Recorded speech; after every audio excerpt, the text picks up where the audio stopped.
Godfrey, who usually comes around with his talent scouts at this time on Monday, has just about finished his summer holiday. Godfrey will be back with us 2 weeks from tonight on August 28th.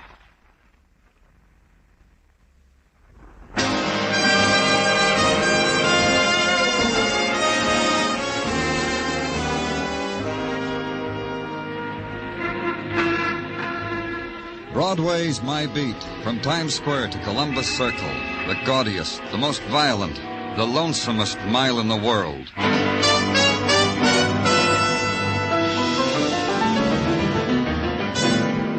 Broadway's My Beat, with Larry Thor as Detective Danny Clover.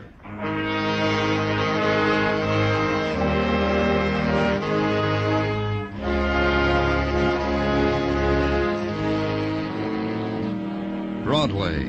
It's the shrieking edge of a numb universe that lies in the shadows and licks its wounds. And it's wasteland, a tinseled wasteland that wears the motley, wears the scarlet of neon, the harsh gold of a trumpet scream, the kaleidoscope of color a tear makes when it's held up to the light. There's the color of the desolate wind that sighs through Broadway, nameless and cold. The wind that drifts, touches everything, seeps in through windows and under doors, and lends its quality to whatever room in which it dies. Like the room where I was standing. Mrs. Branch's rooming house, cretonne drapes, dusty, beaded lamp, dusty, wash basin, rust-stained, the bed pulled down from the wall, the crumpled sheets, and the dead woman. And Mrs. Branch not believing a bit of it. Oh, I know it. What, Mrs. Branch? Someone's going to come along and pinch me, and I'm going to wake up, and this whole thing will be a dream. Won't it, Mr. Clover? No. Who is this girl? I'm going to tell you because it doesn't matter, because it's a dream. Her name's Mary Deming. How long has she lived here? 4 years. 5. One morning she rang my doorbell. She had a black suitcase in her hand. I liked her. She liked me. Yes, she stayed. Always paid her rent. Now... Oh, I don't believe it. Now she's dead, Mrs. Branch. She's been stabbed to death. You've got to convince yourself of that and help. Who were her friends? Oh, she was very popular. Whenever the doorbell rang or the phone, it was for Mary. Often wondered why she didn't marry with so many friends. Tell me how you found her. Well, I brought Mary her coffee this morning. She didn't smile when she saw me. Something was wrong, I told myself. I shook her, and then I saw the knife.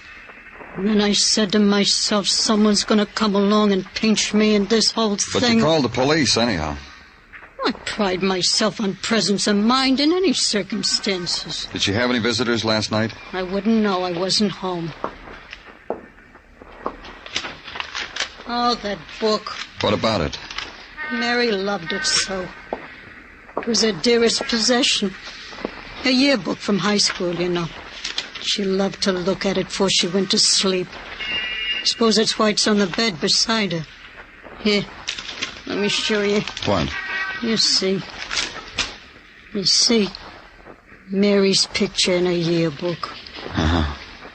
Mary Deming. Voted by the class of 1937. As the girl most likely to succeed, Mr. Clover. Isn't that nice? Fingers of sunlight reached through the windows hung with the torn, soot-stained cretonne, reached out for the woman lying there, touched her face, her throat, her shoulders. For an instant, youth flowed over the dead woman's body. The youth her dead hand held in the shape of a high school yearbook. For an instant, a girl lay there in sleep, sun-warm in the power that is a girl's. Then the instant was gone. A little while they came, the servicemen of death, the technical men, the photographers, the coroner, Muggavan. I gave Muggavan the notes I'd made, the yearbook, told him what I needed, sent him on his way. A little while after it was done, the men in the white jackets brought up the wicker basket and the joke to fit the occasion. At headquarters, a man stood at my desk, a bald man, eating a big red apple, enjoying it. It was Sergeant Gino Tartaglia.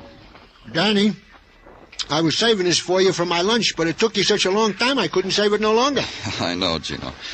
Did Muggavan... Yeah, he gave me a message, Danny, and I got all the dope right here in my pocket. Well, let's take it out and look at it, shall we? Huh? Oh, sure. I can tell you what's in the dope without you looking if you want. Okay, I want. The girl, lately deceased, Mary Deming. She had a police record. Oh. Not that serious the way you said, oh, Danny. A record that is not unordinary among certain type people. Reckless driving, driving while under the influence, bashing a cop in the eye because he stopped her while she was doing 90 on a Sunday afternoon, disturbances of the peace on occasion, shoplifting, little ordinary things like that. Anything else? Not from me, Danny. You, Muggavan? Yeah, Danny. I checked and cross-checked the high school yearbook like you told me. Mary Deming against everybody else in the book. Something? Maybe. Anyway, I came up with the names of 4 students that the Deming girls seemed to be most intimate with during her high school years. So who are they? I made up a list, Danny, here. I traced their addresses, their occupations. 3 of them, anyhow. 4th is going to take more time. Thanks, Muggavan. Wasn't too easy, Danny. Cross-checking all that stuff, the sororities, Sans Souci French Language Club, the Lettermen, the a cappella choir, the proms, the national thespians. All that high school stuff wasn't easy. Tell Gino about it, Muggavan. He'll save you a big red apple. So it began, a woman dead in a boarding house, and her last identification with life, a high school yearbook. A woman, anonymous except for that. Somewhere, if Muggavan's checking was correct, 4 people had intruded upon her life, tempered it, perhaps shaped her dying. Only perhaps. A policeman has to make sure. Call on number 1, George Ferris, football player, who made All-State back in 1937. Now department store floor walker. Wade through the ladies' wear department, through the bookstore, down the escalator, and seek out the man who quarterbacked the bargain basement. Impose a name for him. Mary Deming, you said. Yeah, that's right. What about her? Mary Deming. Mr. Ferris, will you okay this charge, too? There we are. Thank you, Mr. Ferris. Now then about Mary Deming. She's dead. Well, now. Well. I guess we're all getting old, Mr. Clover. Just last week I met old Polyakov. You know, Ferris to Polyakov. What a combination we were. I flipped him, he caught him. Ferris to Polyakov. Polyakov said we were all getting old. Yeah, rackety racks and a locomotive for us. So Mary's dead. We found her this morning with a knife in her back. You know, she had to end that way. Why? Human nature. It's in the books, Mr. Clover. Mary Deming was wild for her age. Wild? What do you mean? Boys. Lots of them. That included you? I was a star quarterback. She wore my sweater for a week. Then one Monday afternoon I saw her in the drugstore with a left tackle. Mary Deming was a wild kid. I liked her. For the week I know her. Have you seen her since high school? Yeah, about a year ago when I was in ladies' lingerie. A woman with a shopping bag was stealing one of our 498 items. Mary Deming. Did you ever arrest her? Well? Yes, I did. After all, I work for this store. Sure.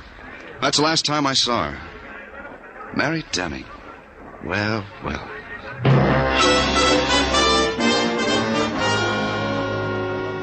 The next on the list Muggavan had compiled from the yearbook was a woman. Lillian Hess. Address New Rochelle. Occupation unmarried. Her picture came to mind. A girl with a plain face with gentle eyes, a sweet smile, her dark hair cut in a page boy.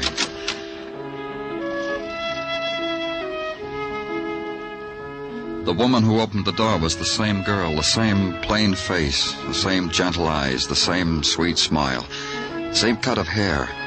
Time had only touched the corners of her mouth, had drawn the lips back and down, had brushed her cheeks delicately with shadow, hollowed them slightly. That was all. Even her voice was a girl's voice. What is it? What do you want? I'm Danny Clover of the police. I want to talk to you about Mary Deming. Oh, of course you do. I'm practically the only girlfriend Mary has. Please come in. Let's go into the den. I call it a den. I suppose a man would call it that. You said you were practically Mary's only girlfriend? I'm proud of it. I like Mary. I like her a lot. No matter what the other girls say about her, there's more to Mary than they just don't understand her, that's all. Miss Hess, Mary Deming is, what I want to say is that she's... You want to tell me that Mary is dead? I know that, Mr. Clover. I saw the afternoon paper. Here we are. This is my den.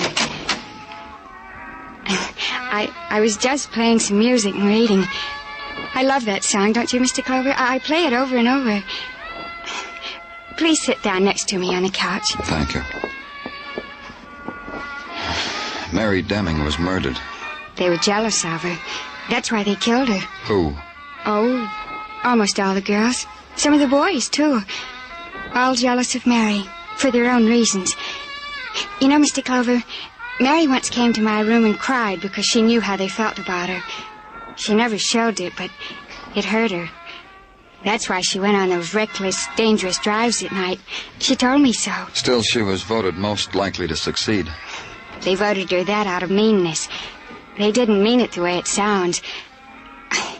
They didn't say out loud what she was going to succeed at. When was the last time you saw her, Miss Hess? Mary? It was in the afternoon, just before... She congratulated me. She kissed me and said she wanted all the happiness in the world for me. In the afternoon before what did she do that, Miss Hess? Before the graduation dance.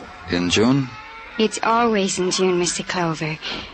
You see, Paul and I were going to announce our engagement formally at the dance, but Paul died. That evening he died.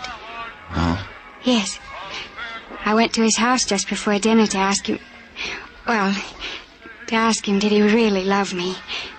He ran down the stairs to answer me, and fell, and died, just like that, without any reason. I'm sorry. I'm very sorry. It's all here in my diary, Mr. Clover.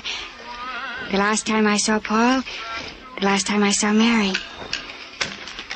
My last entry, June 12, 1937. It tells all about Paul and me and... I'm sorry, Mr. Clover. Will you stay to tea, please? I did. Tea poured by delicate hands into delicate china. Smiles and chit-chat and small, fragilely iced cakes. Yesterday's time recaptured and held briefly, until time changed and it was suddenly evening. The fingers on my arm when she showed me to the door.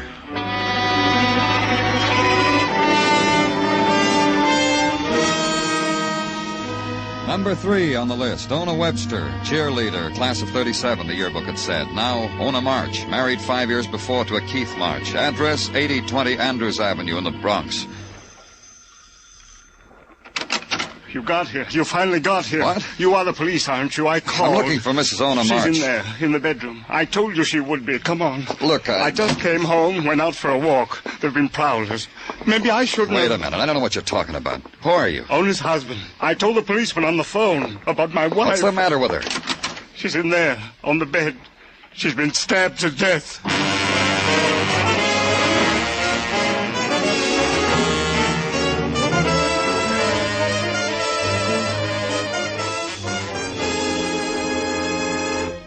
You are listening to Broadway's My Beat, written by Morton Fine and David Friedkin, and starring Larry Thor as Detective Danny Clover. An old friend of yours comes back tomorrow night, Luigi Basco. And once more you can live that wonderful Life with Luigi. So join us on CBS this Tuesday night for Life with Luigi on most of the same CBS stations.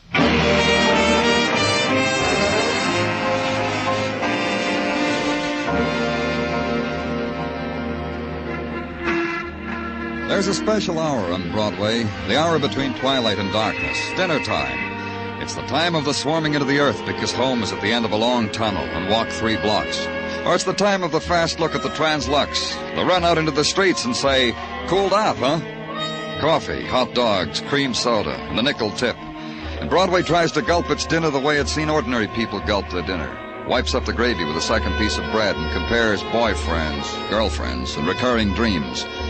But my dinner time wasn't like that, because it didn't happen, because it was being preempted by something else, by a woman with a dime store knife pushed deep into her, by a man with a fright of death goading him, taunting him into screaming at me. Do something. Don't just stand there. Take her away, whatever it is. That's why I called you, police, because I thought you knew how to...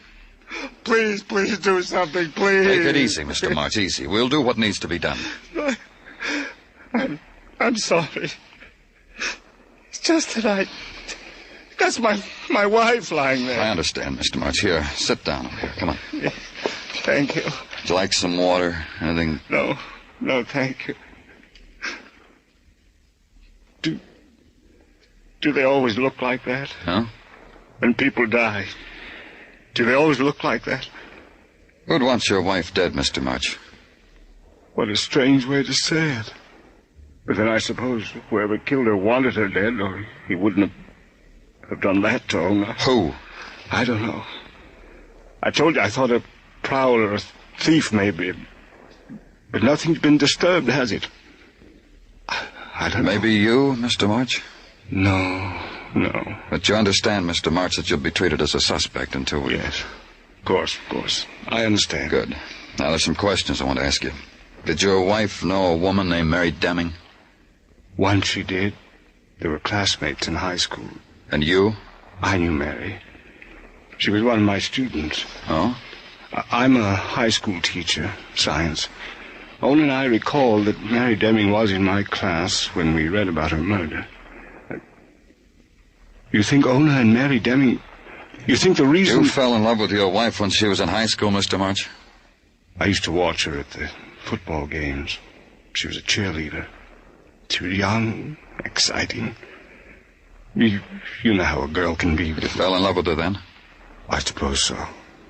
But I didn't know it until 5 years ago. We met again by chance in a theater. After a while, we got married. Your wife and Mary Deming, were they friendly? Did they go around together, have the same boyfriends, things like that? I honestly don't know. Ona and I almost forgot we'd known each other in high school.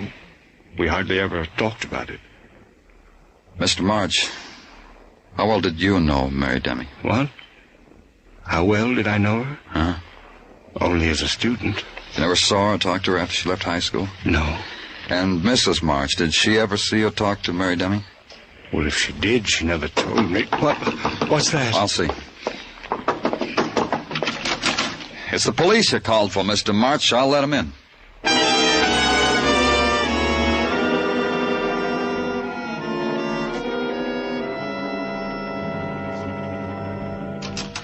Hi, Danny. Oh, Gino. Come in. I brought you what to eat, Danny. A box lunch for supper. Thanks. Put it down. I'll eat it later. Okay. I already peeked in mine, Danny.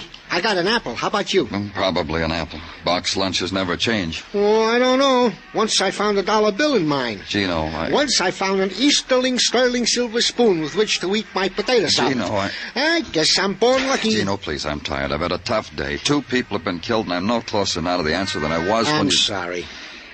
Do you have anything to tell me, Gino, about Mary Deming or Ona March? No, Danny. I'm sorry. Danny? Yeah? What is it, Muggavan? Found what we were looking for. And what was that? 4th name on the list, the one I couldn't trace down, Milliken Polk. Hey, that Milliken Polk. I was looking through that yearbook.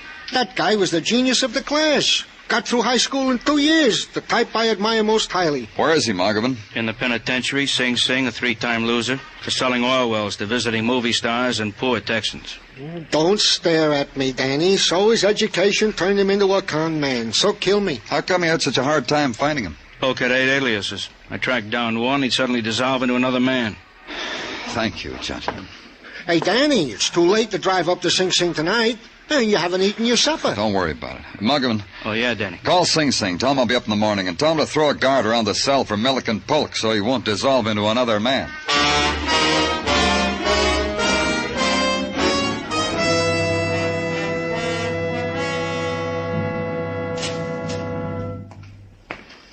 Stand right where you are, sir. Huh? Nothing personal, sir. It's just that the slightest movement, the slightest distraction upsets the delicately balanced mental processes of my student here.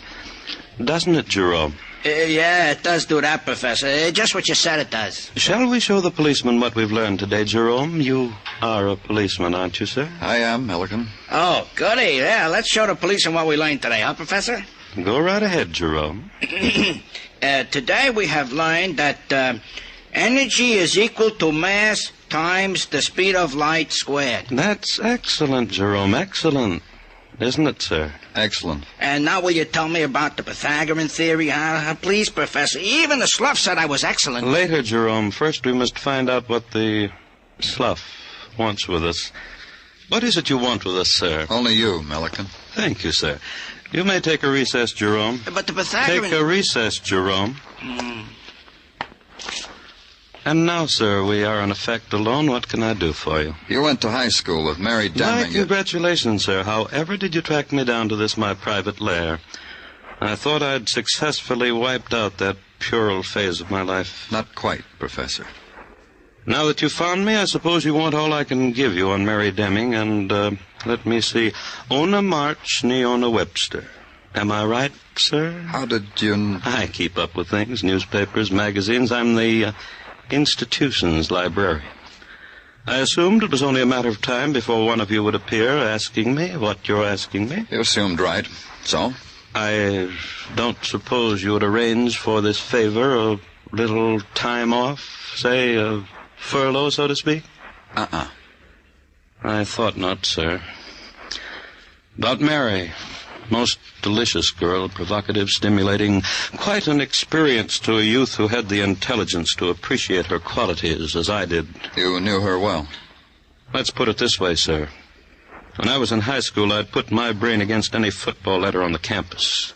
Mary was quite interested in me till I tired of her, threw her to the athletes. What about Ona Webster? A bore, always turning cartwheels, screaming through a megaphone. Mary. You really like Mary, huh, Professor?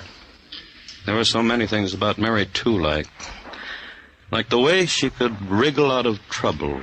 All these years, in trouble, out of trouble, like putting on and taking off a nightgown.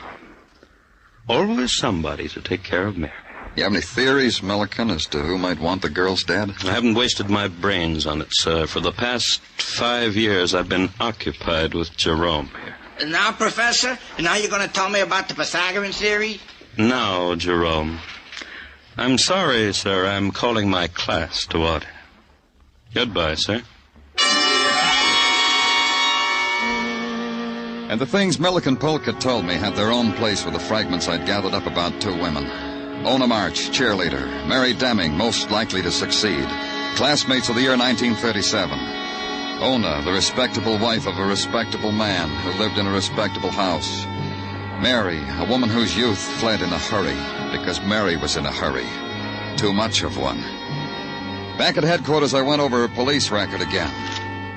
Reckless driving, 1937, license revoked. Drunk driving, 1939, fined $100. 1 night spent in jail, then released, fine paid. Drunk and disorderly, 1941, fined $50 and 30 days. Sentence suspended, fine paid. Went like that. Fine paid, fine paid. Then a felony a year ago, shoplifting, but a lenient judge changed it to petty theft. Fine $500 and probation, fine paid. The fine was always paid. Go back again and start all over. In 1939, the money for the fine was furnished by Joe Sage, bail bondsman. And in 1940 by Joe Sage, all of them, every one of them. Maybe Joe Sage had a fragment to hand me, too. Yeah, what is it? Oh, hello, Danny. I didn't recognize you. The light in here. Maybe it's because you haven't been in here so long. I need some help, Joe. For you, the house. Thanks. About a client of yours. Except about clients. Danny, you know in this bail bonding profession we ain't required to give information about clients. Like a doctor, like a lawyer, Danny. Look, you're talking to me, Joe. You know as well as I we can subpoena your books. Sure you could. With a good reason. Try murder. Which of my clients do you wish to ask me about, Danny? Mary Deming. Like the back of my hand. I know her that well. Good. You tell me all about it. Sure. Here is a dame who used to get herself into trouble peck after peck. Drunk driving, disturbing, heisting underwear. Little things, but you could count on her. And her fines got paid every time. I'm just trying to find out how Mary could afford to pay you back. You know I went her fines, huh? Uh-huh. Because I had a standing order. About 10 years ago, a man came to me and he said, this girl, Mary Deming, ever gets into trouble, help her. This man said he would personally guarantee I would be paid back. What man? The professor. High school teacher. He wrote after the word business on my client's card. Named Keith March? Name, Keith March. Why do you ask me questions when you know the answers?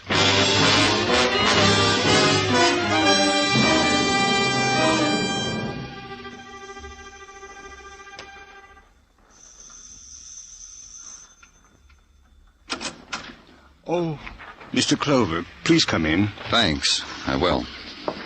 I was expecting you sooner. I came back to check something with you. Yes?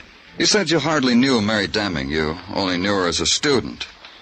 Would you like to add to that, Mr. March? No. Why should I? You were in love with her, weren't you? You're being ridiculous. It wasn't Ona you watched in school. It was Mary, because you were in love with her. What are you talking about? She was a child. Your wife's age. How old are you now, Mr. March?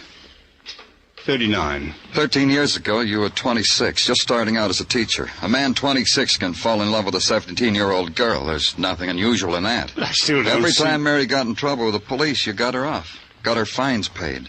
We've records that you helped Mary. Why should you do that? Mary's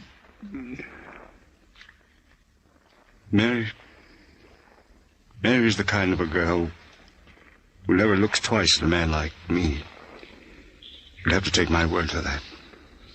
I helped her. Why?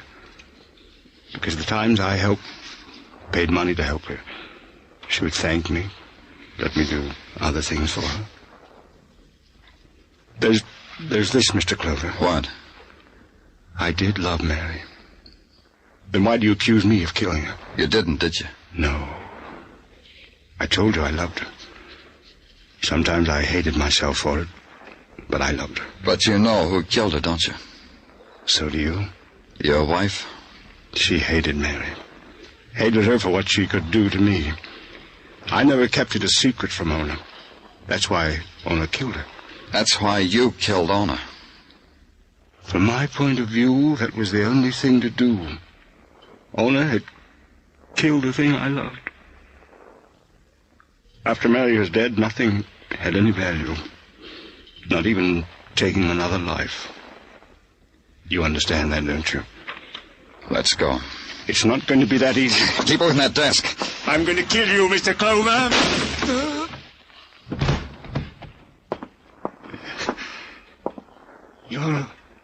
You're a fool, Mr. Clover. You did just what I wanted you to do. I wanted to die.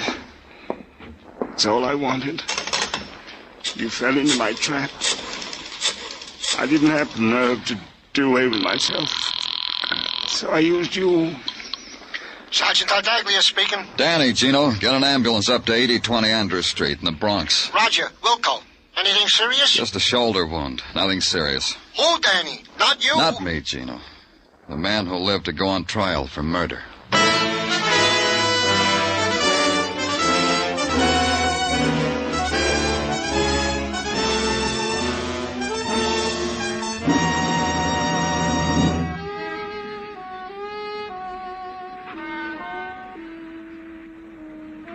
It's the gathering place of all the sleepless nights, this Broadway, and all the unwept tears. The place to come to. Erase what's happened, start all over, make a memory.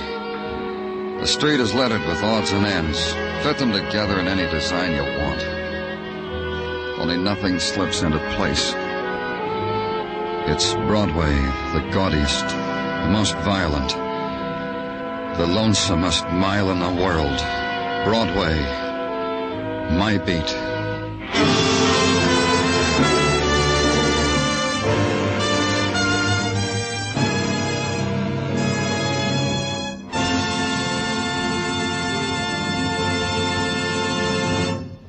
Broadway's My Beat stars Larry Thor as Detective Danny Clover with Charles Calvert as Tartaglia. The program was produced and directed by Elliott Lewis with musical score composed and conducted by Alexander Courage.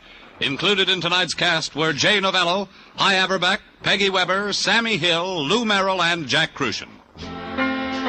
There's always plenty of fun on hand when you hear Columbia's Monday night program, Too Many Cooks. The hilarious adventures of a father, mother, and their 10 children. Stay tuned now for Too Many Cooks, which follows immediately on most of these same CBS stations. Bob Stevenson speaking. This is CBS, where you live life with Luigi on Tuesday night, the Columbia Broadcasting System.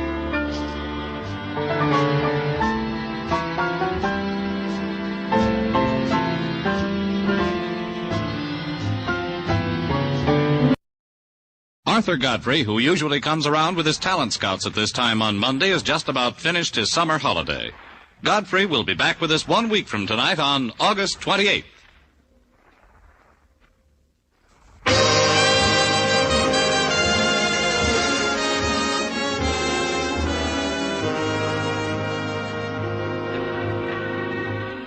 Broadway's My Beat, from Times Square to Columbus Circle, the gaudiest, the most violent, the lonesomest mile in the world.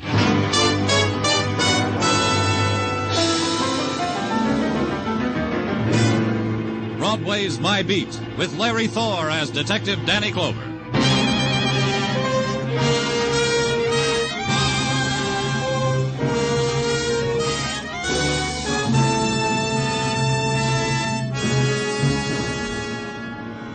Broadway.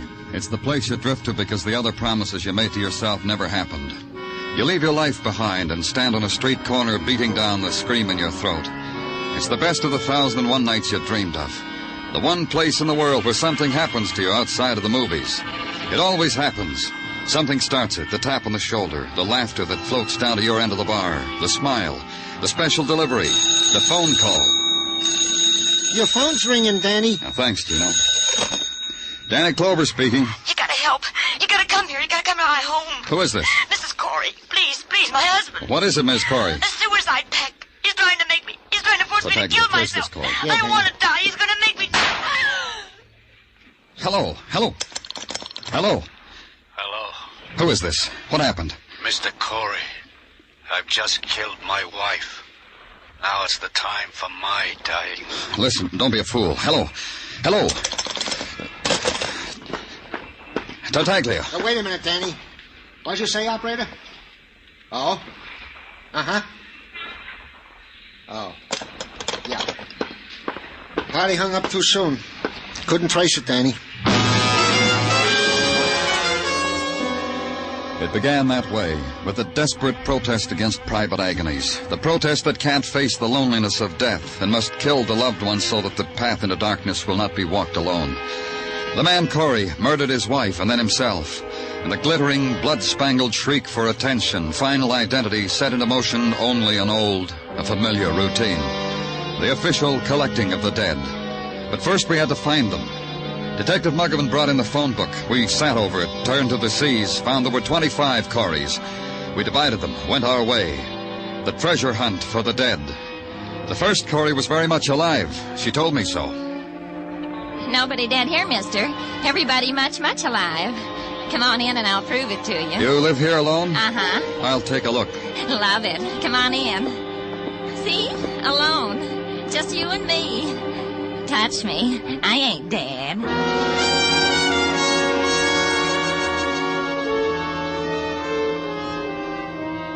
Yeah, sure. My name's Corey.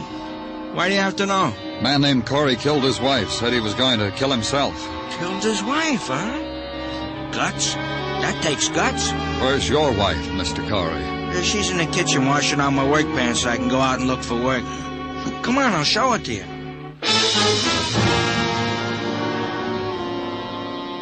Look, mister, even if you're a policeman, it doesn't give you a right to ask me a thing like that. I love my wife. We never say a harsh word. Where is she? She's asleep. This late? She sleeps this late every morning.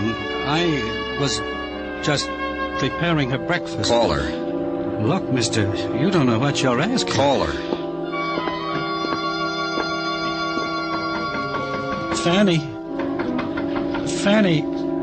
wake up for a minute. It's a policeman. He wants to know, did we have a suicide pact? Fanny. Suicide pact? Tell him no, but thank him for the suggestion.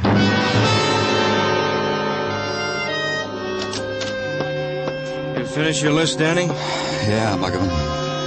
Find him? No. You? No. Maybe it was a joke, huh, Danny? A practical joke? I don't think so. Did you finish your list? No, I got 2 more to go. I'll take them. The reason I didn't finish, Danny, I had to come back to headquarters to... I just got tired. Forget it. Give them to me. Yeah, here, Danny. 2 more.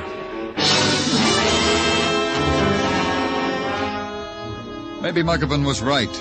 Maybe it had been a joke. Someone's grisly idea of a joke to play on the gullible police. There are people like that. There are people who make a pact to die. The first Corey on Muggavan's remaining list of 2 was an invalid, a bedridden woman tended by her middle-aged bachelor son. He asked me to stay and chat with them. It was such an interesting thing to have happen to them. At the last place, the manager of a plush apartment house just off the park told me, indeed, yes, indeed, he had a Mr. and Mrs. Corey. Oh, yes, indeed. They've been with us, 5 years, I should say. What apartment are they in? 3A. You understand, of course, that solicitors and peddlers are not allowed on the premises. No, I'm from the police. See? Police. Police. What is your interest in Mr. and Mrs. Corey? You're perfectly right. Which way is 3A? Down this center hall. But we'll announce ourselves first, shall we?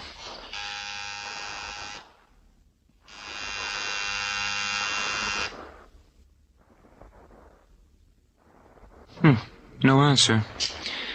Well, they're either not at home or they've overslept. With Mr. and Mrs. Corey, I should say they're not at home. Let's go find out. And bring the key. Oh, but that's... Bring the key. Oh, very well. Here it is. After me, please.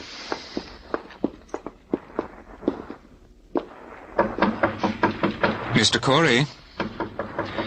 Mr. Corey, I'm sorry, but there's someone from the police.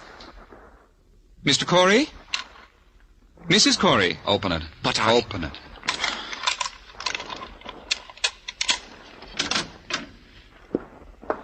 See? There's no one at home. They've gone out. Where's the bedroom? Through here, but I don't believe you have the right to intrude like this. As you can see, everything is in apple pie order. What are you looking for? Why do you pry so? They're dead, that's why. Oh. Well, in that case, you might be interested in something In what? A woman called me just a while ago. Said she'd been trying to reach Mr. and Mrs. Corey all morning on their private phone. There was no answer, so she left the message with me. What message? Her name, her phone number. They interest you? Get them for me. Now, get them. This time it was easier. The message was from one Zella Stanley with a phone number to match. As easy as investing a nickel in the nearest phone booth and telling Zella Stanley you were the police. Asking her if she had been calling the Coreys and would she be home, and I wanted to talk with her. Miss Stanley was in turn non-committal, puzzled, cooperative. Please come up, Mr. Clover. The address is 1520 West 46th, apartment 2A.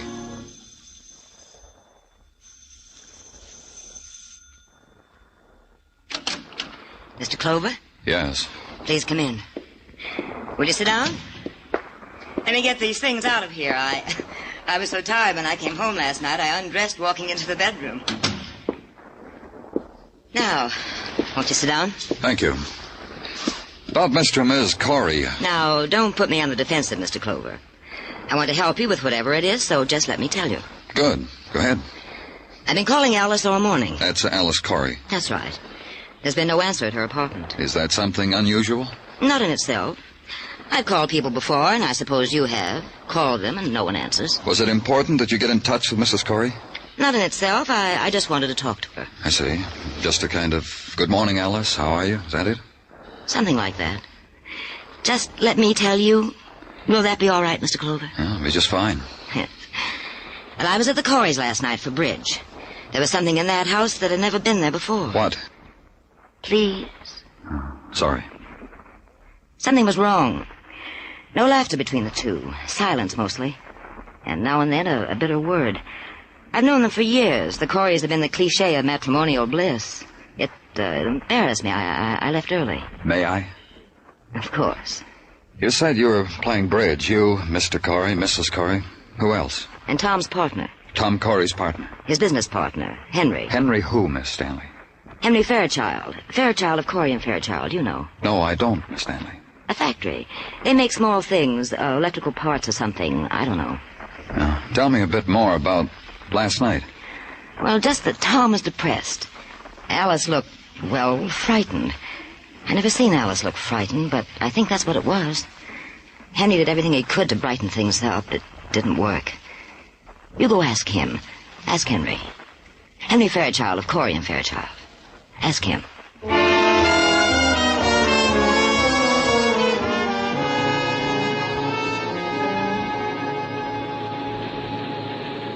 My secretary tells me you're from the police.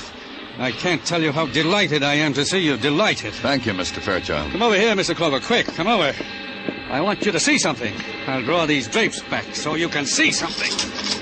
Look down there. What do you think? Yeah, it's quite a little factory you have there. It's more than that, Mr. Clover. It's 10 years of our lives. 10 years of blood, sweat, tears. No other way to say it.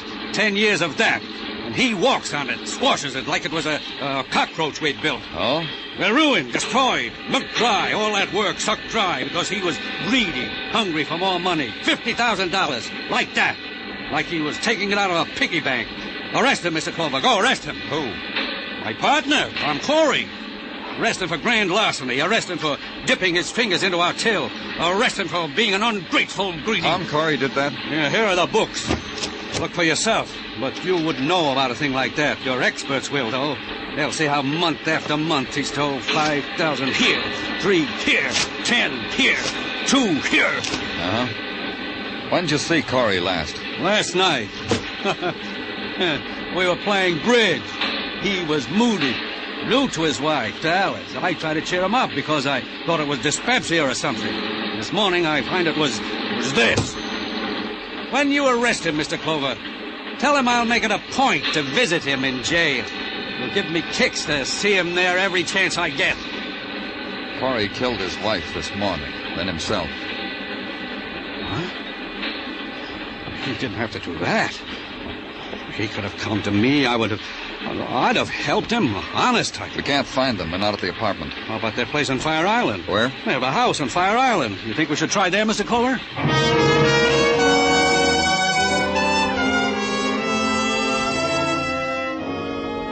We did. Mr. Fairchild drove me out to the landing dock, hired the power launch that took us to Fire Island. Then the short walk across the bone-white sands and a small cottage. The front of it was draped with a yellowed fishing net and life preservers whitewashed for the season. Starfish had been nailed over the door. The top of the door was glass porthole, and the door was open. First time this has ever happened. What? Leaving that door open like this. Come on. Where's the phone? In the other room, Mr. Clover. Uh-huh. Yeah. What? Oh. Dead. Shot through the heart. Poor Alice. She had nothing to do with it. What about her husband? What? Where is he if he shot himself? Where is he? That's what I said, Mr. Fairchild. Where is he? Wait a minute. Blood here on the floor. See it? Trailing toward the back door.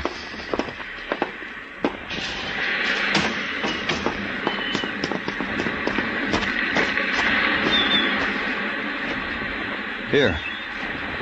Now the blood stops. But no Tom. Where is he? You said he committed suicide. I was wrong. He committed murder.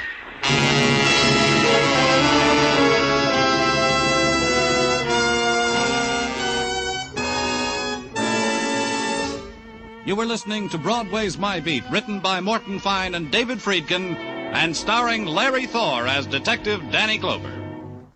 Next week, along about this time, Arthur Godfrey and his talent scouts will be on hand again to delight and entertain you. You'll find that Godfrey's amateur but knowing scouting have dug up some wonderful new discoveries for you, and they'll be here Monday after Monday all season long. By the way, next Monday also marks the return of My Friend Irma, the Lux Radio Theater, and the Bob Hawke Show on most of these same CBS stations. Don't miss next Monday evening with CBS, the network of the stars.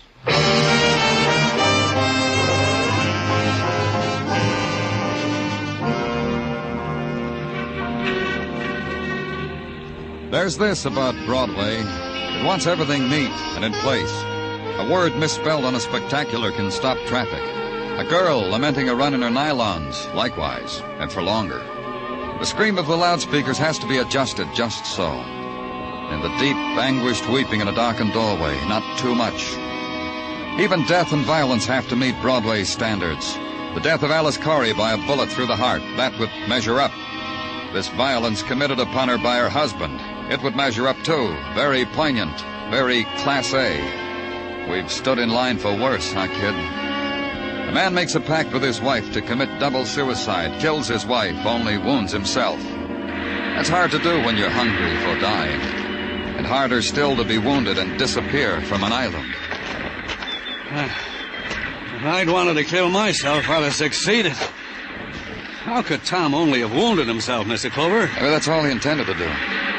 Meant to murder Alice? The policeman has to consider the possibility, Mr. Fairchild. Well, then how, what I asked you before, how could he have only wounded himself? He shot Mrs. Corey in the heart. He must have thought that was the best way, in the heart. When he shot himself, he must have flinched, a reflex against his own death. He flinched. He saw he wasn't dead. He liked it that way. It's been that way before. But you said he committed... Murder? That's right. When someone kills someone else like that, we call it murder. Is there anywhere else on the island he might be, Mr. Fairchild? No, we've covered all of it. Places I never knew existed. I don't mind telling you, I'm tired, Mr. Clover. And he must have crossed over to the mainland. You know these people at the landing dock, Mr. Fairchild?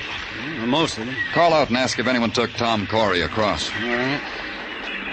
Did anyone here take Tom Corey across today?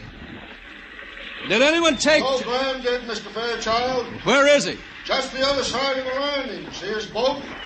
Let's go, Fairchild.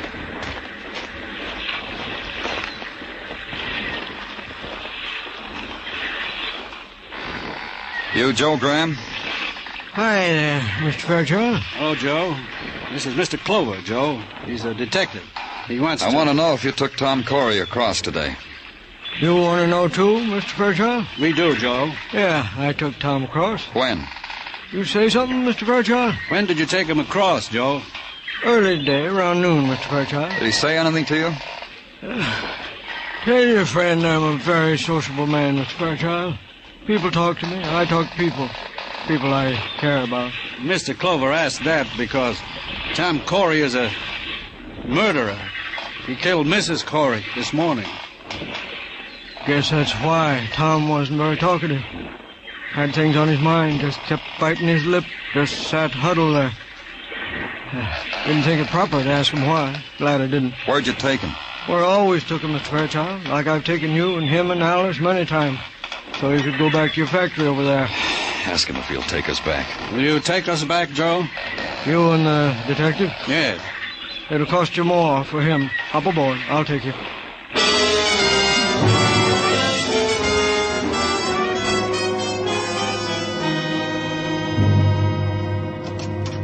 Danny? Come on in, Gino. What's on your mind? It came through, Danny. I'm going to miss you. Why are you going to miss me, Gino? What came through? But Captain Julius okayed your vacation request, and so did the inspector, and so did the commissioner. Then back again through the inspector and Captain Julius. So, here it is. Where you going, Danny? I haven't made up my mind. I've been mulling over the travel folders, me and Mrs. Tartaglia, and we feel the place for you is Mexico. Mexico, huh? See, in Ensenada, in Mexico, in the Riviera Pacifico. Imagine you with a serape over your shoulder, borrachos on your feet, and a la cucaracha on your lips. See, Mexico, mon amigo. Me amigo. And we are friends, aren't we? Gino... Lieutenant Clover? Yes. What is it? I'm Dr. Haskell. They told me to come right in. Of course. What is it, Doctor?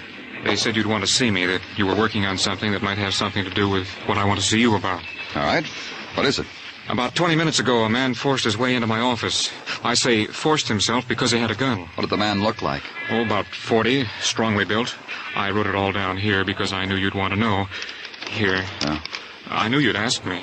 Uh-huh. About 20 minutes ago, he came to see you about a bullet wound, didn't he? Yes. How did you know? We're looking for this man. How badly is he hurt? He'll die. Unless a miracle. But then I'm only a doctor. I gave him plasma, extracted the bullet, shot into the heart. He wouldn't let me give him anesthetic. He's hurt. Unless he's found immediately, he'll die. You let him go? I told you he had a gun. Oh, I see. Where do you live, Doctor? Here's my card. Thank you. Is there anything else you want to tell me? No, I believe that's all. It just came in, Danny, over the teletype. What did? Item about a woman you talked to earlier, Zella Stanley. Off the dime, Muggerman. What about her? She was found in her apartment, shot to death.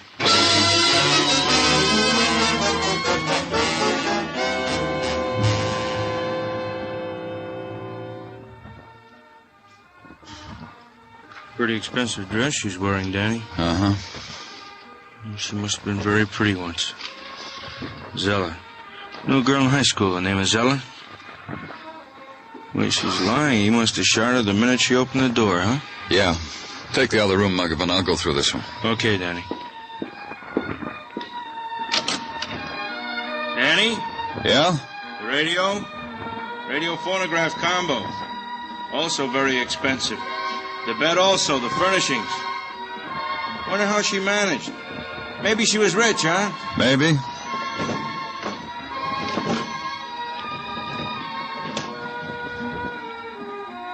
I think I find out how, Danny. How what? How she managed. These men's shirts in the bedroom closet. This robe. Let's see them. Embroidered initials in silk. Wish I could afford things like that. T.C., Tom Corey, Danny? Uh-huh. T.C. Tom Corey. So it began to take shape. Tom Corey had killed his wife, turned the gun on himself, had missed his heart. Then he had decided to rid himself of the source of his trouble, Zella Stanley. Committed grand larceny, committed murder, 2 murders. Now he was a dying man someplace in the city. Find him. We tried all points bulletins, newspaper releases, call on the hospitals, then back to headquarters and wait. Then nodded a man who nudged his head through a door and listened to his story. I run the Diamond Hotel on 37th Street. A little while ago, a man came in my place to register. Why do you think that's of interest to me? The man had no bags. I saw that right away when I handed him the pen to write. Then on top of that, he said, "You write my name for me. It's Smith." That's what he said. "Write John Smith." I said, "Why?" He said, "Because I got my hands in my pockets, that's why." I said, "Oh, do you?" Come to the point, will you? The point is this. I looked over the desk at these hands in his pockets just to see what went. What went was the side of his coat was blood. And I got cagey. Cagey? Cagey. I said, "How long you want the room? Months? Day? Week?" And he looked funny and said all he wanted to do was rest a while. I said, because I saw trouble. He left. I came here. I did right, didn't I?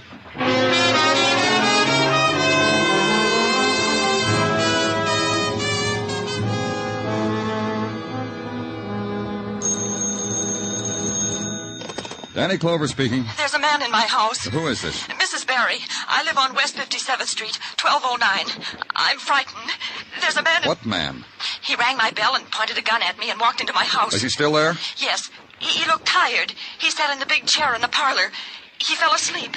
He's there now, sleeping. I'll be right there.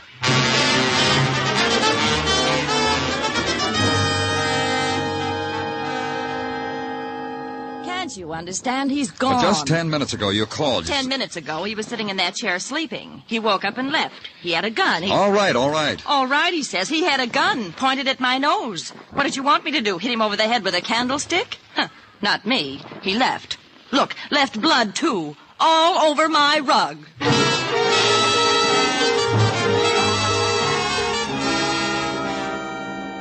Back to headquarters again.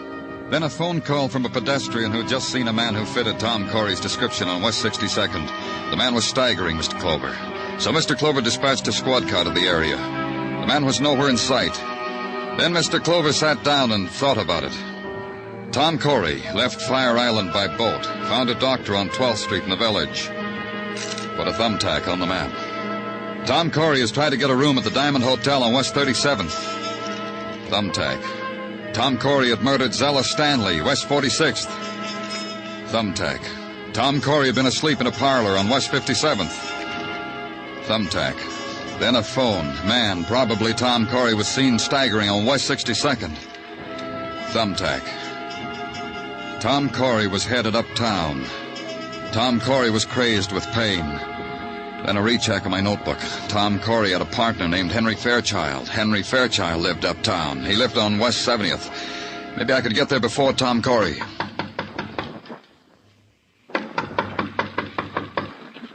Who is it? The police. Danny Clover. Oh, come in, quickly. Oh, I'm glad it's you. You afraid of something, Mr. Fairchild? Huh? Am I? The door bolted, locked. What are you afraid of? I read it in the newspapers. Tom, he's still loose. You still haven't answered my question. What are you afraid of? Isn't it obvious? Tom has killed his wife, killed Zella. Now he's... That's why you're here, Mr. Clover. You know Tom is on his way. Uh-huh. I figure he is. I'm just wondering why you figured it. You just said it's obvious. Tom is out of his mind. He killed Zella, didn't he? You know why, too, don't you? No. No. Tell me why. You found his shirts there, didn't you? At Zella's. How'd you know that, Mr. Fairchild? It wasn't in the newspapers. Why, no, it wasn't. It's simply that Tom told me all about it, about Tom and Zella, how expensive she was. That's why he stole all that money. I see.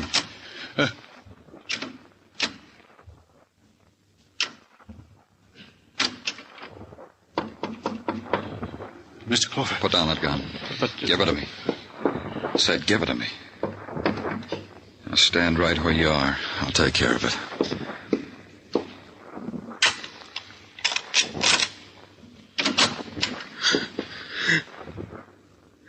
Come in, Tom.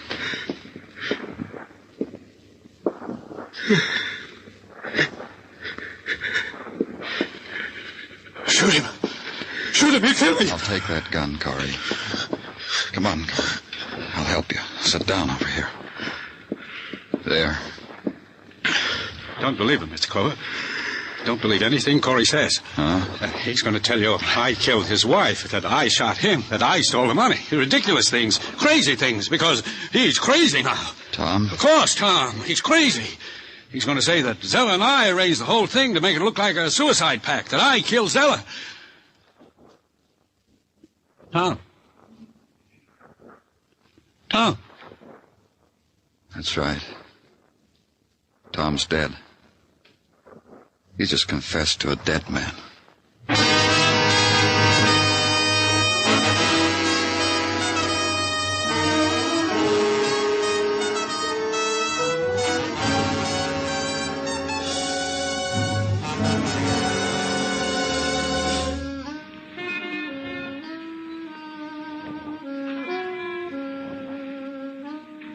Broadway stretches out in front of you, a livid scar slashed into the night. It's a cruel and fantastic carousel, palace of fun, a hall of mirrors.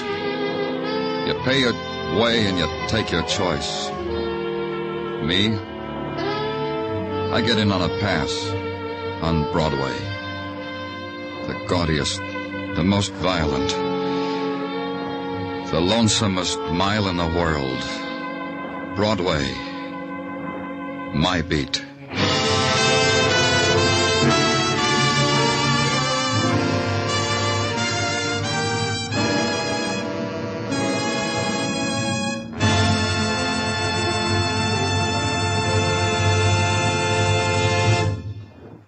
Broadway's My Beat stars Larry Thor as Detective Danny Clover with Charles Calvert as Tartaglia.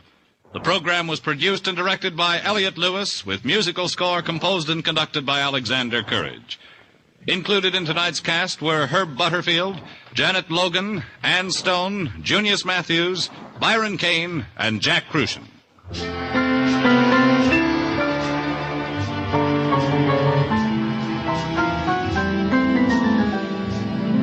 Ladies and gentlemen, tonight's program concludes the present series of Broadway's My Beat. We thank you for listening and hope to return in the near future when Danny Clover will bring you more adventures along the Great White Way. Meanwhile, listen to Arthur Godfrey, who returns at the same time next Monday with his Talent Scouts. There's always plenty of fun on hand when you hear Columbia's Monday night program, Too Many Cooks, the hilarious misadventures of a father, mother, and 10 children. Stay tuned now for Too Many Cooks, which follows immediately over most of these Columbia stations. Bob Stevenson speaking. This is CBS, where you live life with Luigi on Tuesday night, the Columbia Broadcasting System.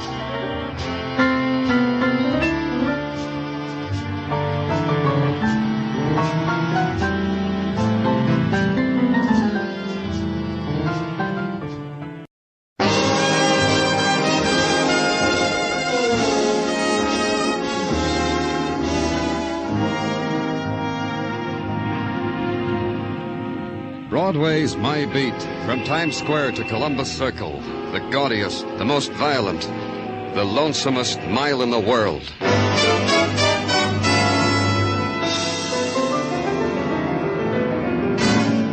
Broadway's My Beat, with Larry Thor as Detective Danny Clover.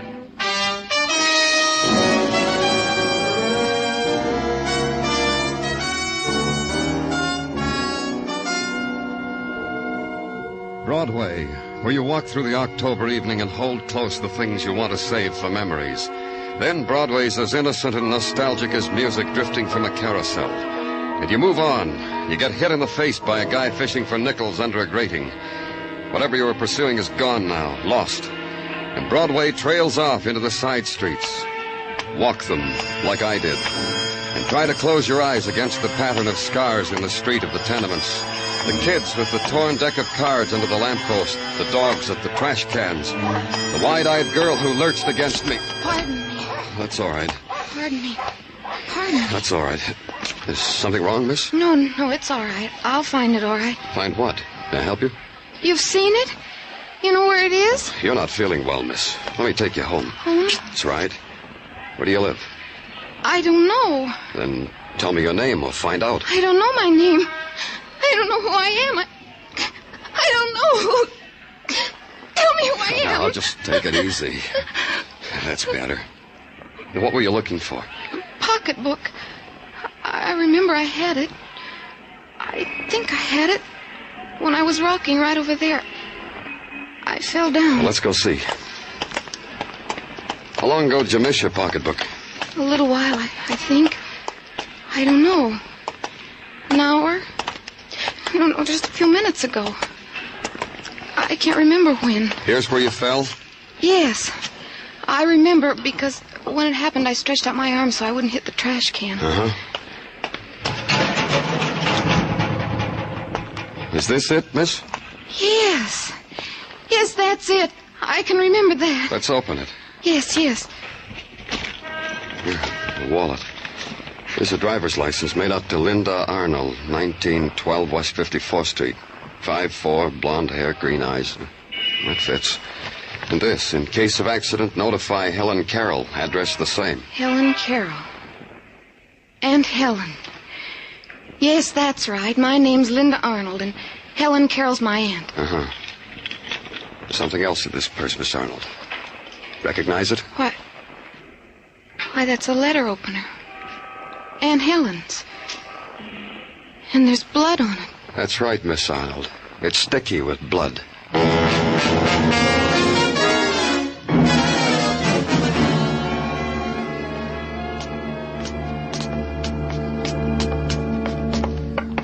Which is your apartment, Miss Arnold? That one. The one at the... Are you all right? Yes. I'm all right. It's the one at the end of the hall. I have your key? It's in my purse. Who's... Muggavan. Hi, Danny. You got the call, huh? What call? Homicide, Danny. You mean you didn't get it?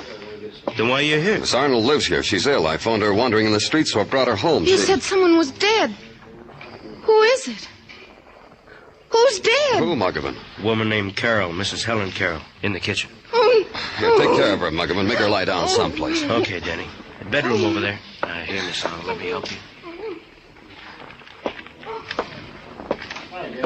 Danny, we've been waiting for you. Hi. You got a cigarette, Danny? Sure, Dr. Sinsky. It's here. How? Stabbed in the chest. Over and over. Pierced the lungs, the heart. The murderer made very sure, Danny. Like it was what he'd lived for all his life. Who called it in, do you know? Yeah, Detective Muggavan said some man from a coin box. Wouldn't give his name. Stabbed. The boys know with what? No weapons and evidence, Danny. They think it was a knife, a small knife like... A letter opener, maybe? The boys mentioned the possibility of a letter opener, yeah. There's a girl in the bedroom, Doctor. She'll need your help. Don't take me to her, Danny. I killed her. I killed her. I hated her. She was mean and rotten. She twisted everything and made it dirty and mean. I killed her. Hold it, Danny. You too, Muggavan. But gently. You'll be all right, miss. It'll be all right. I want Ted. Bring Ted to me. Tell him. Tell Ted. Oh, tell him I killed her. Tell him to come to me. Dr. Sinsky. A moment longer, Danny. In a moment, she'll be asleep. This girl murdered Danny? She's asleep. You're right, Dr. Sinsky. It only took a moment. It only took a moment, and sleep touched Linda Arnold, and the face gouged with hysteria smoothed down to a kind of release and innocence. Her lips formed a final word, Ted, once. Then she surrendered to sleep. I left.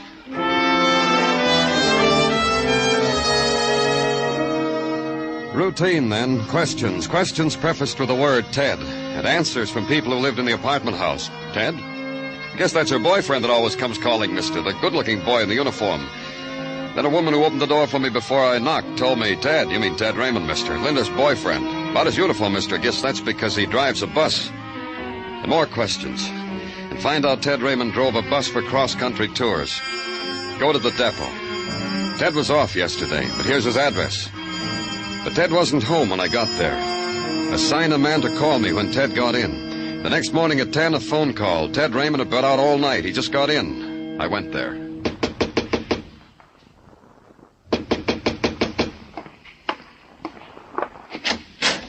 You're the police. That's right. Danny Clover. Come on in. Thanks. How'd you know I was... You were the police? How did I know? One of your boys was outside this house when I came in. He was trying to look like a maple tree, like the one that's outside, real detective-y looking. Fat man with a cigar trying to look like a maple tree.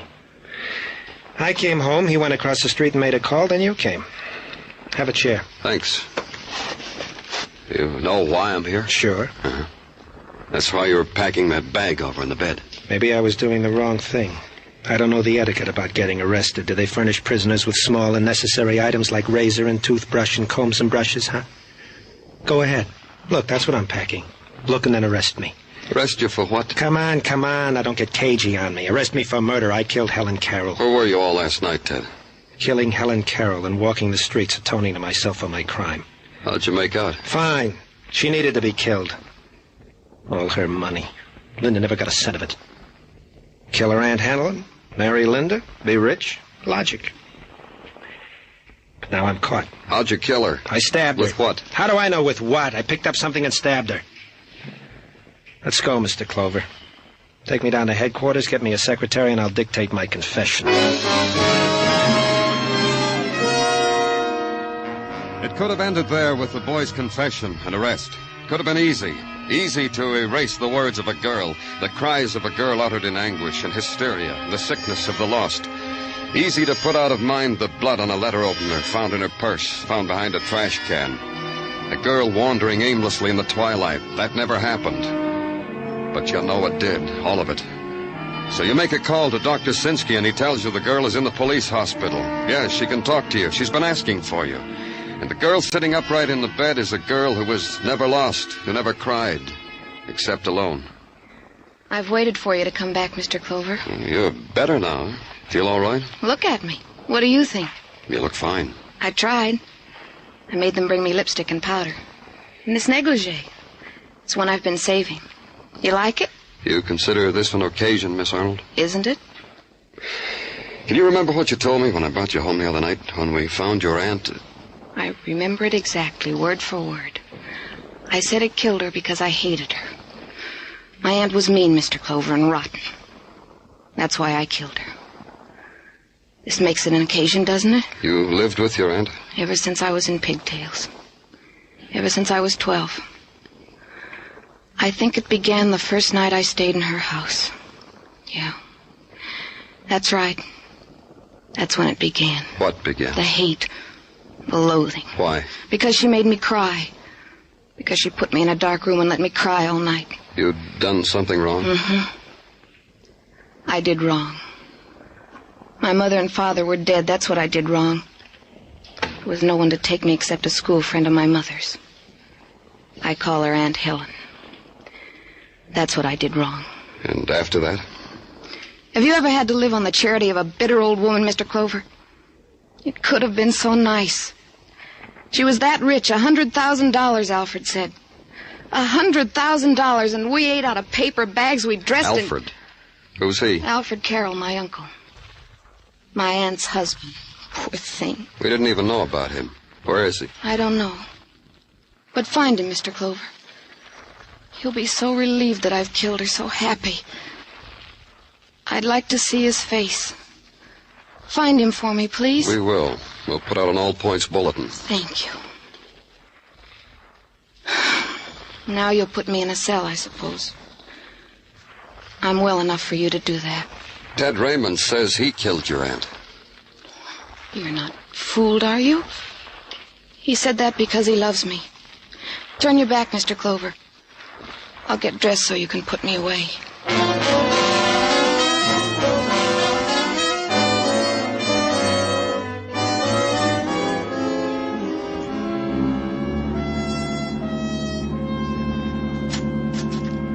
Danny? Hi-yo, Danny. Oh, come on in, Tartaglia. Oh, what's on your mind? Oh, things, Danny. Especially to extend to you formally the warm hand of welcome back from your vacation west of the Great Divide. Thanks, Gino. And to remark that the western winds have indeed done wonders to your features. The sunburned brow, the hearty handshake, and that Don Juan shirt. You look like a veritable Don Juan. Thanks, Gino. And to tell you that I have prepared myself during your vacation for whatever problems perplex your brain. Oh, tell me about it. Well, I have been studying the exploits of Mike Schreck, the bald-headed miracle detective from Philadelphia.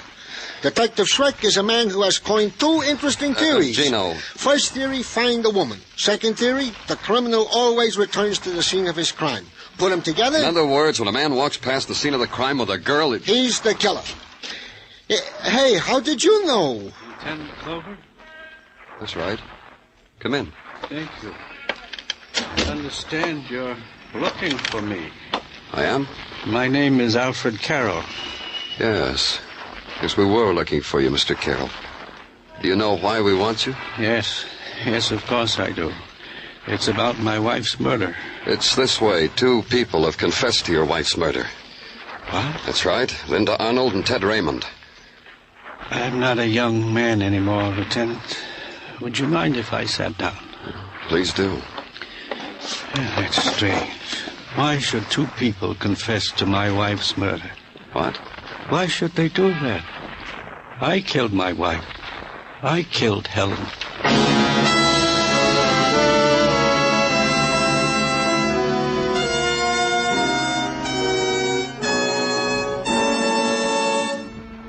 You're listening to Broadway's My Beat, written by Morton Fine and David Friedkin, and starring Larry Thor as Detective Danny Clover. Keep your guard up. That's the key slogan of the 1950 National Guard recruiting drive, and it's a slogan as timely as today's headlines. More than ever before, America stands prepared, and the National Guard must recruit approximately 220,000 men as soon as possible. By joining the National Guard, young men will have the advantage of choosing their own unit and preparing themselves for promotion by being in a job for which they are best qualified. Investigate the National Guard now. Help America to keep up its guard.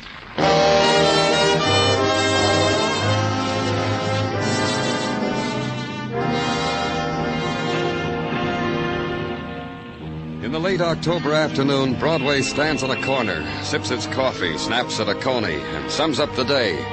Some days are better than others. You know because the Translux says it was. Our men in Korea are doing fine, it says.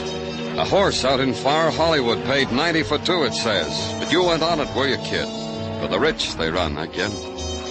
Get this item, look what it says. 3 people confessed to murder of Helen Carroll. A field day for the police, I kid. 3 tries, 3 scores. Coming up in the world, the police. And at headquarters, the husband sits quietly waiting for the police stenographer to catch up with him, because his confession spills out of him like laughter, like it has to be shared with the world.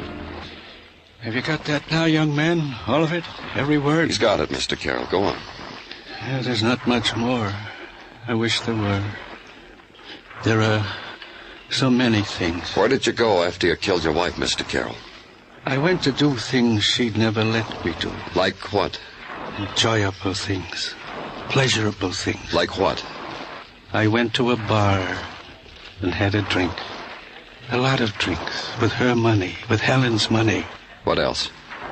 There was a girl there sitting all alone. She came up to me and asked me if I was having a good time. I said, indeed I was. Then I asked her if I could buy her a drink. And she smiled. What have you done with Linda? Where's Linda? How much money did your wife have? $100,000. Imagine. $100,000, and she made us live like pigs, like beggars. She wouldn't even let me get a job so I could have money for myself. Why does she keep her money? It's all in the bank, in her name. It's all coming to me now. You know what I'm going to do with it after I die, after you... What are you going to do with it? I'm going to leave it all to Linda, to my child. I think of her as my child, but she isn't, you know. It's like a blessing to have Linda in our house. I want her to have all that money. Here, let me look at the transcript, Florio. Thanks. You'll see to it that Linda gets that money, won't you? You said here you stabbed your wife with a letter opener, Mr. Carroll. What did you do with it? Didn't I tell you that? I must have forgotten. In the excitement. I walked around, and all of a sudden I was on the dock. A garbage scow floated right past, so I threw the weapon onto the garbage. I thought that was right for Helen. Is this the letter opener? Let me see. Yes, that's it. It belonged to Helen. That's what I killed her with. I found it in Linda's purse with blood on it. You lie. You're lying. I threw it away. I threw it on that barge. You're lying. Tartaglia, see that Mr. Carroll gets home. I killed her. I killed her. Take her home, Tartaglia.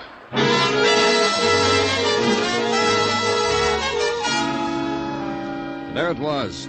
3 people confessed to a single murder. An elderly man, Alfred Carroll, said he killed his wife, but the details of the killing were too cloudy. A young woman, Linda Arnold, said she did it, killing done in a mental blackout. A young man, Ted Raymond, swore he was the killer. Take a premise, consider it, make up your mind that one of the suspects was the murderer. But who? All had motive. As far as I could gather, all had opportunity. That was the Joker. Routine again, and questions again. The knocking on doors and tipping the hat and flashing the badge and intrude into lives of people who thought the word murder was reserved for headlines only. A person like Mrs. Westfall, for instance, landlady and purveyor of towels and clean sheets for Ted Raymond. Yeah, you're talking about Ted Raymond, ain't you? That's right. Yeah, Ted drives a bus. Huh. What are you looking at, Mrs. Westfall? Giddle Fiddlebird. Look at her walking down the street. Giddled in her uppity ways. It's just October and she's got out the raccoon coat already. Look at her. Ted Raymond. He drives a bus. Bus driver. Jockey for a bus. Look at Giddle. Do you know whether he made any phone calls? On my phone where he always makes them. Broke a date with his girl. I heard him because I was peeping with my ear. Then what'd he do? I don't know. Maybe he went to work where he works at the bus depot. I'll bet it's not even real raccoon.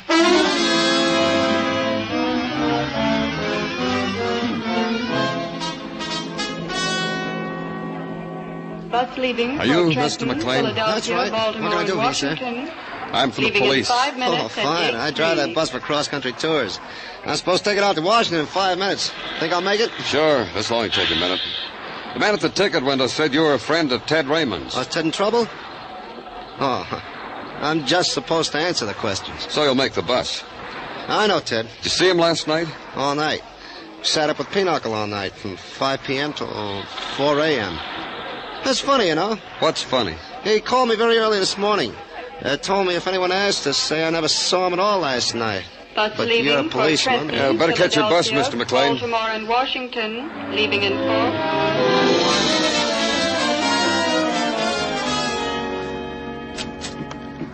Your name, Clover? That's right. Who are you? My name is Jones, and I've been looking for you. Why have you been doing that? Because I read in the paper you were assigned to the murder of Mrs. Carroll. Therefore this. Therefore what? Here. $100 bill. Take it. As you see, I didn't spend a cent of it. Look, Mr. Jones, what's this all about? It's about that boy, Ted Raymond. He gave me the $100, and I'm giving it to you. Why are you doing that? Because I'm the superintendent of the apartment house in which Mrs. Carroll was slain. Ted Raymond gave me the $100 early this morning. He said to tell anyone that asked that he was lurking around the apartment house at the time of the murder. I see. What took you all this time to come to the police? Yes. What? Yes, it did take me a long time. What happens to the $100 bill now, Mr. Clover?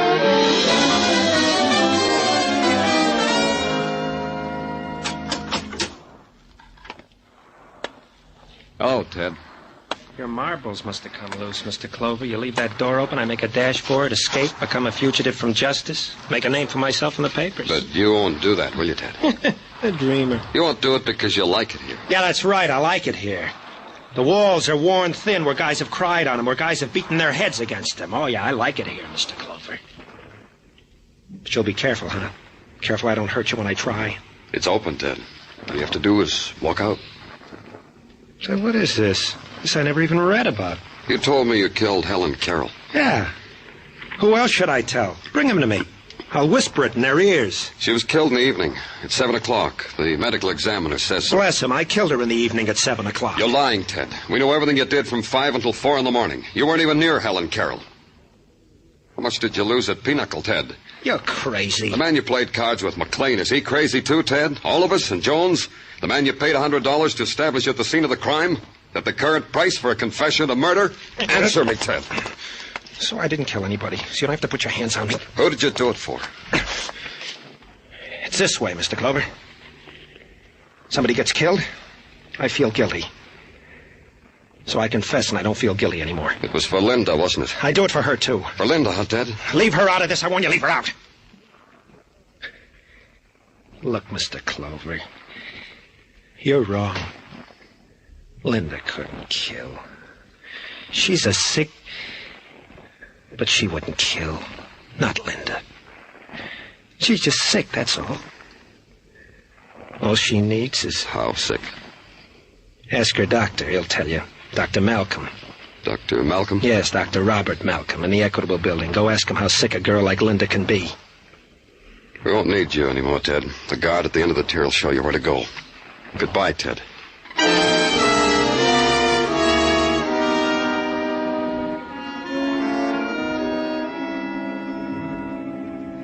The case of Linda Arnold is not a very exciting one, Mr. Clover. I don't want to write a magazine article, Dr. Malcolm. I'm just trying to clear up a murder. I'll wager the material you police come in contact Look, Doctor. Of course, Linda Arnold.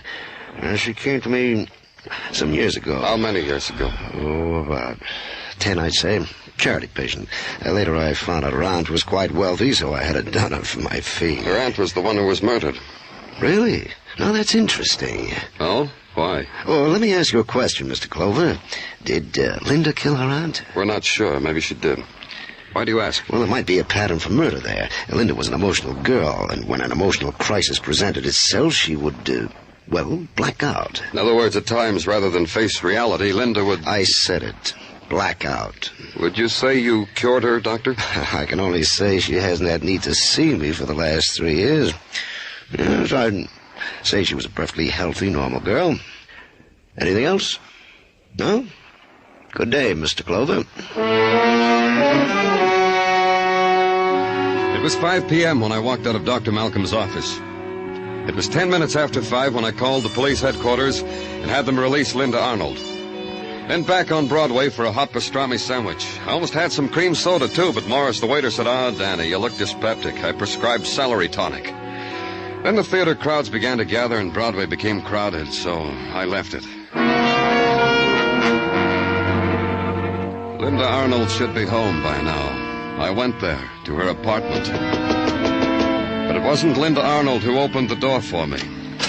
Oh, it's you, Mr. Clover. Please come in. Thanks, I will.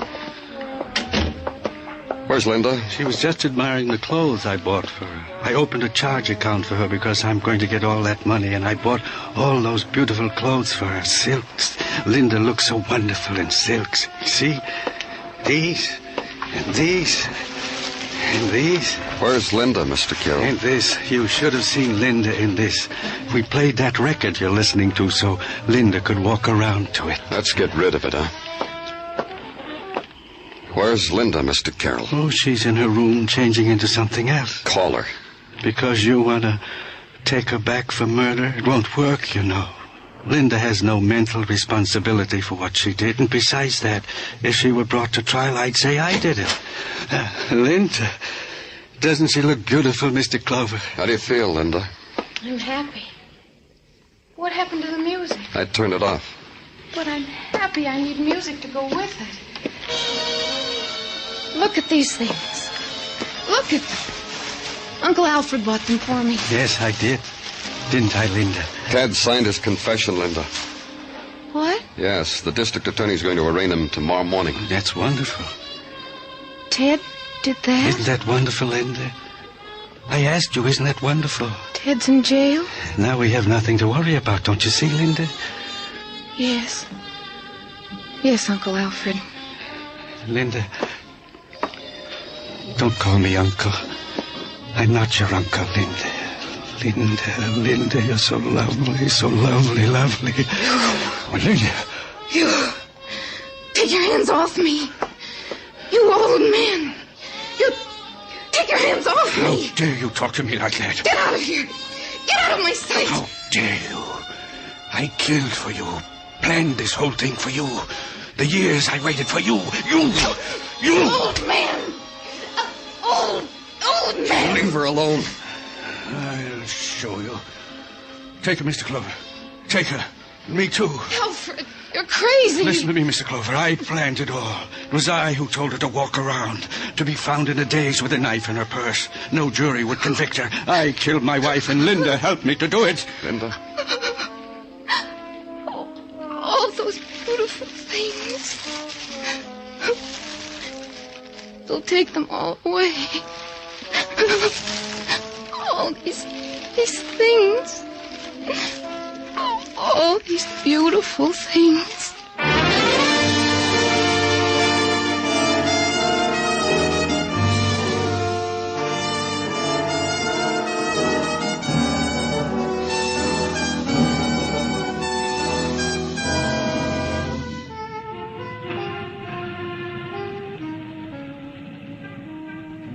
In the time of autumn, twilight sighs down on Broadway. You walk toward it. Someone smiles and takes your hand, whispers to close your eyes, then bangs your head against a wall, and your scream mixes well with the shriek of the night. It's Broadway, the gaudiest, the most violent, the lonesomest mile in the world. Broadway, my beat.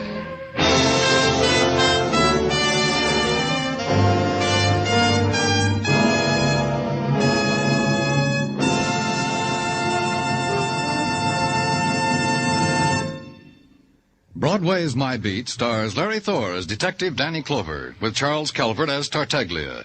The program was produced and directed by Elliott Lewis, with musical score composed and conducted by Alexander Courage. Included in tonight's cast were Joyce McCluskey, Herb Butterfield, Peggy Weber, Lou Krugman, David Ellis, and Jack Crucian. Jack Smith, Dinah Shore, Margaret Whiting, Bob Crosby, the Andrews Sisters, Lowell Thomas, Beulah, Ed Murrow. Anywhere else, they'd make up an all-star list for a week. But at CBS, the Stars address, you can hear them every evening, Monday through Friday. Dan Coverly speaking. This is CBS, where yours truly, Johnny Dollar, brings adventure Saturday nights on the Columbia Broadcasting System.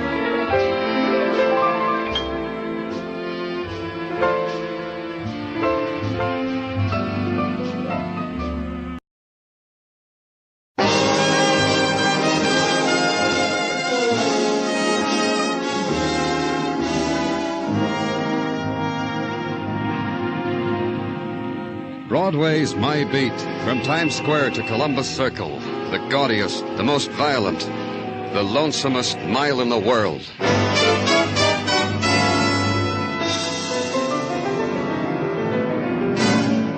Broadway's My Beat, with Larry Thor as Detective Danny Clover.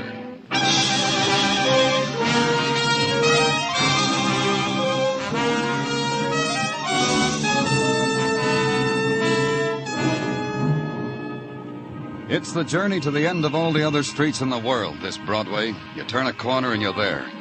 You walk slowly and you lean your heart against it. Then something explodes in your face and you run and you're one of the crowd. You shop for the kicks, the bargains, and the heartbreak. And inevitably you find it, one or the other, like I did. On the street of the tired apartment houses, a street leased on the premise that both parents should work so they can come home, smile bravely at each other, beat their children, then snore. It was 7 p.m. when I walked up to the second-floor landing of the El Royale Apartments in answer to a call. Detective Muggavan was waiting for me. There he is, Danny, on the floor over by the railing. Uh-huh. Who is he? Hey, why don't you people break it up? Go on, get back to your apartments. You read all about it in the paper. Who is he, Muggavan? Name's Harold Clark. Lives apartment 2C. Married, no children. Dead from 238 slugs in his chest. That's who he is. Who killed him? Tenant named Lloyd Ramey. Had the apartment right here, 2A. Blasted Mr. Clark right through the door. 2 shots connected with both. Here, see? 2 shots right through the door, here and here. Uh-huh. What about Lloyd Ramey? Killer? Nothing. He shot Clark and took a fire escape exit through his own room. What else, Muggavan? What about the rest of the tenants? Do they know anything about Ramey? I asked them. They shake their heads. No. Okay, ask them some more. You said Clark was married. Yeah, his wife is home. Thanks.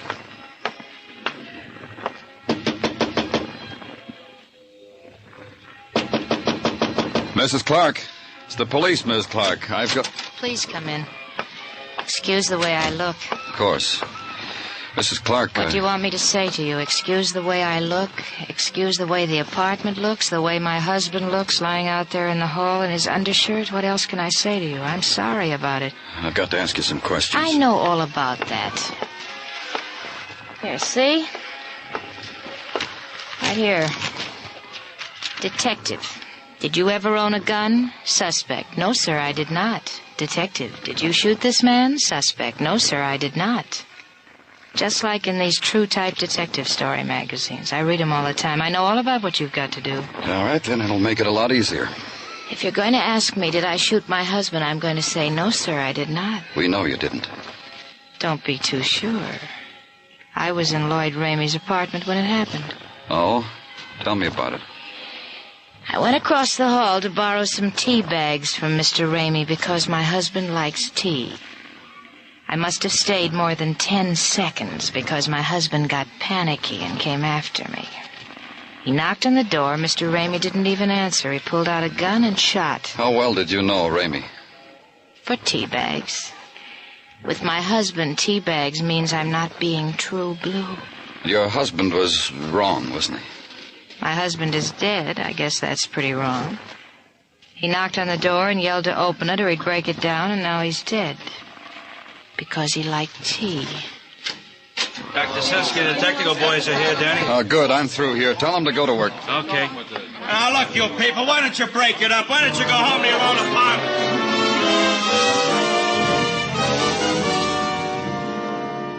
They stood there, the tenants of the El Royale apartment, summoned by the violence, drawn by the clamor of the violent dead, drawn by the cold wind that had touched their throats and led them to the warmth of the spectacle.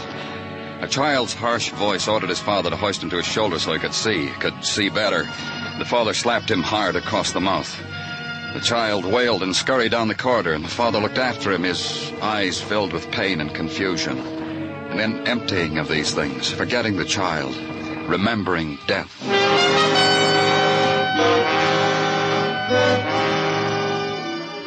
Muggavan had got one thing out of the tenants, the fact that Lloyd Ramey, the murderer, was known to a certain party, the party being the Wilkins Rental Agency on West 58th Street. The forms you had to fill out to get an apartment from them, your life was on a piece of paper in a wooden file box. Go ask Mr. Wilkins about Lloyd Ramey. He'll have it in the box. Mr. Wilkins did. Committed murder, did he?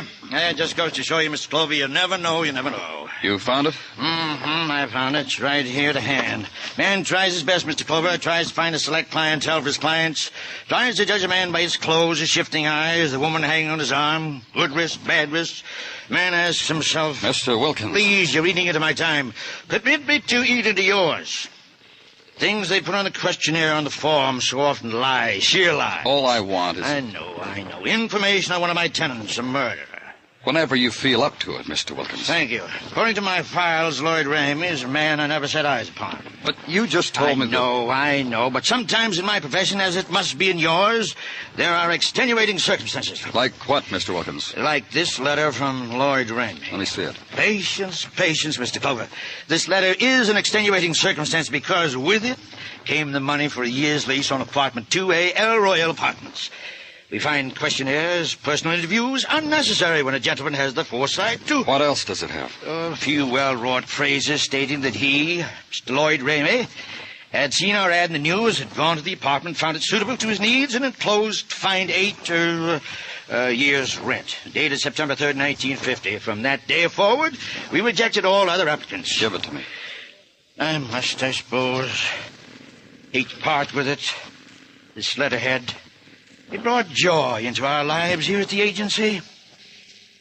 Isn't it joyful? Yes, Berkey Siegmiller, tattoos.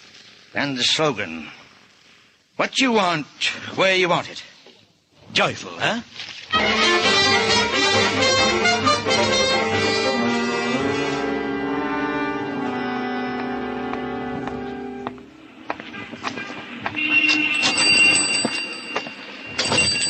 I'm back here. Come on back.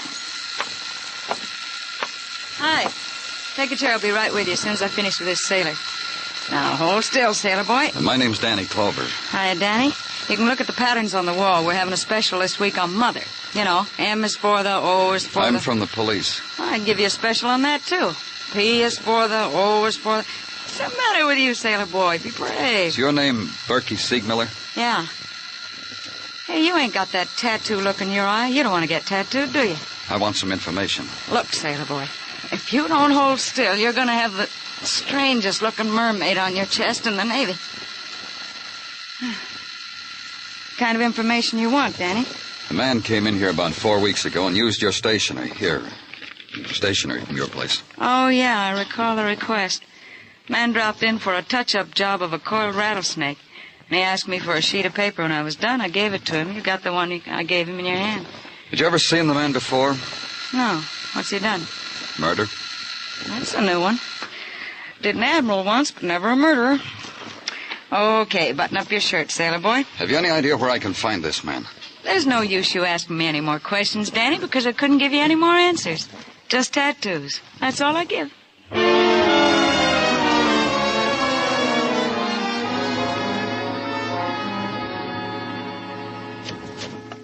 Danny? Danny, it is I, your ever faithful. Hello, Gino. Likewise, I'm sure. Well? You seem lost, Danny. Huh? Lost in some reverie into which perhaps it is implied that I intrude my face. That's all right. You can stay. Thank you. Well? You sure it's all right? What's eating you? Danny, the rumor is making its way through the nooks and crannies of police headquarters that you have lately visited a tattoo parlor. Oh, rumor is right. Danny, you have not gone and indulged yourself in some mad whim or other. You have not. You don't approve, Gino? Well, it is not for me to approve or not to approve, Danny. It is only that in a like circumstance, Mike Schreck, the bald-headed miracle detective from Philadelphia... Is tattooed? You guessed it. In the middle of his forehead, the tattoo of a snow crystal, imprinted there by a high lama hailing from Tibet. Mike Schreck has regretted this indiscretion all his life. So? So? Well, I don't want the same thing to happen to you. This regret. Danny, I won't breathe a word if you... I know I can trust you, Sergeant. Now, in the matter of Lloyd Ramey, you have something for me? Gino. In the matter of Lloyd Ramey... Oh, yeah. In the matter of Lloyd Ramey, the usual standard operating procedure. All points bulletins, terminals watched and relays. Nothing. Hey, you can't just barge in here, lady. You have to... Hey, it's all right, Gino. Do you want to see me, Miss Clark? Not particularly. I only thought that if you were cracking your skull over the murder of my husband, maybe I could help. Sit down, Miss Clark. There isn't time to be la-di-da with me, Mr. Clover. If you want to capture him, you better hurry. He was just beginning the soup course when I spotted him. Lloyd Ramey? Where? Don't panic yourself, Mr. Clover. Not Lloyd Ramey, but a man who was often a caller at the apartment of Lloyd Ramey. Ramey was such a secretive type, I took mental notes on his callers. Where is this man?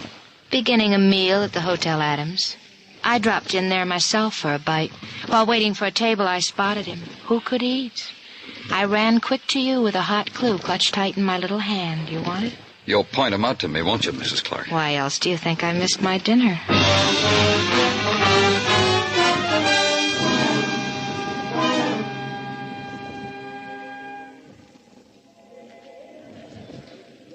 There he is, Mr. Clover. Which one? There, near the back of the room. Man sitting at the small table against the wall. You wait here.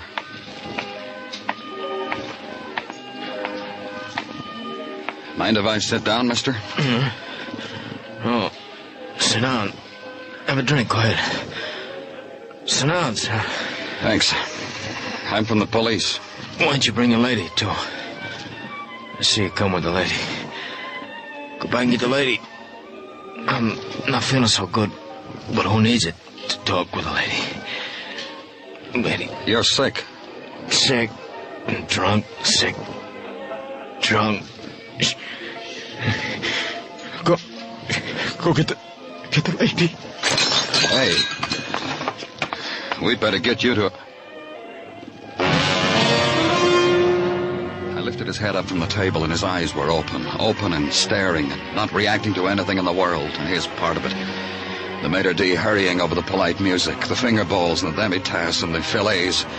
None of it registered. He just slumped to the floor. I knelt over him. Felt for a pulse. There wasn't any. He was dead.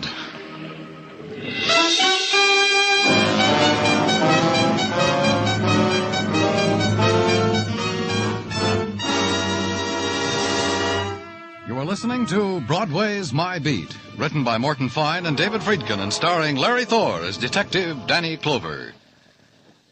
This Sunday, Frank Sinatra joins Arthur Godfrey and the other fine entertainers and programs to be heard on CBS in the afternoons. His new show is called Meet Frank Sinatra, and you'll hear members of Frank's studio audience being interviewed by The Voice and telling him their favorite songs. At their request, Frank either will sing the song himself or play a famous record.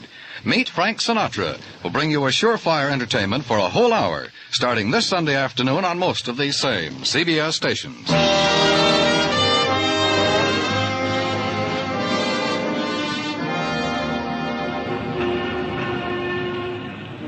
Broadway is generous in many ways. It offers you for free its own private set of values, for instance. The essence of a man's life, his worth, measure it in terms of darkness and light.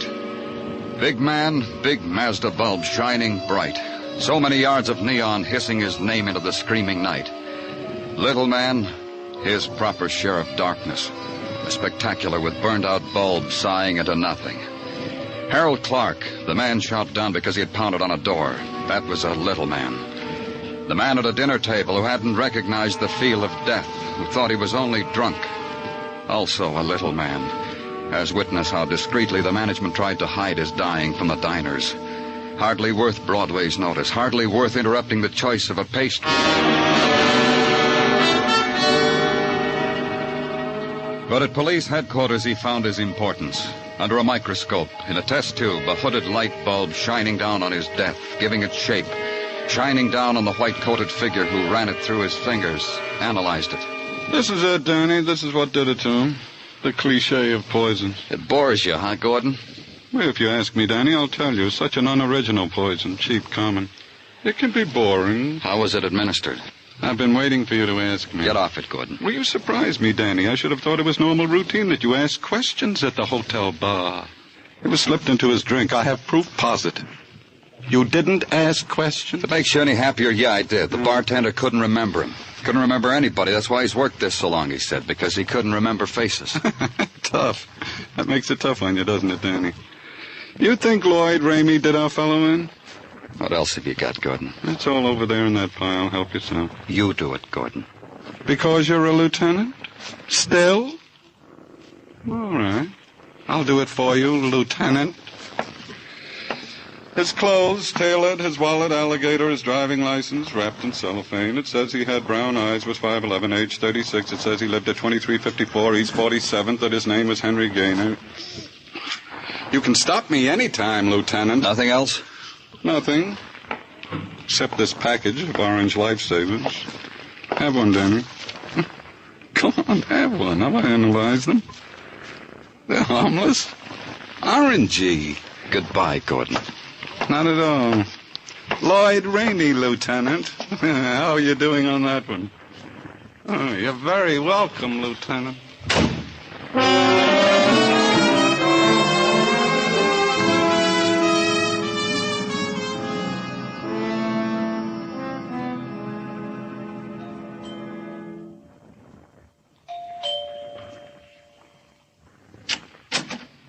there. Good morning. Hello. My name's Danny Clover. Well, let's come in. Chat inside.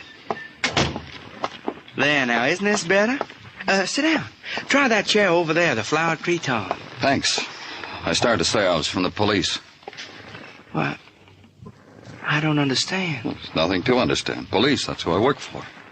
But why do you want to see me? By the way, who are you? Tommy Lawrence. You live here with Henry Gaynor? I did live here with Henry Gaynor. He's dead. I read about it in the late editions. Oh, that's why. Henry's dead, and you're the police, and you've come here. Oh, that's why. That's why. Tell me about Henry. Well, I advertised in the paper for a clean-living man to share this apartment. I chose Henry. Uh-huh. But I made a mistake. I learned not to like him. That's why I'm not outraged or worried or sorry that Henry's dead. He did nothing but dote on girls. He and his buddy. Buddy? Well, that chaser, Frank Muir. If you want his address, I don't know it. But his phone number's around. You think you can trace it? Frank Muir. I'd track him down where I were you. He's the cause of it all. Poor Henry. I detached him from his cretonne grief, made him look for Frank Muir's phone number. He found it on a pad next to the phone. He did that by lifting up a French doll, and there it all was. Surprise. I phoned Muir. He was at home. I told him to stay there. He said he had a date. I tinkled my badge into the receiver. He said he'd break the date. When I got there, he was still doing it. Come on in, Mr. Clover. Mix yourself up a happy at the bar. This lady I'm talking to on the phone, she's bitter. She don't believe I got a rendezvous with a policeman. Yeah. Sure, honey. I swear it's only a cop. A cop? What kind of a cop? I know all about those females. For 20 minutes you've been holding up the phone, honey. Here. Yeah, I'll prove it to you. Prove it to me. Go ahead, put him on. Say something to my lady. Prove to her you're only a man cop. Hang up. Well, come on, put him on, you Well, idiot. look, be a pal. Hang up. Come on. Between the two of you, she'll fracture me. I don't do this sort of things to ladies normally. You understand, Mr. Clover? You had a friend, Henry Gaynor. You can say that again. Had is just the word. I read in the papers how a friend I once had is now gone. When'd you see him last? You think I killed him? When Henry and me had such snazzy times together on blind dates? On with your eyes open dates? When did you see him last? On the occasion when I turned over Mrs. Ellen Clark to him. What? You heard me. That was 3, maybe 4 Saturdays ago. I make it 4. Mrs. Clark was one of your lady friends, like... Don't get me wrong, Mr. Clover. Mrs. Clark was, how do you classify? A smile filled with hidden meanings. The touch of a knee under a checkered tablecloth. That was all Mrs. Clark was to me. That's why you handed her over to your buddy? Wrong again. You see that plaster cast up there on the mantelpiece? That's courtesy of irate husband, Mr. Clark. He found me once with his missus waiting to catch a bus. He clobbered me, broke my arm. Care to autograph it, Mr. Clover? All my friends have. No? Oh, you'll excuse me. It's undoubtedly...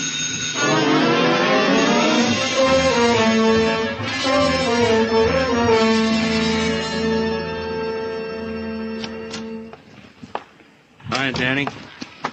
How you feeling? There've been better times, Muggavan. There always are. Seen the papers? Haven't had the time. You should have looked. What have you got in your mind, Muggavan? You don't have to bite my head off because I suggest you read the papers. It's got a picture of Lloyd Ramey on the front page. What? Yep. Only his name isn't Lloyd Ramey. The name is George Harvey. Something, huh? You want me to invest a nickel in a newspaper, or you want to tell me why? We took the 2 bullets from the body of Harold Clark and checked the riflings of what we got on file. We didn't have anything. So? Sent them to Washington. FBI checked. Sent a wire back. They got what the 2 bullets matched. 2 more bullets. Where'd they get them? One of them out of a murdered bank clerk of Vincennes, Indiana. The other from a woman shot down during a liquor store robbery in St. Louis. Both shootings done by George Harvey, wanted by Indiana, Missouri police for murder. What does it do to you, Danny? Does a whole lot, Muggavan. May I come in? What are you looking for, mister? I'm Joseph Goodness. May I come in? What's on your mind, Mr. Goodness? Thank you. Who do I see about the reward? Reward? Yeah, it says right here in the paper, reward. And don't you people try to talk your way out of it either. You see? Right here on the front page. Have you seen this man, it says. I've seen this man. What about the reward? If there's a reward, we'll see that you get it. Where did you see him? Where'd you see him, yes? Where's the reward? The man in charge of the reward department's just stepped out. I'll wait. Sure, wait. But if George Harvey escapes while you're waiting, you'll be held for... What'll he be held for, McGovern? Aiding and abetting a criminal. Aiding and abetting a criminal. Aiding and abetting a criminal. The man whose picture appears in the paper moved in this morning next door to me. Hotel Hobart, into the hall, 3rd floor. No, I'll just wait.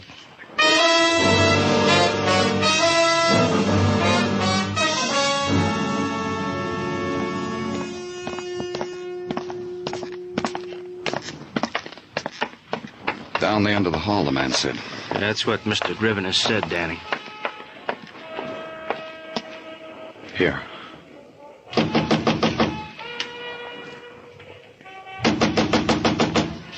Yeah? Yeah, what do you want? Come on, open up, Harvey. Move away from the door, McGovern. Open the door, I'll break it down.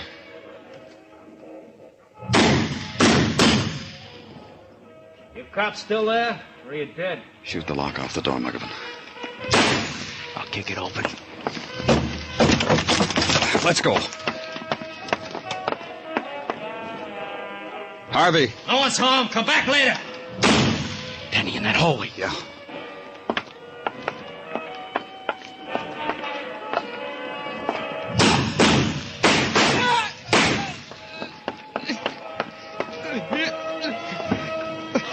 You better call an ambulance, McGovern. Okay, Danny. Turn the radio on. What do you know?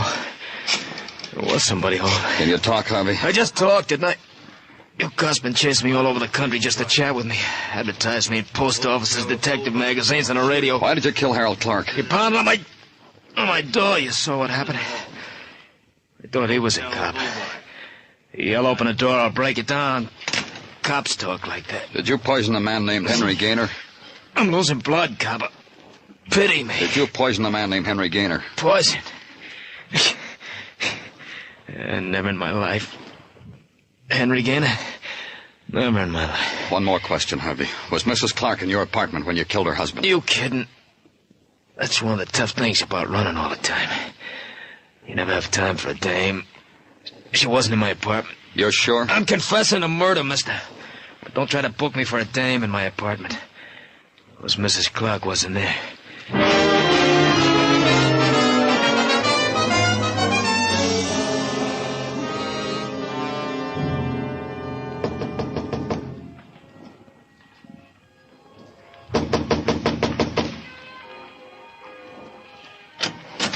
Yes? Oh, it's you, Mr. Clover. I know. You've come to tell me you've got my husband's murderer. Did you bring me some good news like that? I'll come in and tell you about it, Mrs. Clark. I was just going to ask you to do that. My apartment looks better now, doesn't it? How does a woman feel when the man she loves is murdered? I felt numb at first, but I'm getting better. Harold, my husband, was a jealous man. Harold was always... I'm not talking about your husband. I'm talking about Henry Gaynor. Who? The man you poisoned after he refused to have anything to do with you. You poisoned him and brought me there to watch him die. You're crazy. Before you killed Gaynor, did you tell him how you arranged your husband's murder? You invited yourself in, now invite yourself out. What are you doing? What are you walking around my place for? Place looks nice. Thanks. Get out. Really looks a lot better. Neat. Things in order. Where are all those true-type detective story magazines? I gave them away. A man came, offered me $1 for all those magazines I had. I gave him 5 bundles wrapped in twine. Did you save one of them? What? The one with a picture of George Harvey, alias Lloyd Ramey. What did it say under his picture? That he was armed, that he was wanted for murder, that he was dangerous, not to approach him, but to notify the police? Get out of here. You knew your husband was bitterly jealous. You goaded him, made him believe you were carrying on with a neighbor across the hall. Get out. You sent him over there knowing that trigger-happy killer would shoot him as soon as he knocked on the door, and Harvey did. I'll kill you. Harvey said you were never in his apartment. You were too frightened of him ever to talk to him. Let's go, Mrs. Clark. Take your hands off me. I said let's go, Mrs. Clark. I had it all. I had it in the palm of my hand until you... Come on, Mrs. Clark. Look, you've got to understand. My husband was jealous. He spoiled everything. Every man I ever looked at. You don't know how it was. He ruined everything. He spoiled everything.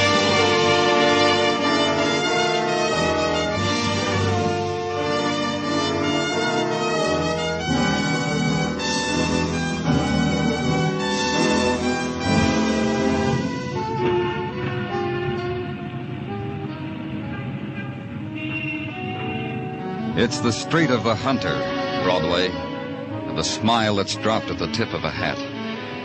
And the lights are flung from windows, out of doorways. You walk a pavement speckled with 1,000 colors. But between the lights, that's where the darkness is. It's Broadway, the gaudiest, the most violent, the lonesomest mile in the world. Broadway, my beat.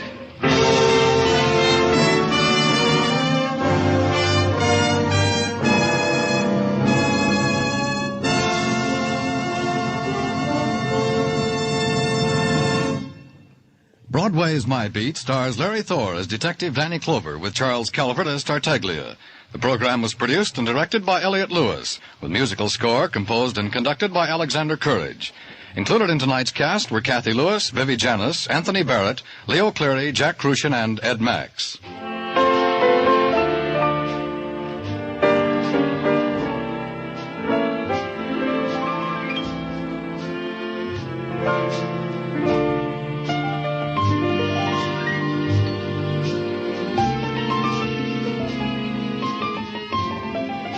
Jack Smith, Dinah Shore, Margaret Whiting, Bob Crosby, the Andrews Sisters, Lowell Thomas, Beulah, Ed Murrow. Anywhere else, they'd make up an all-star list for a week. But at CBS, the Stars address, you can hear them every evening, Monday through Friday. Yes, every weekday evening, most of these same CBS stations bring you these top-ranking stars in their specialties. Music, comedy, top reporting. Be listening for Jack Smith, Dinah Shore, and Margaret Whiting, for Bob Crosby and the Andrews Sisters, for Beulah, and for those great radio reporters, Lowell Thomas and Edward R. Murrow. Dan Coverly speaking. This is CBS, where yours truly, Johnny Dollar, brings adventure Saturday nights on the Columbia Broadcasting System.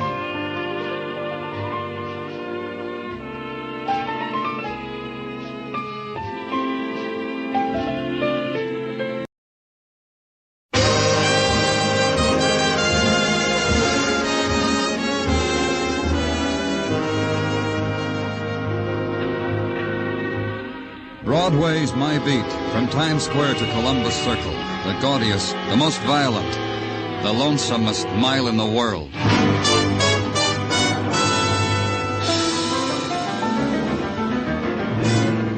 Broadway's My Beat, with Larry Thor as Detective Danny Clover.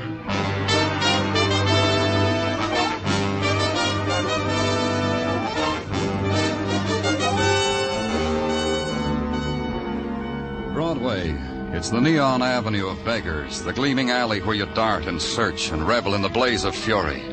You sidestep the gutters of night, try to close your heart against the carnival scream that rises high above Broadway, shatters, then prowls through the city. But it's no good.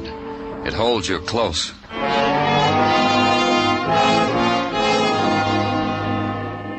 But at the waterfront, it releases you, hands you over to other sounds, the voices of the river, the waking wind that has slept in the sea, the siren wind that clears the way for morning and for death, and beckons you up the protesting stairs of a waterfront hotel, opens a door and invites you to consider a dead girl.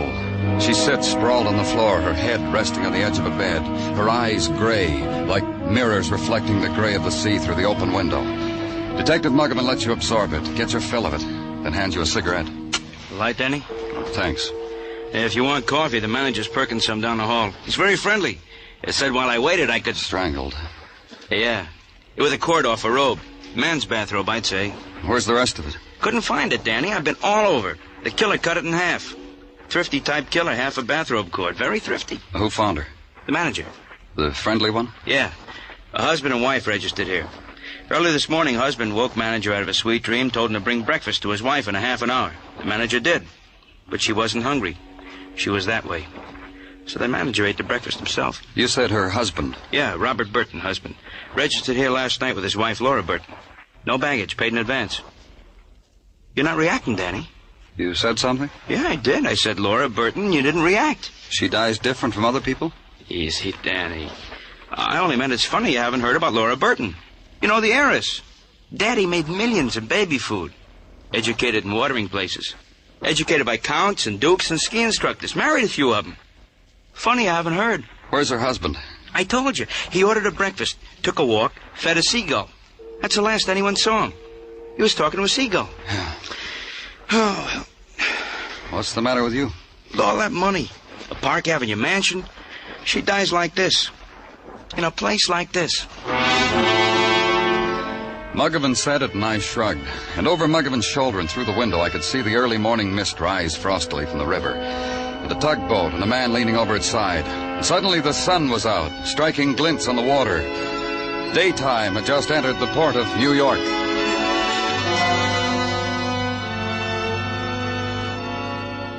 Laura Burton, heiress, Laura Burton, strangled in $1 a night hotel. Find out why. Go to the Park Avenue address of Laura Burton. Be suitably impressed by the paneled oak doors, the musical chimes. The butler who took my badge and placed it on a silver tray disappeared, then returned and gave it back to me between his thumb and forefinger and told me to sit.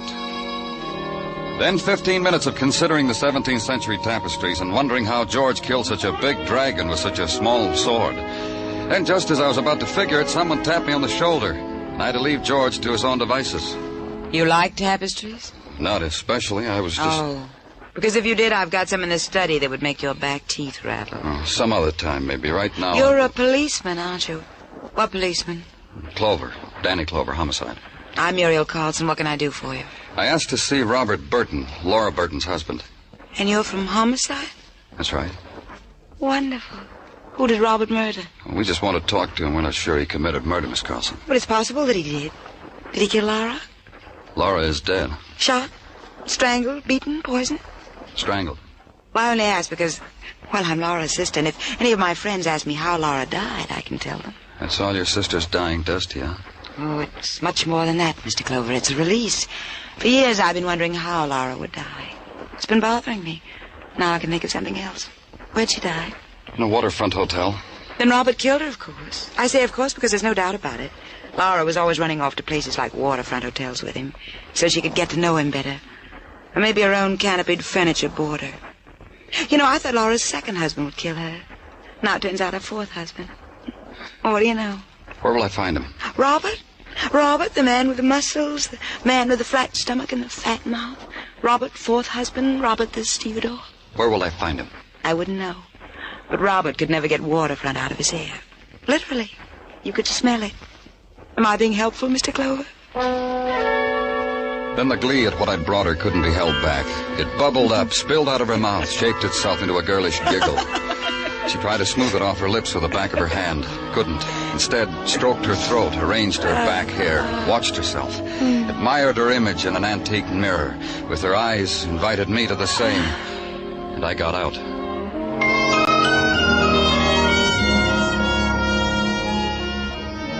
Then the routine pattern began to spin itself out. The APB's all-points bulletin on one Robert Burton, suspicion of murder. The inquiries at the waterfront places. Robert, if you find him, mister, send him back to me. I miss dear old Robert. My Prince Charming, I called him. Find him for me. The waterfront buddies. Robert, married something rich, I hear. Gilda, huh? Well, she wasn't the rich for his blood, huh? That's a Robert for you. The waterfront hiring halls. You're kidding, Detective. We haven't seen him here since he married Mink and la-di-da. Robert's dreamboat come in, huh, Detective? Dead wife, live money, huh? And finally, a man on the docks. A man loading cargo. A man who knew Robert like he was his brother. Like my brother. We loaded junk together. We dreamed together of faraway places and girls with bells on their toes. Well, where is he? Holed up with a bag of gold and a golden girl in some hole on Park Avenue. Like I'll be someday if I'm a good boy. By the way, I'm Marty Dixon, and you're a cop. But you got a name, huh? Danny Clover. Danny Clover. They tell me you used to room with Burton. Uh-huh. We shared everything. A room, old comic books, girly magazines. Sometimes we shared our friends until... Till he married Laura? That part of himself he kept to himself, like I'll do someday. You won't begrudge me that, will you, Danny? Like I don't begrudge my friend Robert, who's like a brother. Tell me about their marriage. It's been in the society columns. You tell me, because you knew him so well. Gladly. I've just been waiting to be asked. I'm tired of thinking about it in the loneliness of my room. Their marriage was champagne and antique mirrors and velvet carpets. Sometimes he and Laura would come down and share the crumbs with me. That was gay. Why do you need to know nice things like that? Because we think he murdered Laura. Boy, that crawling no good. What's the matter, Marty? You want the killer? I'll give him to you. Where? I'll give him to you because that he shares with me. He comes to me, says he's in a little trouble. Will I put him up for a couple of days? Sure, I'll put him up. Where? In my room, 1823 West 6. You know something, Danny? I'm glad you found me. Cross my heart, I'm glad.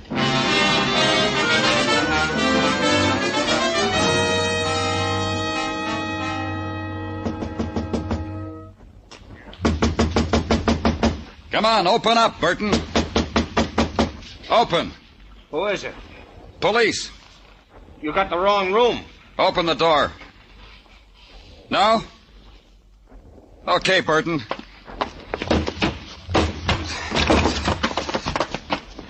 Let's go. Not gonna be that easy, copper.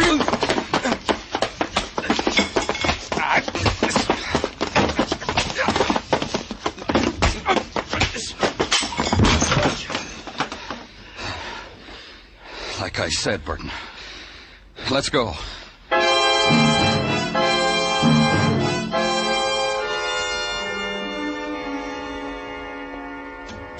In here, Burton. Hi, Danny. Brought Burton along because he wants to talk to us. Good. Sit down, Burton. Over there. Thanks. Lawyer said I should tell all. You got a smart lawyer. And he can afford it.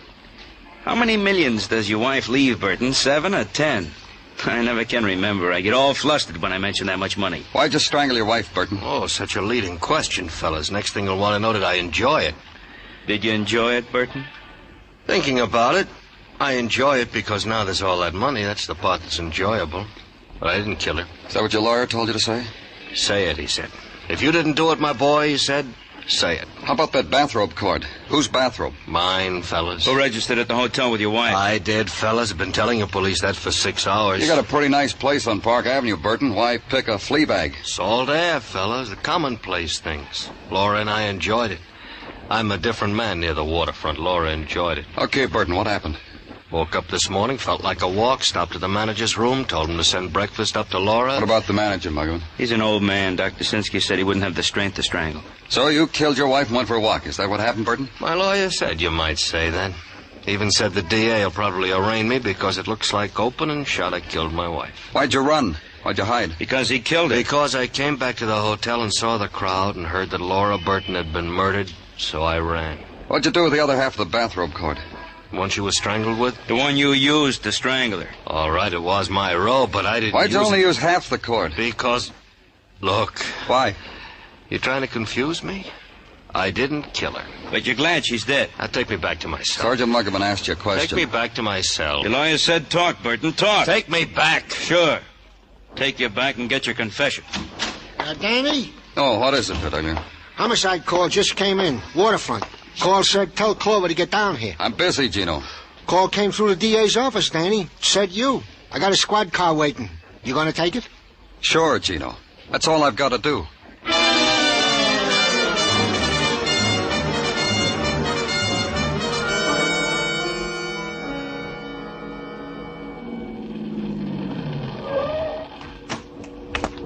I've been waiting for you, Lieutenant. It's right down the alley. Thanks, officer. I was just making the beat. Stopped here for a drag and a cigarette. I was just checking. Routine, you know, Lieutenant. You stopped for a drag. Yeah, that's right, Lieutenant. Well, when I lighted up, the light from the match. Oh, anyway, there she was, laying there. I thought she was a drunk. Told her to move on. I poked her. Maybe I shouldn't have done that. This is the way you found her? Yeah, just like that, Lieutenant. I figure she wasn't drunk. I figure she was strangled to death. I shouldn't have poked her. Don't worry about it. You know who she is? No. Here, I'll hold the flash so you can see better. Good. Hey, you see? She looks a lot like that Laura Burton who was strangled with a bathrobe cord.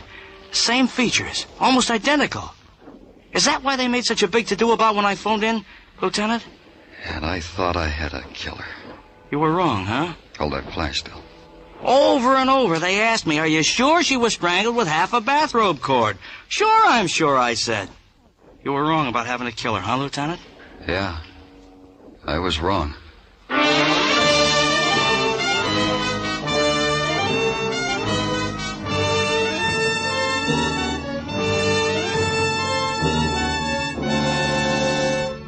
You are listening to Broadway's My Beat, written by Morton Fine and David Friedkin, and starring Larry Thor as Detective Danny Clover. The election news. You'll hear it best on CBS next Tuesday, November 7, with its world-famous reporter Edward R. Murrow heading up the staff. CBS News will bring you the latest up-to-the-minute returns in state and important local contests. Be sure you get the election news fastest and the most accurately next Tuesday night. You'll hear it best on CBS.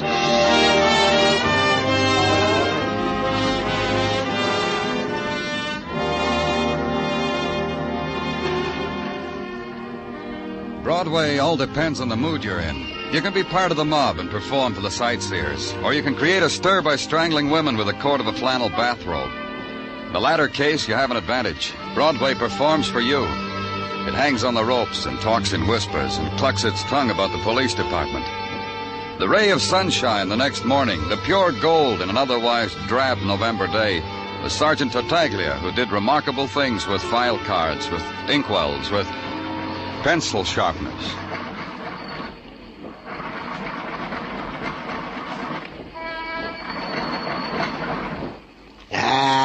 What's the matter, Gino? This pencil sharpener, Danny. A veritable ogre of pencils. Chews them up and gives no points in return. I've been waiting for you to come in, and I've been sharpening your pencils. I'm here now, Gino. Huh? Well, you said you were waiting for me. You got something to tell me? Roger. Then tell me.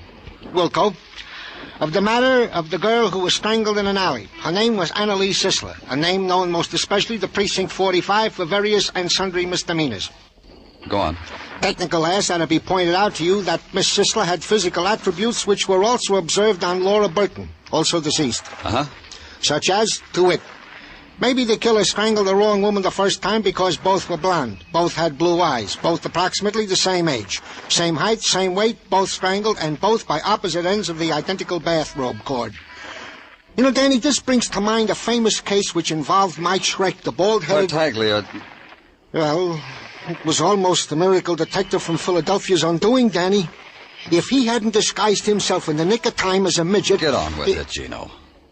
To wit, the DA has released Robert Burton as a murder suspect since he was in the pokey at the time of the murder of Miss Sisler. And since the murder weapon which killed Miss Sisler also killed Laura Burton. Okay, what else? What else is that Miss Sisler's last known address, according to the records of the 45th Precinct, is the Kenneth McManus Masseur Parlors on East 34th Street. How'd I do, Danny? Great, Gino. I'll get you a new pencil sharpener.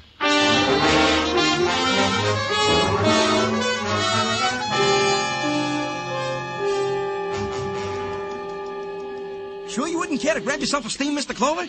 Then a nice salt rub from the salty hands of one of my exploits? All in the house, of course. All I and want you can is... get your suit clean and pressed while being catered to. We think of everything in this calling. Look... And we got a ladies, too, in case you got a wife or a girlfriend or something else on the plump side.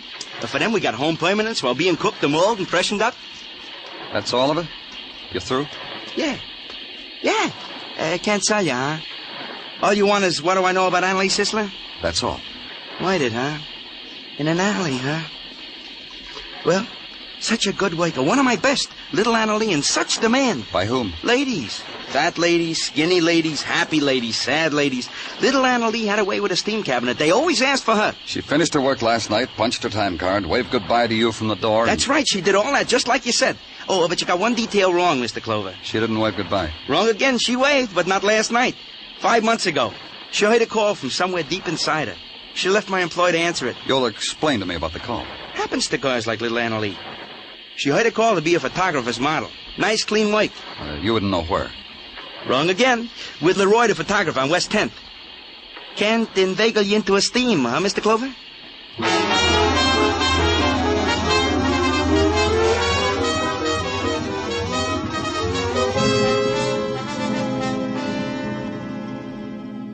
My receptionist secretary said you were different from the other people who come to study with me.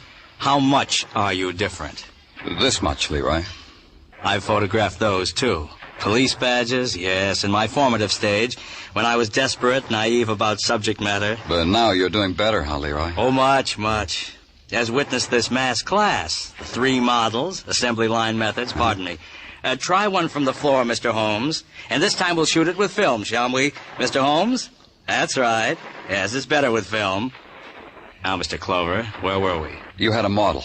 Oh, that's why you're here. You want stuff about Anna Lee. Now you know. Wonderful girl. Ordinary, but wonderful in such a wonderful way. The textures, the highlights, the shadows. Yes, we miss Anna Lee, don't we, Mr. Holmes? Of course we do. Ever done art studies in a prison cell, Leroy? The texture, the highlights, a man like you could do wonders. You mean because I don't nudge up to your questions, you'd do that to me? You'd, Uh-huh. Hold my camera, Mr. Holmes. Thank you. Now look here, Mr. Clover. I don't believe it. Oh, I'm not going to hit you. Don't fear. I'm just going to tell you off. Anna Lee Sizzler was our favorite model. We've lost her. We've mourned for her for 5 weeks now. What? 5 weeks ago, she said she had something much better than us. I pleaded with her, tried to bribe her to come back to us, even went to her apartment, my arms full of goodies. She slammed the door in my face. Her apartment, where is it?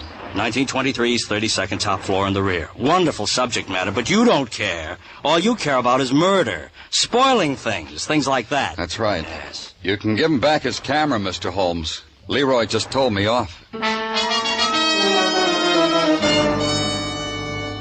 East 32nd, top floor, in the rear. And a door open. And a woman in the room, her back to you, not hearing you walk in. A woman intent on grubbing through the open drawers of a bureau, finding things, holding them close for an instant, tossing them on a pile of stuff already on the floor, grubbing for more. Then finally aware of your presence, trying to still the greed trembling in her fingers and her body. What do you want here? What are you doing here? Spying. Get out. This is Miss Sisler's apartment, isn't it? What of it? She's got no use for all this now. She didn't deserve things like this anyway. But you do. Yes, I do.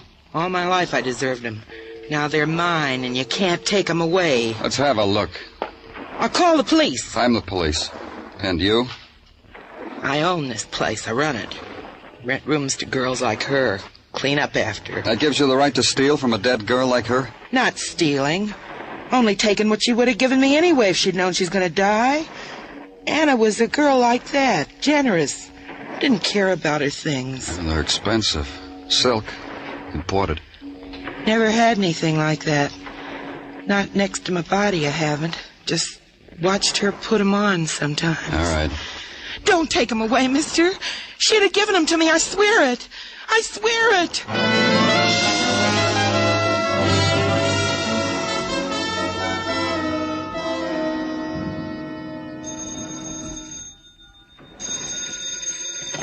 Danny Clover speaking. This is Gordon, Danny, the lab. Come across the hall for a minute. I have something to show you. What? The lady's slip you brought in, the underwear. Don't walk, run. Gordon? Hello?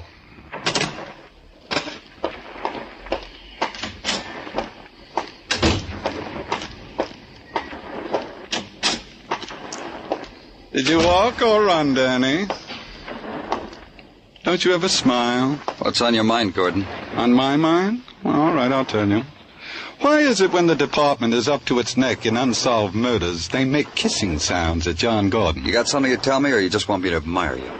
Well, first I'll tell you something, then you can drop your chin in frank admiration. Take a look at this slip. Go ahead, hold it up to the light. See what I mean? I see a black silk slip. A real expensive black silk slip. Feel it. Go ahead, right here. See what I mean? No, you don't see. That roughness is thread. Something was sewn on that slip and torn off. A laundry mark? Oh, Danny, what you don't know about slips. A laundry mark on a slip sewn here? Sewn here was a French word, toujours. And sewn here was a name, Laura. The stitches were pulled out, but they left their pattern.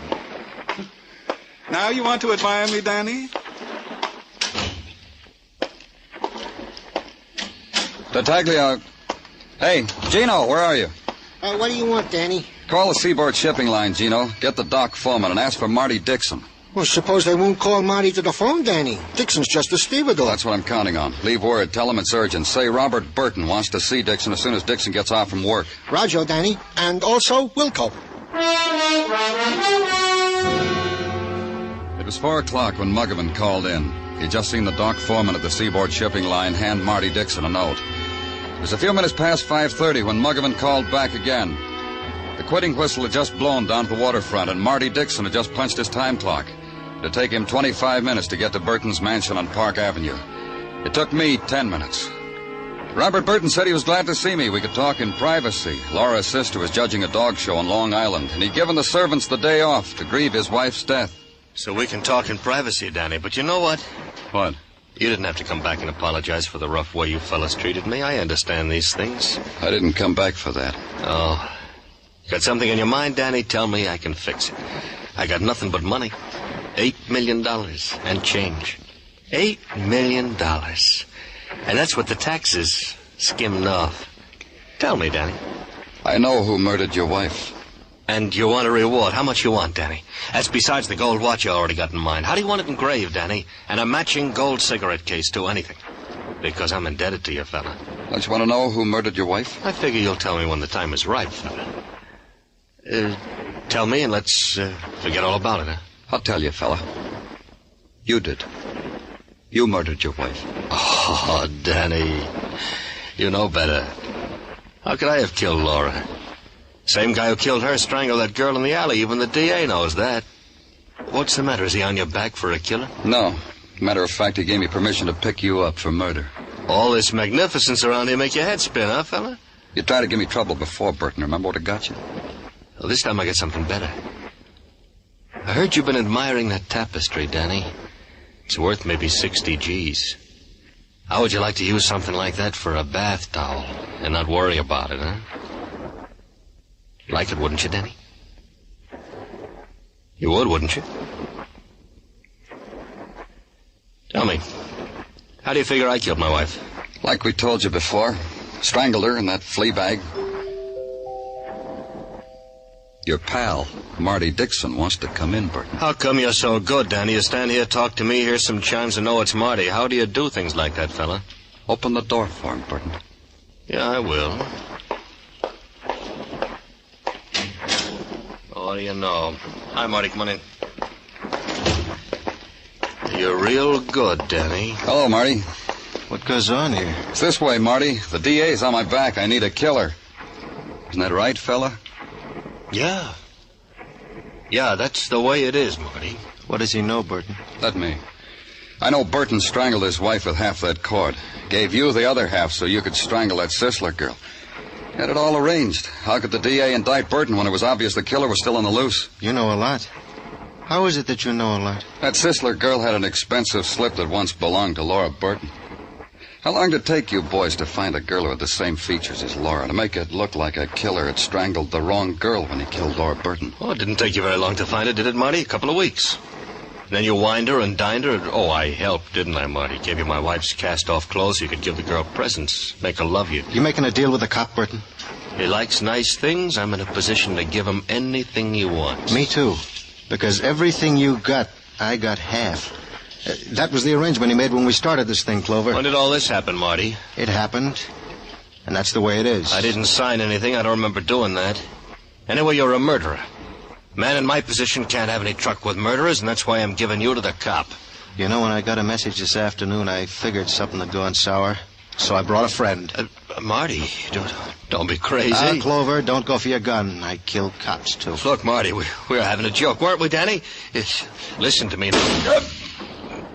Marty.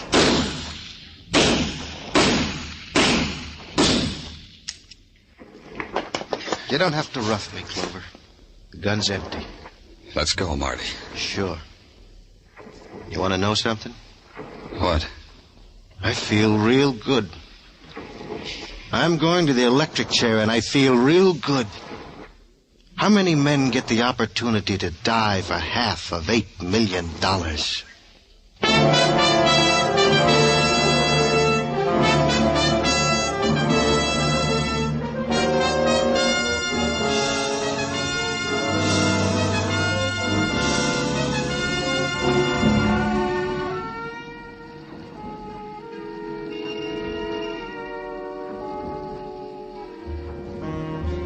In the minutes before dawn, Broadway lies huddled in a dreamless sleep.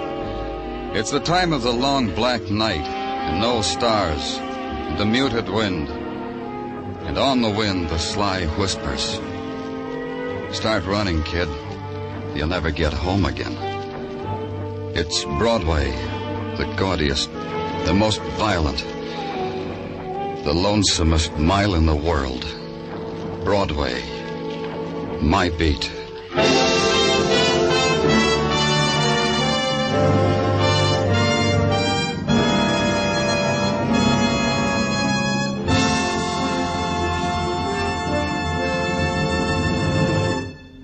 Broadway's My Beat stars Larry Thor as Detective Danny Clover with Charles Calvert as Tartaglia.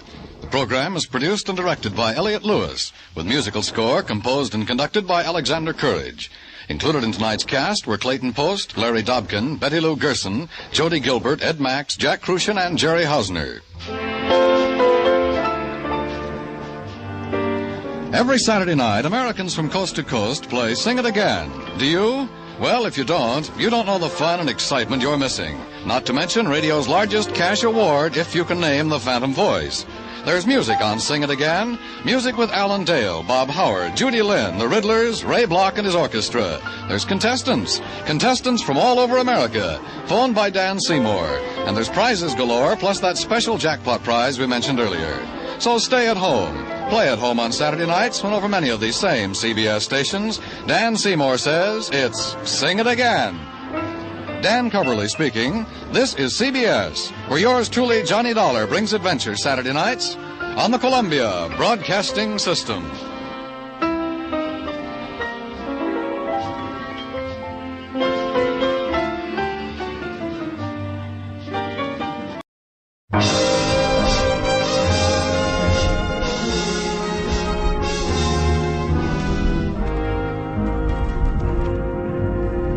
Broadway's My Beat, from Times Square to Columbus Circle, the gaudiest, the most violent, the lonesomest mile in the world.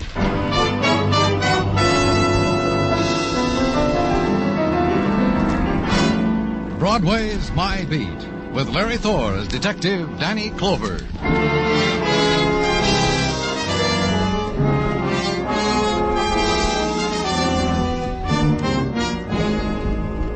Broadway takes its nighttime out of the river.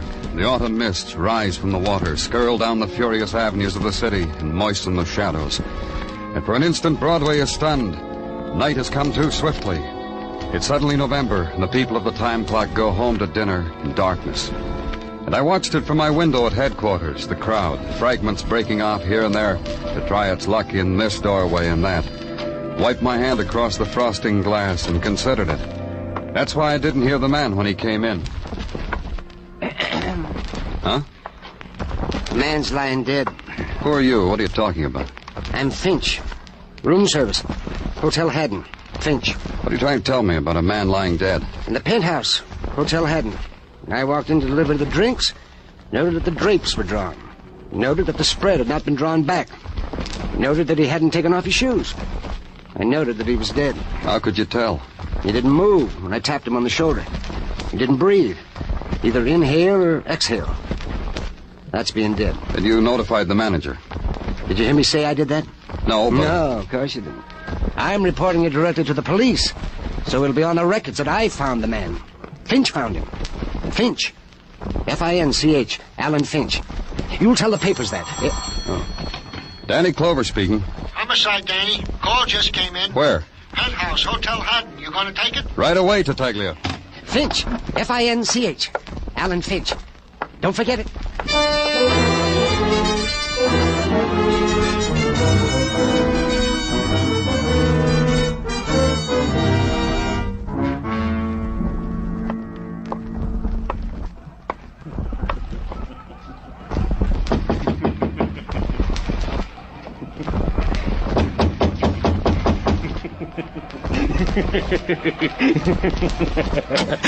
What do you want? Oh, it's you, Daddy. I'm glad it's you. Makes you happy, huh, Morrow? Yeah, come on in.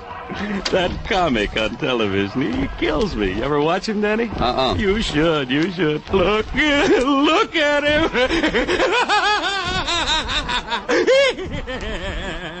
He kills me. Where is he, Morrow? The dead one? He's in the bedroom. Come on, I'll show you. If you could tear yourself away from the comic. Ah, Danny, don't be like that. How many laughs does a house dick get in a day? I mean, for free. There he is, Danny, on his $20-a-day bed. Shut the door. The television is for free, too, Danny. In every room, we can cop a look in between, you know. Shut the door. Whatever you say, Danny. Who was he? Here, I'll hold up his head so you can look at him. Looks different, huh? We've been waiting a long time to see him like this, huh, Danny? Johnny Hill. The same. A little punctured, but the same. Johnny Hill. Tell me about it. A lady was bidding a gentleman good night at the door.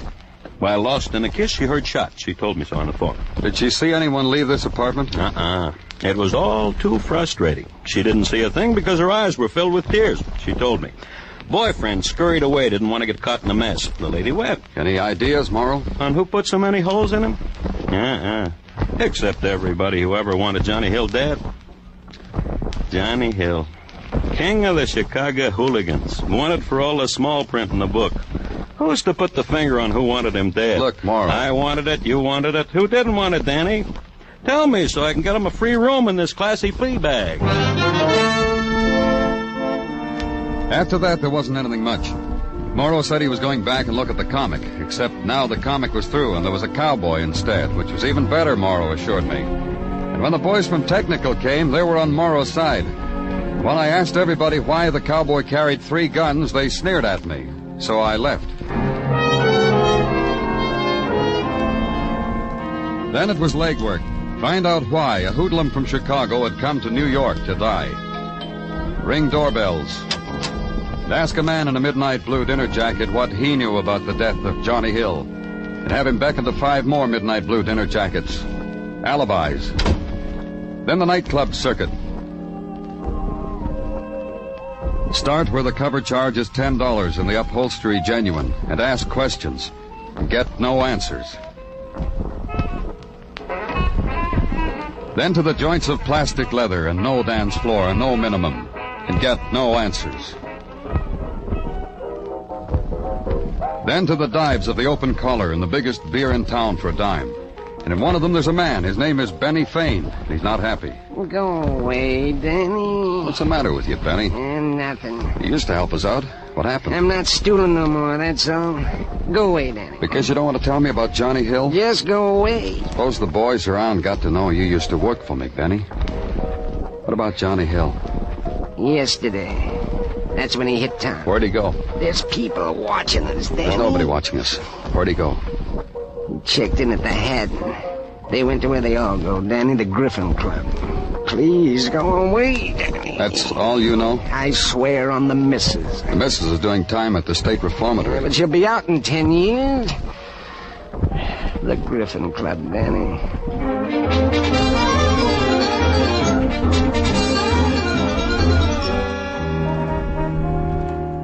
The Griffin Club was a polite brownstone mansion that peeked at the park through white lace curtains, needle-pointed with aqua griffons. Its decor, late Prohibition. Its membership, lovely ladies and equally elegant gentlemen. Their amusement, conversation of latter-day hooligans who have become quality folk. I knew that because when I walked in, the tinkle stopped. The whisper of silk took over, and I was looked at as if I were a cheap wine spilled on the fawn-colored rug. A lady rose quickly to wipe away the stain I was making in their drawing room. I'm afraid you've made a mistake. We are only for members. We suggest the wise, right? Don't you know me, Betsy?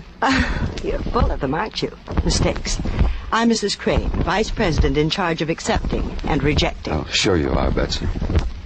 All right, so I know you. You're running out of your class, aren't you, Danny? I don't think so. Johnny Hill made me a member. You were having a lovely time till you walked in. You turned it sour. But I recall that's the way you are. I said Johnny Hill, and you didn't even drop your fan. Drop it, Betsy, so I'll have to pick it up for you. He's in Chicago. In the morgue. But You know that, don't you, Betsy? He finally made it. I'm glad for Johnny. You'll tell him. Before that, he did all the normal things for him. Checked in at the Haddon penthouse, came here, then back to the Haddon. Died in his bed. Normal for Johnny. I'll tell my friends how it was. Thanks, Danny. They've been itching to know. And you'll tell me the things that Johnny did here, won't you, Betsy? For old time's sake? Grab a handful of canopies, Danny. Take some to your friends, because we're through reminiscing. Wait, I'll get you a brown paper bag. I couldn't go without you, Betsy. You've got nothing. Not on me, not on the club. Only I murdered Johnny Hill. You know how these things work, Betsy. We hold you on suspicion. A day, a month, as long as you want. What happens to your vice presidency then? It took me a long time. It's mine. No part of it belongs to anyone else. Sure. Think how hard you worked for it, Betsy. I rocked myself to sleep thinking about it. All right. Johnny came in here about 4 o'clock last night. Alone? For a while alone. For about an hour he nibbled at the caviar, the entertainment. Then he got bored. Called Nick Joyner. Nick was here? Johnny called him, didn't he? Johnny calls, people come. Used to. They played cards, then something must have happened because they started calling each other names. So I called Johnny's boy to break it up. He came, he did. Johnny's boy, who is it now? Harry Bishop. Where? 1923 East 47. I've been awfully good to you, Danny. It didn't cost you a cent. Not a penny. Clutch it close to you, because that's all you get. Goodbye forever, Danny.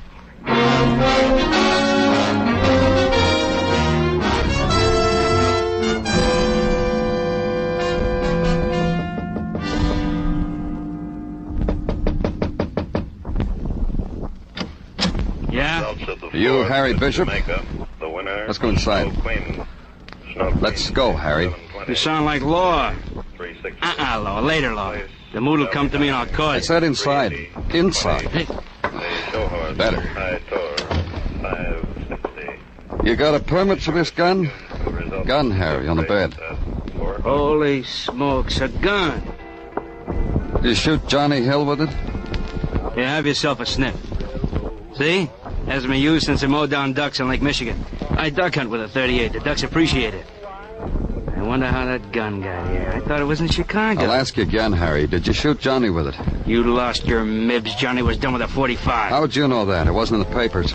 Nick carried a 45. Nick Joyner, the guy who shot Johnny. You're sure of it, huh? Johnny was killed with a 45, wasn't he? That's right. See? Nick Joyner. What happened at the Griffin Club last night? A card game with peckled cards. Johnny dropped maybe 50 G's. Nick won it with peckled cards. Maybe Johnny wasn't going to stand for it. Maybe Nick beat him to it. You took Johnny home after the game? Back to the Haddon. Tucked him in. Where's Nick?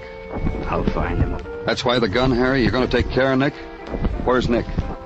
Leave him to me. Let's go. If we go, you're never going to find Nick. Come on, Harry. I'm booking you on a weapons charge. You're taking me in, huh? Where is he? Where else? Hotel Haddon under an alias? What alias? Merkel, something I don't know. I can save you the trouble, cop. I owe it to Johnny. Then you'll be held for homicide. Then you'll have to catch me. I already did. Turn off your radio and let's go, Harry.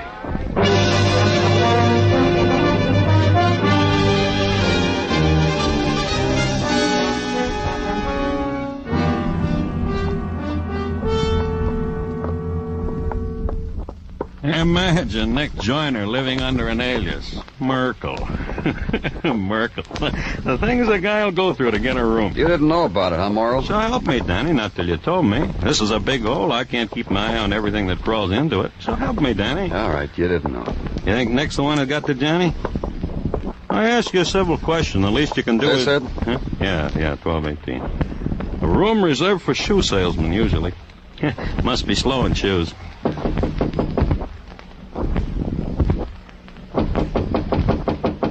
Maybe Nick's out. Maybe... You got a pass key? Sure, Danny. I got everything, but maybe Nick's... Open it. Whatever you say, Danny.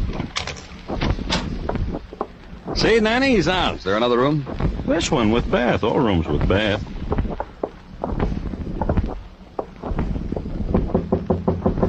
Nick, I'm sorry to barge in, but guess who? Hey, Danny's in the shower. Nick. Nick. Hey, Nick. Open it, Morrow. Tell him we're here. Nick. Nick can't hear you, Maury. He can't hear anything anymore. Nick is dead.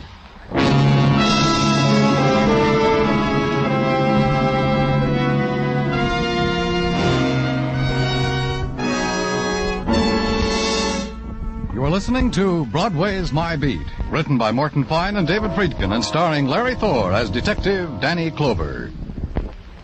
How's for trying to sing it again this Saturday night? $5,000 in cold, hard cash and $10,000 in fine prizes are waiting for the CBS listener who can solve the new Phantom Voice mystery. Dan Seymour will be on hand with those coast-to-coast phone calls, and Alan Dale, Judy Lynn, Bob Howard, and the Riddlers will be making music. It's an hour of fun and song to entertain you and perhaps pay off every Saturday night on most of these same CBS stations. Here, sing it again this Saturday, won't you?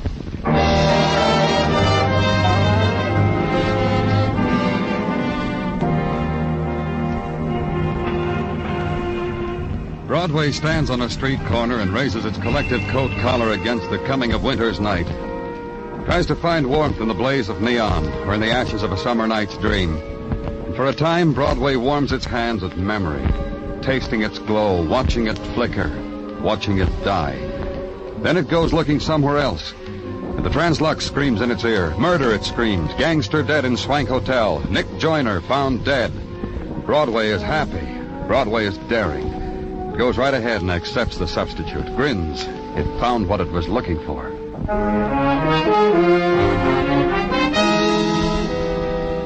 And at police headquarters the next day, the probing over the murder of two men, Johnny Hill and Nick Joyner. And assisting at the probe, a man with an apple in his mouth.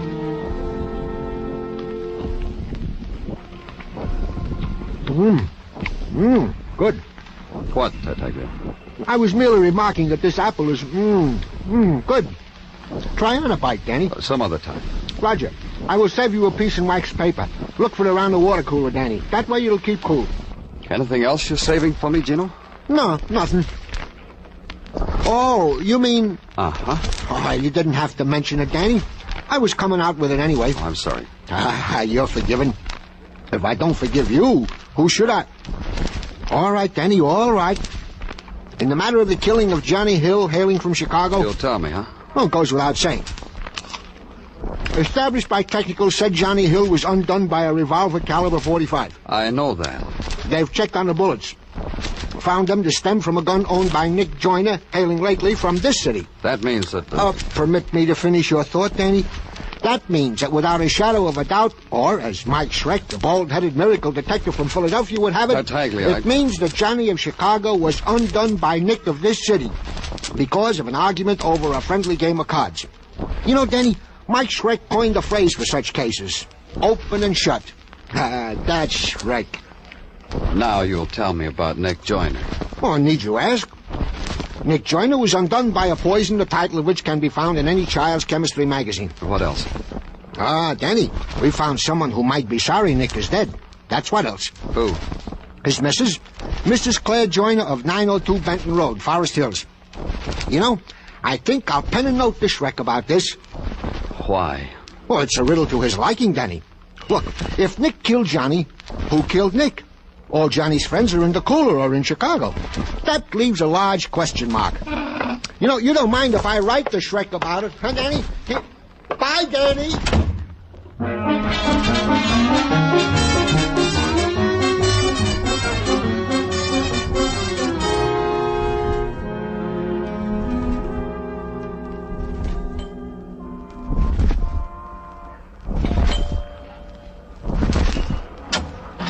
Can you come back? Oh, I'm sorry. Sorry about what? I thought you were the door-to-door tea salesman. The jewel truck is across the street, and I was going to tell him... Who are you? Danny Clover, police. Oh, please come in. In here. Please sit down. Thank you. I'm afraid I haven't very much time. Nick is... I know. I want to see him just once more. He's at the mortuary. I feel I ought to see him. How long has it been since you and your husband lived together? I don't know exactly how to answer that, Mr. Clover. Oh, a month? A year? Oh, no, longer than that. Once Nick brought home a black gown. Strapless and cut...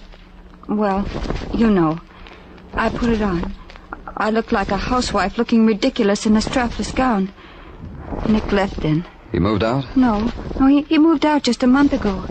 It's been 3 years since he bought me the gown. You knew about About Nick's business affairs? That he was a thief? That he was a hoodlum? I knew about that. It didn't matter? I'll tell you something, Mr. Clover. Nick would go out and something would happen to him. Maybe he'd beat a man with a gun. He'd come home and stare at me. He needed me so he could feel ashamed. You still loved him? While he was here, I was glad. He's gone, but I'm not sorry. Nick wasn't the kind of man who could live very long. But I had him for part of the time that he did. Mrs. Joyner. No, please, you understand, Mr. Clover. Long ago, Nick wanted me to move someplace. You know, Park Avenue, a place like that. But Park Avenue, well, it was like the strapless gown. Did you ever meet any of Nick's friends? Nick didn't have any friends. He had people he had fun with. Like who? So many of them. Women? Of course, lots of them. But he never felt ashamed before any of them. But wasn't there someone special? Miss Lisbon was special. I saw her. Once I saw her walking on Broadway with Nick. On Broadway, Mr. Clover. And she only saw Nick. Miss Lisbon? Paulette Lisbon. Nick told me about her. She stayed at the Hotel Haddon, I believe. Oh, maybe she poisoned Nick. Maybe. Then I'm sorry for her. She doesn't know what she killed. The woman turned away from me, walked over to the hall mirror, adjusted a wisp of colorless hair under her hat, smoothed her gloves, looked once at her face, looked away, then walked out for one more time with Nick. She'd left the door open. I closed it for her. At headquarters, there was a file on Paulette Lisbon. Kansas City, Las Vegas, Chicago, Paris, the Italian Riviera. The girl who opened the door for me at the Hotel Haddon was the sum of all the places in which she'd been whispered to, clothed in silk. The sum of all the hands that had stroked the shadows on her throat, the edges of her mouth. All there was in the room was Paulette Lisbon. Thank you. For what? For the way you look at me.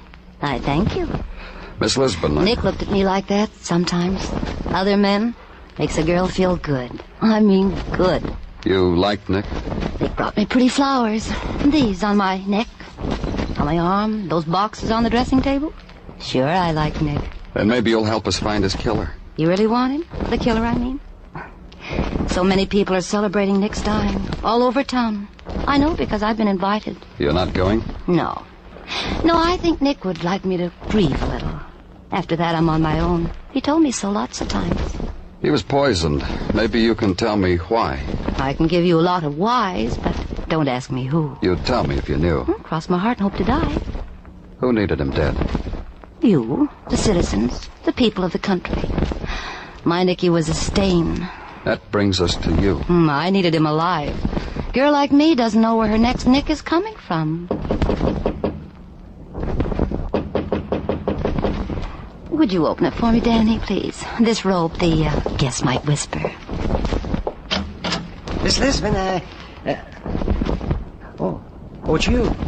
I know you. Come on in, Finch. Hey, you don't keep a promise. I even spelled my name for you. What'd you bring me this time, Finch? Oh, you'd be so pleased, Miss Lisbon. I stole it from the kitchen. Hunk of pheasant. And this cold wine. I stole it for you. There's no charge. Well, there's some bills on my dresser, Finch. Help yourself. Oh, you know I don't do it for that, Miss Lisbon. You know, you just help yourself to these goodies. Have some, Danny? It's on the house. It always is with Finch. No, thanks. They killed your Mr. Joyner, didn't they, Miss Lisbon? Hey, they had to be brave to kill a man like Mr. Joyner. If you like it that way. You just call me to clean up the mess when you're through. Bye, Miss Lisbon. Oh, there are so many kinds. All different. Sure you won't have some, Danny? A funeral feast? No. Then throw it away for me, will you, Danny, please? Out the window was fun. Lots of fun.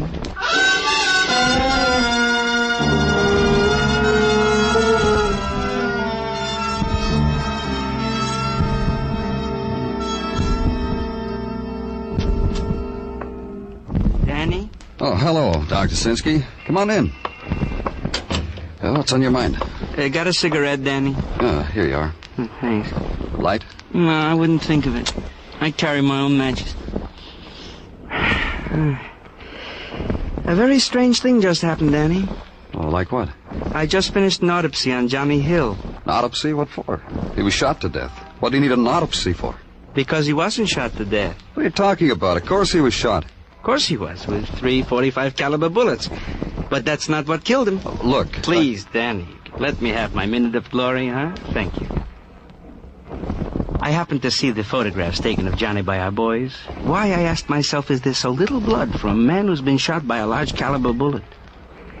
Then at the morgue, I examined Johnny. Very little blood on his clothes. So you performed an autopsy? Just to prove my point. Johnny was dead before he was shot. What? Johnny was poisoned to death with the same poison that killed Nick Joyner. Know anybody who didn't like those two fellas, Danny?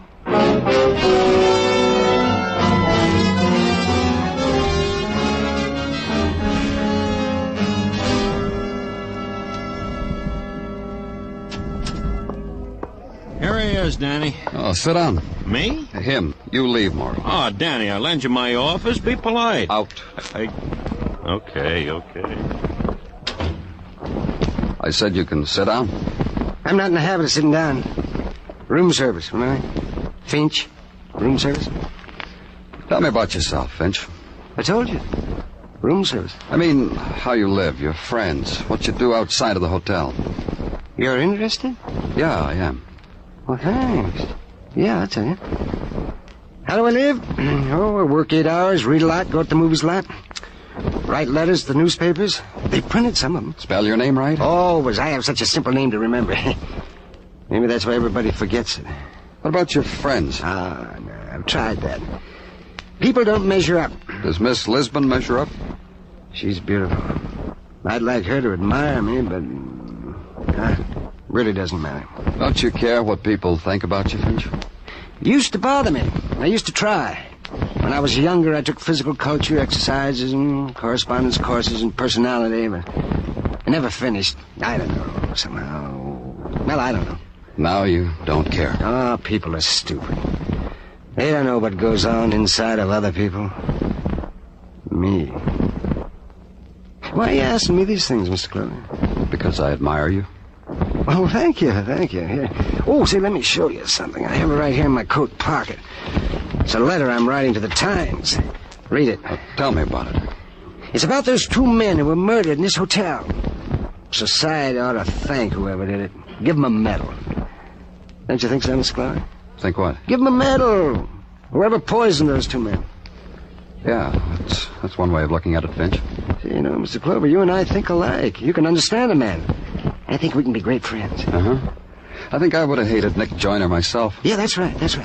Tell me about it. Well, if I would have poisoned a big man like Johnny Hill, and if someone would have come along and taken all the credit for it by emptying his gun into Johnny... Oh, what kind of courage did that take? Killing a dead man. Maybe Nick didn't know Johnny was dead. He probably just thought Johnny was sleeping. Oh, that doesn't make any difference. Nick got all the glory for killing Johnny. And you couldn't stand that, could you?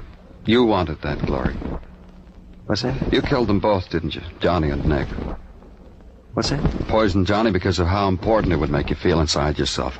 You could walk the streets and look at the people and know they didn't know how important you are. I didn't say that, Mr. Clover. And Nick messed it up for you. So you had to kill Nick. No, that's not right, Mr. Clover. You said they were both poisoned. How'd you know?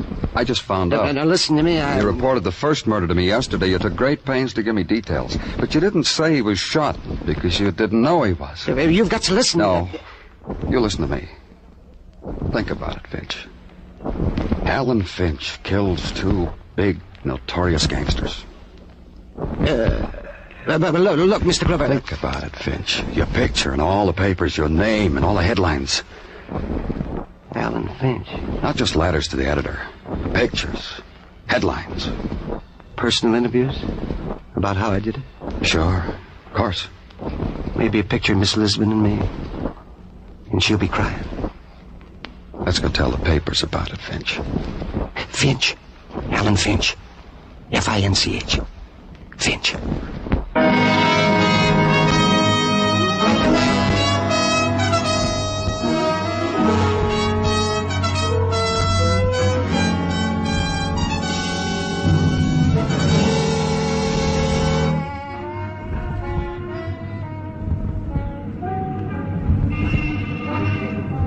It's the happy time on Broadway. It's after the movies. Nobody wants to go home. It's a place strung against the night like a phosphorescent alley. And they're heaped here. The golden girl, the bright-eyed kid, the man with the promises, and the guy who believes him. It's Broadway, the gaudiest, the most violent, the lonesomest mile in the world. Broadway, my beat.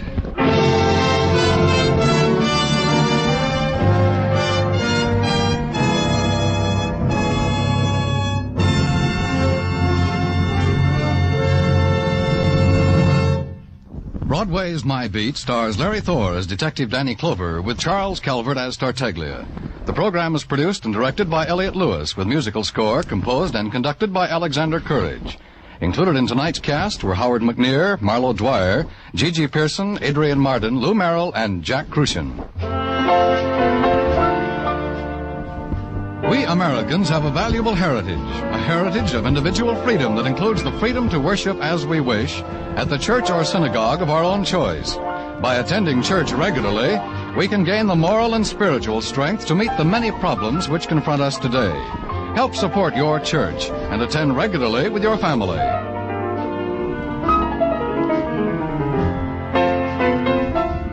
Dan Coverly speaking. This is CBS, where yours truly, Johnny Dollar, brings adventure Saturday nights on the Columbia Broadcasting System.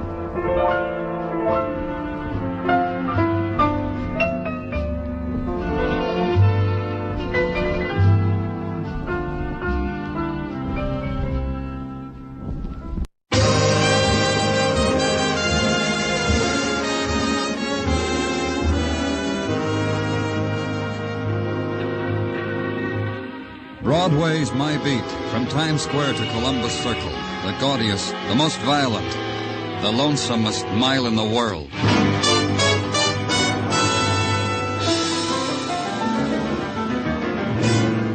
Broadway's My Beat, with Larry Thor as Detective Danny Clover. At 1 o'clock in the morning, solitude whispers its invitation, and the derelicts of night run from it, beat on a door, plead for a refuge from the offered emptiness.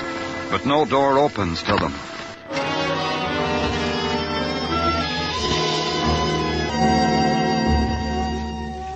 At headquarters, you consider it through a grime-stained window. Turn away from it. Find on your desk a slip of paper that hadn't been there before. Homicide, it says. Central Park Lake. And Broadway has finally opened a door. The password, the violent dead.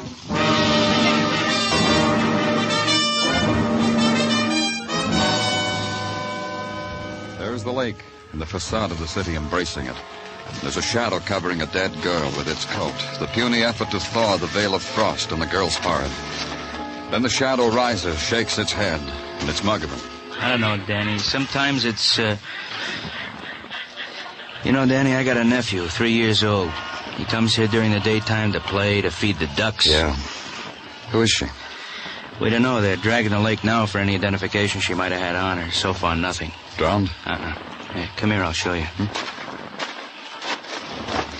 See? A knife wound. Where it is, it probably killed her instantly. Then they threw her in the lake. Who reported it? A guy and his girl. They were, smooching. They looked up, saw the body floating in the water. They reported it at the precinct near the house. Anything? We questioned them. Why didn't they report it right away? They had an argument about it, they said. Didn't want to get into a mess, they said. Then the girl said she told her boyfriend we better report it, so they did. Who were they? Smoochers, nothing else, Danny. We're positive. You made no comment, Danny. On what? The way this girl is dressed. The expensive evening gown, the expensive mink fur coat.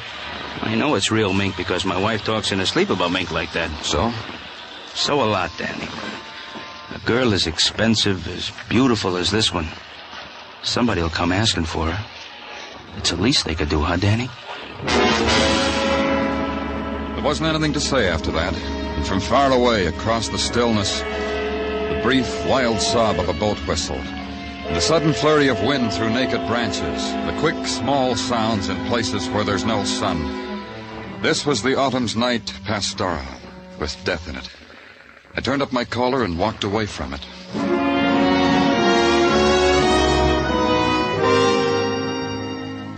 The next morning, it was back to headquarters. received the report that so far nothing had been found on the bottom of the lake to identify the dead girl.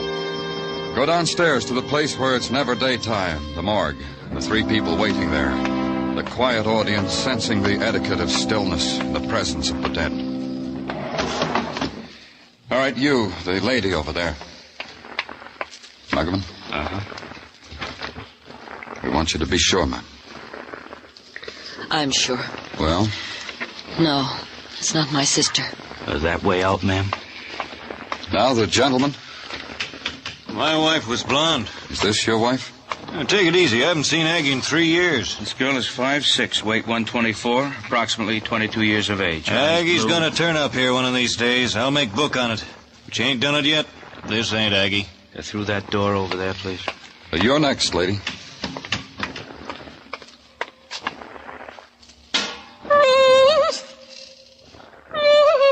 Hey, you're Mrs. Hunter. What have they done to Coslow! Hey, Coslow! Yeah? What do you want? Why didn't you come Oh, it's her. Get her out of here, will you? Yeah, come on, Mrs. Hunter. Mm-hmm. We know. Ever so often this happens with Mrs. Hunter, Danny. Really identified a daughter here about 5 years ago. Keeps coming back. I don't know. That's all of them, huh? Funny. Lovely young girl, dressed beautifully. Someone must want to know what's happened to her, where she is. Someone must know who she is. Okay, Muggerman, we'll try it another way.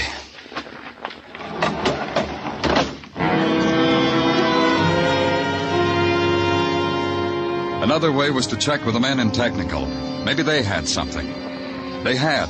The dress the girl had worn to die in was an exclusive, made exclusively for one woman in an exclusive shop just off Park Avenue. The coat, too. The girl had good taste, they told me, and the money to indulge it, and the beauty to grace it. Beyond that, all they had was a shrug. So I packed it, shrug and all, in a cardboard suitcase. And on top of it, the portrait of the girl taken in death. And closed the cover, snapped the lock.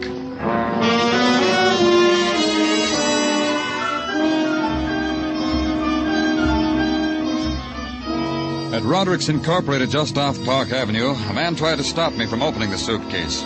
Maybe I should have been proud. It was Roderick Incorporated himself. My good fellow, the hours for salesmen are between 9 and 10 of a morning. They are? And on Tuesdays and Thursdays of a week. Now that you've been briefed, you may scurry off. And take that thing with you. This could interest you, Roderick.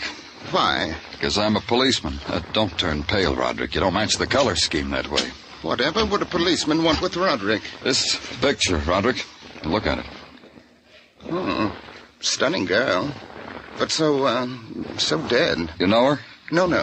Oh, but wait, that dress she's wearing, it's mine. That is, it's a Roderick original. A Roderick inspiration. Is it this dress? Oh, but of course, and the coat, too. Who else could have molded those lines? You molded them for this girl? Oh, no, never. Obviously, your dead girl is a thief. I created these things for Gladys Hampton, the advertising executive. Surely you've seen her in these things in Harper's. Where else can I see her? She has a place on Fifth. A tired mansion.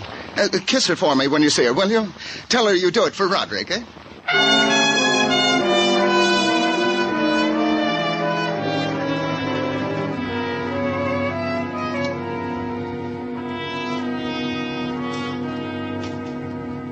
If you don't mind, Mr. Clover, let's get this over as quickly as possible, shall we? All you have to do is cooperate, Miss Hampton. Cooperate? I've just come home from Vermont. Just this morning. I've got work to do. Cooperating with police is not on the agenda. I want to show you something. These clothes, this coat, this dress. Where'd you get them? Have you ever seen them before? I'll tell you why I have. I paid a lot of money for them. They're mine. What are you doing with them? Well, look at this.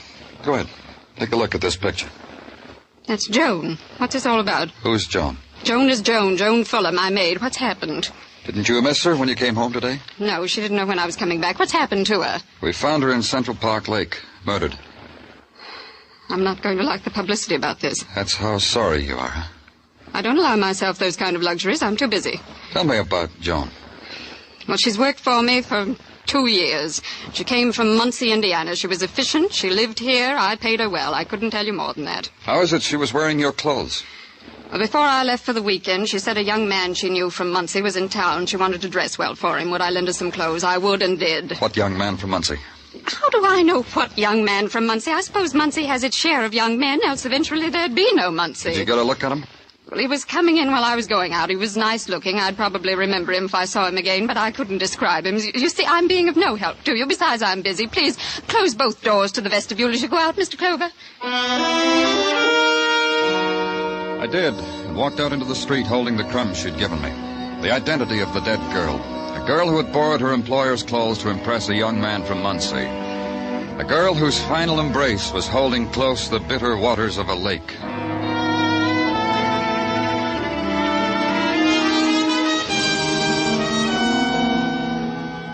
At headquarters, the routine that is a requiem for the violent dead. A telegram to Muncie asking for information on Joan Fuller. The order to Muggavan to riffle through hotel registers for a visitor from Muncie, a young man, good-looking. The sifting, the questioning, the break for a cup of lukewarm coffee. And then another call from Muggavan. Hotel Adams, Danny. A Johnny Barrett. Registered with his wife from Muncie. I looked at him, Danny. He looks likely. The tired room, complete with stained rug, stained washstand. And the young man at the dresser, manicuring his fingernails. You're here to present me with the keys to the city?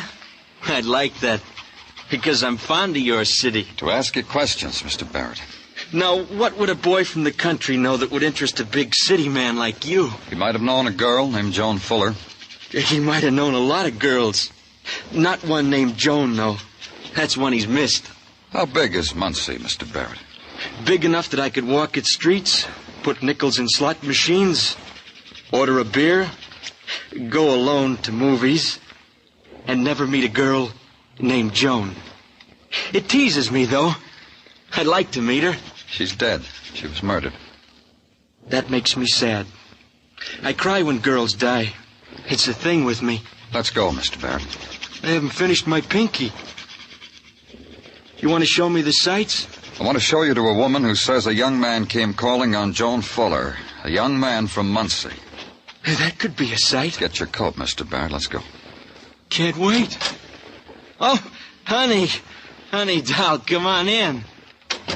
Enjoy looking at the shop windows? Jimmy, who is... A policeman, honey. He wants to go show me to a lady. This is my wife, Mr. Clover. Mrs. Barrett? It's hard to believe she's my wife, huh, Mr. Clover? Me being young and... honey, doll here being... But we love each other to pieces. Don't we, honey, doll? Jimmy, I don't understand. What's a policeman doing with you? Don't worry, baby, I told you. He wants a lady to look at me so she can identify me as the murderer of some pretty girl named Joan. She was pretty, huh, Mr. Clover? Jimmy... Go window shopping again, honey, doll. The policeman and I have got a date.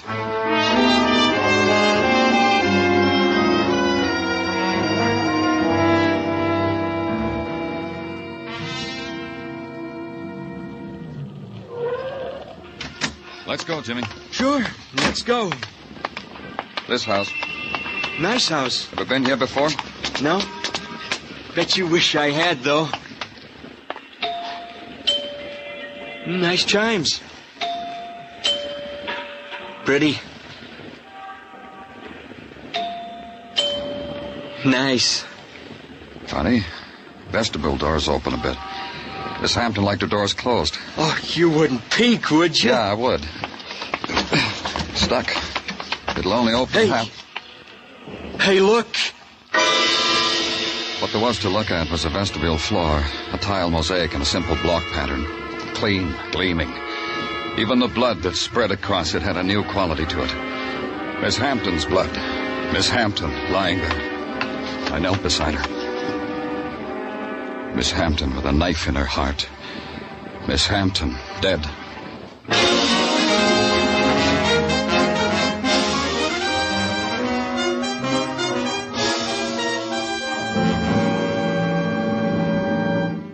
You are listening to Broadway's My Beat, written by Morton Fine and David Friedkin and starring Larry Thor as Detective Danny Clover. Are you ready to sing it again this Saturday night? You'll find a whole hour full of the day's popular music by Alan Dale, Bob Howard, Judy Lynn, and the Riddlers. You'll hear the tuneful riddle songs that lead to Sing It Again's Phantom Voice Treasure Trove. $5,000 in cash and $10,000 more in wonderful prizes. Be listening to Sing It Again this Saturday night when it comes your way on most of these same CBS stations.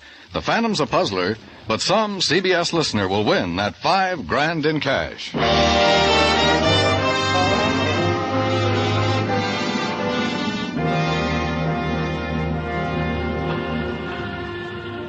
When it's November and the winter is a-comin' in, Broadway is a place of regret. The dreams are dying, and it's a long time before April will come again. The orange juice stands put glass doors between themselves and the pavement, serve hot coffee as a buffer against the wind and loneliness. Somebody leaves a newspaper on the stool beside you, not very neat, folded badly. There's a small bit of blackberry pie on the item that tells about a girl who floated face downward in the lake. You flip back a page and consider the minor headline concerning a woman named Gladys Hampton, also murdered. Then flip another one and see how they ran at Hialeah. You take your time. Outside, it's pavements, and outside, it's cold. I didn't have it so good. I got my coffee out of a paper cup, and Sergeant Tartaglia had put too much cream in it. Or as he put it... Too much cream, huh? Not enough sugar. You always get them mixed up, Danny.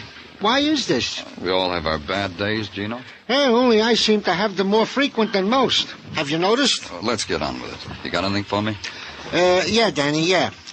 In the matter of Jimmy Barrett, the young man from Muncie, it has been established by the coroner that he could not have killed Gladys Hampton since, at the moment of her demise, Jimmy was with you. What about an alibi for last night when Joan Fuller was killed? He claims that he was doing the town up with his wife and cannot tell us what time he was where. What? He cannot tell us what time he was where, Danny. How does he like our pokey, Gino? Not very much. He's screaming for his wife. Also, he wrote the little verse on the wire to tell us how much he didn't like it. It starts off... Tell me later, Gino. I'm going out. Where, Danny? To see a man's wife.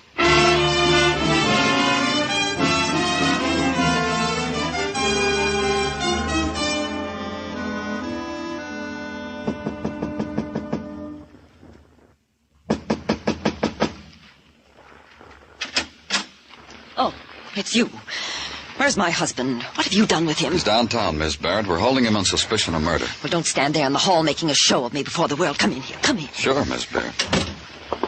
I was just washing out some of my things in the basin. You live in a dirty city, Mr. Clover. The dirt eats into everything. What right have you to do a thing like that to Jimmy? What right? Because we think he murdered a girl named Joan Fuller. Girl I read about? Girl from Muncie? Jimmy never knew her. He never knew anything like her. Not like her. You know that much about your husband, Mrs. Barrett? I'm a middle-aged woman, Mr. Clover. I know things about my husband that no girl ever knew. Why did you and Jimmy come to New York, Miss Barrett? You won't say any of the things people say when I tell them. Jimmy and I are on our honeymoon. Mrs. Barrett. He loves me. You saw how much he loves me. The sweet names he calls me. I saw, Mrs. Barrett. Took me a long time to bring Jimmy around to me, Mr. Clover, to the things I wanted. I'm not going to lose him to you. If you'll help us, maybe we can give him back. This is a trick. You're trying to trick me. You want me to say something about him that'll make him dead. Something that can save him. Oh, what can I tell you that will do that? Did he ever leave you alone on your honeymoon? Go off somewhere alone? Never. Why, Jimmy waits on me hand and foot. That's what first attracted me to him back home. How polite he was. How considerate. When he could have had any girl. Here, Mrs. Barrett. Has he left you alone here? I told you no. He was alone when I found him. Oh, that was different. I went window shopping. I like to do that alone. I like to come back and tell him the things I saw. All the useless, expensive, frilly things that are no use to anyone. Just good to look at sometimes. You've done that other times? Back home, in Muncie, not here. One more question, Miss Barrett. Did you know Joan Fuller? No, I didn't know her. My husband didn't know her. I haven't told you anything that'll save him, have I? No. But I will. You'll see. I hired a lawyer. He's getting a writ. He'll bring Jimmy back to me. You'll see. Wait till I tell Jimmy how you treated me. Just you wait. I'll wait. Don't take Jimmy back home with you, Mrs. Barrett. We'll want you both here.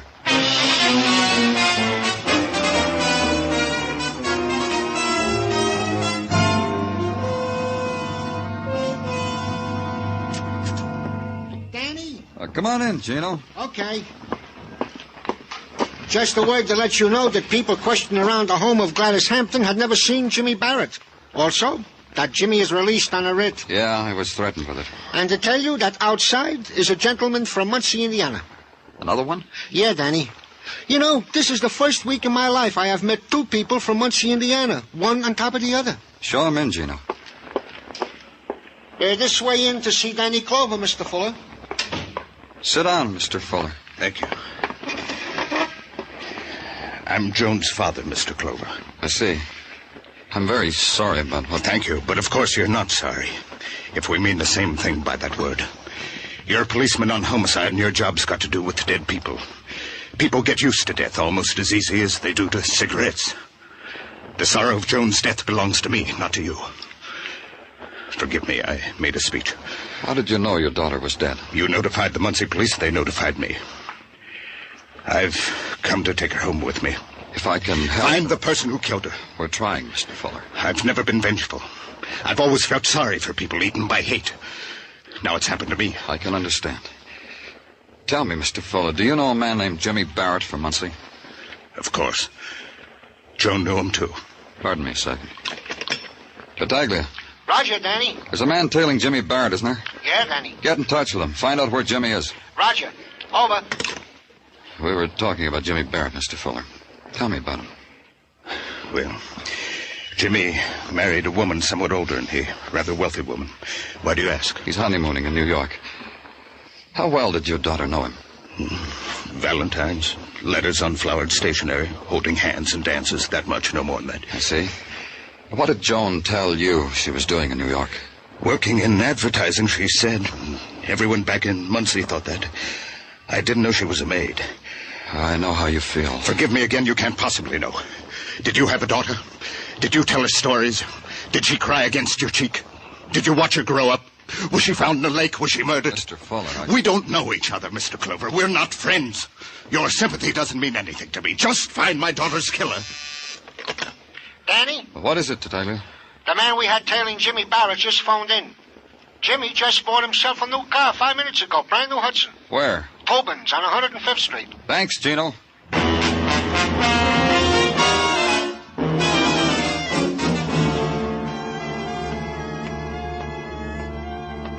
You're primed to buy a new car, mister? You're just tantalizing yourself with this new model. I want to, Sure you want to. Everybody wants to. There's no feeling like the feeling of running your hand over this new all-leather upholstery. Save it. I'm from the police. That makes you different? That gives you desires different from other people's desires? A man named James Barrett is just in. Oh, I'll never forget him.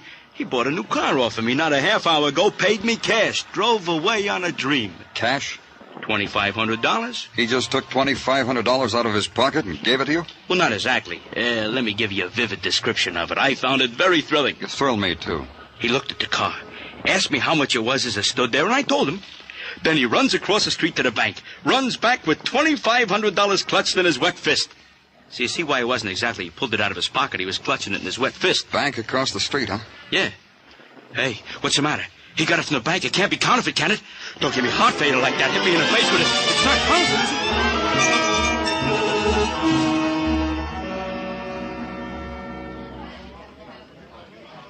Don't you find it rather interesting, Mr. Clover, that I, Stephen Chase, am working for the Corn Exchange Bank? We Chasers have a bank of our own, you know. I know. And you're the Chase who gave Barrett $2,500. Precisely that Chase. Does Barrett have an account here? As of this morning, a rather plump one. He opened an account this morning and withdrew that much money this afternoon? I see you don't understand banks. Oh, explain them to me. Mrs. Barrett had a letter of credit from a bank in Muncie, Indiana, which she chose to deposit here with us at Corn. Go on. Please. Therefore, this account was in Mrs. Barrett's name. However, this morning, Mr. Barrett appeared. Mr. Barrett, the bearer of a letter from his wife to the effect that her account should now be a joint account. Was that all? Please. I called Mrs. Barrett to find out whether the letter was valid. Mrs. Barrett told me to give her husband as much money as he wanted. All this happened this morning? Precisely this morning. Precisely, Mr. Chase.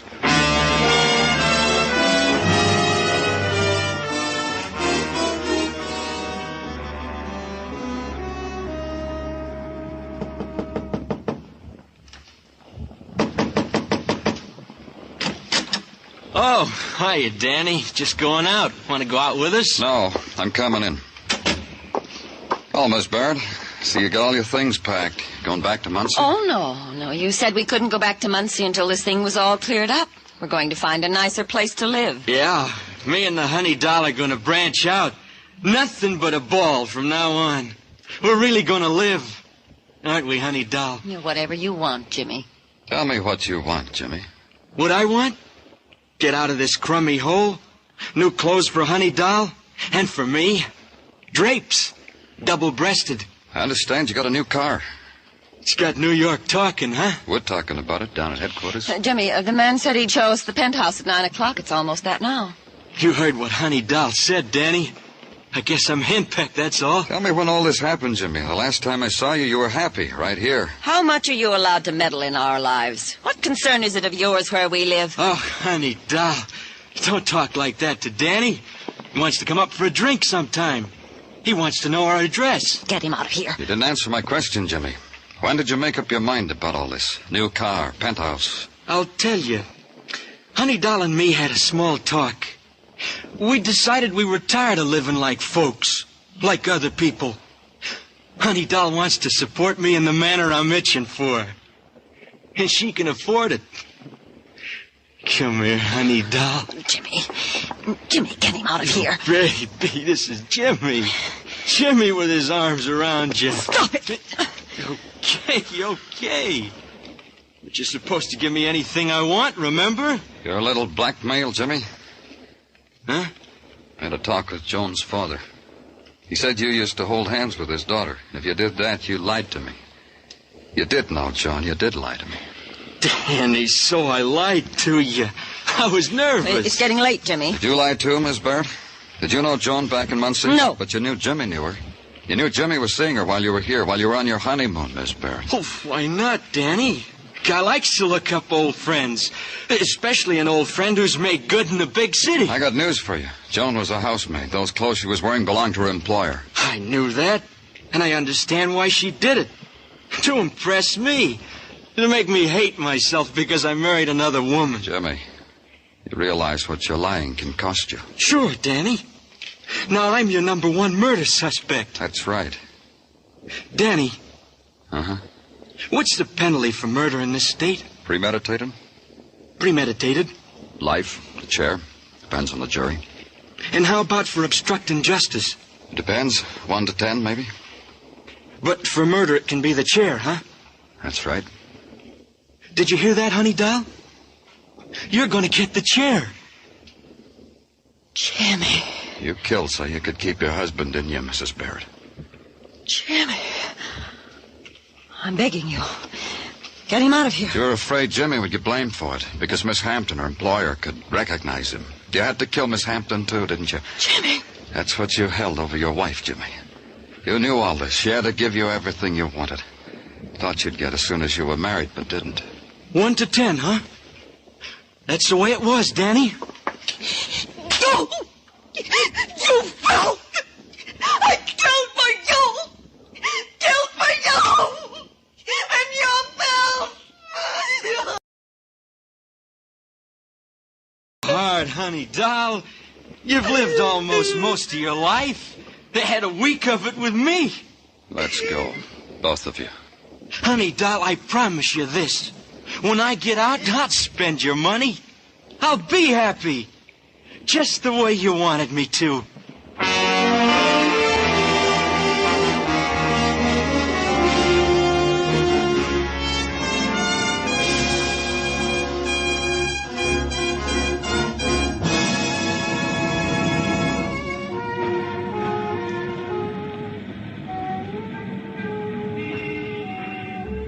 Broadway looks good now.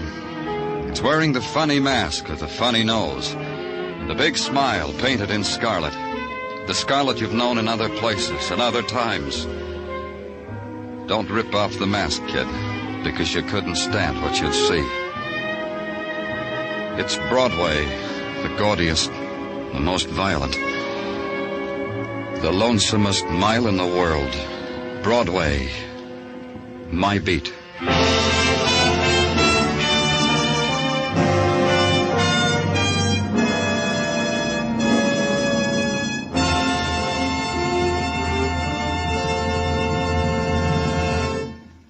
Broadway's My Beat stars Larry Thor as Detective Danny Clover with Charles Calvert as Tartaglia.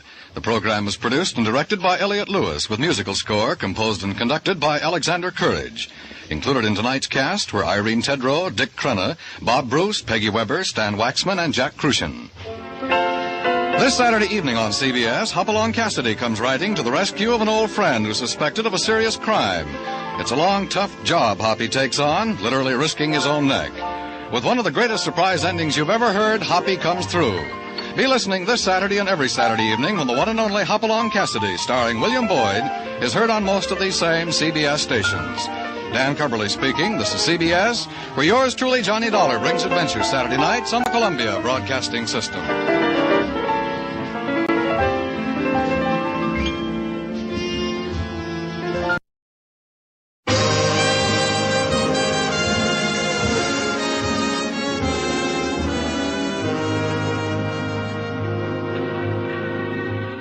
Broadway's My Beat, from Times Square to Columbus Circle, the gaudiest, the most violent, the lonesomest mile in the world.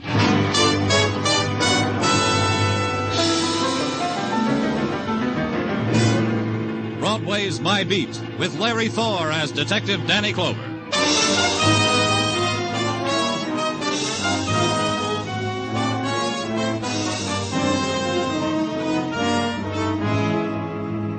When it's December and the winter has caught hold, Broadway comes up with a miracle.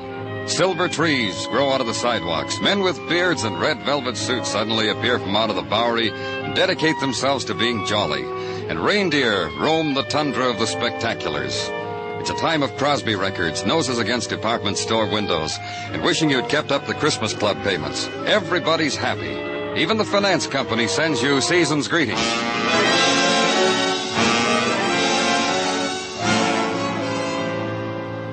The atmosphere hadn't touched the alley, littered and dark except for a stark cone from a flashlight held by a policeman. Up here, Danny. Shot twice in the back. Still breathing. Come on, Doc. Take a look, Doc. Let's put him on the stretcher. I don't think this one's got much time. Give me a hand here. Easy. We'll have you in the hospital in 5 minutes. Know who he is, Mugwin? Yeah, his wallet says Ben Justin. Yeah, here it is. The ideas of what happened? I think he knows who shot him, Danny. He was saying he'll get even. Any names? No. Easy with him now. Just slide the stretcher in here. We'll ride with him. Let's go, Mugwin. Yeah. Okay, Joe, let's get this ambulance on the road.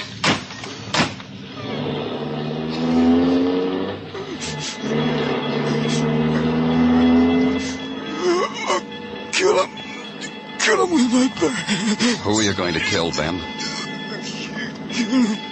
Watch it, Danny. Platinum. Here, hold the bottle up like this. Yeah. Is it all right if I talk to him? You better hurry. Who shot you, Ben? Can you hear me, Ben? Ben. Wait a second. Hey, Joe, you can take it easy. Take your time. He's dead, Danny. Then the slow ride through swarming avenues, the slow tolling of the ambulance bell, because the rhythm of death is slow. And through the windows of the moving car, the procession of fleeting faces, of melting forms scurrying from the bitter touch of an unknown wind. Then suddenly, at a stop, because death in the city must wait its turn, the face peering in, avid for a furtive glimpse at pain, seeing only the shroud-covered man, turning away in regret. The ambulance moves again, and within it, silence, because there are no more questions that can be asked of the dead.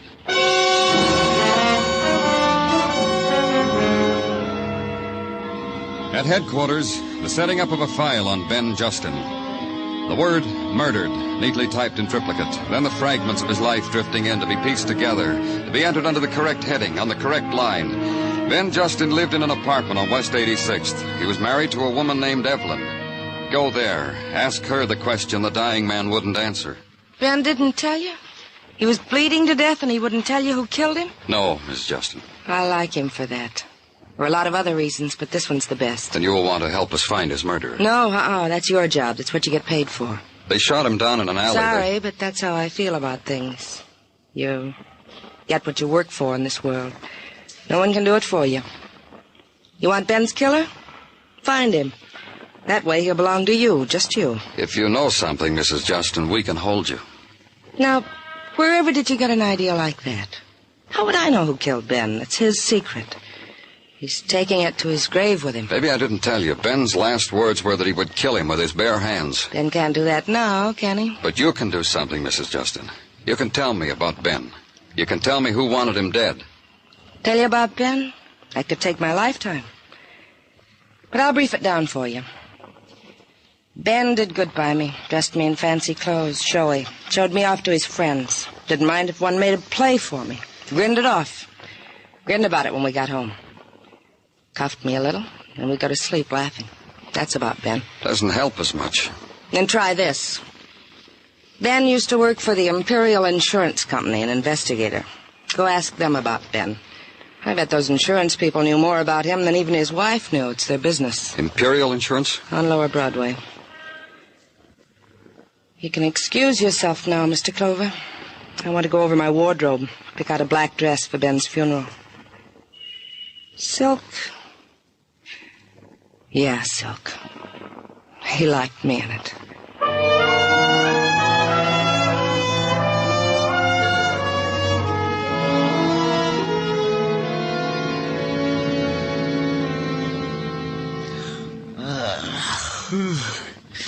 Yeah, it's very intriguing what you tell me, Mr. Clover. Look, why don't we go downstairs and chat about it over a cup of coffee? Now, Mr. Cogan. Oh, you don't understand, kid. I haven't had my breakfast. How can I do my best for Imperial Insurance without something hot in my stomach? We're trying to find out who killed the man. For this, I have to miss my breakfast? I tell you don't understand. My wife sleeps in the morning. She doesn't Ben make Justin me used to work for you. I want you to give me what you know about him. Now. Because it won't wait. Oh, on an empty stomach? All right. All right. Yeah, he worked for us. One of our hottest cases. A year ago, he kissed us goodbye. You don't know anything about him after that. You're just... Look, kid, did I say that? I know a lot about Ben. Let me open my mouth a little, huh? It's open. A year ago, we put Ben on the Colton murder case. Remember it? Who doesn't? Mrs. Colton found murdered, shot to death in her house on Long Island. That one cost us, the company, $100,000. The police were handling it. Why'd you put a private investigator on it? Oh, don't let it bother you. Justin flopped, too. He said he couldn't find a thing to prove that Mrs. Colton's nephew and his wife committed the mayhem. Remember Johnny and Dottie Reed? The lovable kids that all of us thought were the murderers? The state, us, till they were acquitted? No evidence, not even from our own boy, Ben. And after that, Ben quit. How did you know? Oh, I told you, yeah. He turned in a memo that we should pay the kids the $100,000 insurance the aunt left the boy. Shook hands all around, resigned. Then right away we find out he was making merry with the Reed kids, all over town, in their home. How do you know that? It was a password in our office, how Ben and his wife were always in the company of the kids. Why? The kids were acquitted? They have the right to make their own friends? For $100,000, we keep trying. Do I get coffee now? Yeah, here's a dime. Let it be on me.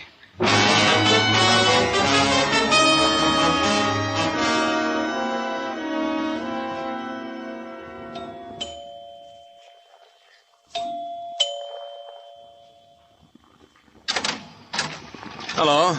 What can I do for you? My name's Danny Clover from the police. Yeah. Is your name Reed? Yeah, that's right. I wanted... You got the look in your eyes. You want to talk to me, don't you? Come on in. And here. I know that look, Mr. Clover. The police and I have been chummy before. Is your wife here? Vacuuming the rugs in the dining room. Dottie! Hey, Dottie! Yeah, what do you want, Johnny? Turn off the Lewitt and come in here. We got a caller. I hope you don't mind the way Dottie looks. Holiday cleaning. What'd you say? Oh. This is Danny Clover, Dottie. He's from the police. I'll be honest with you, Mr. Clover. I'm busy. Well, just a few questions about Ben Justin. Guess I'm right, Dottie, huh? Soon as I saw this morning's paper, I told you a policeman would be twirling his hat at the door. Then you talk to him, Johnny. I've got to get my work done. I'm afraid you'll have to hold it off for about 5 minutes, Miss Reed. Do you have a warrant? I don't need one. All I want... Dottie gets all mixed up. Ever since the cops scared her to death last year, well, she just could be lost, and the only person around a cop, and she wouldn't ask him which way was home. Johnny isn't kidding. Cops. How well did you two know Ben Justin? We're not going to his funeral. Not even flowers, Mr. Clover. Funny. I heard you were pretty good friends. 2 weeks ago, Johnny and I took turns yawning in his face. He still wouldn't go home. And he used to drop in here often. Maybe a couple times a month. When I shook his hand after we were acquitted, he took that to mean buddy. He couldn't get through his head out of shaking anybody's hand. Ben Justin tried to send you to the chair. I don't understand. Neither did we. You inherited a lot of money when your aunt was killed, didn't you, Mr. Reed? You people can't leave us alone, can you? Hey, you shouldn't have asked that, Mr. Clover. Dottie's going to be upset all day. It's going to be like this for the rest of our lives. Dottie. No matter what we do, where we go, it's going to be the same way. Get him out of here, Johnny. Get him out of here. You heard him, Mr. Clover. You better get out. Dottie's busy.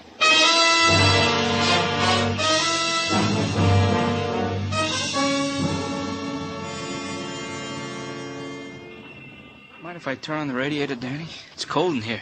Huh? How can you stand it? There.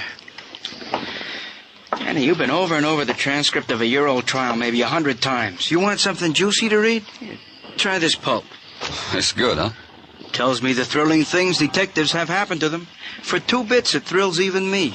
The things that go on. Mrs. Colton was killed with Johnny Reed's gun. Our ballistics man proved it. Brought it in evidence. Exhibit A. But no fingerprints. No fingerprints. And if you read the transcript another 100 times, there still won't be any. What are you trying to build, It Danny? bothers me. You mind, Muggavan? Danny, listen to me. The kid had a right to the gun. Messenger boy for a brokerage house. Briefcases full of stocks and bonds, sometimes even money. A boy needs a gun in a career like that. They present him with it, courtesy of the house. And it killed his aunt. Endowed 2 kids with $100,000. The gun could have been stolen from him, just like he said. His wife put her arms around him. He felt different somehow to her without the gun. That was the first they knew it was missing, just like they said in court.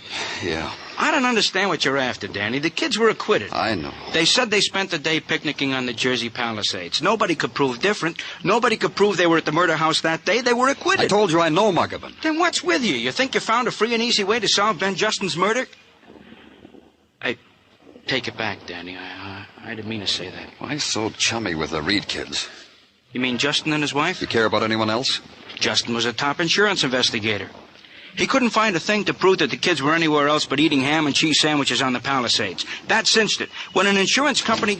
Danny, you gotta go. You just gotta. Here, I brought your overcoat. I'll help you into it. There's not too much to Taglia. Where am I going? To the residence of one Mrs. Evelyn Justin. She just phoned in, Danny. She was crying, then screaming. In between said cries and screams was sandwiched that someone was trying to kill her. I made her go slow so I could take her down in shorthand. Here, Danny, her very words. Yeah, get your coat, Muggavan. It's a cold ride.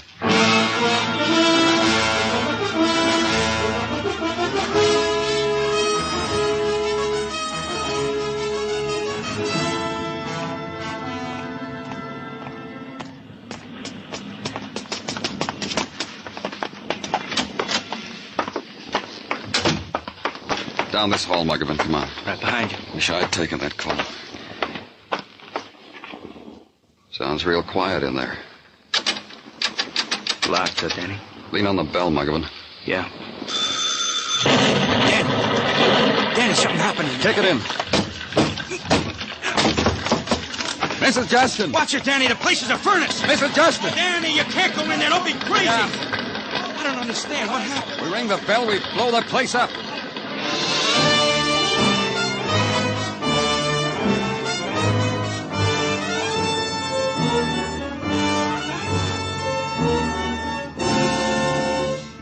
You were listening to Broadway's My Beat, written by Morton Fine and David Friedkin and starring Larry Thor as Detective Danny Clover.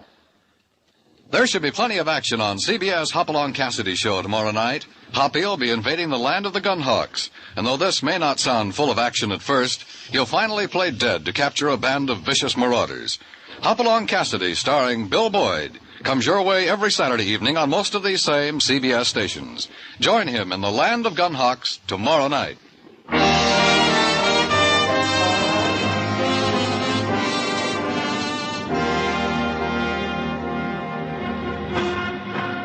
On the eve of the holiday, Broadway opens wide its loudspeakers, takes last year's tin salapa back shelf, considers its tarnish, shrugs and hangs it in a doorway, in a shop window, just above the summer resort sports shirt sprinkled with artificial snow and decked with dust-covered holly. It makes glints in the winter's sun, sways gently in the winter's wind. It makes you all warm inside, doesn't it, kid? The warm-eyed women walking by, hugging the warm fur close to them. Makes you merry. And the music floating out of the metallic throats. Good, huh, kid? But turn it up. That way you won't hear the dissonance of death. That way it won't intrude. That explosion uptown. Anyone killed? No one knows yet, but when they do, it'll be given to you. Hot off the presses, shining from the Translux. Gift-wrapped with red ribbons. But before that happens, they've got to clear away the charred litter, hold the crowds back, assure the lady her kid wasn't in there. You don't know where he is. And then finally a man comes up to you. It's all clear now, Danny. We can go in. They find anything? Uh-huh. They said in the kitchen. They said to watch ourselves. The walls are still smoldering. Okay, let's go, Muggavan. Yeah.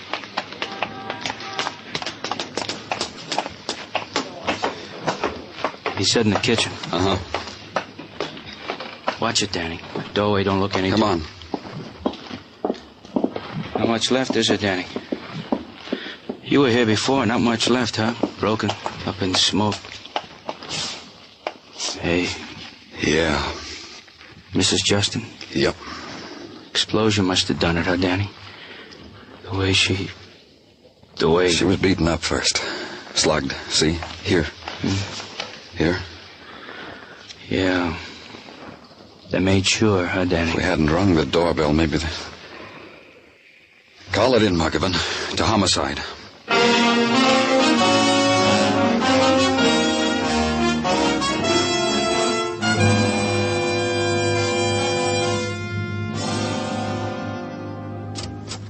Hi-ho, Danny. I come bearing gifts from the boys in technical. To you. You thank them for me, Gino. Goes without saying. Christmas is coming, Danny. Courtesy is the motto of the season. A fella has to... Goes without saying. What have you got? Gift number 1. You are confirmed in your deduction that Mrs. Justin was slugged, left unconscious well, you were there, Danny. I don't have to spell it out for you. No, Gino. For this pearl, my thanks. This, a poet once said... Tartaglia. Yeah, Daddy. Gift number 2. The doorbell was rigged to a booby trap of a type commonly used in the last... Last. What am I saying? Ring the doorbell and... boom! Blast! Poof! It was that professional. To the contrary, wise is Mr. Gordon from Technical. He says it was a clumsy imitation. Gordon didn't like it, huh? He sniffed his nose at it. However, in the matter of an inferno machine, what matters clumsy, huh, Danny? Anything else? Nothing else. Except an itching in my brain. Huh? Yeah. I am making out my Christmas list, and it itches me. Want to give Mike Schreck, the bald-headed miracle detective from Philadelphia, for Christmas. The joy he has brought me. I should return it with a likewise. You got a suggestion, Danny? Only a question, Gino. How did you know it was Mrs. Justin you talked to on the phone? Well, she told me, Danny. Several times she told me. Well, what reason would I have to disbelieve what a lady tells me? You're trying to make out I'm a Gulliver, Danny? You know... Pardon me, Gino. Likewise, I'm sure. When they tell you their name, see if you... Danny Clover speaking. This is Swifty Crenshaw of the 34th Street Post Office, Mr. Clover. They referred me to you. Why? Oh, because I'm holding some undelivered mail for Mrs. Evelyn Justin. Bet you'd love to get your hands on it. Yeah, I would. Fine. Just ask for Swifty Crenshaw. Everybody knows me. Bye now. Who was it, Danny? A Swifty Crenshaw from the post office. Cren? See? See how you two can be a Gulliver, Danny?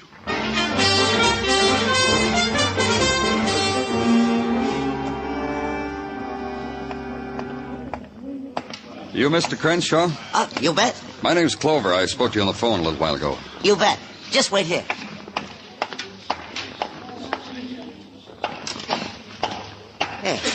Here you are.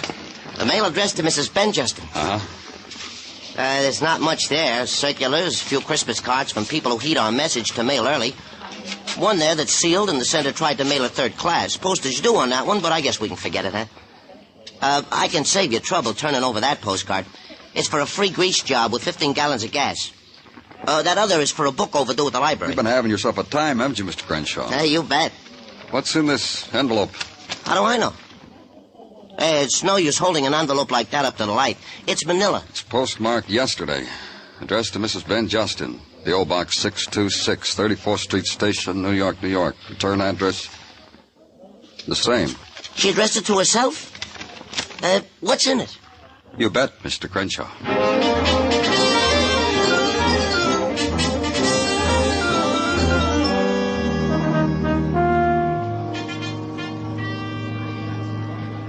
Hold on, please. Mr. Jasper is looking up the records now. Okay, tell him to hurry. Mr. Jasper will speak to you. Good. Mr. Jasper on the phone. What about it, Jasper? You say you have a carbon copy of a subscription form for today's Lady magazine? Where did you get it? In an envelope. Come on, your girl said you were looking it up, Jasper. The form is used by your company, signed with the initials DF. Who is DF? Donald Fraser. He would have gotten 400 points if he'd handed the subscription in. But why didn't he? Where does Donald Fraser live? 19 West 16th. He's a pretty good... Yeah, thanks.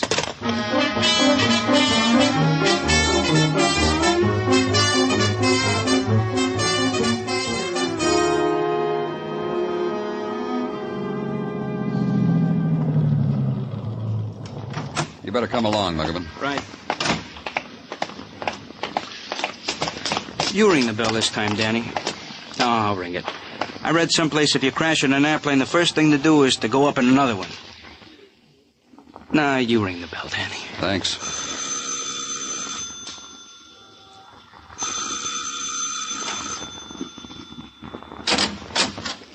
What do you want? You Donald Fraser? So, what do you want? We're from the police. Didn't you hear, Donald? We're from the police. Let's go inside. Sit down, Donald. You want a cigarette, Donald? I don't smoke. You drink? No, I can't stand the taste. He's got refined taste, Danny. You signed this magazine subscription form, didn't you? Well, didn't you? I don't know. You know. You know, don't you? I signed it. All right. You took a magazine subscription on November 2nd, 1949. That's the date on this form. It's also the date Mrs. Colton was shot to death.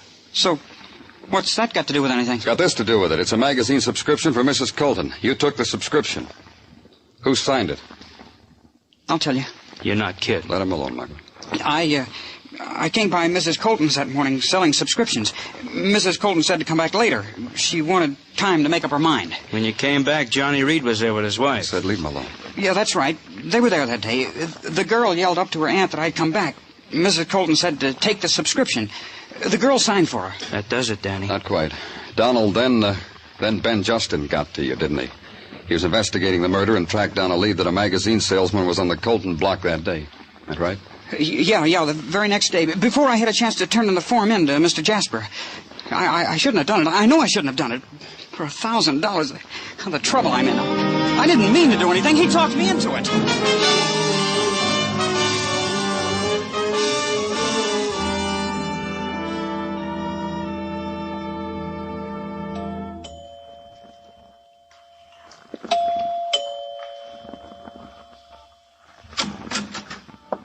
Oh, it's you.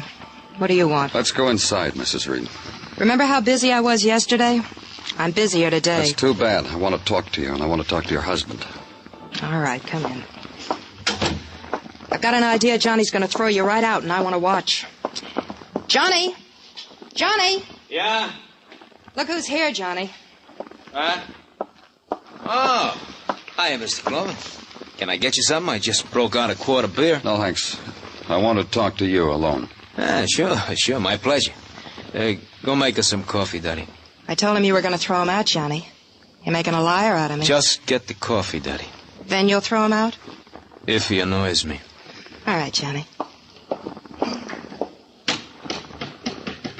Now, what's a good word, Mr. Clover?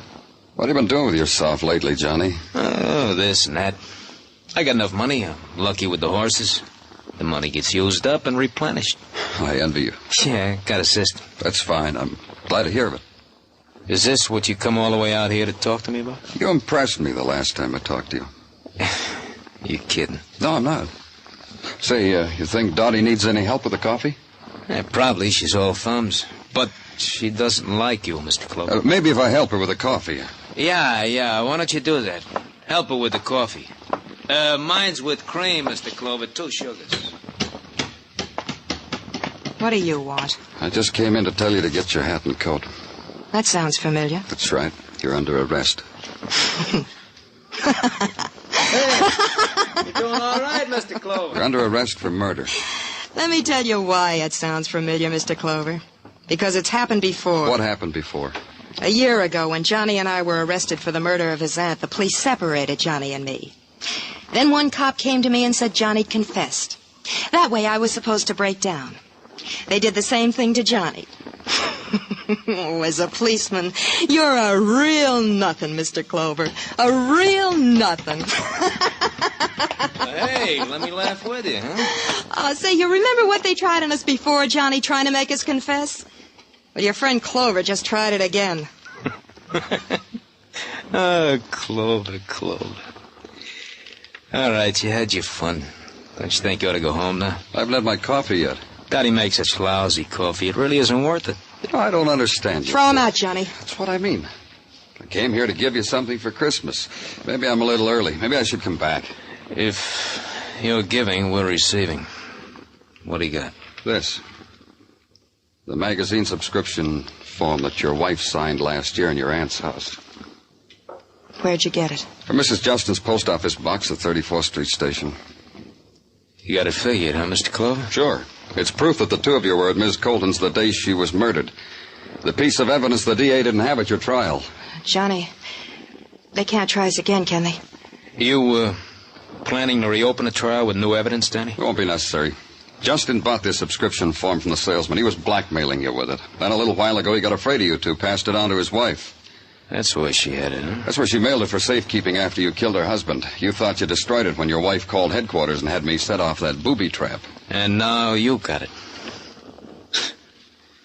Merry Christmas, Danny. How much you want? How much were you paying Justin before you killed him? Don't bargain. How much? All of it. Everything you got. I want you to sign a confession, you and your wife.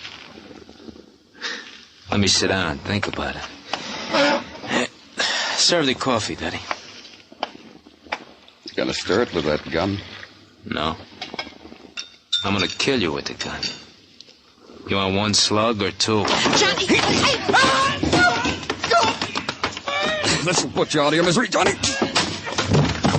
You can have half of it, Mr. Clover. All of it. You can have anything you want. I've got what I want. Let's get your coat, Mrs. Reed.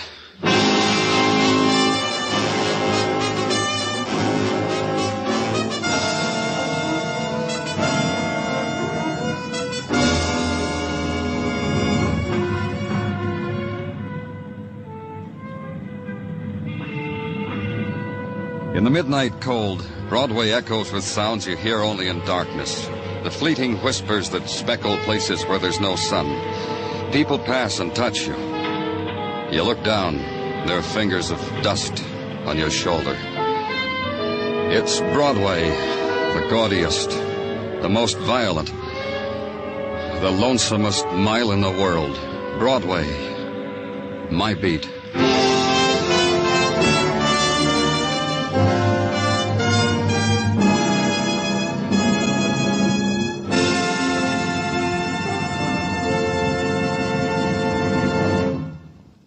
Broadway's My Beat stars Larry Thor as Detective Danny Clover with Charles Calvert as Tartaglia. The program is produced and directed by Elliott Lewis, with musical score composed and conducted by Alexander Courage. Included in tonight's cast were Anthony Barrett, Sam Edwards, Virginia Gregg, Michael Ann Barrett, Sidney Miller, and Jack Crucian. Now, here's Larry Thor. Ladies and gentlemen, tonight's program concludes the present series of Broadway's My Beat.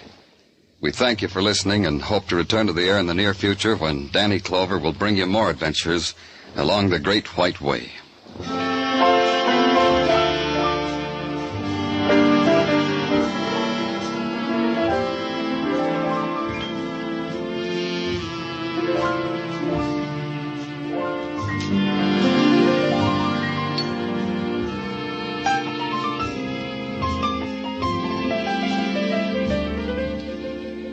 Next week at this time, most of these same CBS stations will bring you a new program featuring Edward R. Murrow, Columbia's famed news reporter. This new program will be called Report to the Nation. And during its 60 minutes, Mr. Murrow will bring you not only important war and political news, but also summaries of all that's bright and new in the world of music, the theater, sports, and the other colorful, varied fields of American life.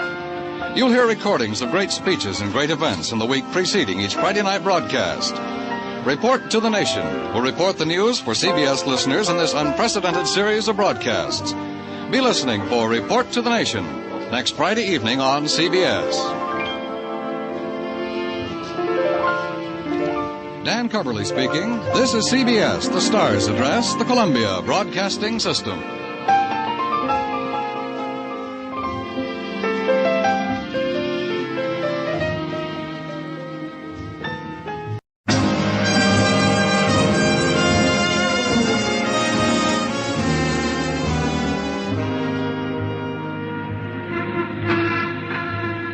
Broadway's My Beat, from Times Square to Columbus Circle, the gaudiest, the most violent, the lonesomest mile in the world.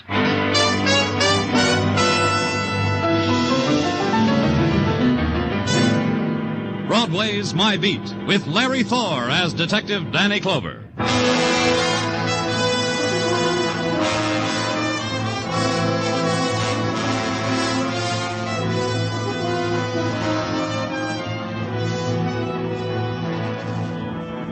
The day without color is only 6 hours old, and the restlessness begins to eat at Broadway. The waiting, the longing for the nighttime begins to gnaw like hunger, like thirst. Because Broadway's night is a banquet loaded with delicacies. The scarlet wine of neon, the forbidden fruit of a trumpet scream, the lukewarm stew offered on a tin plate through an alley doorway. But Broadway's day, that's the drab time, kid, the empty time. The time of leaning against sun-warmed stone and waiting. And you wait with the rest of Broadway because it'll come. Something will come.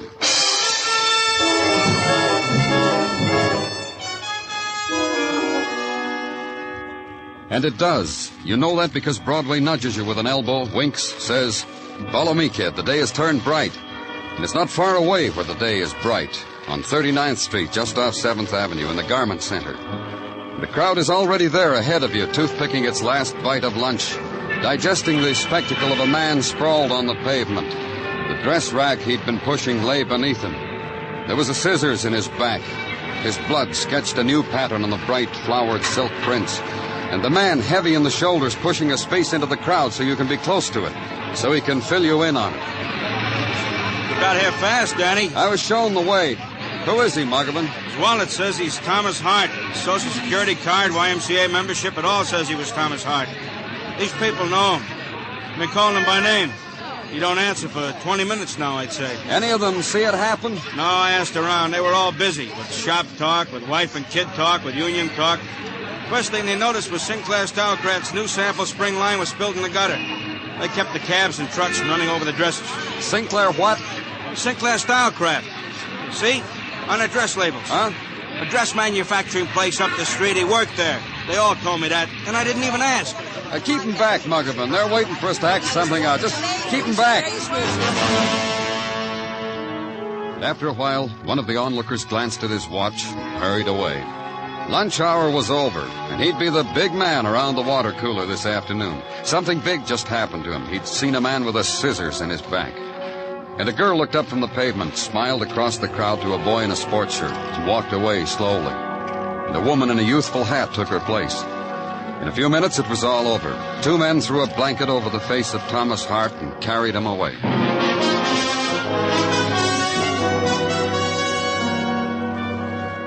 Then, work to do. Thomas Hart worked for Sinclair Stylecraft. Ladies and Mrs. Dresses, down the street. Go there. 4 flights up on a freight elevator. Nod to the gray-haired man holding the wheel in a comic book and get no answer.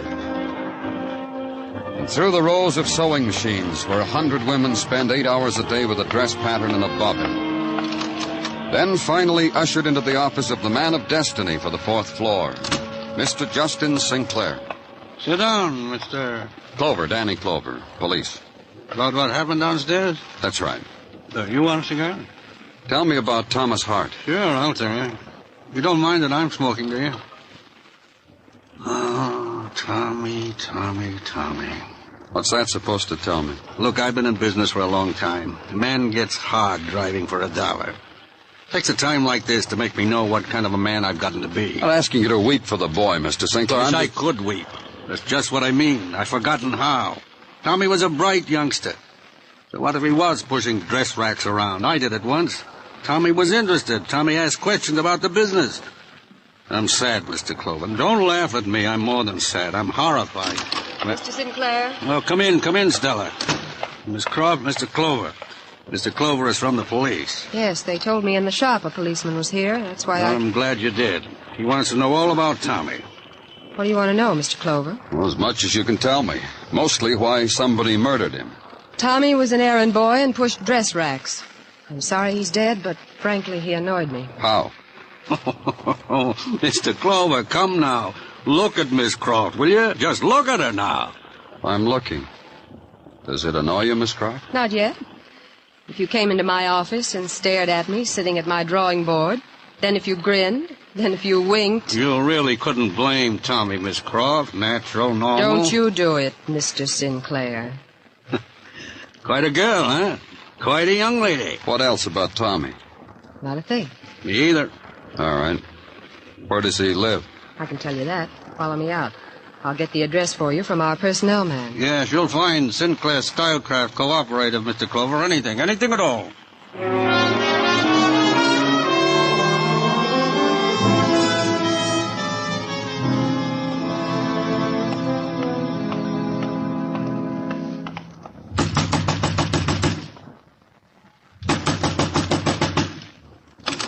Next time, knock soft, mister. You want something from Jonesy, the keeper of the garbage pails. The collective rent shall knock soft. They told me Thomas Hart lived here. Show me his room. Tommy? Tommy's dead. It's been the topic of the day for the tenants how Tommy's dead. He don't need nobody in his room. Now he's dead. Can't use him. Look closely, Jonesy. This is how a policeman looks who wants something. Huh? I don't care what your sickness is. Next time, knock soft. Come on. You knew Tommy? No, sure I knew him. He never wrapped his leavings in the newspaper, not even a greasy brown paper bag. What else do you need to know about a man? But sometimes you'd open your door and peep at his callers. Sure I peep. You don't peep when you get the chance? Back off, Jonesy. Who'd you see? Who? Well, once it was a guy with a dirty white apron and a sack of beer cans. Up these stairs he went whistling. Give me a minute, I'll tell you what he was whistling. No one else? Sure, someone else. With silk stockings and high-strapped shoes. But living as I live in a basement apartment, it got away from me before I could see the face. That never took a moment's happiness away from me, not seeing her face. What do I care? Yeah, Tommy's room. Phew. Crummy tenant, wasn't it? Crumbs bring exterminators. Exterminators cost the management money. Take your hands off Tommy's suitcase. Something in this shirt pocket. What, nose tissues? Tommy was always with nose tissues. I forgot to tell you. Money. 20s, 10s. $500. All's in there is a wash basin. That calendar you're looking at, I got piled downstairs. You can take your choice. Don't rob a dead man's dream. There's an address scribbled under the picture. Directions. Let me see. Out of the way. That's a dress, all right. You think, Knock soft, Jonesy. You want something, knock soft.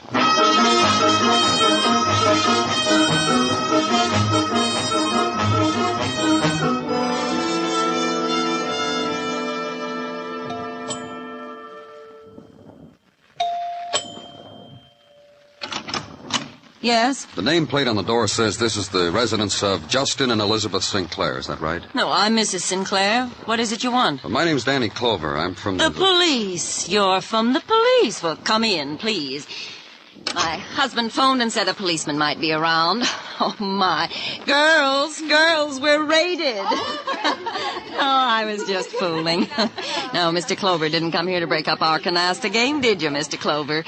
We're only playing for a 20th. This is Mrs. Westfall, Mrs. Meston, and Miss Natalie. Now, Miss Natalie does our hair after the game. She wins. Can we talk someplace, Mrs. Sinclair? Of course we can. Deal me out, girls. In here. We'll close the door so we won't be disturbed. Now tell me all about it. All right.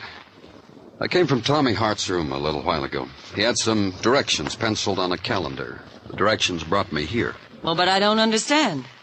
Tommy's dead. Maybe Tommy scribbled those directions before he was murdered, huh? Oh, of course. Surely. Then Tommy must have been here on some occasion or another. Well, of course he was. What was the occasion? Dinner? You'd think I'd get someone in to cook dinner, wouldn't you? But I didn't. I never do. No, I still cook, Mr. Clover, like I did before all this happened. All this, the French provincial furniture and the set of books and sending my son to private school and... When was the last time Tommy was here? Did my husband tell you? Why, it was last night.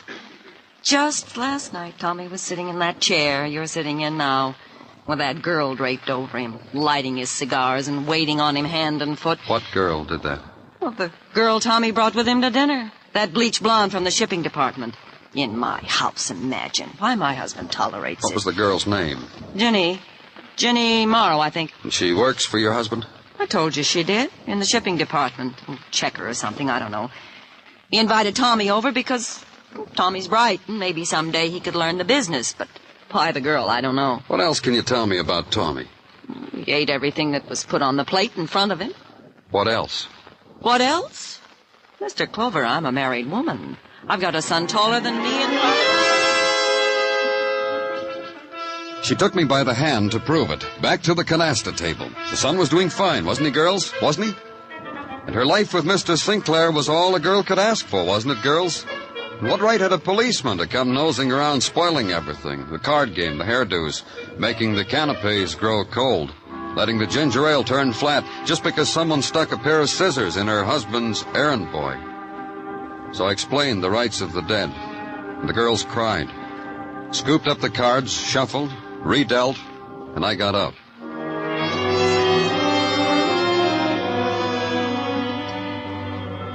At Sinclair Stylecraft, ladies and Mrs. Dresses, a woman finished a seam, took the rimless glasses off her nose, rubbed her eyes, told me Jenny Morrow, shipping, was on the loading platform having a smoke.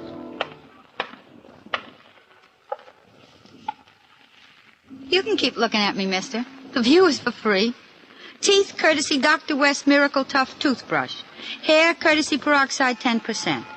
Eyes, cheeks, figure, courtesy Careful Planning. You're Jenny Morrow? For Eugenia. Mom called me Eugenia. Found the name in a book someone threw in the trash can. Dramatic, ain't it? Some questions I want to ask you, Jenny. Questions about... You're a policeman, ain't you? Yeah. Tell me about Tommy Hart. Mine hostess of last night blabbed to you, huh? Okay. How long did you know Tommy? Long enough to slap him a couple of times, slap his mouth. Then he says he'll make up to me. He'll take me to the boss's house for dinner. Big deal. You didn't enjoy it? Here I am practically spilling my life's blood on you, and I don't even know your name. Oh, Danny Clover. It suits you. No, I didn't enjoy the supper, Danny. I got the feeling... I'm crazy. I'm making it up out of my own head. What feeling, Jenny? You ever had it? The feeling that you've been taken someplace just so as you could insult people with your presence? Just by being in a place you don't belong, it's an insult? Just by being what you are? But Mr. and Mrs. Sinclair invited you, Jenny. Tommy twisted an arm. That's how come I'm invited. Big deal. Tommy did that to you, and he's your steady boyfriend? Oh, steady? What's steady? That Daisy go pin on Stella the designer. Me. I was the last name on the list. Stella Croft? Stella, the designer of designs. Where is she? By the Pantages Theater on 42nd Street, in the third row on the aisle. An arrangement we got with the management, so Stella can steal the latest Paris creations from the Parisian actors. Stella has a life. Maybe it'll come to me someday. I'll work on it. It was a 5-minute walk to 42nd Street in the Pantages Theater. On the stage, a man in a plaid dinner jacket was having a little trouble hoisting a girl to his shoulders.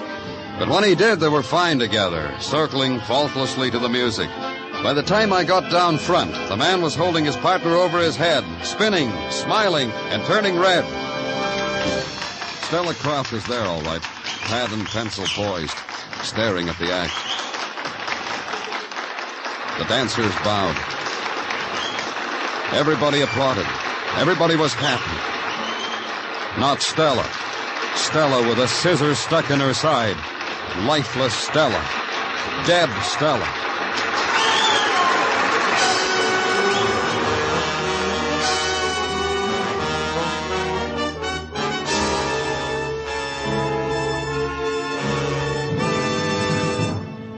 listening to Broadway's My Beat, written by Morton Fine and David Friedkin, and starring Larry Thor as Detective Danny Clover. Every Sunday evening, CBS brings you two of its top comedy stars, Jack Benny and Eve Arden. It makes no difference where you live, whom you know, what your job is. Everyone immediately feels at home with Eve Arden's romantic, harassed schoolteacher and with Jack's careful spending, perennially youthful portrait of himself.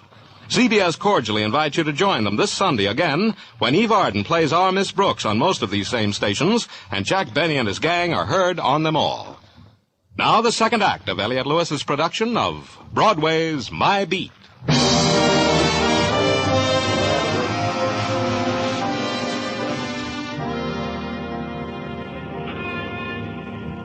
Of an evening in springtime, Broadway stands on a street corner, sips its penny plain, and counts its blessings. The Yanks, the Giants, the Bums, only a 10-cent subway ride's distance, and usually worth it. There's bottled orange juice from sun-kissed California to be tasted for a nickel. And the rides are getting painted at Coney. And the moon that rocks down over Manhattan in April is a special kind of moon. And the music that lilts from doorways is a special music. And the girls are golden. There's more, too. It blinks around the Translux and demands your attention for 10 seconds. Girl stabbed at the Pantages Theater. Police seek early arrest, especially me. Oh, it's you. I was expecting the Mestons. More canasta, Mrs. Sinclair? More people dead. The Mestons were coming to console us. They're good at it, make it enjoyable. I don't suppose that's why you came. No. But you want to come into my house and ask your ugly questions. Uh-huh. Just stand right where you are. Justin, it's that cop I told you about, the one who... Does he have a right to come in? Of course, Elizabeth. Of course. The man has all the rights in the world. Yes, dear. Justin says you may come in. Sit down, Mr. Clover. Take the world off your back. Sit down and talk to Elizabeth and me. Cigars there at your fingertip. Anything you need, ask Elizabeth for it. Maybe Mrs. Sinclair would like to make you some coffee or a sandwich. Anything that'll take her out of here, huh, Mr. Clover? Don't be embarrassed. You can talk in front of Elizabeth. She knows more about the man Sinclair than I know. Correct, baby doll? Yeah, you want to know about Justin's friendship with Stella, is that it, Mr. Clover? Before the scissors episode, I mean? Well, that's it. I didn't think we'd get around to it so easy, but that's it. You won't mind if I tell him, Justin? Not a bit of it, baby doll. Just hand me a cigar first. Thank you. All right? Thank you, Elizabeth.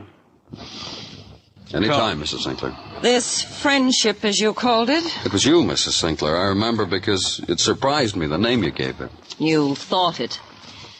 There was nothing between Stella Croft and my husband, Justin, except the normal relationship of an employer to his employee. Consultation over dress designs during working hours, approval, disapproval, the putting into production, the countersigning of the weekly paycheck. Nothing more, Mr. Sinclair? There was more, she'll tell you.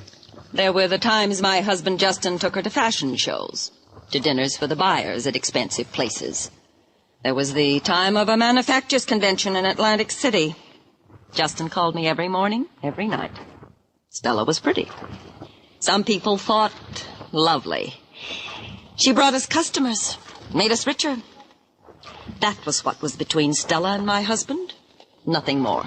You don't know why she's dead? No, we don't know. But it saddens us, Mr. Clover. Send him home, Justin. I'm tired. I want to sleep. If the Mestons come, tell them I'm sick. They'll understand. More legwork now. The pinching up of the bits and scraps that people leave behind. Get as many as you can and arrange them chronologically, by emotion, by habit, by appetite. Draw a line, one from the other, and peep at a life now nearly dead. For instance, go now to the apartment of Stella Croft. Walk the corridor that once brought Stella home. Turn the knob of her door.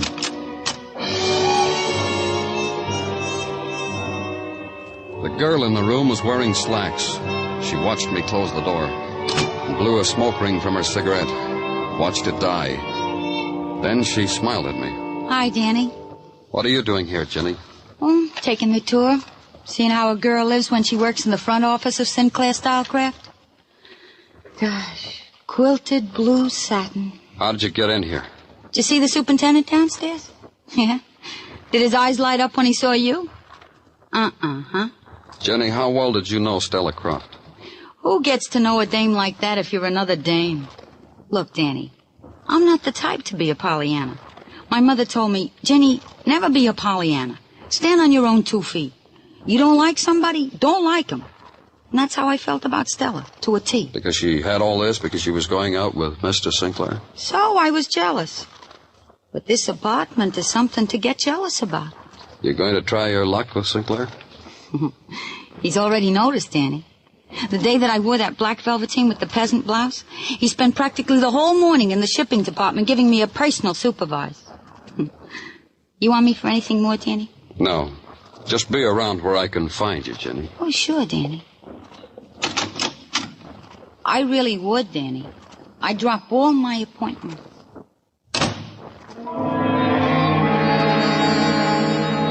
The apartment looked like Jenny hadn't touched anything. The place was impeccable, slick, like Stella Croft had been. Lacquered furniture, highly waxed, and full-length mirrors. I walked back into her bedroom, around it, fingering this and that. The small, intimate souvenirs a girl like Stella collects. Then over to a Pullman closet, opened it. Wondered for an instant why a woman needed so many shoes. Wondered why it hurt so much. The brightness of it, the pain, the sharpness slipping so easily into my back. Then gave it up because I couldn't hold on to it.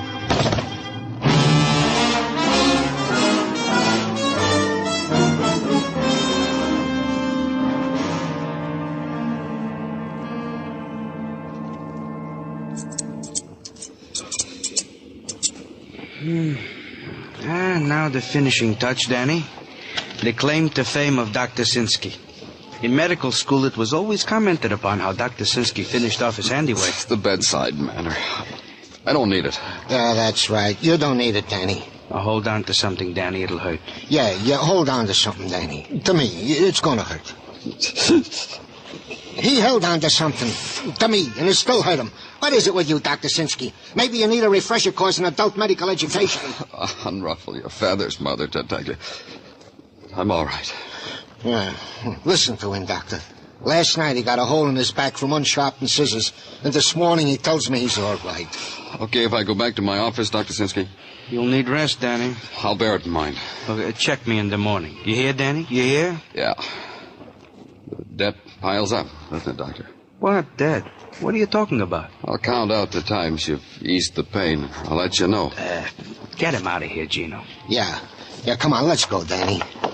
I'll go get permission from the captain to give us sick leave, and then I'll conjure up a squad car, and we'll surprise the Mrs. Sergeant Tartaglia in the middle of a mozzarella. And then we'll salve our wound together, and then... What made 2 people die like that, Gino? Tommy Hart, Stella Croft. Danny, you disappoint me.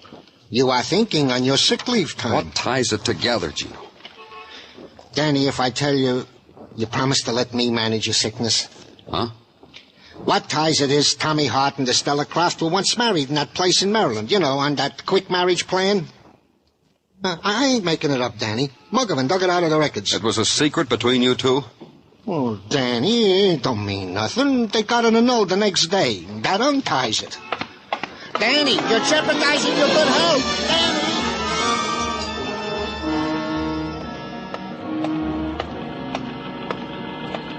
Good morning. Yes, sir. Can I help you? Hi, Danny. Hey, look at me. Yeah, look at you. Since when they move you out of the shipping department into the reception desk? Since this a.m. I told you. I got supervised into it. Oh. Tell Mr. Sinclair I want to see him. Sure, Danny. Watch me. See? What is it, Miss Morrow?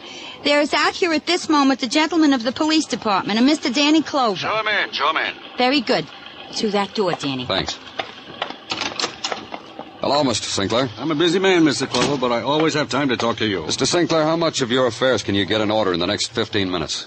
In my business, we never talk in riddles. It's how much, why, when, things a man can answer. What's on your mind? You, Tommy Hart, Stella? They worked for me, Mr. Clover, and they died. I'm going to pay for their funerals, and I'm going to find out if they had families. They'll be taken care of. We have a fund toward that. Tell the people at headquarters it might make an impression. Honestly now, I don't know what you're talking about. Let's stop kidding each other, Sinclair. You're a man with tastes, from the lines of women's dresses to a lacquered apartment to a little employee who's now your receptionist. From Stella Croft to Ginny Morrow. Better find out if Ginny had a husband. I still don't follow you. Then I'll tell you. It's called the Badger Game. Listen to me, Mr. Clover. You listen to me. Tommy and Stella weren't married. Did you know that? You didn't know it, huh? I saw the certificate of marriage. The justice of the peace who married them. I thought... Marriage annulled the next morning. Badger Game. Stella invited you to make a play for her. You bit. Tommy walks in, waves a certificate of marriage. You pay him. Money, invitations to your home. He gets greedier and greedier. So you kill him. I didn't have to. You don't know what it was, Clover. That boy grinning into my face, taking over my house, making me do it. What is it, Justin? What's the matter? What happened? Make him understand. Make him understand. Mrs. Sinclair, your husband just confessed to killing Tommy Hart. Wouldn't you kill him? It's all right, Justin. I'm here now. It's all right. You got Tommy out of the way, Sinclair. Why did you kill Stella? Listen. I said it was all right, Justin. Well, I'll tell you why. Stella knew you killed Tommy. It didn't worry her very much. She just upped the blackmail ante. Sinclair, that's why you killed Stella. He didn't. You did? For what she was doing. Doing to my home, to my husband, to my boy, to my boy's name. Yes, and I stabbed you, too, for what you were doing to us. I'd kill again. What'll we do about the boy? You didn't think, did you, Justin? You just didn't think. When you started it, when you saw that Stella, you didn't think. Please. Oh, the boy'll be all right. We have money. It's more than you had when you started. He'll be all right, Justin. It's going to be all right.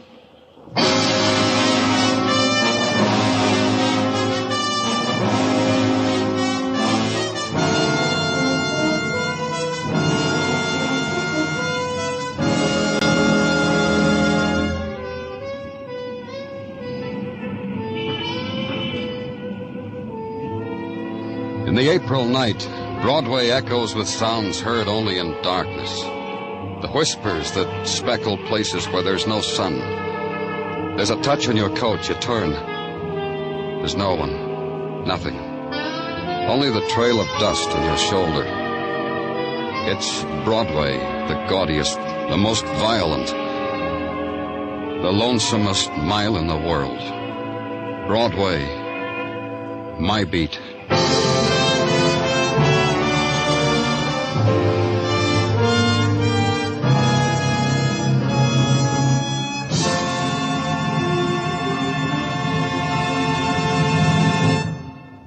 Broadway's My Beat stars Larry Thor as Detective Danny Clover with Charles Calvert as Tartaglia and Jack Crucian as Muggavan. The program was produced and directed by Elliott Lewis with musical score composed and conducted by Alexander Courage. In tonight's cast, Irene Tedrow was heard as Elizabeth Sinclair, Herb Butterfield as Justin Sinclair, Sylvia Sims as Ginny Morrow, Mary Shipp as Stella Croft, and Sidney Miller as Jones.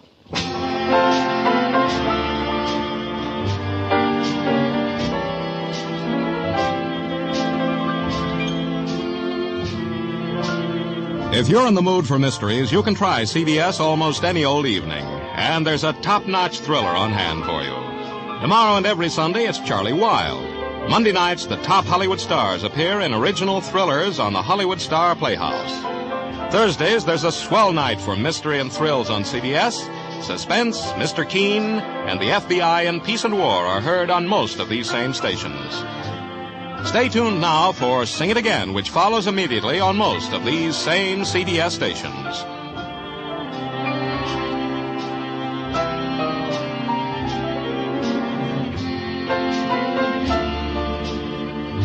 Joe Walters speaking. This is CBS, where you laugh at Jack Benny every Sunday night, the Columbia Broadcasting System.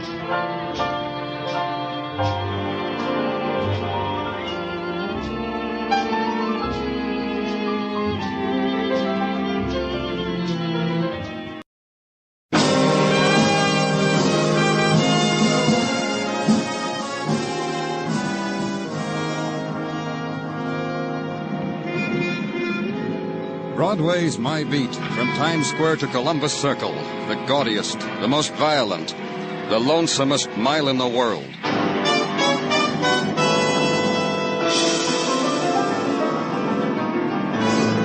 Broadway's My Beat, with Larry Thor as Detective Danny Clover.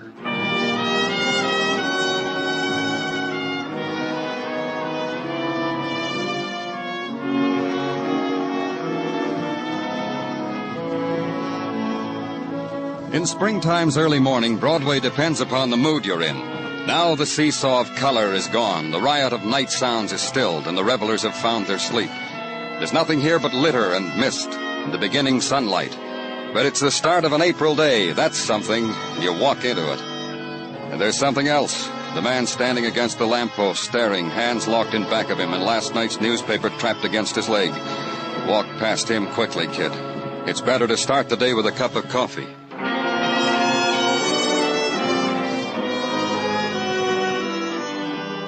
I didn't have time for coffee. The call came while I was pouring the cream. The call with a code number that said homicide, that said an address on 5th Avenue, that said get there. And get there and get ushered into a room and into the presence of a man who uses words instead of numbers in describing death. Here's a gun that did it, Danny. Revolver. 2 shots missing from the chamber. One killed him over there on the bed. We're still looking for the other slug. Well, who is he, Muggavan? Philip Hunt. Securities, investments. Retired about 2 years ago to try to enjoy himself, the maid said. The maid called it in. Oh. But what else? Plenty. Here, let's go. I'll show you. It's down the hall. Big party here last night, Danny. Glasses, scotch, bourbon, gin, cigarette butts, gold-tipped, cork-tipped, lipstick-tipped. Oh, this too. Oh, pocket lighter. Fancy one. Give me a light, will you? Thanks. Yeah, real fancy. And Evans. Catchy engraving on it. From Barbara to Willard. It'll have to be traced. Mm-hmm. Found it in the bathroom in the shower stall. Doorbell. Maid'll get it. In here, Danny, the library. Who are they? Well, the girl stretched out on the couch is a niece of the dead man. Name's Lois Hunt, the maid said. Lives here.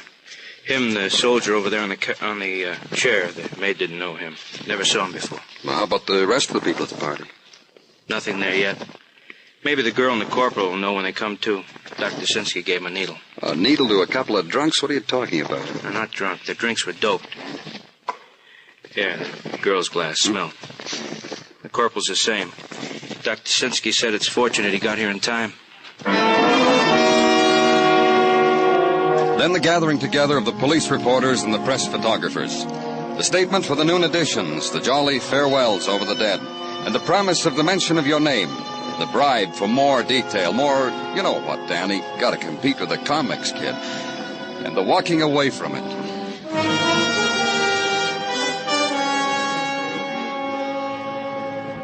And in your office, the arrangement and rearrangement on your desk of the clutter that attended Philip Hunt's dying. A cigarette lighter, a gun fired twice, 2 glasses stained with death. And a few hours later, the quiet opening of the door, and 2 kids stand waiting, bewildered. Their eyes not touched by the morning light.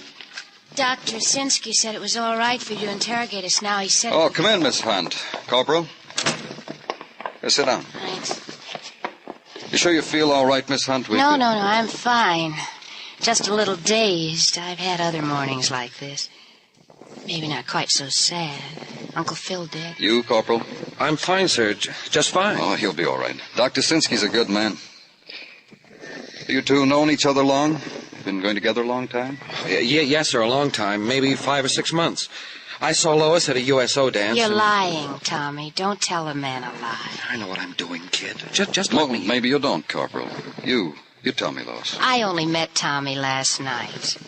He was sitting at a bar, lonely, kind of lost. Made him so attractive. I'm rich. I bought his drinks. Then you took him to the party at your home. Well, there wasn't a party. We made it up as we went along. You know, bar hop. Picked up people who said funny things. I took them home because I wanted to celebrate Tommy, the nice corporal. It wasn't a pickup, sir. Lois is a fine girl. She's Sure not... I am, Tommy. You're sweet. Was your uncle at the party, Lois? We crashed in on him just as he was getting ready for bed. We all kissed him goodnight. That's how gay we were. We all kissed my uncle goodnight. That's how you left him, going to bed? Yes, sir. Then you rejoined the party? Yes, sir. Well, This gun, Is that the one that killed my Uncle Phil? you know the gun?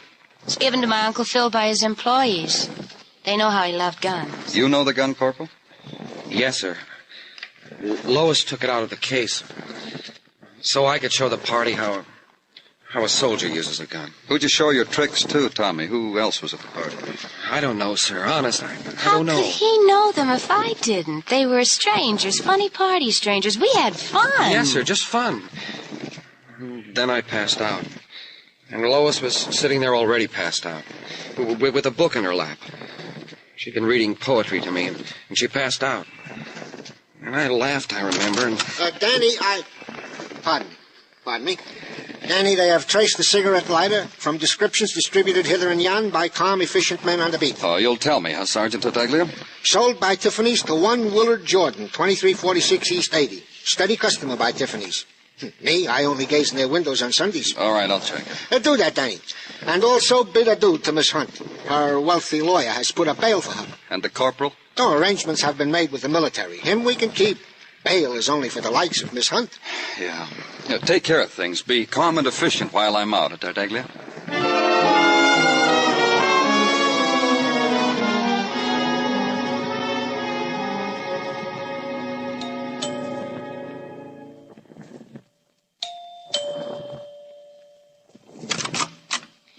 I'm very sorry. I'm busy. I'm from the police. Does Willard Jordan live here? Yes, he does. I'm his wife. What is it? May I come in? I suppose so. We'll talk here if you don't mind. I'm getting ready to go out. What is it you want? Is your husband home? No. You'd better stop in another time, Mr. Clover.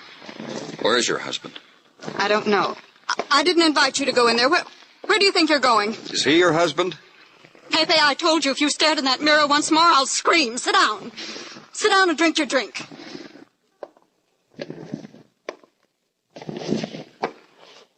And don't you move. And don't you open your mouth. Not your husband, huh? Then who? Pepe. You must know, Mr. Clover, he's a model for my husband. Willard did him as Narcissus. What's Pepe doing here now? Waiting. He dropped in to see Willard. Willard's going to paint him for his summer show. When's the last time you saw your husband, Mrs. Jordan? Early yesterday morning, I handed him his sketch pad when he walked out of the door. Now, you tell me something. Why is it so important for a policeman to talk to my husband? He was at a party last night where a murder was committed. You think Willard did it? Willard? I didn't say that. I just want to talk to him, that's all. Willard commit a murder? Pepe. Pepe, one more time and out you go. Doesn't it worry you that your husband didn't come home last night? Why should it worry me? What do you mean? Willard has not come home like this before? Oh, I see what you mean. Yes, Willard stays way off and he's a roamer. He goes places, talks to strange people for material to paint. Let's see. Yes, he said he was going to take a model around last night. What model? A Pepe? Barbara, I think. Yes, Barbara Sullivan. Nice girl. You've seen her in the beer ads, Mr. Clover. She lives close by. I'll tell you where. If she knows where Willard is, phone me, let me know. Will you? Of course you will.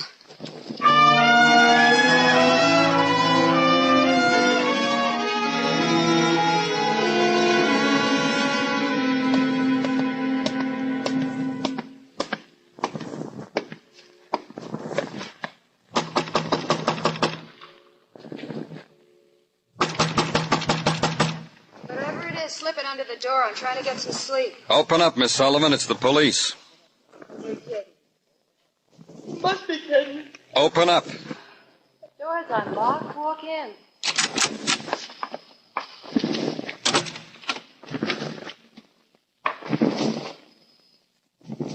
This is me. In last night's frock. This morning's iPads.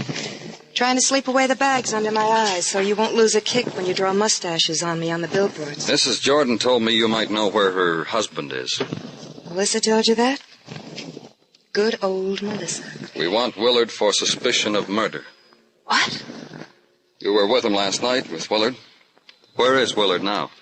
Sleeping off a jag under a cold water tap in the shower stall of a Fifth Avenue mansion. I know. I threw him there myself. Everything I do myself. He's not there anymore. We peeked. Then go look for a man with wet coat and pants. Dry the gutter on 3rd Avenue and 28th. Willard's favorite, his pride and joy. That's where you left him? I left him in the shower stool. I told you that 2 yards ago. You threw Willard in the shower, went home. What time did all these good things happen to you? Maybe 2, 3, 4 in the morning. I don't remember. All was on my mind was my beauty sleep. I'm vain. Coddle my beauty. Get fat checks for coddling it. So you want Willard for murder, Anyone I know? Philip Hunt. You were in his house last night. Well, that's where I was. That's where that pale little rich girl took us. I wish I'd known. Maybe I could have wheedled the old man into using me in his advertising. That's all it means to you, a man's murder? Or wanting Willard for it, maybe? Come to me with a Hollywood contract, mister, and I'll show you what things can mean to me. I'll change overnight for you. I'll live for it. Keep posing for beer, Miss Sullivan, just so I'll know you're around. I'll do it good. Because I'll keep it in mind you'll be staring at me through shop windows. Oh, bye now. It's iPad time again.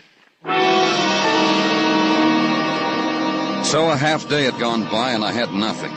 The technical division had something, though, and they gave it to me. There'd been about 17 people at the party last night at the home of Philip Hunt. 17 people, according to the kind of drinks, dregs in the bottom of liquor glasses, and fingerprints. Maybe 9 men and 8 women. So far, I had talked to 3 of the 17. Result, shrugs and bleary answers. Result, nothing. Back now to the home of Philip Hunt and talk to his niece again. Outside this time, in the small garden. Sit in a wrought iron chair and watch Lois Hunt take her 3 o'clock scotch and soda. Sure you won't have one, Mr. Clover? No, thanks. Listen to me, Lois. All I want you to do is try to remember who else was here last night. Somebody who had a motive for killing your uncle. I had a motive.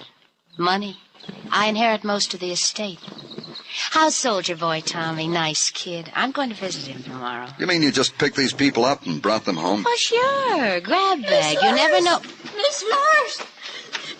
In the guest house. What's the matter, Francis? I was cleaning. Please look.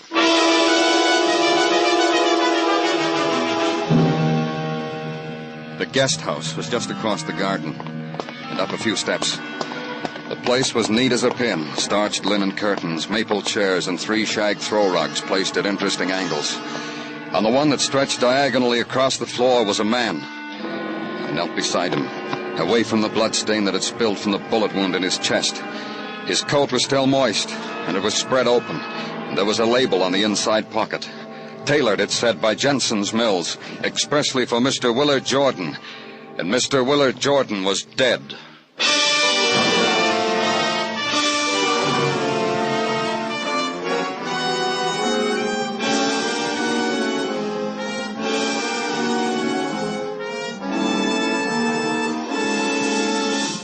You are listening to Broadway's My Beat, written by Morton Fine and David Friedkin, and starring Larry Thor as Detective Danny Clover.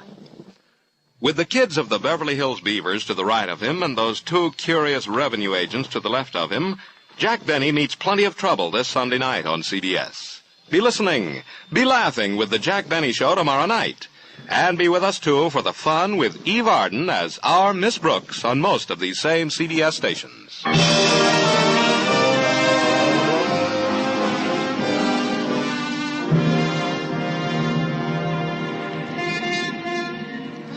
Long winter is dead on Broadway, and the street mourns its dying without a tear. What's to weep, kid?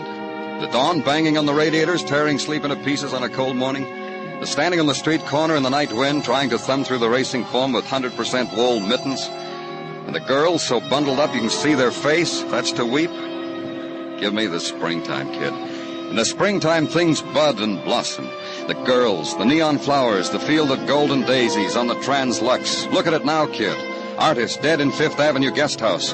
Police sift murder clues. Search linked with death of Philip Hunt, millionaire. Ever smell posies like that, kid? Spring's come to Broadway. Give up to it.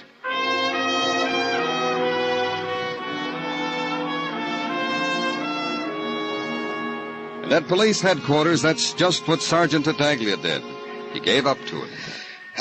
Danny, the missus has been slipping the sulfur with the molasses into my pizzas lately. It's that time of the year again. Goody. Tastes good that way? The way Mrs. Tartaglia makes a pizza, Danny, no harm could come to it, no matter what felony she commits to it. Which reminds me, When you coming to partake of a springtime pizza? Oh, soon, Gino. As soon as I can. A promise? Goody. I have also by mail so invited Lady Jane Pugh, the ne'er-do-well lady detective from London town. She's coming? No, she has not as yet replied with her RSVP. On an English caper, no doubt. What else? I will notify you, Danny, when she accepts. You do that, Gino. Now, firstly, and to the forefront. The boys in technical have deduced that the bullet that killed Willard Jordan, artist, sprang from the same gun that did likewise to Philip Hunt. Thanks for telling me. I thought you would relish it. Secondly, and in the background, Major Robert E. Woodcock, retired. Hey, try me again, Gino. I haven't had my sulfur and molasses. Major Robert E. Woodcock, retired. Partook of breakfast every morning of his retirement with the late deceased Philip Hunt. A fact established by Sergeant Muggerman while questioning the housemaid. Every morning, huh? That's interesting, Gino. Only a stab in the dark. But if a fellow wanted to talk to this Major Woodcock... He would go to the Union Club where the retired major resides. Naturally. Naturally.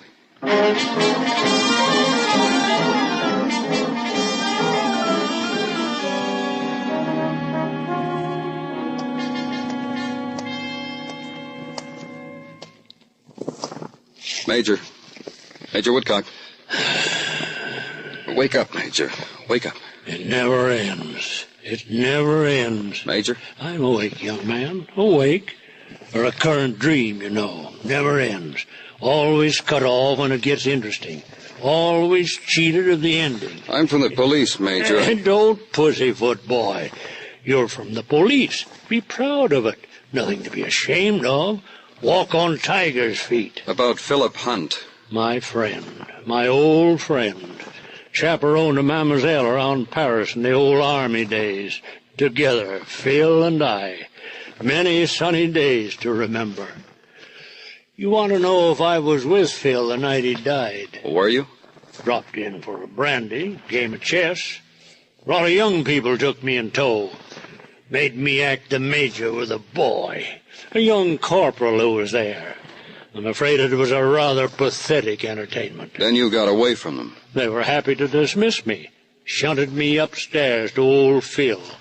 We had our quiet brandies, our endless chess game, never finished it, and cried old soldiers' tears, and so to bed. You didn't come back for breakfast. Oh, you know about that, do you?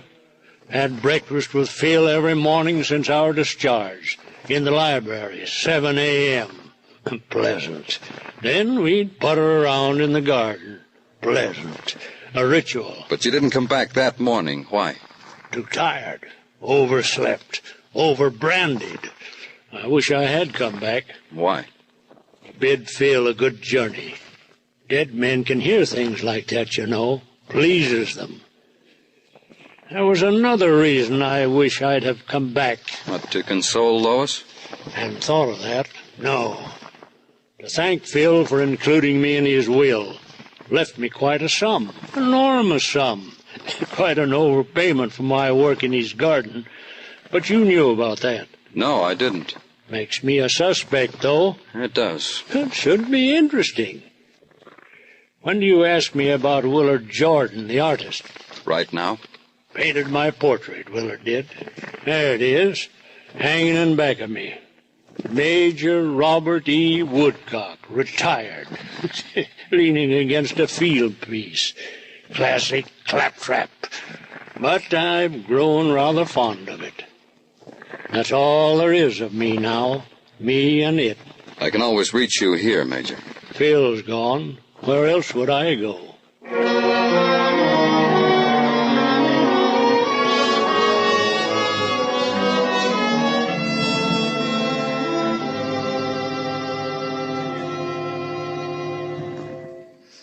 Doesn't matter to you that I'm a widow now, does it? You have to ask me questions. That's right, Mrs. Jordan. I won't answer them. I don't have to answer them. Please get out and let me alone. You told me you weren't at Lois Hunt's house last night. What? You heard what I said. All right. I was at Lois Hunt's house last night. I know. It was a terrible party. Pepe take you to the party? Pepe never goes to parties. He spills things on people's rugs, so I went alone. Did Lois pick you up at a bar? I never go to bars. Then you were following your husband. So what? So what? It's your right, Mrs. Jordan. Of course it is. I was his wife.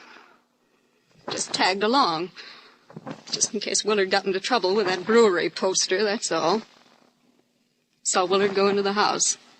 Waited a while, and then I went in too. Willard got into trouble, Mrs. Jordan. Where were you? Well, Well, what? a girl has to be sociable at a party. Anybody knows that. Somebody gave you a drink. Never did get to see Willard. And you must have gotten to know some of the people. Oh, just names, like Nicky and John and Bobby. Honestly, I don't remember a lot. Honestly.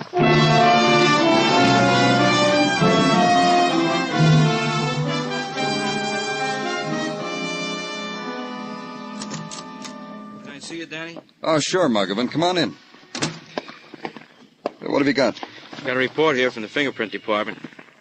You know what's strange, Danny? The gun's got the prints of 17 people on it. Well, maybe it did have once, not anymore. Wiped clean. What's the drama for, Muggavan? Why don't you just say it didn't have any prints on it? Because it has prints on it. The most beautiful set of prints as possible. The entire hand of Lois Hunt. Here's a photostat. Without a blemish or a smear. Killer Lois Hunt, huh? You think so? I'm asking you, Danny. No, I don't think so. Somebody doped her drink and pressed her hand against the gun. If Lois had handled the gun to kill both men, she'd have handled it twice. Then there would have been 2 sets of prints, not 1. Yeah. Killer tried to plant a frame, huh? I don't know, maybe. Oh, what else? Nothing. Just these. Photographs of the Hunt mansion. Interiors, exteriors. 6 of the people who were at the party last night are outside. You want me to bring them in? Yeah, one at a time. Okay. Wait a minute. Come back here, Muggavan. Have you talked to that corporal lately? A couple of times. Sticks to his story. Passed out right after the girl did. She'd been reading to him. Isn't that what he said? Yeah, poetry. Even told me the name of the book.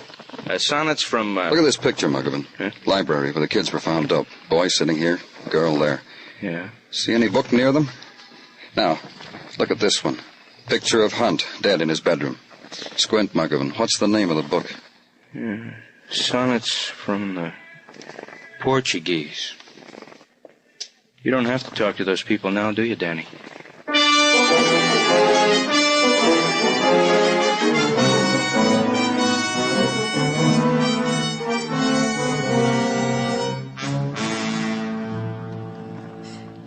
Miss Lois is upstairs in her room. I'll tell her you're here. Take me to her, please. This way. What time did you find Miss Lois and that soldier in the library, Francis? It's about 6:15. I told that other policeman that. 6:15. Isn't that pretty early? Sure, it's early. I do it every morning. Clean up in the library so Mr. Hunt and that major could have their breakfast. Saw Miss Lois and the soldier passed out and went to tell Mr. Hunt. You saw Mr. Hunt dead and called the police. I told that other policeman that, too. Miss Lois? What is it? Policeman. Hello, Mr. Clover. Come on in. That'll be all, Francis. Well, come to tell me something about that soldier boy, that, Tommy Milo? I'm going to try to do everything I can for him. You want a drink? That gun that killed your uncle and Willard Jordan had your prints on it. Aren't you warm? I am. Just a second, William. The casement open, it's much more pleasant, don't you think? Now, what did you say? The gun had your prints on it. Didn't it have everyone's? We all handled the gun. Why just my prints? Because you wiped off everybody's prints and put your own on it. Ooh, I must have been loaded. Why did I do that? To make me think what I thought, that you'd been framed. That someone had put the gun in your hand when you'd passed out. You've come to tell me you don't think that? What were you reading to Tommy when that dope drink caught up with you? Some sonnets, I think. Everybody else had left, so I thought sonnets were just the thing. Corny, huh? You were reading the sonnets and all of a sudden you felt dizzy and you went to sleep. Is that what happened? Exactly. I told you. But the book wasn't there when we found you, Lois. What? Where was it? On the night table next to your uncle. But I was drugged. How would it get there? You put it there. That was an oversight, Lois. You carried it up to your uncle's room. But I was drugged. You know that. The doctor knows that. I was drugged. Later, you put on an act for Tommy, pretended to pass out, waited for the drug you'd put in his drink to work on him. Then you got up, killed your uncle. Came back, then drugged your own drink. Don't tell me what I did. If I'd done that, I would have died. The doctor said that drug was deadly, your own doctor. You didn't have anything to worry about. Frances, your maid, always cleaned up the library at 6 o'clock. You knew she'd yell for help. Now tell me about Willard Jordan, Lois. Don't talk to me like that. Don't tell me what to do. Willard Jordan came back, didn't he? He was looking for his cigarette lighter. You know everything. You and Uncle Phil. Came back and saw Tommy lying there alone. Then you appeared.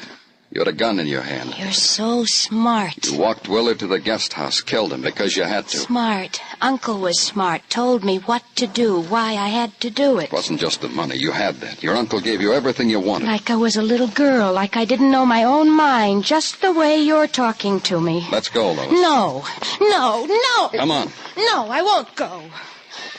I'm going to kill myself. Get away from that window, Lois. I'm going to do it. I'm going to jump. I don't care. I'm going to jump. Listen to me. Don't you come near me. I'm going to die. You'll be sorry, all of you. When I'm lying down there, you'll be sorry. My friends will come and they'll look at me and they'll be sorry. They'll be... When I grabbed her, she didn't struggle. Just shrieked over and over. When I let her out of the room, she was still shrieking it. And all of a sudden, she stopped. I'll be sorry. Then she looked at me, bewildered at first, then smiling. An etiquette smile that a girl gives a man after a pleasant dance. Then she touched my cheek. She spoke to me. I don't think my friends would have been sorry, Mr. Clover. I really don't.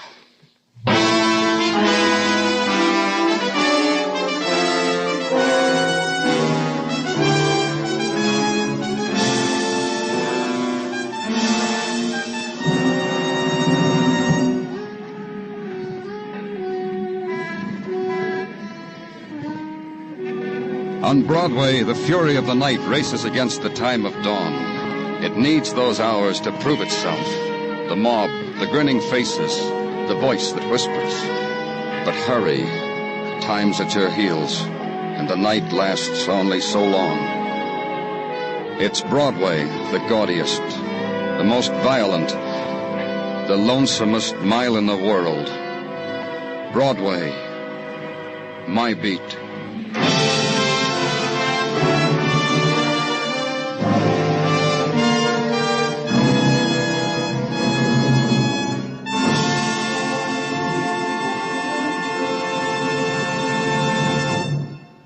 Broadway's My Beat stars Larry Thor as Detective Danny Clover with Charles Calvert as Tartaglia and Jack Crucian as Muggavan. The program was produced and directed by Elliott Lewis with musical score composed and conducted by Alexander Courage. In tonight's cast, Kathy Lewis was heard as Lois Hunt, Lee Millar as Tommy Milo, Peggy Weber as Melissa Jordan, Michael Ann Barrett as Barbara Sullivan, and Russell Simpson as Major Woodcock.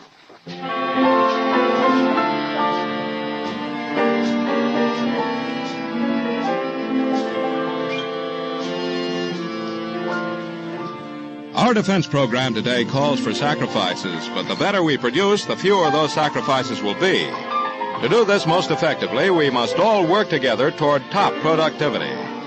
The free booklet, The Miracle of America, gives the story of the American system and of the benefits which increased productivity through teamwork has brought to all of us. Write Box 10, Times Square Station, New York City for your free booklet, The Miracle of America. Remember, the better we produce, the stronger we grow. Stay tuned now for Sing It Again, which follows immediately over most of these same CBS stations. Joe Walters speaking. This is CBS, where you laugh at Jack Benny every Sunday night, the Columbia Broadcasting System.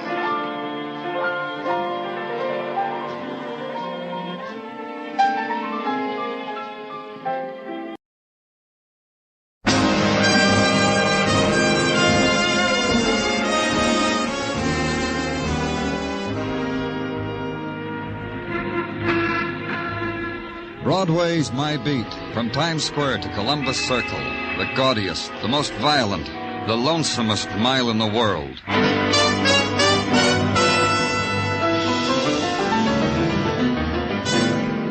Broadway's My Beat, with Larry Thor as Detective Danny Clover.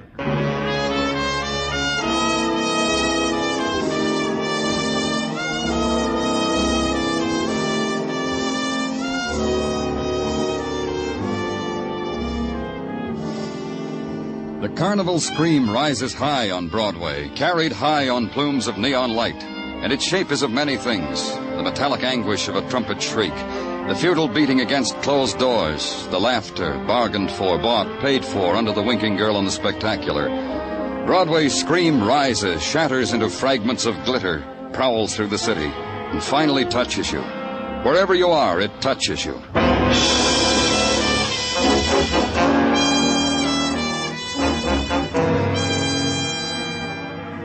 For me, it was a phone call.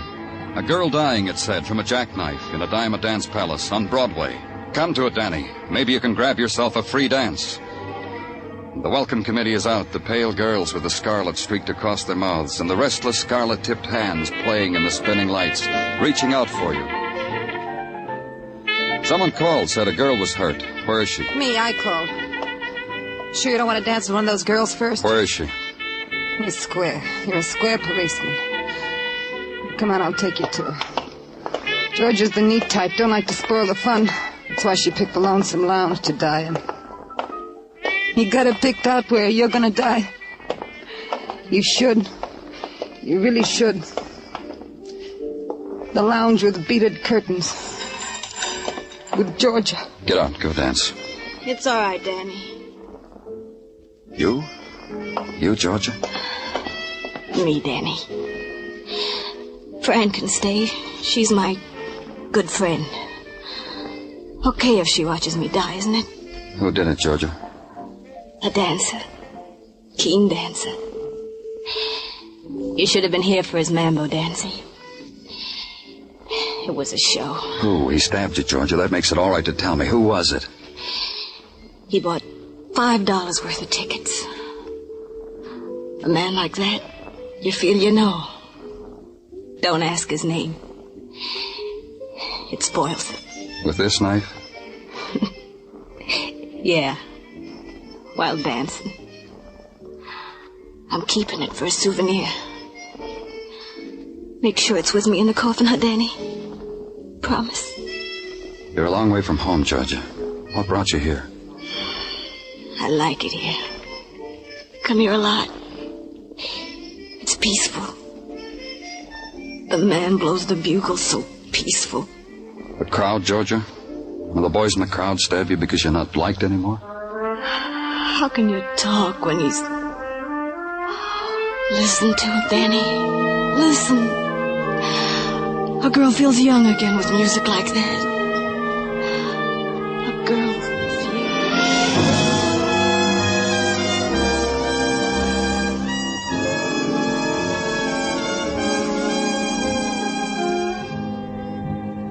After that, the place got cluttered up. People started to come into the lounge. Policemen with notebooks. A woman in a tweed suit with a press card in her hat band. A couple of men with a stretcher. The only thing the doctor picked up on his stethoscope was a trumpet blowing what is called the blues. Because there was no heartbeat from Georgia Gray. Because she was dead. Find out why.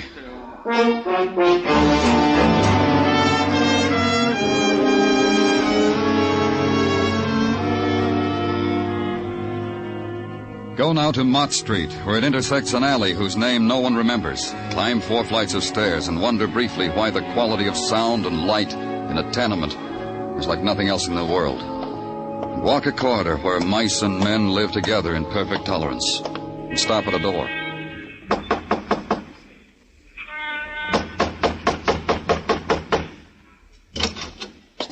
Stand in the light a little bit more so I'll know who's... It's Danny Clover, Benny. You coming to check? I'm okay. May I come in? Sure. Yeah, I'm okay, Danny. I'm okay. Except for the stomach. It hurts when I press it. You've been behaving yourself, Benny? Well, since I got out of the hospital, sure.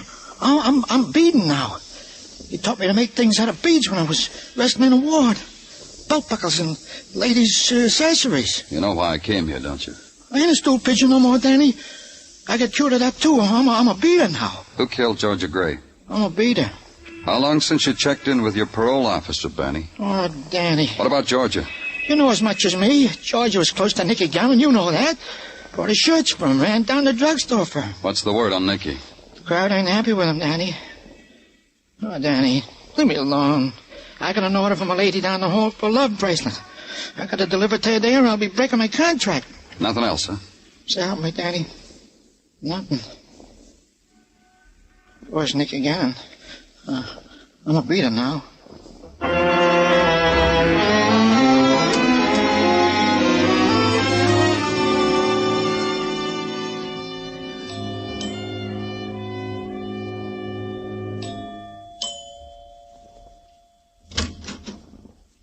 Well, you, huh?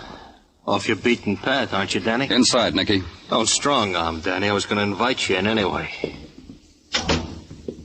Georgia Gray, Nicky. She's dead. Word came to me how you closed her eyes.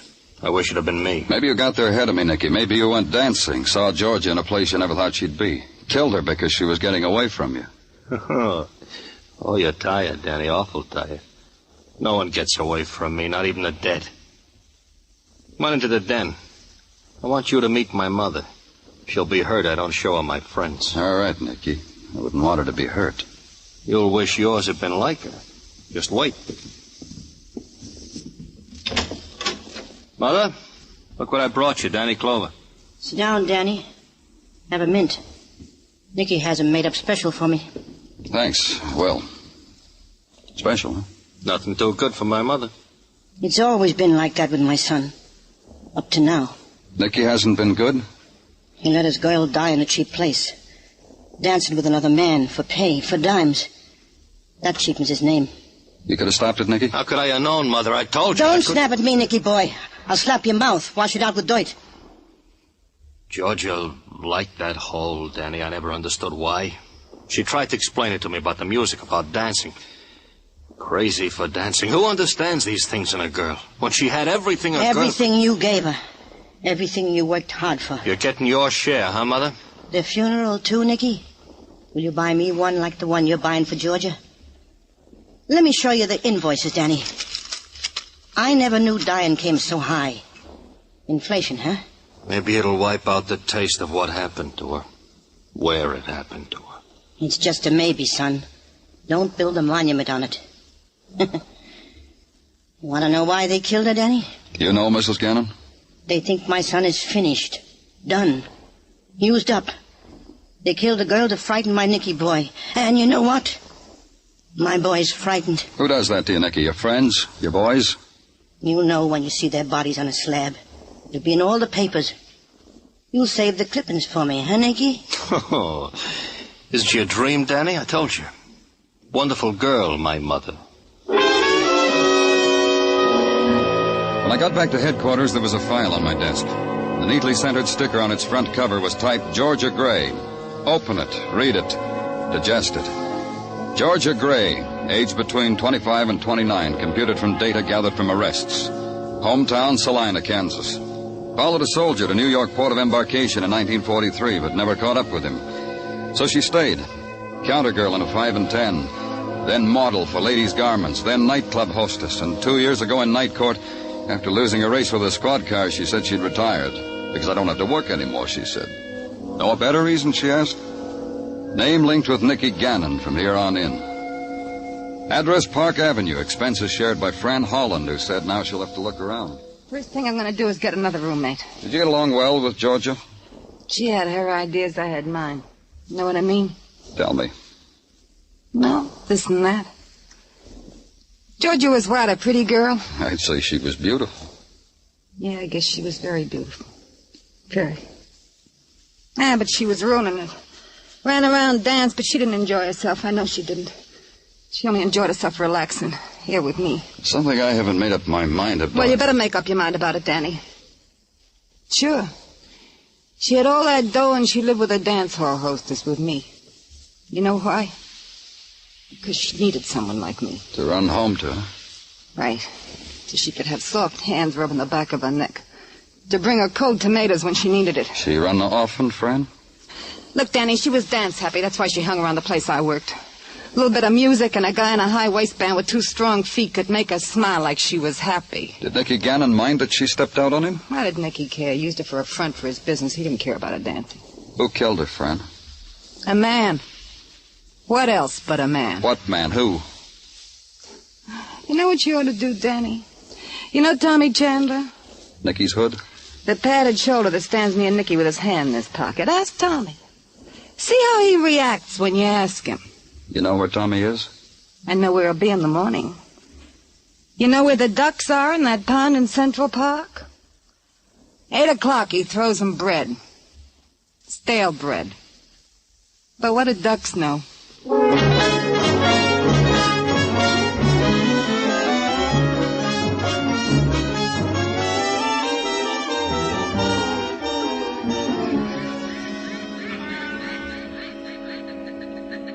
That one over there likes pumpernickel, Danny. Here, give him a piece. You'll make an impression. We got none of these advantages at city jail, Tommy. You gonna arrest me, kid? No. Ducks will miss me.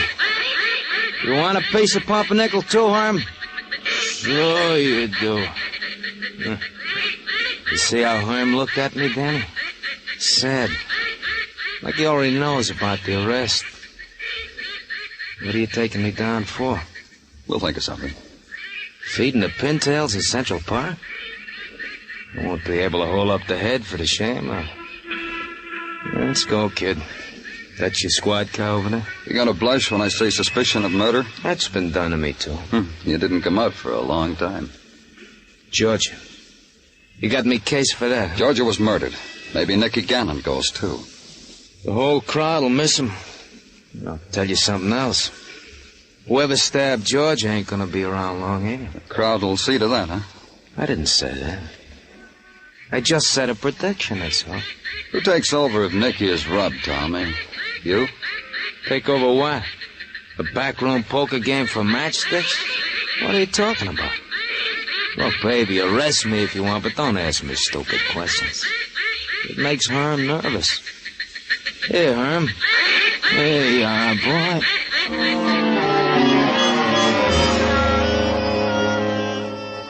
Herm looked sad when I took Tommy away from him. All the ducks looked sad. For a minute. Then they found a new love with a stale loaf of bread, swam away, screaming for it. Tommy looked back over his shoulder, stopped to call them a name, got shoved into the squad car. But on the way down, a code call, a woman's voice in the police radio. Man dead, she announced with a quiet number. Then she said it plain, in an alley, 4th Street, off 6th. Get there, car 62. We got there. Mind if I tag along, Danny? Man dead. I recognize from the number. We gotta share these things. Hold your gun on him, Muggavan. He wiggles a toe. Break it for him. Pleasure, Danny. Let me through.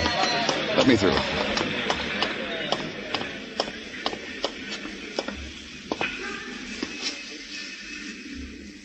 They can't scare you anymore, can they, Nicky? Not anymore. He was propped up against the wall, his head thrown back, his mouth open, like he was trying to tell someone about it. The furtive dog scrubbing for food in the trash, not listening. The small crowd he'd assembled because the blood sighed across his shirt front, but not listening. Watching an alley wind gather soot at his feet. Watching me lean over him. Watching Nicky Gannon. Dead Nicky Gannon.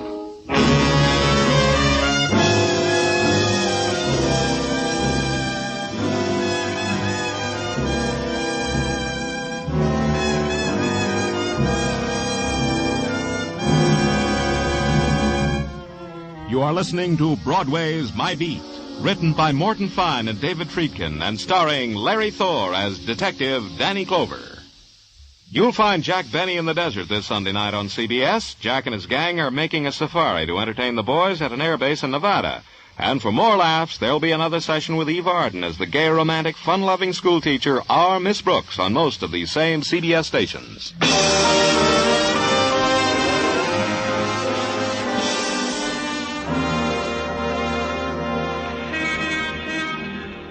Broadway is wide enough for everybody. Generals in open touring cars, blondes in taxis, and sailors against lampposts. It's the place to come to, for one reason or another. To be a tourist, or get stared at by the tourists. To make a pitch, buy a bargain, get cheated, insulted, or have your picture taken. And end the day with a memory, depending upon what you wanted, what you got, and what you gave for it. And part of the day's memento of Broadway will be the news item. Nicky Gannon shot down in an alley. Hoodlum slain in new outbreak of mob violence. Police seek clues in killing, especially me and another man, a Sergeant Gino Tartaglia, who had once passed a civil service examination. And the medical examiner, Dr. Sinsky, reveals that death was caused by hemorrhage in the pleura, parentheses, lungs, close parentheses. And that is why Nicky Gannon was done in. Thanks, Gino. Oh, you're quite welcome, I'm sure. Anything else? May I? Yes, you may. Thank you. You know, Danny, this shooting up an alley brings to mind a case which was solved by Lady Jane Pugh, the ne'er-do-well girl detective from London town. Do we have to, Gino? Lady Jane looked at the deceased and flipped her shiny tuppence. Flipped her what? Her shiny tuppence. Lady Jane has a lucky tuppence which she flips before she undertakes a case. That Lady Jane. May I interrupt? Oh, you're the boss. Do you have anything else to tell me about Georgia Gray or Nicky Gannon, please? Oh, indeed I do, Danny, indeed I do. In the murder of Nicky Gannon, Tommy Chandler, our prime suspect, has been released, and without a nickel's worth of bail. What? I have said it. So help me if you're kidding, Gino. Why was he released? Oh, because another fellow has confessed to the deed. You remember Cozy Barrett? Even at this moment, he is with Sergeant Muggovan, confessing all over the place. And that, Danny, is all the news I have for today. Case is solved, huh, Danny?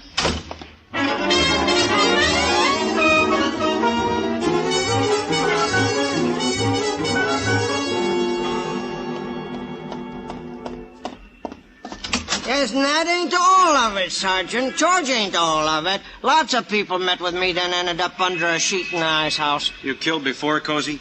Oh, hi, Danny. Come on in. Join the fun. This is a new kick, isn't it, Cozy, for you? Confessing to a murder? Oh, what's the matter? You don't trust me?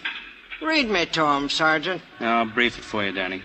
Cozy says he took a pocket full of dimes to the dime a dance joint where Georgia Gray was. To celebrate the end of a perfect day, he tells me. You danced with her, Cozy? Sure I dance. How else I get close enough to kill? You didn't like the way she danced, huh? Crazy for it. Dream about it. Who else I dance away my hard-earned dough on? That buys you her dying, too, huh? Oh, she gives us insults. And from a foot away at that. But I got close. Eventually I got close. Yeah. Get on the phone, Muggovan. Have a policewoman sent up here with a portable radio. Danny, you all right? You've been working so hard. You got a thing against telephones, Muggovan? Okay, I'll do. What you gonna do, Danny? Yes, you got Muggovan. tricks with batteries and portable radios to make people talk? I'm talking. Why you need electricity? Should be right up, Danny. Hey, you gonna put me away, huh, Danny? To the sound of music, huh? You treat me nice because I'm nice to you, huh? Killing. A little out of your line, isn't it, Cozy? I always figured you as more of the purse snatcher type, the jackroad kid, the friend a drunk finds in an alley. Well, I got a right to come up in the world, ain't I? This gives me class, a reputation, the things a fella needs so he can admire himself in the night. Sure, I understand. Man has to get ahead. You sent for me, Lieutenant? You want this? Yes, come in, please. Turn on the radio. Go on, turn it on to dance music. That'll be all right. Dance with the lady, Cozy. Huh? Go on, dance with her. Hey, you're crazy, Danny. I give myself up to you, and you go crazy. There are people like me, honest. Dance with her, like you did with Georgia. Show me how it was with Georgia. You know I can't dance, Danny. You know I wouldn't go near a dame to dance with her. They laugh in my face when they see me coming. You were never near Georgia Gray, were you? Not even close enough to... Then they promised me they'd get me off, Danny. They said confess, and then when I got off, they'd give me the big dough. Who promised you all that? Well, friends, Danny. I got good friends. They promise me things. They call me up and promise me things. You gotta lock me up, Danny, so I don't disappoint them. You gotta lock me up. Make it come true for him, Muggovan. Lock him up.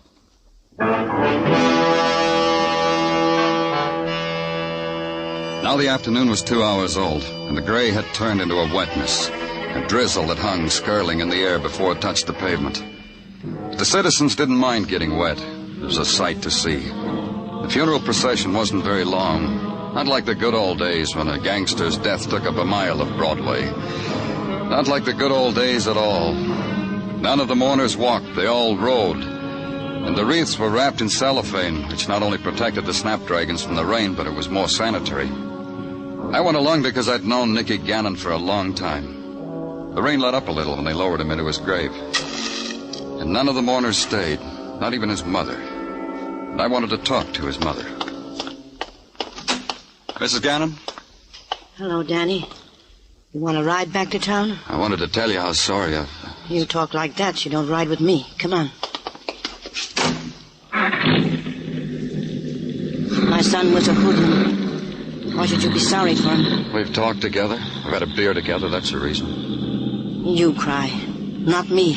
Whatever you want. He was your son. My son got scared. Man gets scared, a man don't live anymore. And that's all his dying does to you, Mrs. Gannon? Look what I've got, Danny. A thug's funeral on a rainy day. He was your son. He's dead, Danny. I'm not. I'll think about him. Some things will come up in my mind from time to time that I've forgotten about right now. And I'll smile. And I'll think nice about Nicky then. Do you know who killed him? I know. Who? I said I know. The same person who killed Georgia? If I let you out of the car now, you'll get wet. You going to do anything about the person who killed Nicky? I'm sure of it, Danny. Sure of what? It's going to rain all day. Funny, ain't it? The paper said it was.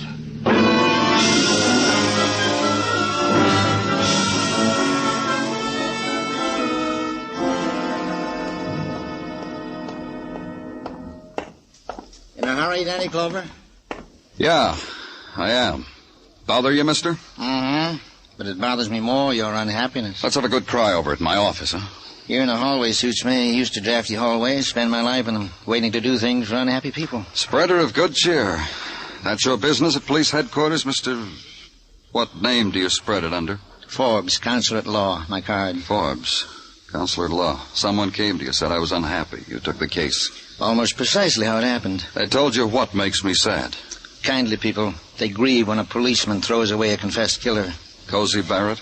It seems to them almost ungrateful. However, they respect your analytical prowess. You got something I can hang on my wall that says that? Something much better. Silver cup, maybe, with an inscription. Better. An envelope, manila with money. It could take you hours to count. No silver cup, huh? Better. A bonus. The killer. The real true killer of George and Nicky. That could bring so much happiness to a man like you. Where do I find it? Where else? Envelope and killer. The Diamond Dance Palace. Where Georgia danced upstairs, 1 o'clock. That's this morning. Be there and a smile will grow on your face. You've brought me true happiness, counselor. Thank you. Then he walked away. At the end of the hall, he stopped and looked back over his shoulder, grinned at me. Then he turned up his collar and walked out into the street. This was at 7 p.m. Then a walk down Broadway, and dinner, and a double feature on 42nd Street. Then it was time to go.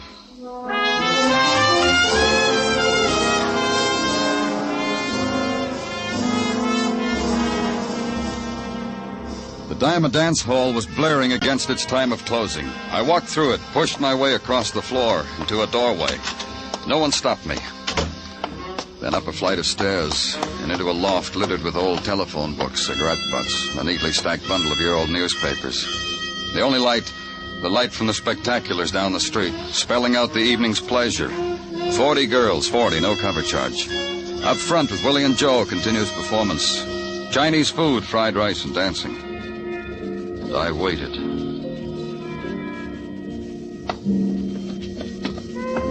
I didn't wait long. You here, Danny? Come on in, Tommy. Thanks. I brought you some. Here. It's all yours, Danny. Who is he? The killer that got promised to you. Dead? Uh-huh. You bring the envelope, Tommy? You bring it? Sure. Sure I brought. Here. Count it at your leisure. 15,000, kid. I don't know, Tommy. A dead killer. How am I going to explain a dead killer? I thought of that, too. What did you come up with? Danny, I found a guy on Skid Row. He wasn't doing anybody any good. So I figured he could do us some good. So you shot him? With a police positive, just like you carry. Here's the gun. You tracked this killer down, he tried to escape, you shot him, makes you a hero. That's right. And how many heroes have $15,000? We're gonna get along fine. You've taken over for Gannon? I deserve, don't I? Yeah, you do. Killing Georgia and Nicky Gannon, sure you deserve it. Took courage. You don't know how much. Had me sweating there for a while that she didn't die right away. Only Georgia was a girl with character. Live and let live. Die and let live. Great girl. Well, I call you from time to time, Danny. Wait a minute, Tommy. Get used to it, Danny. I said I'd call you. Don't go away. You're under arrest for murder. You practicing being a cop? Don't be a cop around me. You forgot something, Tommy. I can't be anything else. Let's go. Because you're pointing the police positive. You got trouble, sucker? It's that way all over.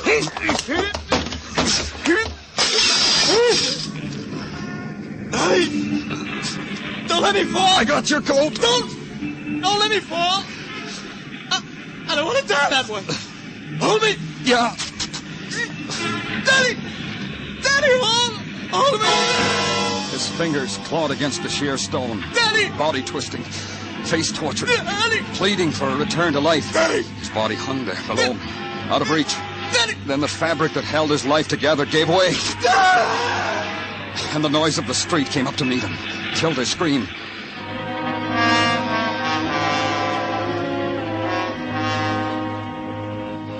When I got outside and walked through the gathering crowd, I remembered something in my hand.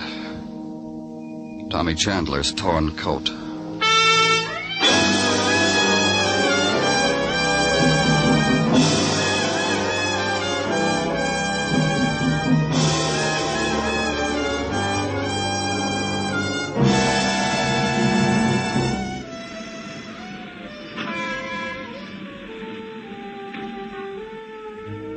It's the gathering place of all the sleepless nights, this Broadway, and all the unwept tears. The place to come to, erase what's happened, start all over, make a memory, and try to forget it, if you can. It's Broadway, the gaudiest, the most violent, the lonesomest mile in the world. Broadway, my beat.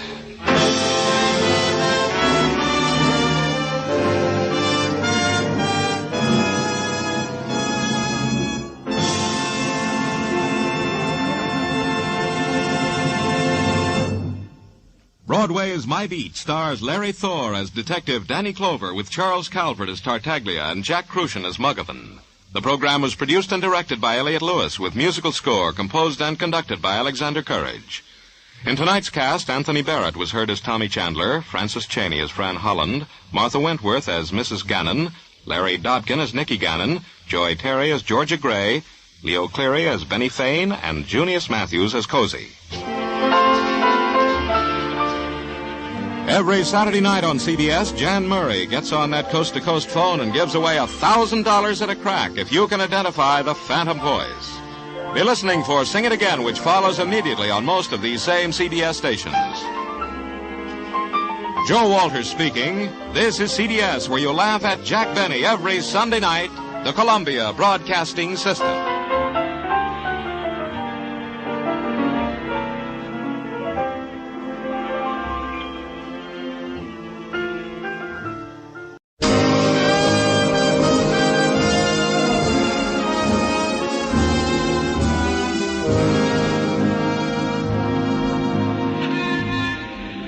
Broadway's My Beat, from Times Square to Columbus Circle, the gaudiest, the most violent, the lonesomest mile in the world.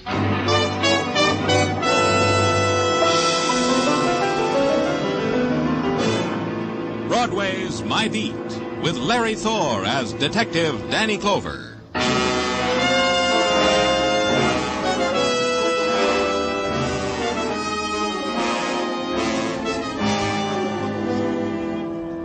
In the early twilight, Broadway is dappled with beginning shadows. It's the time of the small shock. The springtime's day starts its long scream down into night. It's time clock time, the hour for going home again. Close the ledger, lock the store, figure the overtime, smile at the boss, and out into the street. Blink, then run. The subway waits for no man. Home again. End another day again.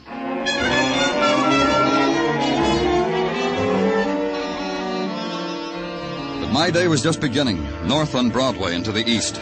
Central Park around the 80s. And pushed through the crowd whose focus was a park bench that faced the street. All right, come on, break it up there, let him through. And Sergeant Muggavan tells you why you're there. Right over here, Danny. Stand right there near the bench. I found the knife. I didn't pick it up. Who's the boy? Paul Gilbert. Yeah. I haven't been home from school yet. Oh, you'll go home in a squad car, Paul. I promised him with the siren, Danny. With the siren. What happened, Paul? How did the knife get there? I saw the man take it out of his own back and throw it down. And then the man staggered away. Did I show you this, Danny? All this blood? Wherever he is, he's hurt real bad. I want you to think for a minute, Paul. What did this man look like? Tall, I guess. Yeah, I guess that's all. He was tall. Most grown-ups are tall, aren't they, Paul? All of them, except for midgets. One more thing, Paul. Was there anyone with this man? Think hard. No, I don't think so. Well, you told me that the other man I saw wasn't with him. The other man in the hat just watched him. Then the man in the hat ran away. He wasn't with him. What did the man in the hat look like? He had a hat. That's all I know. I got scared. I ran. That's right, Danny. Paul ran right into Officer Curcio on the beat. Almost knocked him down. Curcio came back, saw the blood on the bench, the knife, phoned it in. Paul, did you know the man with the knife? No, I usually don't come home from school this way. We had an after-school game with the 8B2 over there on the playground. This is the first game of the intramural. A squad car, Muggavan, for Paul, with a siren.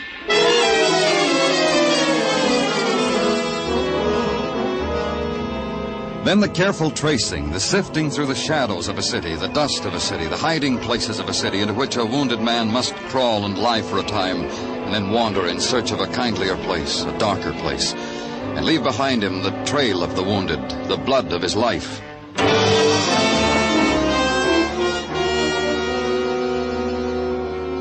But the man who'd been stabbed had done none of these things. The hospitals told me that, the doctors, the fellow in the neat white jacket in the drugstore across from the park, who, not having a wounded man, offered me a special on shaving cream. Then the legwork of the man on the beat, harvesting the crop of those who had been at the scene of the crime, sorting them, packaging them, parceling them out to me, one by one. Look, mister, how many rides do we have to give you guys? I was calling on my girl. I brought her a box of chocolate-covered peppermints. She was beginning to understand me. We won't keep you long. You don't understand, mister. I don't stick close to my little bird. She busts out of her cage. I've known her to do that when I pop out 2 minutes for a corner newspaper. You were in the park this afternoon, saw a man who was stabbed. Can you describe the man? I was never in no park where an unfortunate got stabbed. An officer took your name. You made him erase it, start all over again because he wasn't spelling it right. So you caught me in a lie. Can you describe the man who was hurt? Describe? Who got a chance to get close to him? Everybody pushing, shoving like it was a parade for a general. I'm lucky I got a peek at the top of his fleeing skull. Oh, that's all. Look, I want to explain why I lied about not being in the park. My girl, the bird, thinks I work for a living. It's a little white lie I used to keep her caged. That's all. You can go.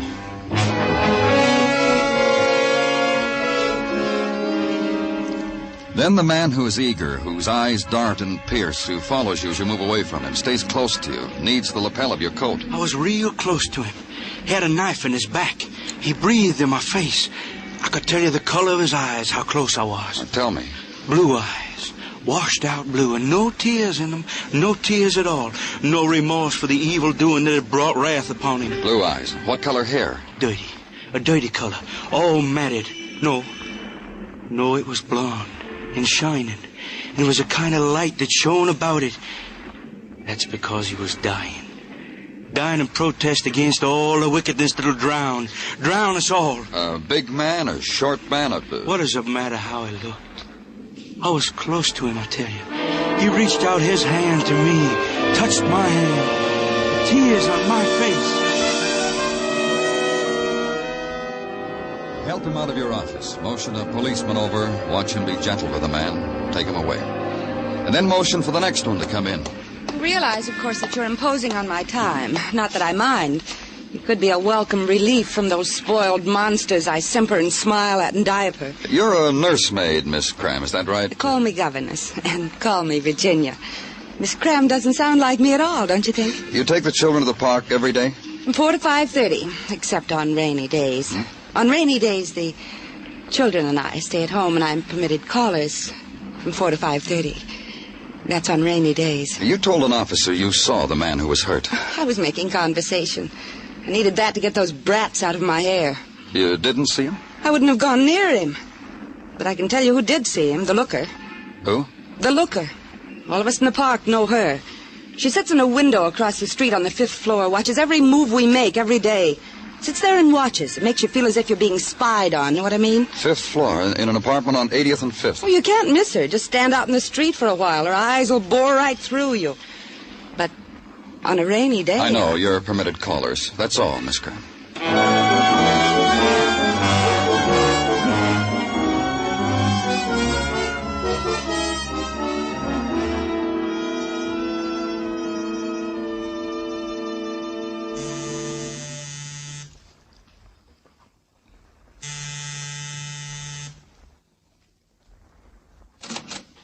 Yes? I'm Danny Clover, police. We haven't done anything. I know. I don't even know who you are. There's no name card on your door. You want to come in and talk to us? All right. I'm George Mason. She's in the wheelchair. Diane's my wife. Good evening, Miss Mason. Diane? Diane, dear. Diane, we've got a visitor. He said good evening to you. Say hello, Diane. This is Mr. Clover. He's from the police. Mr. Mason, there was some trouble earlier across the street from you. Talk to her, will you? I'm trying something. Maybe it'll do her some good, talking to her. No one ever does, you know. You just talk to her and I'll answer you. All right. There was a man stabbed across the street from you, Mrs. Mason, in the park. Yes, I heard about it when I came home. Have you found the man? No. Mrs. Mason, I understand that you sit by a window every day. That's right, that one. She sits there, watches. It's her pleasure. Today? Every day. Then she must have seen what happened. She must have... Pretty. What? What are you trying to say, Diane? Can't you see how it is? I'm sorry. George, Yes. What is it? I saw a man today. I saw a knife today. Is there anything you can do? Can you talk to her? Diane... A man today. A knife today. Yes, well, can you tell me what the man looked like, sweetheart? Knife. Was he a big man? Was he a small man? Was he a nice man? Man. Did you like him?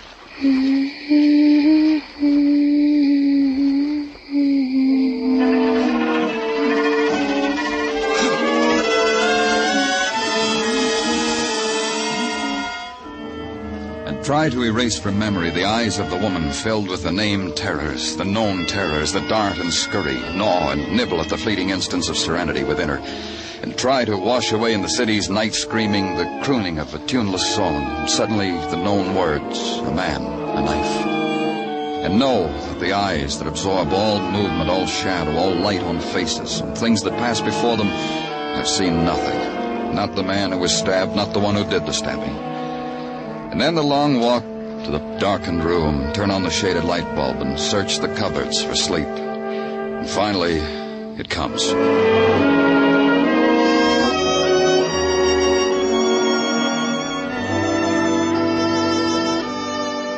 In the morning, the scorching cup of coffee, the walk to headquarters, and the cheery greeting on the threshold from the cheery Sergeant Tartaglia. Welcome, Danny. Welcome to your abode away from your abode. Good morning, Gino. The best. The sunniest, the bravest. Not so early, Gino. All I've had is a cup of coffee. For which I am delighted. Huh? For which I am delighted. Come, I will escort you to your office, Danny. You will see there how I have taken the liberty to spread upon your desk a repast. I shouldn't have done it, Gino. A repast consisting of a hot paper container of coffee and a half a dozen cinnamon buns. Voila, the repast. Partake. Looks good. How else should they look? The cinnamon buns were baked in the oven of Mrs. Tartaglia with her own 2 lily whites. Go ahead, partake. Munch if you like. Delicious. Thank Mrs. Tartaglia for me. Goes without saying. And now, to the events of the morning. Okay if I disturb while you munch? Yeah. We of the department have discovered that this park bench upon which an alleged man was allegedly stabbed has been a lucky bench. Or unlucky, depending, of course, on the point of view of whom sat there. You'll explain it to me, Gino? Goes without saying. The lucky part of the bench is that 5 weeks ago, a man found upon it, wrapped in a newspaper, $300. Turned it over to Lost and Found. So? So is that 4 weeks ago, same man turned into Lost and Found from the same bench a like newspaper containing another $300. And we have not seen this pleasant, honest citizen since. Do you have his name? Oh, it goes without... Harry Foster, 1345 West 16th. Want I should keep the cinnamon buns hot for you, Danny? Oh, do that, Gino. You go ahead and do that.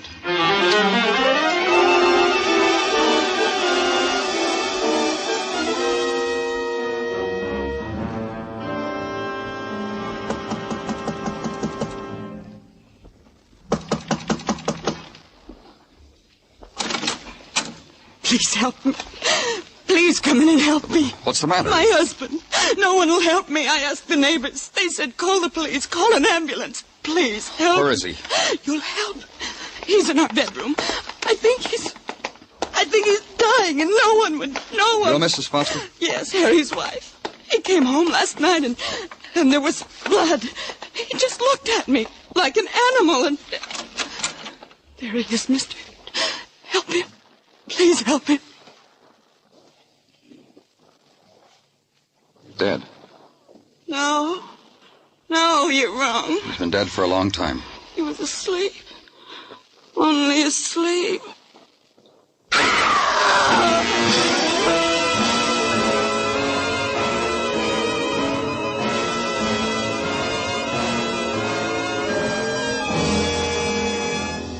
You are listening to Broadway's My Beat, written by Morton Fine and David Friedkin, and starring Larry Thor as Detective Danny Clover. On CBS this Sunday evening, Charlie McCarthy will play a tattoo artist for a group of sailors, while beautiful Ann Southern acts as his reluctant model. There'll be more fun with Eve Arden, Amos and Andy, Red Skelton, and Corliss Archer. Stay with CBS this Sunday, for these great comedy programs will be heard on most of these same stations.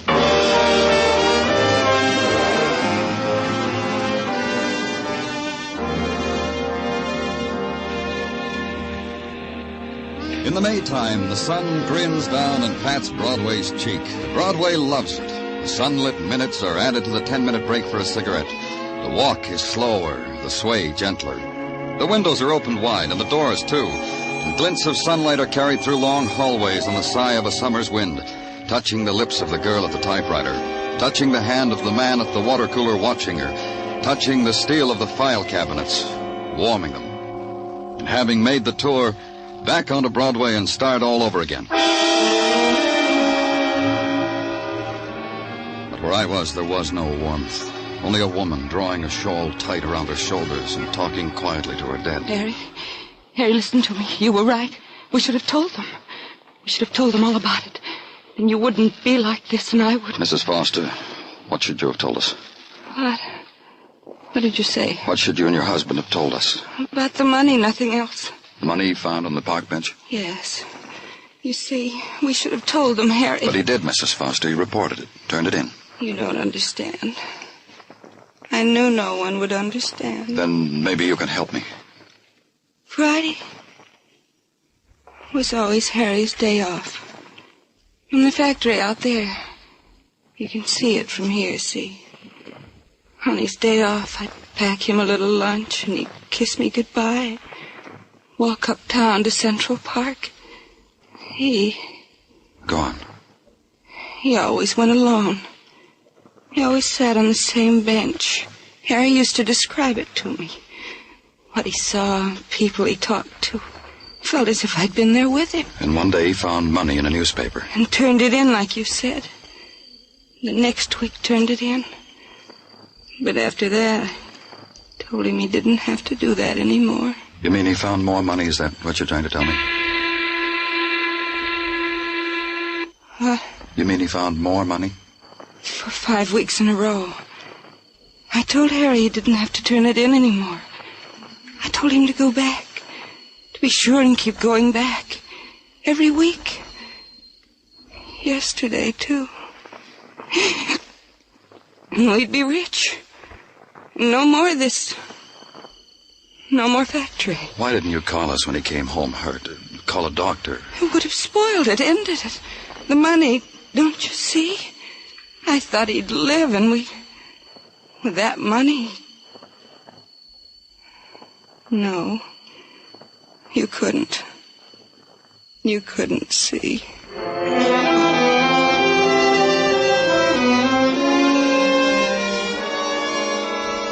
Then she turned from me and walked over to the window, stared out of it. Across her shoulder into the noon sunshine, I could see the factory emptying its lunchtime employees, the crowd breaking off its fragments, to the curb with the lunch pails, to the push carts for the ham on white and coffee.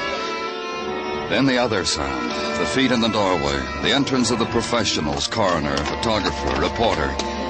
The man had been murdered. I left.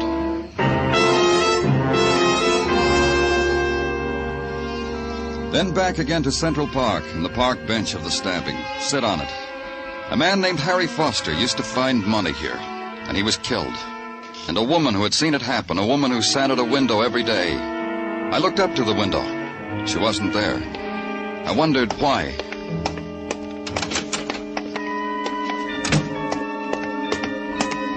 I knew why. She was in the wheelchair. There was a man pushing it carefully down the steps.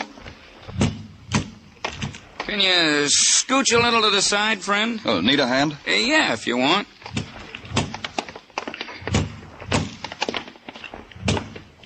Thanks.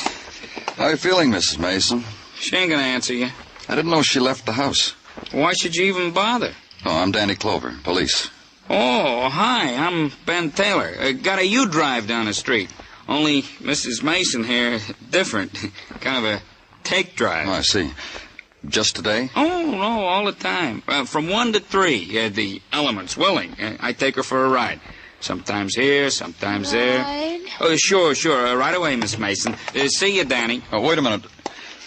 How long have you been doing this, Ben? Ride? Well, since her accident. Since at Coney last year. Hurt her back. Here and up here, her head. Ride, car, ride. I guess I better take her. I heard her cry like that before. I can't stand it. Sure. It's a nice day, Mrs. Mason. I hope you enjoy your ride. Oh, she will. She likes riding in the car. See you around, Danny.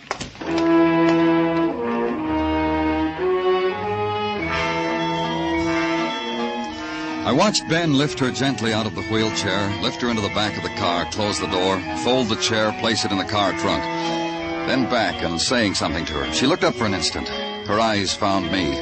Then she smiled and shaped a lost word with her lips. They were gone.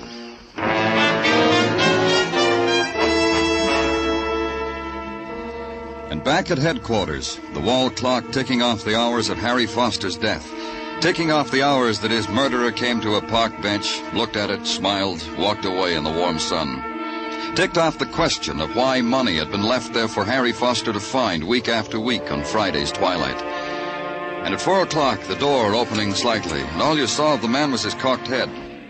You Mr. Danny Clover? That's right. You want something? Only to know if you're Mr. Danny Clover and to give you what I have in my pocket. They said I should give it to you, you being the interested party and all. What have you got in your pocket? This, an envelope, stamped and everything. I found it. Give it to me.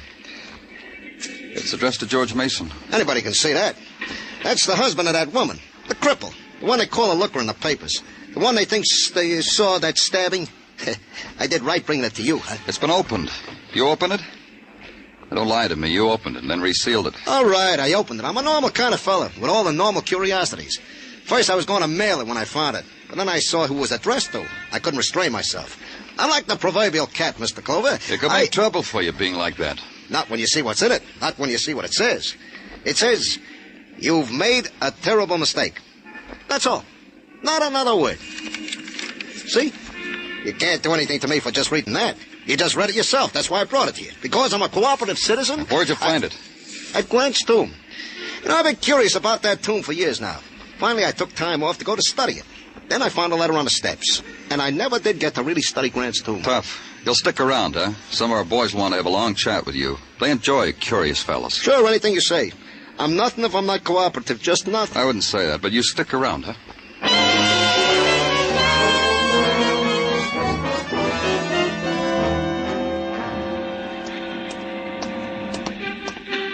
Hi, Ben. Well, hello, Danny. Hey, how do you like this, huh? I rigged up so when it's a sunny day, the telephone is on the outside of my shack. Inspiration, huh? Fine. Who wants to be on the inside when outside it's sunny? You car renting, Danny? I can give you rates. No, just talk. If you don't do business together, we never become enemies, huh? What's on your mind? Mrs. Mason. Ah, yeah. Sad, huh? You know, if you set your mind to it and consider all she's been through, and then look at her, she's a pretty woman. I noticed. You said she was hurt in an accident at Coney Island, Ben. What kind of an accident? On the roller coaster. You know, one of them rides. Fell off right near the end of the ride. She stood up, fell. Was she with anyone? Yeah, her husband. You want to know something? In spite of the heartbreak of having a wife like that, you know, Mr. Mason is one of the nicest guys I ever met. What about Mrs. Mason, Ben? Huh? What about her? Can anyone ever talk to her, have a conversation with her? I talked to her. About what? Things. You know, ain't it a pretty day, Mrs. Mason? Is there a draft on you, Mrs. Mason? I talked to her. But she just hums and sings. But you know, I think she's getting better. Maybe I'm contributing. Where'd you go driving today? Down Riverside Drive. You know, the river, Grant's tomb, the churches. Thanks a lot, Ben. Anytime, Danny, anytime at all.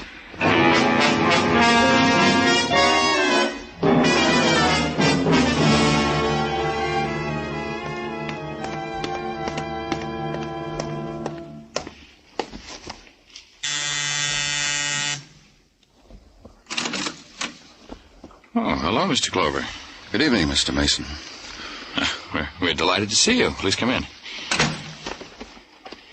Diane, it's Mr. Clover. Diane looks better, doesn't she, Mr. Clover? Yes, she does. I brought you something, Mr. Mason. Here. Oh? A letter? It's addressed to you. Read it. I don't understand. Read it. Yes, it is. It's addressed to me, but it's been opened. That's right. Read it. All right.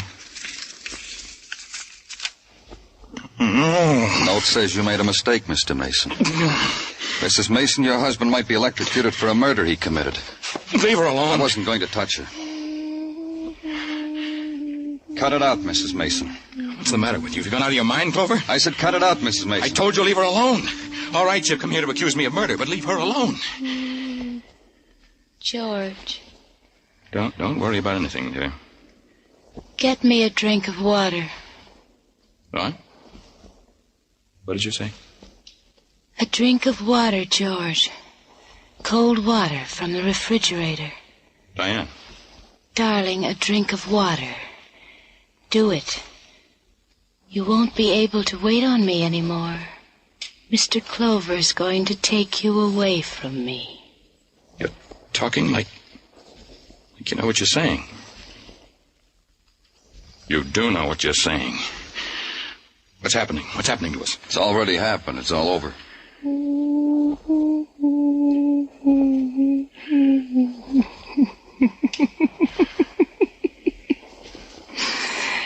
Poor George. Paid off, didn't it, Mrs. Mason? Sitting at the window watching for a man your husband could kill. Simple little man. He came and sat on the same bench every Friday. He got paid for a while. It was you. You wrote that first letter, Diane. And this one. Made me pay blackmail to a man who didn't even know me, didn't know anything about me. It was so simple. Write a letter, put a stamp on it, drop it from the car. Someone picked up the first letter and mailed it. About 5 weeks ago, a letter with instructions in it. Why, yes. Leave money every Friday on the park bench. And the man who picked it up, Mr. Mason, you thought was a blackmailer, so you killed him. She's crazy. She really is. She's crazy. No, I'm not. I'm just a cripple, George. I can't move from this chair. Honest. But I'm not crazy. He's crazy. What did that first letter say, Mr. Mason? Well, that a man saw me push my wife off a ride at Coney Island. He demanded blackmail, but I didn't push, Diane. Then why did you pay the money, darling? But you weren't going to let your husband alone, were you, Mrs. Mason? Even after he did what you wanted him to do, murder a man. Another letter, the one your husband's holding, telling him he killed the wrong man. It's not much to ask, is it? Wanting George to suffer? Look at me. You're an accessory, Mrs. Mason. Am I? What can you do to me? In a wheelchair. In a prison? Will that be different? Tell me how. I didn't push you, Diane. I didn't push you. You fell off that ride. You fell. Liar. Diane. You're a liar, George. Diane, will you listen to me? I made it up to you. I carried you. I waited on you. I went crazy that day. I hated you. I don't know why. I don't know. Oh, I know why. You're an evil woman. Evil. Poor George. You should have died. You should have. You should have. Poor George. Poor George. You should have died.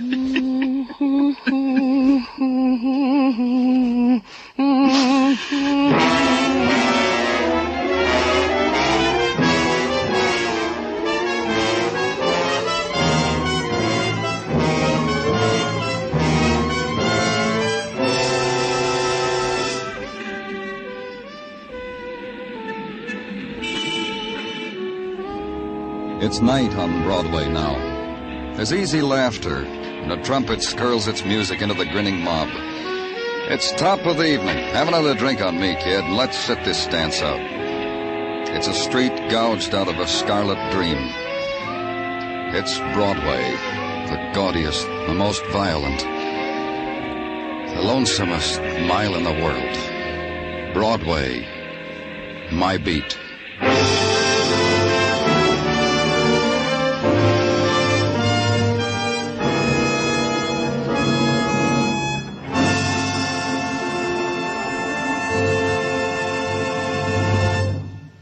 Broadway's My Beat stars Larry Thor as Detective Danny Clover with Charles Calvert as Tartaglia and Jack Crucian as Muggavan. The program was produced and directed by Elliott Lewis with musical score composed and conducted by Alexander Courage.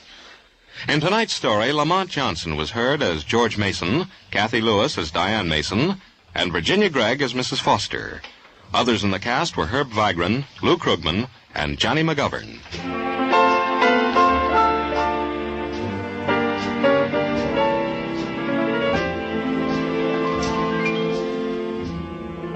Every Saturday night, Jan Murray takes a tip from Danny Clover and goes looking for people. Only Jan's beat is the United States. By coast-to-coast phone, he offers a grand in cold, hard cash if you can identify the phantom voice. So stay tuned now as Jan Murray and Sing It Again follow immediately on most of these same CBS stations.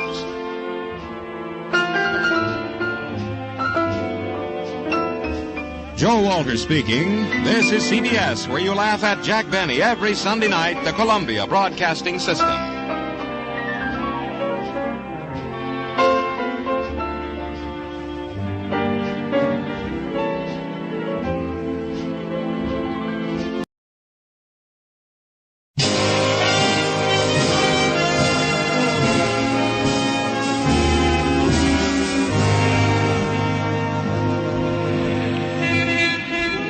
Broadway's My Beat, from Times Square to Columbus Circle, the gaudiest, the most violent, the lonesomest mile in the world.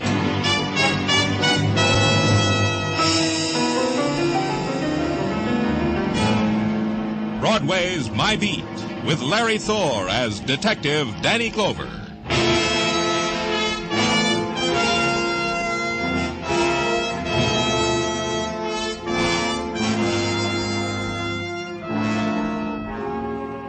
In the mid-afternoon light of Maytime, Broadway shimmers and languor walks the street. The dream walk, rhythm to the pulse of the sleeping neon, to the sun-warmed blues yawned out of loudspeakers, to the slow, erratic dance of the litter of night, held close, thrown away by a gutter wind. And with the rest of Broadway you stand and watch, or follow the crowd, and lend your heart to the whispered cry that this day, this time, will not get away from you. But it does. It always does.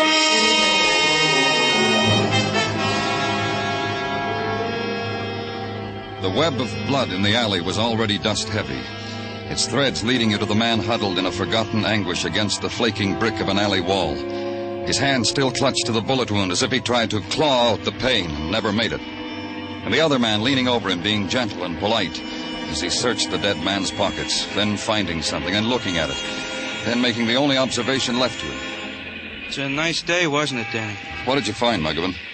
Found him like that, all broken up about the bullet in his chest. Tried to tell me why it was there. The word never got out. It was phoned in? Yeah, from the back room of a bar down the alley. A friendly chap wandered out for a breath of fresh air, saw this, ran back to the bar, made his phone call. Bought drinks for the house. He's still celebrating if you want to talk to him. You talked to him? Yeah, friendly lush, invited me to a cold beer. I didn't take it. He knew this man? Never had the pleasure, he told me. All the citizens of the alley never had the pleasure, I checked. Uh-huh. What's that in your hand? This? Oh, I almost forgot. It's a ticket for parking made out to a Charles Crandall. Overparked in the loading zone. He can snap his fingers at it now, huh? This your witty day, Muggavan? I try, Danny. Days like this, I guess I don't make it. Oh, anything else, huh? Oh, not a thing, nothing. Except that expensive watch on his wrist.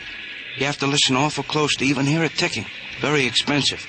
It's running, but in this alley you can't hear it ticking. No wallet, no identification, just the parking ticket? That's all. A wristwatch and a parking ticket. Not much for a grown man to leave behind him, is it, Danny? Then the alley, formerly known only to the chalk writers, the garbage collectors, and the shortcut homers, then the alley became cluttered with new faces, mostly scrubbed. The girl in the picture hat and the Pekingese, a maid in the baby carriage, the dad and his son. Mostly these, interspersed with enough men from the police department so that I could leave. I did.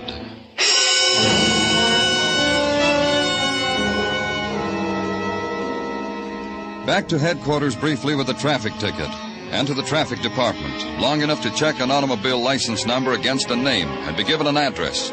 Charles Crandall, rooming house on West 17th Street. And go there. Wait a few seconds until the woman at the front door had finished shaking out her mop.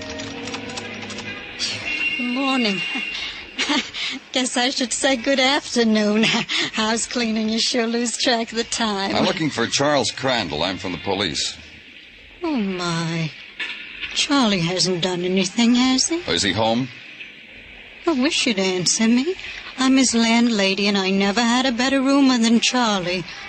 What's Charlie done? We found a man with a traffic ticket in his pocket. Charlie told me parked illegally. Is he home? Why, no. Charlie hasn't been home for the last couple of days. I see. Yeah. Charlie's engaged, you know. No, I didn't. Brought his young lady over just last week, introduced us. Rosemary. Such a nice girl. Helped me with the dishes. Rosemary what? Oh, I don't remember quite. Nielsen or something. Rosemary, such a nice name for a girl gonna be married. Can you tell me why Charlie hasn't been home? Of course. Sometimes he stays at Rosemary's house. Her parents love him like he was their own, like I feel about him. Was Charlie about 5'11", blonde hair, heavily built? But not fat, you understand. Charlie takes exercise every morning. When the chandelier shakes in the parlor, I know Charlie's taking his exercises. And the chandelier shakes every morning before he goes to work. Do you know where Charlie works? Surely Charlie's a longshoreman. That's another reason why he's not fat. Works the Peerless Steamship Line, unloads. That's an idea. If you want to talk to Charlie, why don't you go there? You're a policeman. They'll let you talk to him.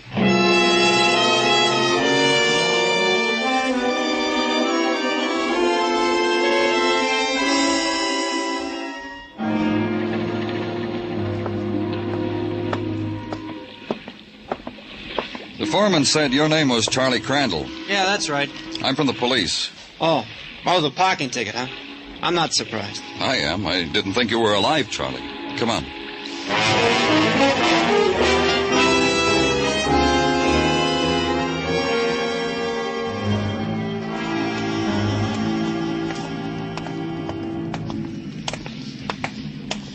If I'm not being too previous, where you taking me, Mr. Clover? You'll see. I had parking tickets before. Nobody ever took me by the arm and led me down a cold, damp hallway. That's so? Nobody ever? Never. So help me. I've been missing out on things. Life has passed me by, huh? In here, Charles. Don't tell me. Let me guess. It's a morgue. Uh-huh. I keep looking at such things in the papers whenever you boys put on the safety campaign. Look, the paper says. Drive carefully, or this on the slab is you. Because I got a lousy parking ticket, you're making me live it? This the new up-to-date method?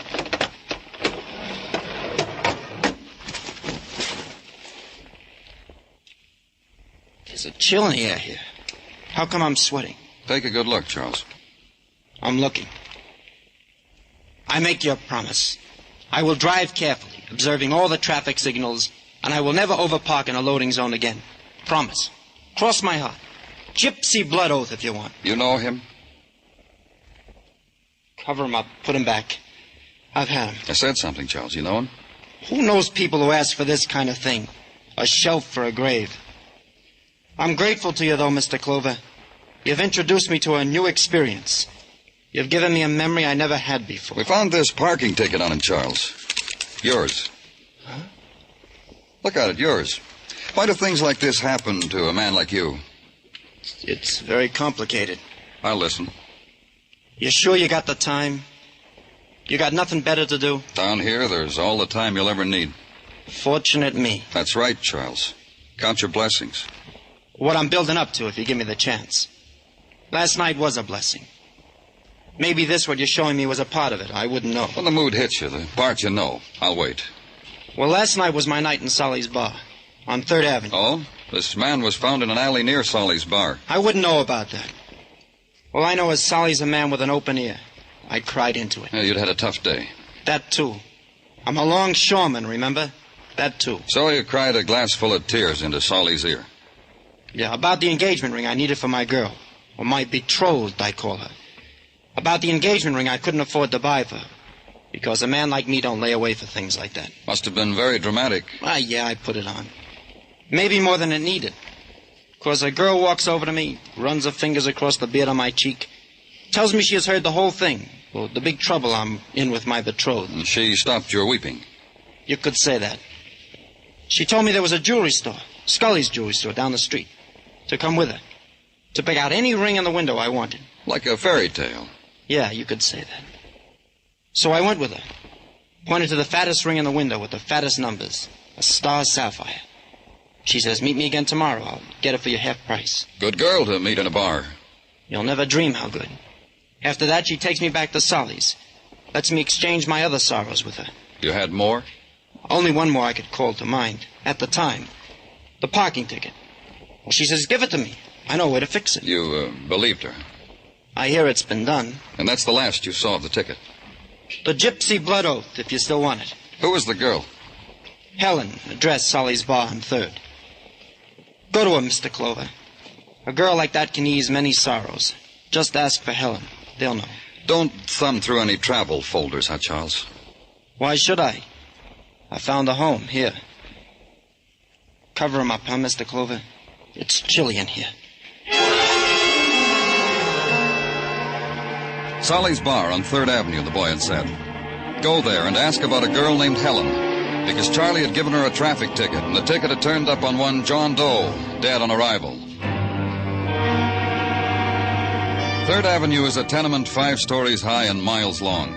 At 9 o'clock, the night is going full blast. The open-air card games for juveniles only, the doorstep trysting places. And every 7 minutes, the elevator screams. Somewhere between Comchu's Hong Kong hand laundry, special attention paid to pleated dress shirts, and the Blue Star delicatessen, cream soda and hot corned beef 2 bits, somewhere between there was Solly's Bar. I walked in. What's yours, friend? Beer. Make it draft.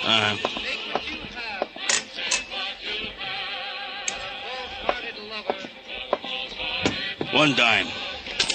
Thanks. Your name's Solly? You own this place? Yeah, so? You work here every night? Yeah, why? Skip any nights this week? Hey, what's with you, Buster? You spent the dime, drink your beer, listen to the music. I'm looking for Helen. Who? Helen, tall, blonde, you know. Look, Buster. You're here every night, aren't you? You ought to know Helen. I want to show you something, friend. See this? A ball bat. I bought it from a kid who swiped it from the Yanks' dugout. I sawed it off. You want to hear how it goes? That's the way it goes when I slap it on a bar. You want to hear how it sounds otherwise? You want to... Cop, huh? Why didn't you show me the badge before? What about Helen? I get it. Don't be a cop. You figure I tell you about Helen, huh? What about her? I told her to stay out of here. What'd you want me to do, hit her over the head with the bat? The other night she was in here talking to a longshoreman named Charlie Crandall. You know anything about that? Who's in trouble, she or this Charlie? Charlie Crandall was talking to you about an engagement ring. Do you remember that? Who remembers for what reason my ear gets bent? Helen, I know. You want her, huh? Where do I find her? You wait on that bar stool, she'll be in whispering at you for a drink. Or you can't wait, try the second floor back of the corner house at the end of the block. This side of the street. Can't wait, huh? Walk down to the corner house, which the sign at the head of the steps said allowed no visitors after 10 o'clock. Then the other sign at the end of the corridor. Do unto others as you would have them do unto you. Wash out the bathtub. And the door that was swinging open briefly, then closing, opening. Helen? Helen? Yet no answer. The tenement draft swings the door open and presents a room, a torn-apart room. Nothing was in its place. Nothing was undisturbed, except the girl on the bed. The strangled girl with the tumbled blonde hair. The dead girl. The murdered girl.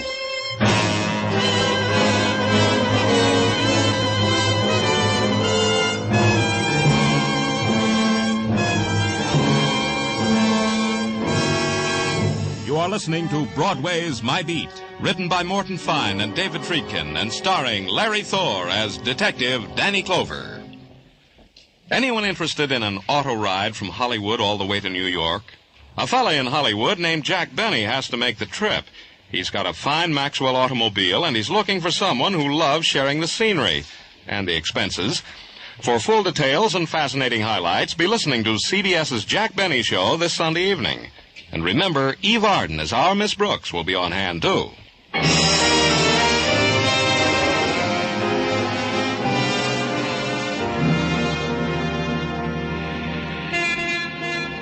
Springtime on Broadway is like springtime on 1,000 other main drags, except for one thing. Mother Nature doesn't function on Broadway. Nothing grows. It gets constructed. But nobody bothers. There's the salary to be earned, baseball scores to be considered, and the weather to be discussed. However, as in all times and places, there are the crackpots. Some even delirious enough to give you odds that Broadway's liable to get blown off the face of the earth. You waste a shrug on that one and flip the newspaper over another page and scan the quarter column on the right-hand side. Girl murdered in tenement house. Police seek link with death of unidentified man, which was straight reporting. I know because I was the policeman directly concerned. Next morning, open the notebook and scan the personal brand of shorthand. See now an item. Charlie Crandall had been taken by the hand and led to the window of Scully's jewelry shop to pick out an engagement ring. Go there, look in the same window, and walk into the store.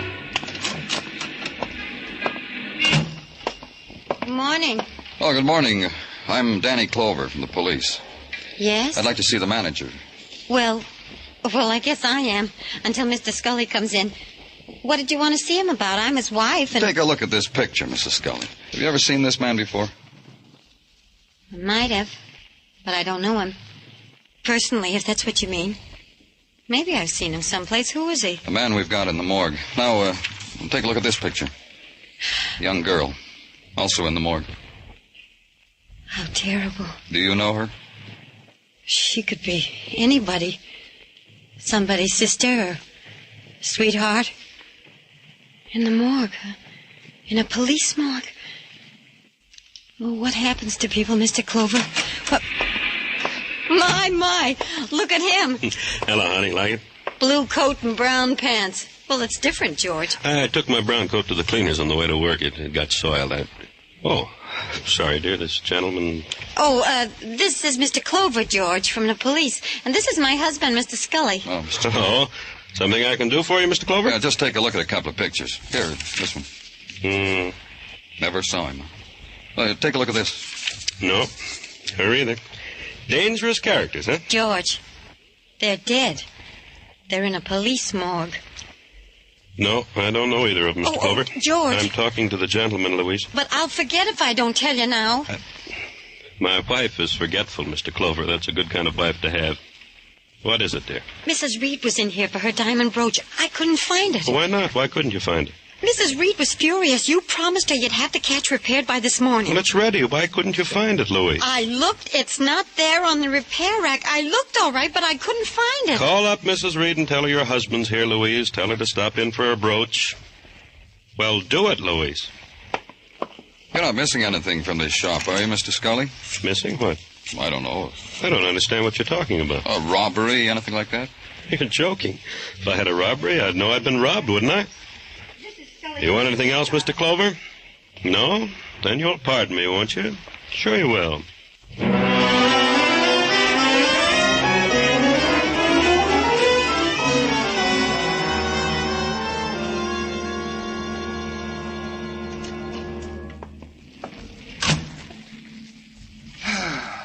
Gino.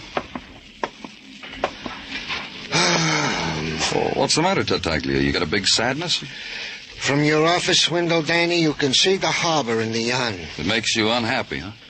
Lady Jane Pugh, the ne'er-do-well girl detective from London town. She has pushed off from our fair shores, Danny. The paper said she grew lonesome to eat an English kipper in the fog. Happens to a girl sometimes. You're fighting me, Danny. Don't do that at a time like this. There's only one thing to do with a grief like yours, Gino. Tell me, Danny. Don't tease me with it. Tell me. Bury it in work. You mean... I tried, Danny. It don't help. There it is on your desk. You buried your grief in this envelope? A part of it. The rest, what's in the envelope, is news from the FBI concerning the fingerprints of the man now in the morgue whom you found bullet-holed in the alley. They matched them? To a minor hoodlum. Name of Johnny Malloy. Used to work our fair city. Crossed a few sweaty palms with silver. Address unknown. I informed them his new address. Finally caught up with him, huh, Gino? Yeah. Danny Clover speaking. This is Rosemary Nelson, Mr. Clover.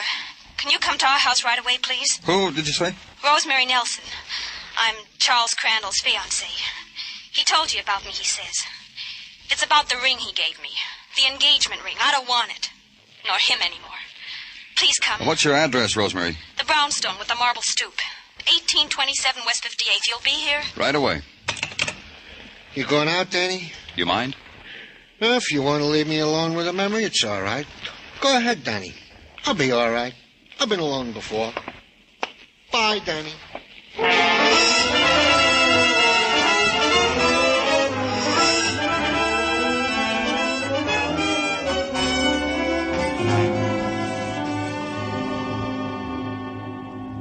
Don't pay any attention to her, Mr. Clover. She's upset. A lover's quarrel upsets a girl like Rosemary. I know. We've had them before. And that's all it is, Rosemary? Just a quarrel that needs a policeman to referee it? Look at this ring, Mr. Clover. Beautiful. Star sapphire, huh? Take it. I don't want it. Give it back to whoever Charlie got it from. You know where I got it from, who I got it from, how I got it. Don't make a tear-stained production out of it. I'm not crying, Charlie. Not anymore. That's one thing I used to like about you. You never gave me a reason to cry. You got a star sapphire, didn't you? Is that what eats you? Because you never had a thing like that before? Because the star shoots pains through your head? Leave me alone. Just you leave me alone, you hear? Rose. Rose, honey. Where'd you get the ring, Charles? Honey, Rose, baby. Listen to me. I told you I'd tell the police. I dropped into Scully's jewelry store a little while ago and noticed a little square, clean place in the window, like where a ring box had been. This the ring, Charles? Yeah. You need an engagement ring, lonely man? Take it. Looks like I don't need it anymore. Helen Griffith get it for you like she said she would? Half price and everything? Half price and everything. You could go ask her. Except I read in the paper she's dead. So you'll have to take my word for it, huh? You were with her. You were with her. And she sold you the ring. And now she's dead and you want me to wear it. Get him out of here. Get him out. Yeah. Why don't you do that, Mr. Clover? It ain't the same between Rosemary and me anymore. So why don't you do like the pretty girl asks? Let's go, Charles. I'm sorry, Rosemary. Leave me alone. Just you leave me alone, you hear? What are you waiting for, copper? What is it? Come on.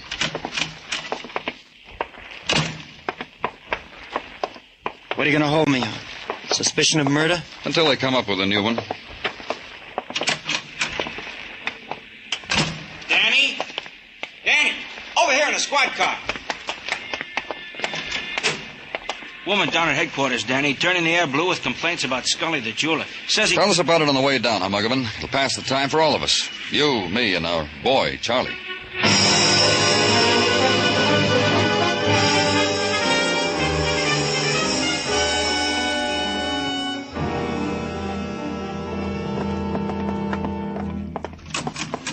Well, finally. This is Danny Clover, Miss Christie. What am I supposed to do? Put 2 fingers in my mouth and whistle? You made a complaint about a jeweler named Scully. What's the complaint? Don't talk to me like that. What is this, Muggavan? I'll handle it for you, Danny. Now, look, Miss Christie, you told me something about a watch and about Scully's jewelry store. I want you to tell Mr. Clover. What's the matter? You got amnesia, Sonny? Please tell him. It's about my layaway plan. Whirl that around for a while. Danny, this is a mad dream. We lost that one, Muggavan. Try another move. Miss Christie. I told you it's my layaway plan. My layaway plan. You mean you bought something for Mr. Scully on a layaway plan? It dawned on you, boy. What did you lay away, Miss Christie? A watch for a man's wrist. I'm courting. Figured a bull of it make him happy. You still haven't told us what the complaint is. That's Scully. For 11 months now, I've been paying down on the watch, see? Come in with the last payment in my hot little fist, no watch. Scully tries to sell me another one. That watch have a gold face, gold wristband? And if you flip open its back side, there's 17 jewels visible to the, if you'll pardon the expression, naked eye. Hey, Danny, that sounds like the watch we found on that guy in the alley. Yeah. Entertainer, Muggavan. You heard what the man said, Sonny. Entertainer.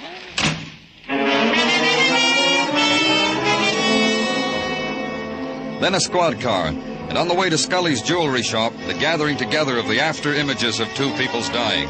Item, Miss Christie. The fact that her wristwatch had disappeared from Scully's store had turned up on a murdered man's wrist. Item, Helen. The fact that she had gotten a star sapphire from Scully at a big saving. The fact that she'd been murdered. Conclusion. Mr. Scully had been robbed, or he'd been giving away merchandise. Anyway, it was a conclusion that needed Mr. Scully.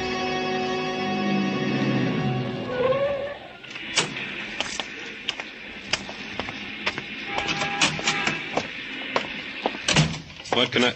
Oh, hello, Mr. Clover. Is your wife here, Scully? In the back, sorting stock. Get her. Well, if it's important, Mr. Clover, but she's busy. Get her. Mr. Clover. Well, all right. Louise? Louise, come here for a minute. I haven't finished the stock, George. Leave it and come here. Mr. Clover wants you. Who? Mr. Clover, you remember, the policeman. Well, tell him to come back, George. If you stop me in the middle of the stock, I'll forget what I've done. Don't worry about it, Mrs. Scully. It won't take long. But what do you want? I told you I couldn't recognize those people. I know. Your husband couldn't either. Well, what's the matter? Don't you believe us? Yeah, don't you believe us? Tell me something, Mrs. Scully. Did your husband ever locate Mrs. Reed's diamond brooch, the one that needed the catch fixed? Well, why ask her? Ask me. Yeah, I found it. Oh, you mean I found it, George? You remember we laughed when I found it in the repair case after looking there a dozen times. I just couldn't understand it. Because when you looked a dozen times, it wasn't there. Tell her where it was, Scully. What are you trying to do to us, Clover? Tell her where the brooch was, Scully, and the wristwatch, and the star sapphire ring. Oh, my. He's crazy, Louise. I don't know what he's trying to do. Oh, my. George. Well, George, I'm not going to lie for you. You might as well know that. After all, you've done something wrong. I know I'm a plain woman, George, and I'm in my 40s, and I make myself forget a lot of things. But not this, George. She doesn't know what she's talking about. You lied to me, George Scully. You said you took your coat to the cleaners, and you never did. When I was in there today, the cleaning man asked me about you. Said you hadn't been in for such a long time. I told you a little white lie, Louise. I lost my coat. Must have lost the keys to the store, too. Is that why we've been using mine? Is that how that hoodlum Johnny Malloy looted your shop, Scully? He walked in and took your coat when you had it off. Well, when it's hot, a man takes off his coat. But your keys were in the pocket. Why didn't you report it to the police? Because you were with that woman again, weren't you, George? That's why you couldn't report it. But I was only drinking with her in a bar. I don't care what you were doing. After all, you promised me. Louise, I lied for you about the pictures. But I'm not going to lie anymore. Not about her, even if she is dead. Louise! What do you want me to say? I don't know.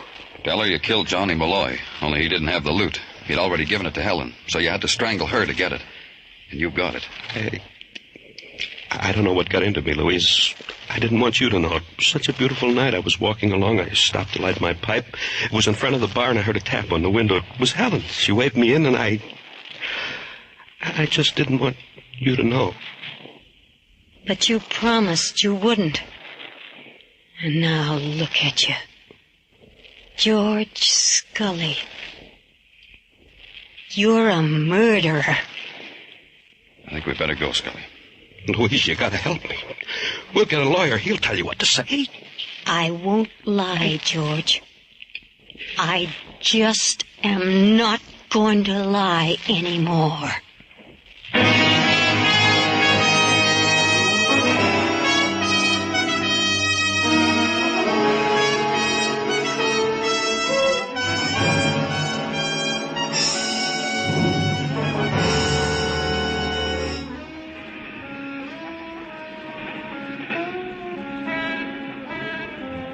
In May, the night sighs down on Broadway like a rosy promise.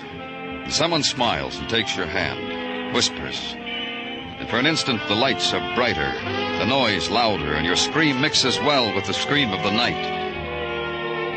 It's Broadway, the gaudiest, the most violent, the lonesomest mile in the world. Broadway, my beat.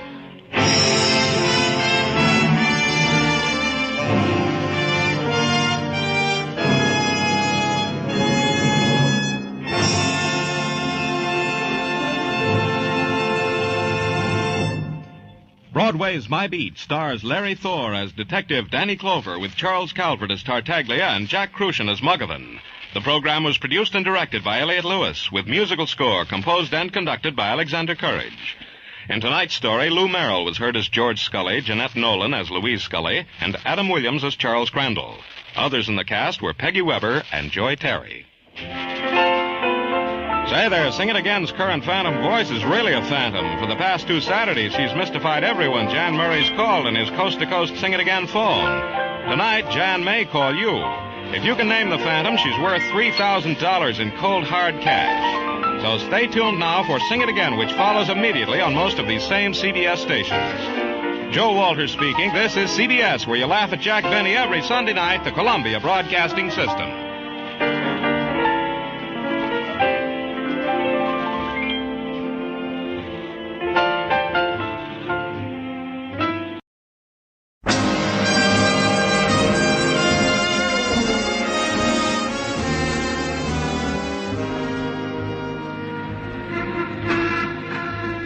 Broadway's My Beat, from Times Square to Columbus Circle, the gaudiest, the most violent, the lonesomest mile in the world.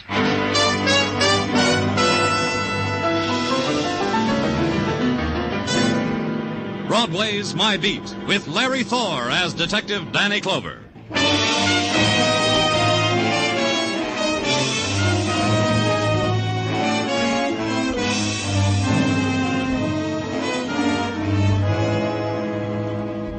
When the rumor gets around that summer has begun, Broadway is beside itself with glee. Somebody notices the sunlight and tells somebody else, and the word gets around. It drifts cross town, and a man reaches into his closet for a hand organ, puts the funny hat on his monkey, and takes a walk up to Broadway, just to grind out background music for the big grin. It's the time for the dachshund, and the silken ankle, and the flowered print dress. The orange juice is sweeter, the Knish is lighter, and a guy runs down the street screaming, "I'm in love." It's June.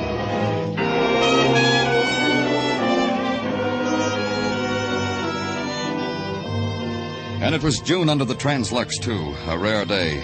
And the Times Square crowd had gathered there to consider it and take the story of it home to the little woman, Dad and Mom.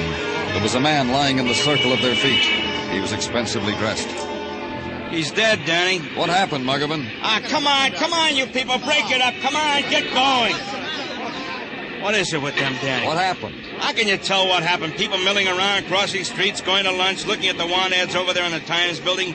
Suddenly a guy's face down on the pavement. Somebody laughs, drunk, and somebody sees blood. So we got him on the pavement and them watching.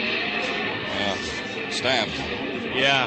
Know who he is? Uh-huh. Here, wallet. Loads of identification. Yeah. Earl Lawson, Park Avenue.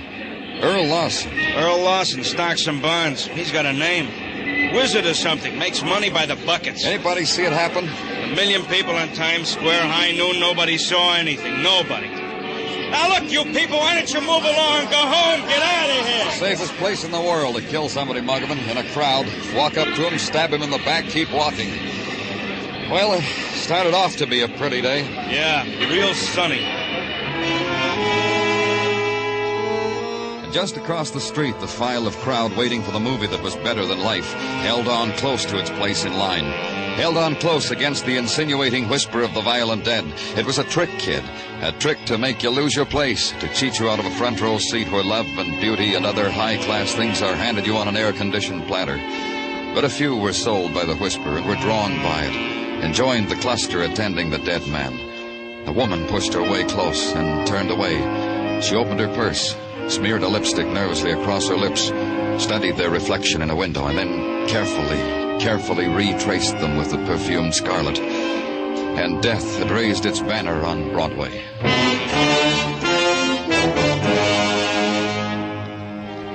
The home of the murdered man was a place whose sounds had been geared down to the soft purr of wealth. The swish of the ankle-deep carpets, the flute-like trills of the parakeets taking the noonday sun in exclusive cages. The butler who murmurs you into the library and asks you to wait quietly. You don't dare open a book because turning a page would release a clap of thunder. And finally, when you'll wait no longer, the soft voice at your shoulder. I'm glad you made yourself at home, Mr. Clover. This is a difficult house to do that in. It's quiet, you can say that for it. You're Harlan Lawson, Dr. Harlan Lawson. Oh, then the book's on this shelf. My one literary effort. All 20 copies. 20 copies of the same dribble. New Freedom, Pennsylvania, the utopia that failed. Nice binding, though, wouldn't you say? Quite. Expensive. That's my brother. He's everything you say. He gave me those when I got my Ph.D. Made a grand gesture of binding my doctor's thesis and burying it 20 times over on this shelf. Every time he fingers the gold lettering, I tell him how grateful I am. You don't get along, you and your brother? We suffer each other. Let's put it that way. He has his world. I have mine. And your world would be? The back alleys of poverty. You see, I'm in the nature of a failure, Mr. Clover. I'm a social worker. Doesn't pay very much.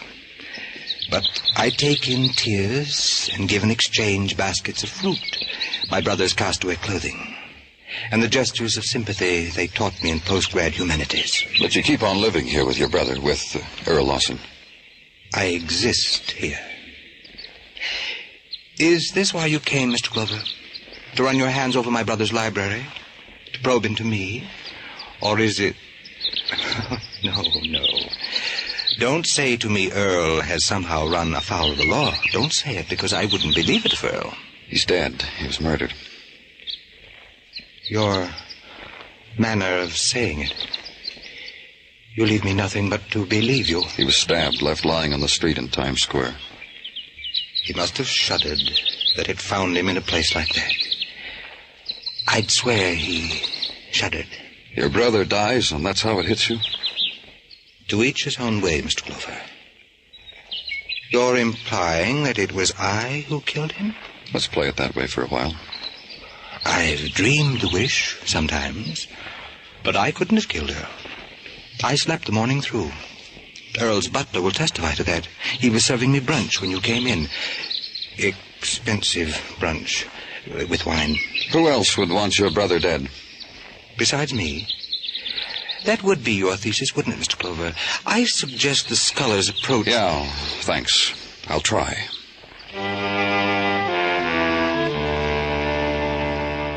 Then back to headquarters and to the desk.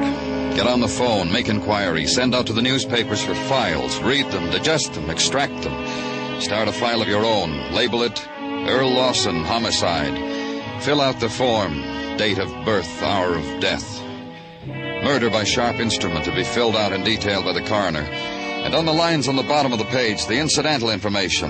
Jot down the phrases. A self-made man, shrewd financial mind, known enemies, probably many due to financial manipulations. Send out for coffee and a sandwich because it's suddenly nighttime. And read some more. Then your door opens and Sergeant Tartaglia's all business. Lady to see you, Danny. What does she want? She knows who killed Earl Lawson. What? She says she Bring her knows. in.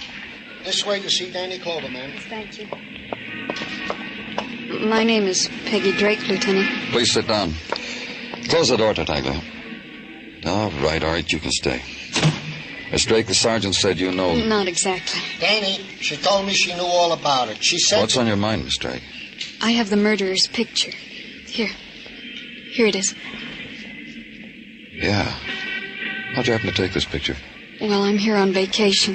This afternoon was a good day to take pictures, and I was at Times Square. I took a lot of pictures, and, well, this is one of them. You can see for yourself. Yeah. I found a store with 6-hour developing service, and I got them developed. I was looking through them, and I saw this one. That's why... Yeah. Come here, Tartaglia. Now, look at this. Ray Brewer. That's right, Ray Brewer sticking a knife into Earl Lawson on Times Square. Call records, Gino. Get the last known address on Ray Brewer. And anything else they've got interesting. Guess I did help with that. I don't know how much.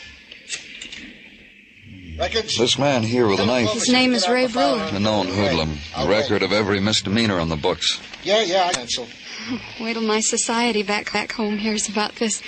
I belong to the Literary Society. We have open forums. I suppose this will be in the papers, won't it? Front page. What else is what else? Yeah, what's happened to him lately? Uh-huh. How you making out, Gino? In a minute, Danny. Uh-huh. Yeah, I got all that. We appreciate it, and thank you.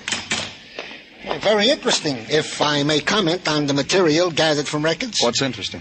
Up until a week ago, Ray Brewer was confined to the county hospital for incurables. Yeah, I remember he was a pretty sick man. Incurable? His heart. Docs gave him a month to live. But last week he was discharged from the hospital. How come? To die in the bosom of his family, as the records guy phrased it. Where is this family? 1212 West 16th, the man says. Where you going, Danny? See that Miss Drake gets home, Gino. I'm going to pick up a killer.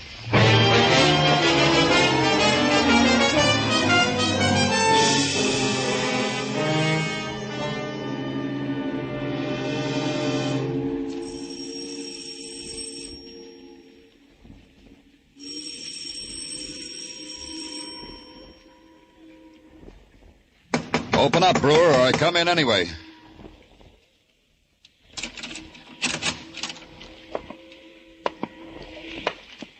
Brewer? Where are you, Brewer? Huh? Out here, Danny. Taking my ease on the fire escape, watching you.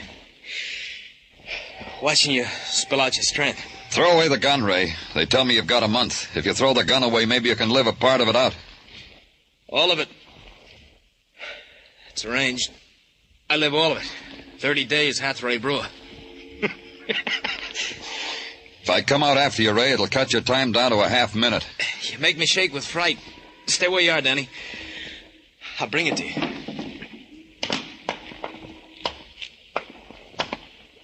The gun, Ray. Now, don't drool, kiddo. You'll get it. Funny, when you rang the doorbell, I thought it was a boy from Milford's, but no, it was you. How come you find me so lightning quick, Danny? A girl, a visitor, got your picture sticking a knife into Lawson. I never could learn to be camera shy. Broke a camera in my nose and smiled for all birdies. Turn your back to me, Danny. I feel a new smile coming out. Listen to me. You don't turn your back, you bleed in the face. Turn. You did that, you brought sunshine into my short life. One for the road. It splintered through me, puncturing, ripping into the dark cells where pain lay waiting for it. And being released, scurried, darted through me, opening endless doors on endless hurt.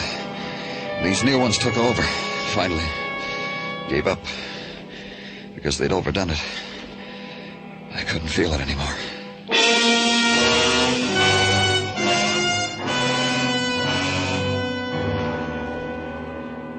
And then the hall wind, cold on the sweat that had drenched me. And looking for Brewer, knowing he wasn't there. And calling to headquarters and tell them to put out an all-points bulletin on Ray Brewer. And then to Park Avenue to ask a question. Why had Brewer wanted Lawson dead? What had Lawson been to a hoodlum like Brewer? Help me. In my bag. It's in my bag. What? Help me. You didn't help. Down the long hall, I could see the parakeets preening, pecking into their clipped wings. The new stillness of the man lying there with a knife in his back. Dr. Harlan Lawson. Dead. The nap of the thick rug furrowed where his hands had tried to tear life out of it. And suddenly the flute song of the parakeet started again. And it wasn't still anymore.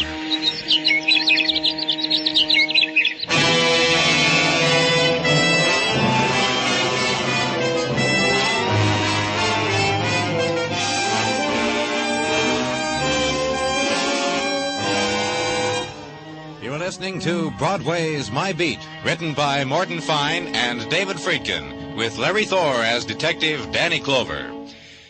The sensational young tenor Mario Lanza will take the place of Charlie McCarthy and Edgar Bergen on CBS, while the famous pair are on summer vacation.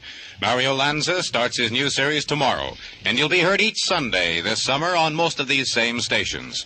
And while Jack Benny is off for Korea, Guy Lombardo and his orchestra will be on hand to entertain you in CBS familiar Jack Benny time.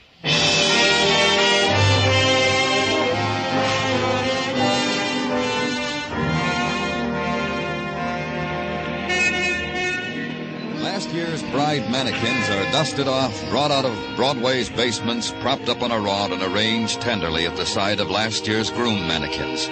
And Broadway knows June is passing through.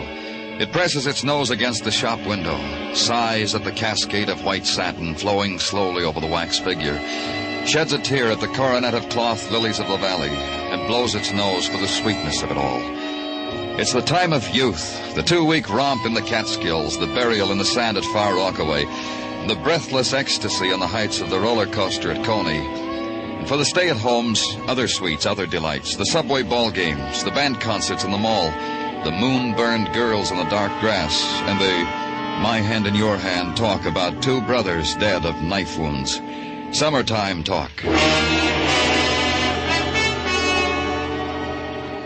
At headquarters the next morning, it was difficult to talk about anything because Sergeant Tartaglia had his mouth full of tacks and his fist full of hammer.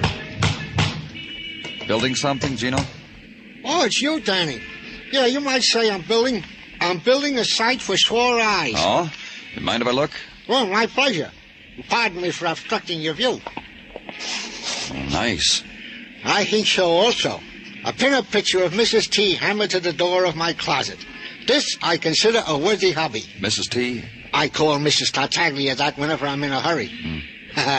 Consider her, Danny, in her Catalina swimsuit, Jones Beach underneath her, the Tartaglia progeny forming a garland of angels at her feet. Nice family picture, Gino. You mind taking the tacks out of your mouth now? So's I can tell you about Ray Brewer, huh? So's you can do that. Naturally. Permit me to close the closet door on Mrs. T first. I don't want every Tom, Dick, and... well... Nothing on Brewer, Danny. The hoodlum killer is still at large. All points bulletins have been sent. Nothing, huh? Bread and butter, there is something. I forgot. The Milfords, of which the hood spoke to you, is Milford's haberdashery on Madison Avenue. Patrolman Curcio traced it down after thousands other Milfords. It seems... I'll check it. Well, don't go away, Danny. I got something else. Another pin-up? Well, you might say that. Remember that Peggy Drake came in here with the snapshot of Brewer killing Lawson? What about her? Precinct 12 picked her up last night running down East 60th Street in her, you should excuse the expression, negligee. What? Was someone running after her? The precinct boys asked her the same question. She said no. She said she dared herself to do it, then she took the dare. So the boys decided on a small fine and let her go. A lonely girl in the big city, sometimes it hits them that way. All right if I leave now? You always leave me, Danny. I'm used to it. Go, Danny.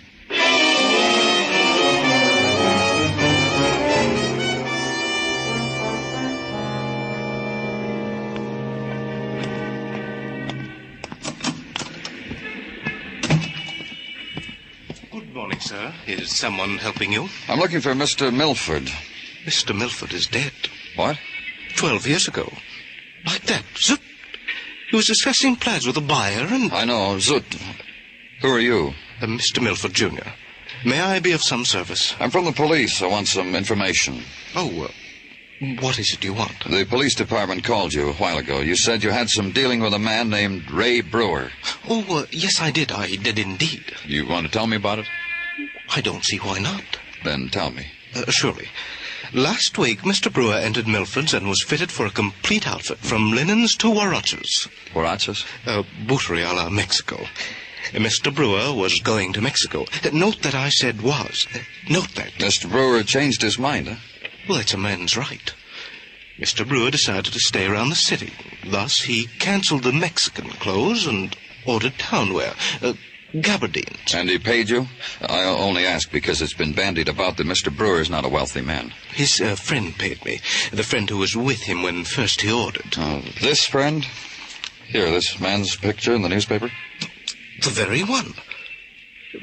Dreadful clothes. Not ours. Is he from here in town? What's his name? It says right here, Harlan Lawson. Ph.D. It says this chap was murdered. That's right. Do you have any idea why Mr. Brewer changed his mind about going to Mexico? None. He was so delighted, too, the first time he was in here. Showed me a travel brochure put out by the airplane people. Central American Lines, I think. I've been to Mexico, you know, ridden on a donkey. Thanks, Junior. Thanks a lot.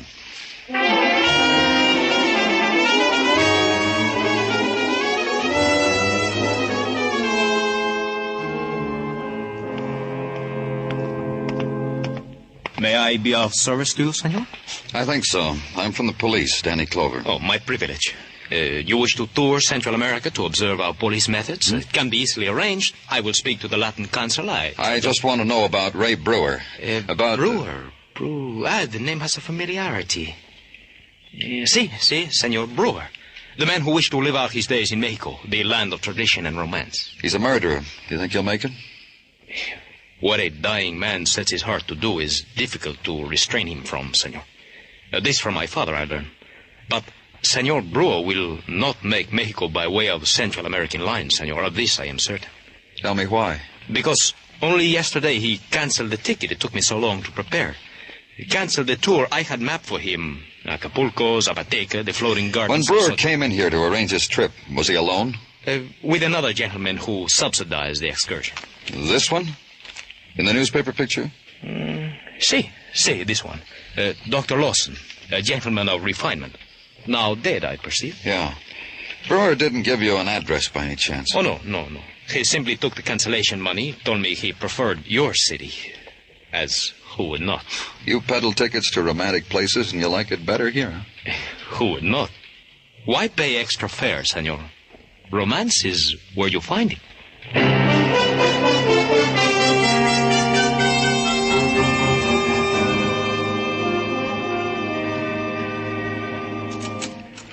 Danny? Come in, Muggavan. Sit down. Got anything? Nothing. Guy Brewer's hiding someplace. Where, I can't even begin to guess. Nobody knows anything. Stool pigeons, old friends of Brewer's, not a thing. If he gets out of the city, it's going to be tough. Yeah. How do you figure it, Danny? Figure what? Well, the case, the killing of the Lawson brothers. You know what I mean. You piece it all together, it comes out easy. Show me. Sure. Harlan Lawson wanted to get rid of his brother. For money? Maybe. But more than that, I think. Earl Lawson was a man who beat up the world. Harlan just stood there and cried for it. Well, Harlan was a social worker, Danny. He probably did a lot of good where it counts. Sure he did. But I met Harlan. It's the way he impressed me, Muggavan. He felt sorry for himself. Uh-huh. So he finds a little hood like Brewer, hires him to kill Earl. Like you said, Harlan was a social worker. Brewer was in a charity hospital. That's where they met. Harlan found out Brewer only had a month to live, promised him a fling that month in Mexico for killing Brother Earl. Well, then why did Brewer turn around and kill the hand that fed him? If we go on the assumption that he killed Harlan, too. Well, Brewer killed twice, all right. The knife in Harlan matches the stab wound in Earl. He killed both brothers. But why? I don't know why he killed Harlan. Another thing I don't know is why Brewer changed his mind about going to Mexico. If we found that out, Danny, all I can say is, thank goodness. Well, say it and sit down in a corner. Muggavan and I were discussing It's about Peggy Drake. Peggy Drake? Say, isn't she the girl? Yeah, the girl who took the snapshot. She should have taken the snapshot and left the city. What? Just a few minutes ago, at 5 until midnight to be specific, she had a to-do with a cab driver. Tried to force him to take a wardrobe trunk in his back seat. Broke a window while so forcing. Quite a scene. The police suggested a moving company. And what? Well, give me a breathing spell, Danny. And Officer Padyunik suggested his father-in-law and stood guard over the trunk until his father-in-law, the Murphy Movers, hauled it away. Thank jeepers this girl leaves for her hometown of New Freedom, PA in the morning. Where? New Freedom, Danny. The trunk has already left by Murphy Trucking Company, and the girl, Peggy Drake, leaves tomorrow, for which leaving the police only again waved a finger under her nose. Highway Patrol, Muggavan, pick up that van. Escort it back to Peggy Drake's place. Right there. What do you know? So that's why Brewer changed his mind about going to Mexico. Then I waited. It was a little less than an hour when the phone call came. The Highway Patrol had picked up the van at the entrance to the Delaware Bridge. There was plenty of time. Time to grab a bowl of chili and walk over to the 60s, and to the rooming house where Peggy Drake was staying. Inside, the banisters of the staircase had been worn smooth by 1,000 respectable hands, and the color had just begun to drain from the flowers in the wallpaper. On the third floor landing was a trunk. Beside it, Detective Muggavan. She's in there, Danny. She know we're here? We talked loud. She knows. Stay with the trunk, Muggavan. Okay.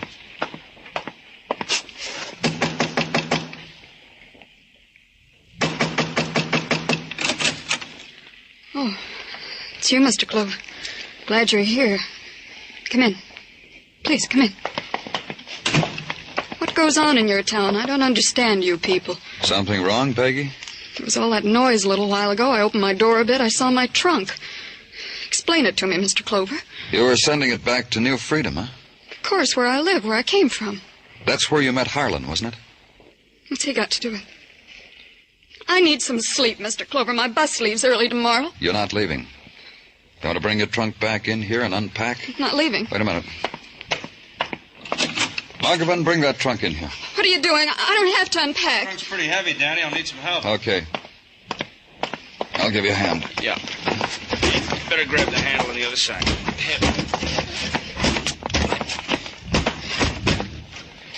Okay, Danny? Uh-huh. Wait outside. Yeah. I wish you'd tell me what this is all about. How long did you plan to stay in New York, Peggy? 4 days. You needed a trunk that big for a 4-day trip?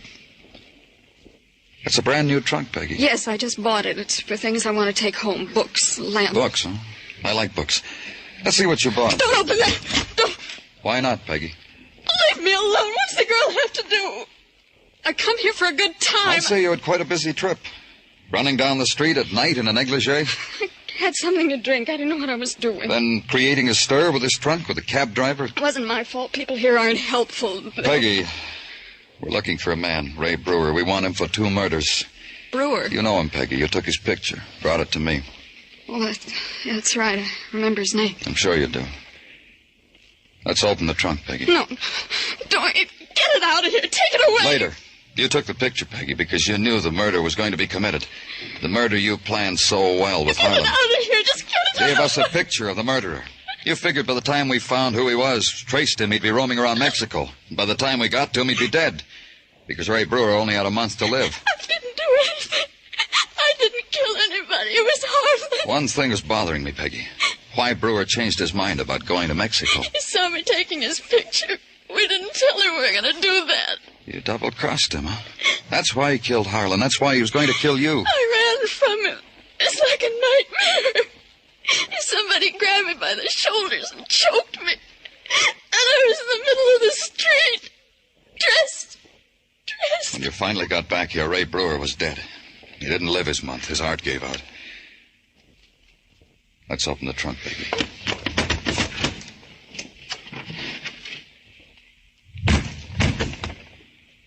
There he is. Ray Brewer. I won't look. I'm not going to look at him again. All the while I was putting him in there, staring at me, staring. And I couldn't get the trunk closed. His hand. I was alone. All alone. His face staring at me.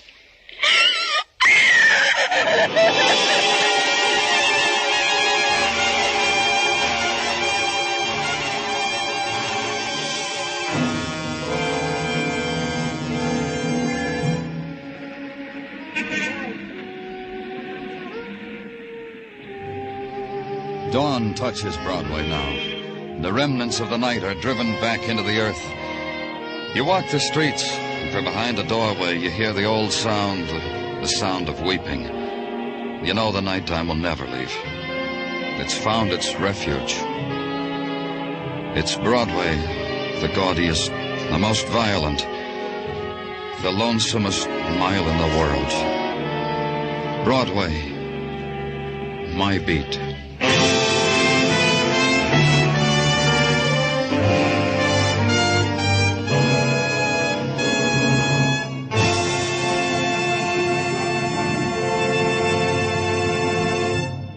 Broadway's My Beat stars Larry Thor as Detective Danny Clover, with Charles Calvert as Tartaglia and Jack Crucian as Muggavan.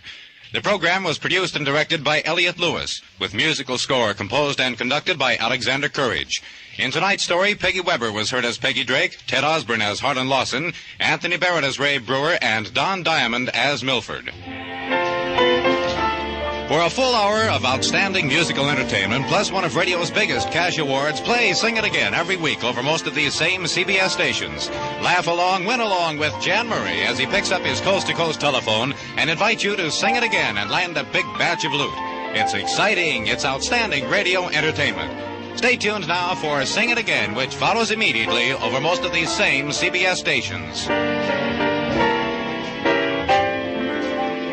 Bill Anders speaking. This is CBS, where you meet adventure with Charlie Wilde, Sundays on the Columbia Broadcasting System.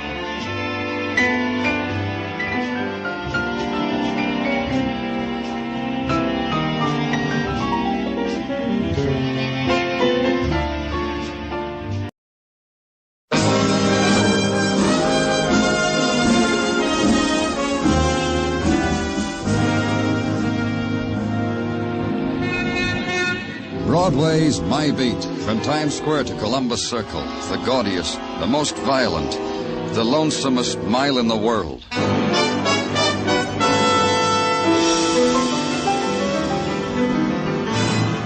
Broadway's My Beat, with Larry Thor as Detective Danny Clover.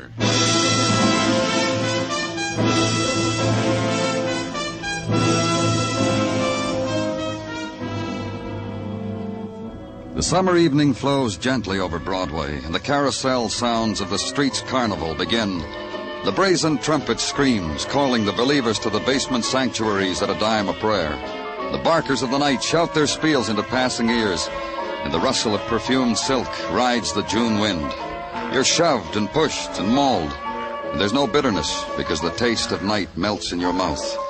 You ride the rides, walk the midway, toss the hoop to win the Cupid. You try not to notice the plucking at your sleeve, but finally you turn. Your palm is crossed with violence. You hold on to it until the man in the tweed jacket and the gray flannel slacks takes it away from you, gives death back to the other man, its owner, sprawled across the silk sheets of his bed, the blood from his bullet wound draining the sleep out of him. And because blood like that can stain the reputation of an exclusive apartment hotel, the man in tweed makes a suggestion. I offer it in all modesty, Mr. Clover. A mere suggestion. This can be... What, Mr. Tracy? What can it be? Handled discreetly, of course. You can do that. You have the power, the know-how. Keep it out of the papers. Treat the frightful mess with velvet gloves. Anything else? Nothing more I can think of at the moment. Not that I can bring to mind at the snap of your fingers. That's good. Now you can do something for me. Understand me, Mr. Clover. Managing this place is all-consuming.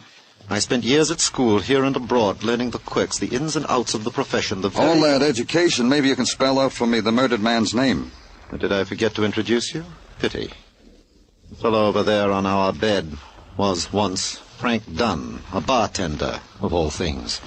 A rather crude chap, I thought. But genteel enough to pay the tab in this slick joint of yours. They do bartenders like Dunn well at the trade winds, I hear. The club on West 52nd? I wouldn't know where the place was. Do you mind? Tell me more about Dunn. Well, he appealed to the female of the species, shall we say. They called on him constantly, at all hours. Tonight? Difficult to say. But do you not detect the faint odor of a lingering perfume? The aura a woman leaves? Pardon, I'll rid us of that. Never mind, I'll get it. Hello? Hello? Frank? Would you put Frank on the line, please? Frank just stepped out. Could I give him a message? Who are you? Why'd you answer for Frank? I know he's there. Does he not wish to speak with me? Who is this? Who shall I say is calling? No. No, there is something. This is not the way Frank would have it with me. Hello? Hello?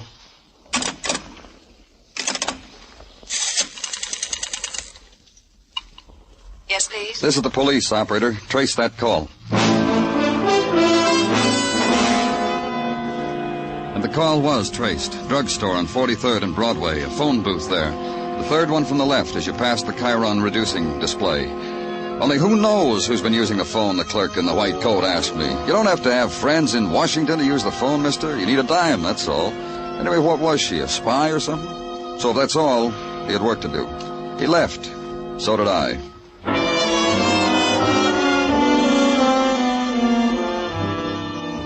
It was a short walk up to 52nd Street and the nightclub that's known as the Trade Winds. Outside, a beach boy in a custom-made loincloth said aloha and pointed inside. And inside, a beach girl said aloha and offered her nose to be rubbed, which came with a cover charge, the price of admission to tropical paradise. And it was. Even to the tropical birds playing tropical games and singing their sad songs in huge cages of gilded bamboo. And sitting in a fan-shaped wicker chair in the corner was Trader Milt Barker, wearing yellowed linen, his eyes bleary with the grandeur of it all. Until he saw me. Hey, Danny. Grab yourself a wicker and take a load off. Yeah. Quite a place you have here, Milt. Wait till you see the floor show, Danny. Got a dame here does a routine on a bed of hot coals. Milt, You try the authentic cuisine yet? You like fish? I got cold huma huma nuka nuka apawa. That would set you crazy. You sit still. I'll slice you some from the middle. Sit down, Milt. Huh? All right. So I'm sitting. So? About a bartender here, Frank Dunn. Frankly, he ain't showed up yet tonight. He commit something? He's been murdered. Kismet. Pure kismet. Fate, Danny. The way the department figures, it took a murderer to do it. Yeah, I guess. How'd he go out? Shot. Like I say, kismet. What are you talking about? A guy like Frank, it figures. It just don't make me surprised. Come on, Milt, talk to me. What's on your mind? Well, he served smiles with the tall, cool ones. When Frank wiped the bar in front of a female patronesses, it had a meaning all its own. Personality. Keep talking. Well, Danny, a guy like him... Well, a dame would be embarrassed leaving less than a fin or a phone number for a tip. Did he cause any trouble here? Frank? No. An operator with a head on him. Wait until the male escort was occupied elsewhere, then... Well, Frank would drop a small onion in a cocktail glass in such a way that patronesses would leave teeth marks on the bar. Like, for instance... Well, for instance, who? Louise Hathaway is current, Danny. You know, the dame who is Mrs. to Edward Hathaway, the guy who manufactures hardware. You know Hathaway's hardware, nails, holes. Yeah. Tell me more about Mrs. Hathaway. She's current. That's all I know, honest. Come on, Danny. Eat some of my cuisine. I'll make you a regular lava.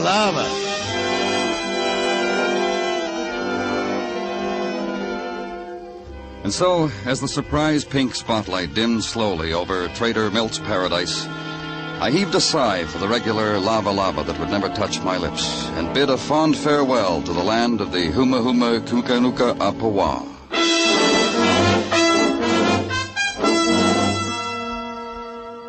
At the Park Avenue apartment of Mr. and Mrs. Edward Hathaway, a maid in gray silk and high-spiked heels told me they were out for the evening. She tightened a black shoulder strap to inform me that the Hathaways never informed a person in what glamorous places they were boozing it up, that this usually took till dawn. I said I'd come back in the morning. She said sometimes a person didn't know what side his evening was buttered on, and kicked the door shut with her heel.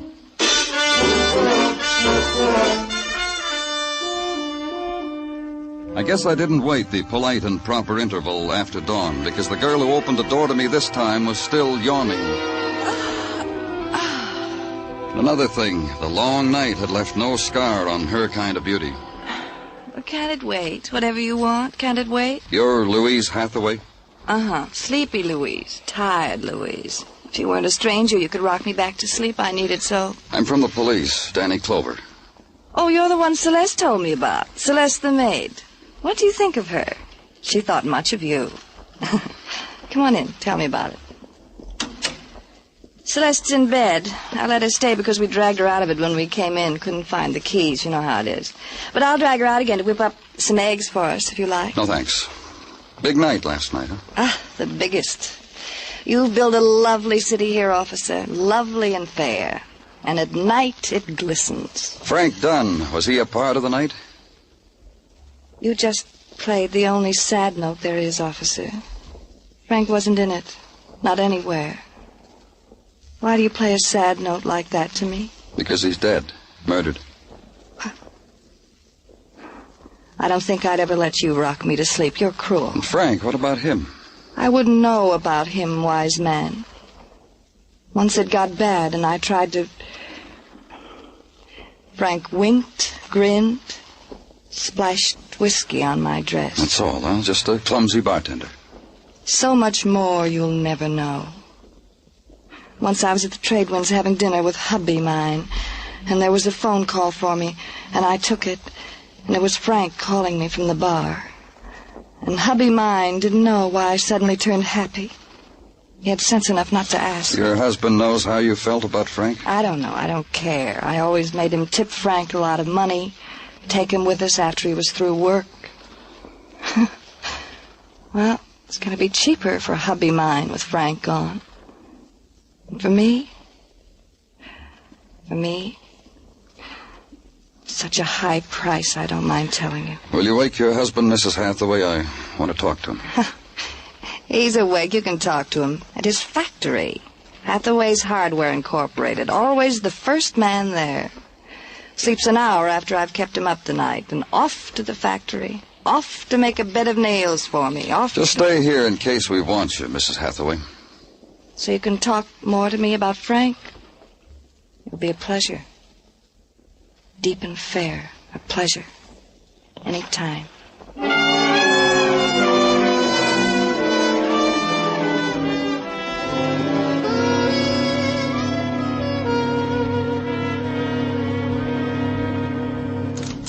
That'll be all, Miss Garvey.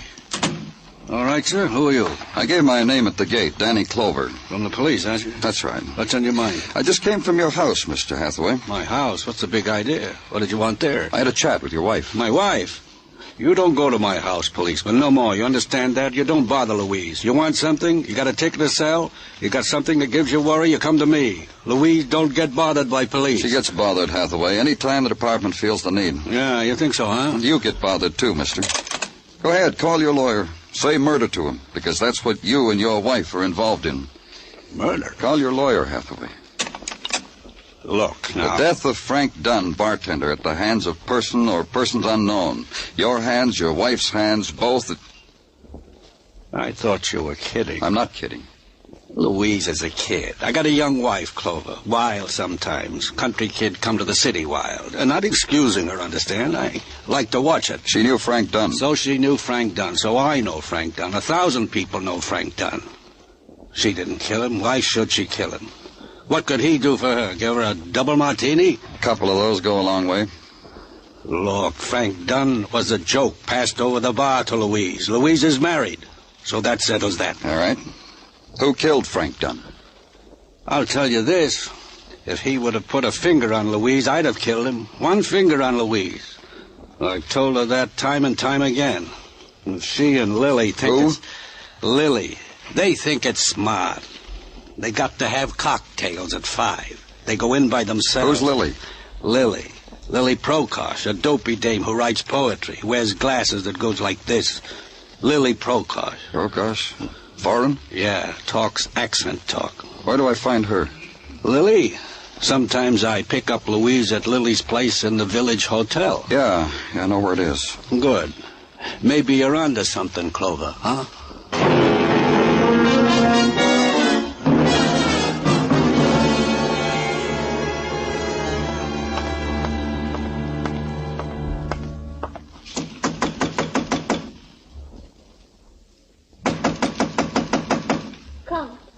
Come, please. Fell asleep here on the couch. I dreamed. Lily? It was painful. I opened my eyes and the knife was in me. Here. I say, open your eyes, Lily. It is still a dream. I can't feel my body. I can't move. Lie here. Look at the Operator, knife get me in the my house body. doctor, quick. Help me. Help me. Wait a minute, operator.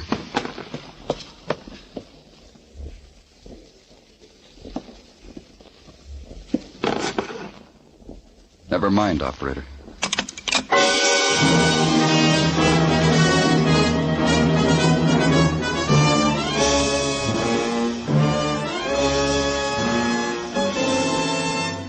You're listening to Broadway's My Beat, written by Morton Fine and David Friedkin, with Larry Thor as Detective Danny Clover.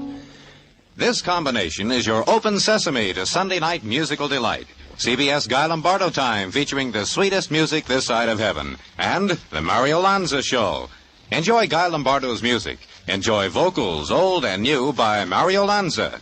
Mario, singing sensation, called both the new Caruso and the hottest singer in a decade, may be heard Sunday nights on most of these same CBS stations.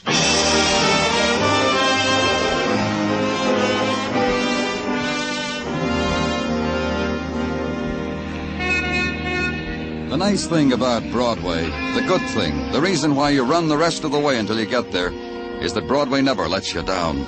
It's all things to everybody. For the gourmet, the foot-long wiener with a seated roll. For the musically inclined, the rosette of loudspeakers over the slightly used record shop. For the art lover, the windy corner. And for those who just like to walk and be amazed, there are people who will be amazed right back at you. Walk it or wait it out. The day's 24 hours long, kid. Take that dream along. It'll happen to you, one way or another. But where I was going, there was no dream. Only the reality of a girl lying there frail against the decor of plump upholstery, the expensive drapes, the built-in silences, the lifeless girl, the stabbed-to-death girl. And talk to a man about it, the practice talk over the telephone, because a policeman speaks of death by formula. Apartment 612, huh? Yeah, I got it, Danny. The door to the suite was open when I got here. The girl's name is Lily Prokosh. Okay. The one who called Frank Dunn when I was in Frank's apartment. I'm pretty sure of that, Gino. Anyhow, coroner, lab boys, the works. I'll talk to you later, Gino. Lily? Lily, it's me. Lily. Oh. Oh, I didn't... Come on in. Oh, that's all right. I can come back later. I'm from the police. Come on in. Come on. Who are you? Police? Why, I... Lily! What happened to you, Lily? What did they do to you? Are you somebody to her, husband or brother? I live across the hall. It's the first time I've ever seen her this close. The first time I've ever knocked on her door. I had a little speech. I was going to tell her what my name is. What do you know about her? I listen for her every day. Yesterday when she came in, What time was that? About 6 p.m. Did she go out again? No. I know because I spent all that time making up my mind to knock on the door. And Tell her I was a neighbor and what my name was. That's all you can tell me about her? Yes. Lily? Lily, listen to me. My name is Harry. Harry Lynn.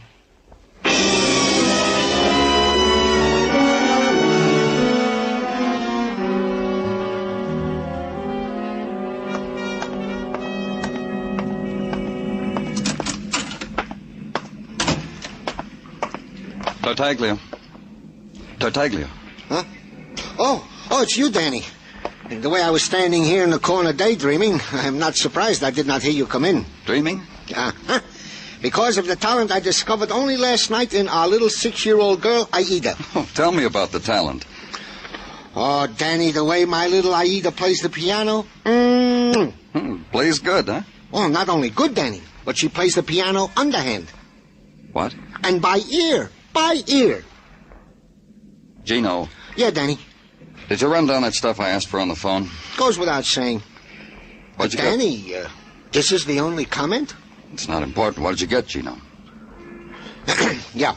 Well, Lily Prokosh, a writer of things that rhyme, gathered material nightly for her rhymes in the trade winds at the bar stool facing the station of the also deceased bartender, Frank Dunn. In the daytime, escorted said Frank Dunn to literary teas. Last night, came home at 6, an hour after the established time of Frank Dunn's murder. Nothing else? Only that the knife handle was wiped clean. I kept after the boys, Danny, but that's all they could dig up. Yeah. Underhand, huh? Yeah, Danny. You should see little Aida. I'd like to. I really would. Be sure to invite me sometime, Gino.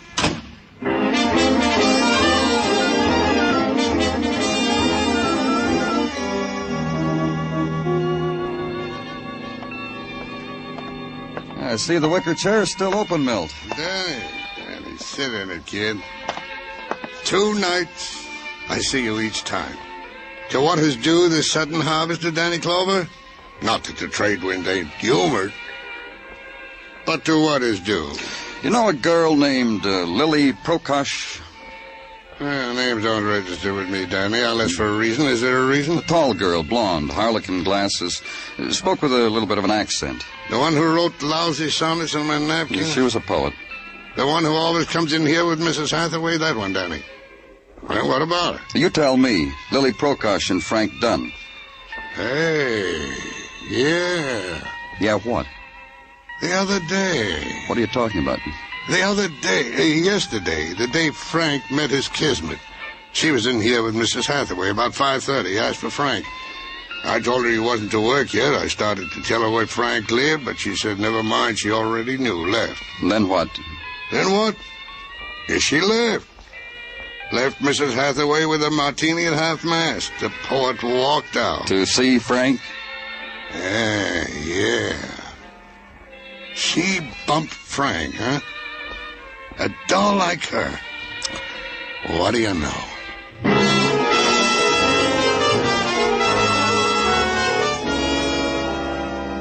And then start all over again. Back to the room where I'd first seen Frank Dunn with his blood on the monogrammed sheets.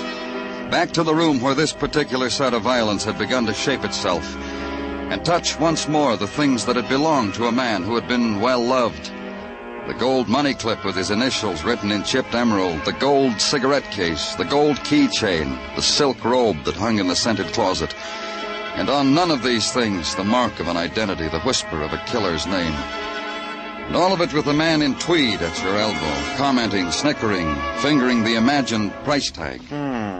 This little trinket must have cost one of them a good deal of her rainy day savings. Put it down. Dead, don't touch. Is that it, Mr. Clover? Exactly that. There's an etiquette about these things, I've been wondering, Mr. Clover. My brow is furrowed with wonder. I noticed. Hardly touches me, though. Sorry, Tracy. I've been wondering why you asked me to partake with you of this, what shall I say, this chamber of horrors. Because you're a liar, Mr. Tracy. And I indulge myself on the proper occasion. What was the occasion of my doing it to you? Yesterday, when you showed me Frank Dunn. Oh, that. You mean when I didn't reveal to you who had been visiting the bartender at his siesta before death? Now's a good time for revealing. Sorry, but it's slipped my mind. There's nothing the police can do about a mind like mine. Is there, Mr. Clover? Correction, there is. Who was here, Tracy? Who was here? Else you'll beat me?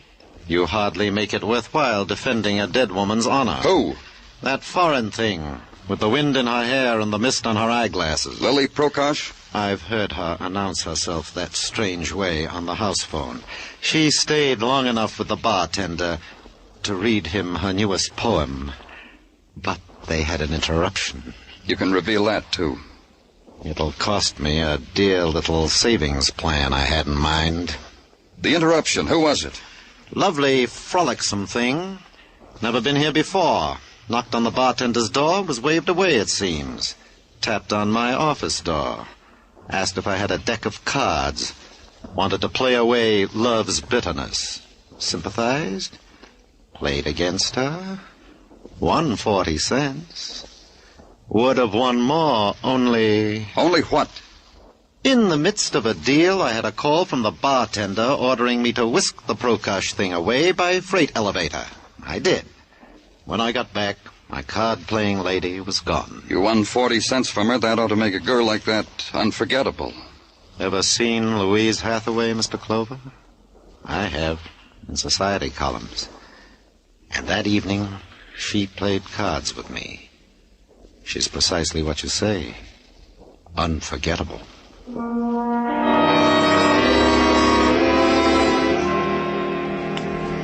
And walk the night streets and try to figure, why did Louise Hathaway call on Frank Dunn and, not being able to see him, content herself with playing cards with a hotel manager? Why had she gone to see Frank? She knew her friend Lily Prokosh was there.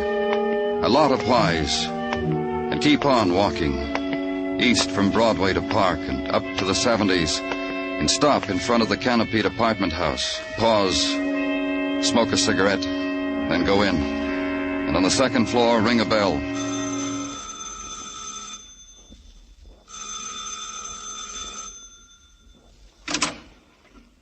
What do you want? Hello, Mr. Hathaway. I told you before. Let's go inside. You can tell me all over again. Thanks. Who is it, Edward? That cop. Yeah, me. Oh, hi. See, Mr. Clover, I stayed as put can be. I'm glad you did. That'll make it easier. What are you two talking about? Oh, we've got secrets, Edward. Yeah. About Frank Dunn. Oh, Danny, Edward knows all about that. Look, Louise and I were playing chess. Chess, huh? You know a lot of games, don't you, Louise? All the ones that are fun. Did you have fun losing 40 cents yesterday to that hotel manager? What's he talking about? What am I talking about, Miss Hathaway? Louise. Stop it. Darling, listen to me. Let me handle this. Take your hands off me, Edward. Louise. You knew Lily was with Frank Dunn. Why did you go there, Mrs. Hathaway? Why? That's right. Lily was my friend. I didn't want to see her get into any trouble. I told you to let me handle it, Louise. Stop it. Stop it. You see, like I told you, Mr. Clover, she's wild. Louise, you're in a little trouble now. Let me handle it. Take your hands off me. Can't you understand? Take your hands off. Oh, I'm sorry. I lost my temper. I didn't mean to slap you. Hardware man, fat man, bald man, nothing man. Jump. Jump, Edward. Louise, don't make me lose my temper again. Why don't you jump for the man, Edward? You do everything else I want you to do. Tell the man what you did for me, Edward. Crazy. What are you talking about? About murder. About murder, Edward. You once told me something, Mr. Hathaway. You said you'd kill anybody who laid a finger on your wife. Yes, he told me, too, over and over again. That's why you always followed me, Edward. That's why you followed me to Frank Dunn's apartment house that night. Shut up. And Frank wouldn't even look at me. He sent me away, Edward. And you killed him all because I spent an hour playing cards with a hotel manager. I was never with Frank, Edward. Never. But you killed him for me. Go ahead. Jump for the man. I followed you. I always follow you. I couldn't stand that you're going to see that man. Take the hardware man away, Mr. Clover. You too. What? For killing Lily. You couldn't have Frank. Lily was luckier. So you killed Lily. Oh, no, Edward did that for me, too. Didn't you, Edward? Didn't you, Edward? No, I didn't. I followed you to Lily's. Her door was open, wasn't it? I saw Lily after what you did to her. Oh, you don't know what you're saying, Edward. Listen to me. You love me, Edward. I'm going to have to sign a confession, Louise. What I just said about following you to Lily's, I don't have to admit that. Sign my name to it. I could deny I ever said it. I don't know whether I will or not. I'll have to think about it. I love you. Honestly. Truly, Edward. I love you. Jump, Louise. Jump. Jump.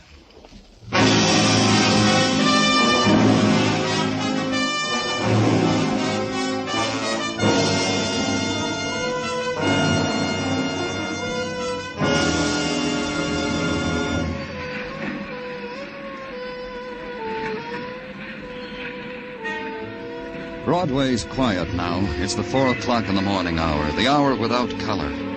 But in a while, dawn will dip down, and there'll be fury again, and roar again, and crowd. The restless wandering, the puppet dance, the running after nothing at all. It's Broadway, the gaudiest, the most violent, the lonesomest mile in the world. Broadway, my beat.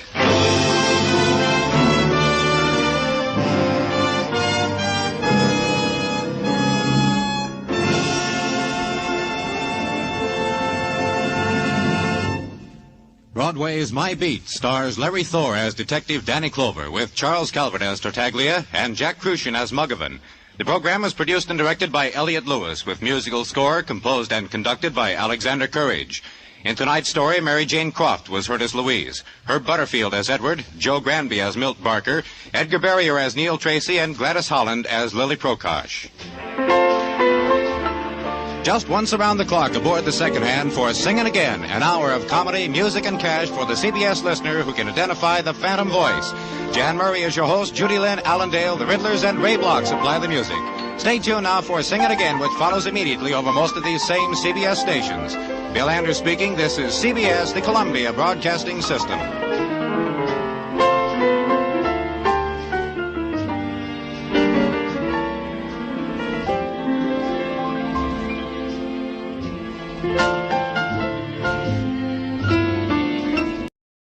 We delay the start of our scheduled program to bring you a bulletin from CBS News.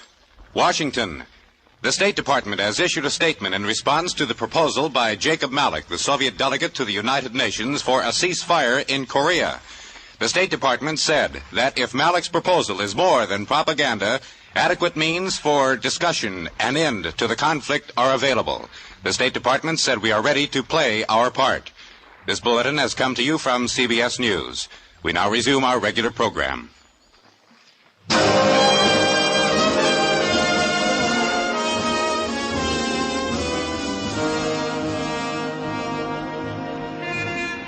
Broadway's My Beat. From Times Square to Columbus Circle, the gaudiest, the most violent, the lonesomest mile in the world.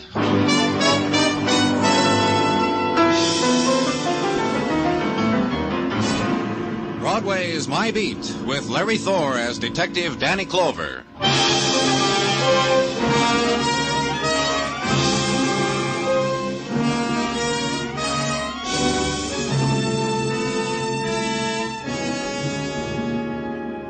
The nighttime starts at the river before it closes over Broadway. A wind drifts in with the moistened shadows, flings them into the street, flattens them against the gutter, picks a man waiting for a bus, and wraps darkness around him.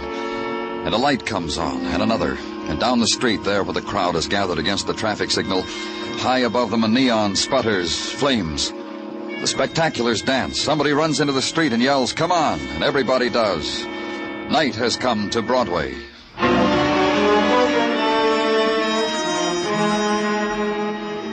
And where I was, there was a wind. The built-in wind, a thing composed of poor ventilation, tears, shed and unshed, and bottled chemicals. It was the basic ingredient of the city morgue, though not to be found on blueprints or bills of specifications. It was something new to the man walking beside me. This place? This place? Just take it easy, Mr. Larson. I'll tell you something. I guess it'll sound funny. I've read about places like this, and I've closed my mind to what I read. I guess I never wanted to visualize anything. Right here, Mr. Larson. What was your daughter wearing? Mrs. Larson wrote it down for me. You see, I wasn't home when Ruth went to the movies, so Mrs. Larson... Ruth was wearing a skirt and a blouse, pink bobby socks and saddle shoes. I guess you want to know this, too. She was 5'1". She was 14 in May. She had brown hair and brown eyes. And I want you to know, Mr. Clover, I guess all fathers feel the same way. My Ruth was... Well, our friend said she was a remarkable child. We're going to send it to... Under that sheet. This girl was found in a vacant lot between your home and the theater your wife mentioned when she called. How... I mean... Look, you know what Beaten, fractured skull. I have to look, don't I? Yes. If it's your daughter. Ruth's a nice girl. She started to go to parties with boys, and she always gets home by 11 o'clock. She's going to be a dancer. When people come to the house, she dances for them. Mr. Larson. You see, as I told you before,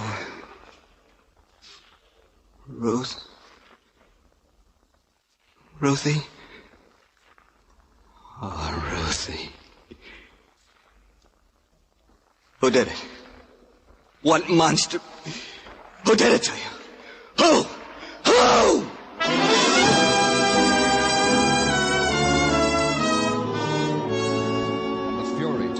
The man, trembling with it, shivering with it, scurried from wall to wall, enraged at the wound the death of his child had clawed across his heart, torn inside his throat. The helpless, futile rage of the animal whose small range of understanding has been kicked, beaten, thrown against the barbed wall of violence.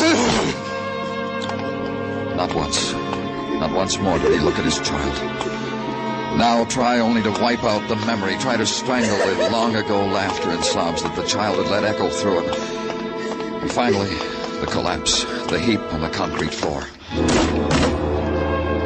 And you call quietly to the officer on duty to help you lift the man, carry him to a place where he can sleep away the fury of his dead.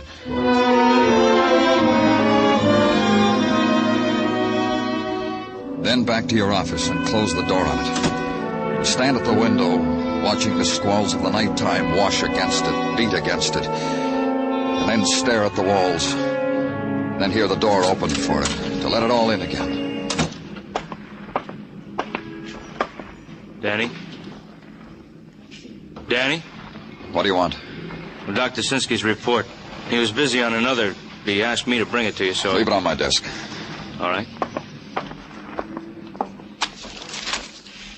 You're not going to look at it, Danny? Why? I know what's in it. Well, I thought I did, too, till I glanced it over on the way to your office. You better take a look at it. You're so eager, I don't want to spoil it for you. Tell me about it, Muggavan. Danny. You tell me, Muggavan. We've had other kids who... And this one's no different. That all, Muggavan? That's what I've been trying to tell you. This one is different. Just what you saw when you first found her. That's what's in the report. Beaten, skull fractured with the butt of a gun. Nothing else. Then give me a motive. Give me another motive why a 14-year-old child should...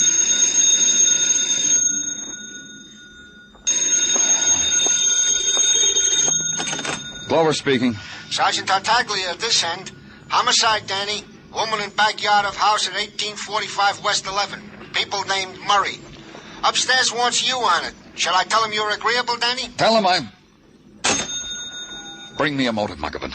Upstairs wants me to run an errand.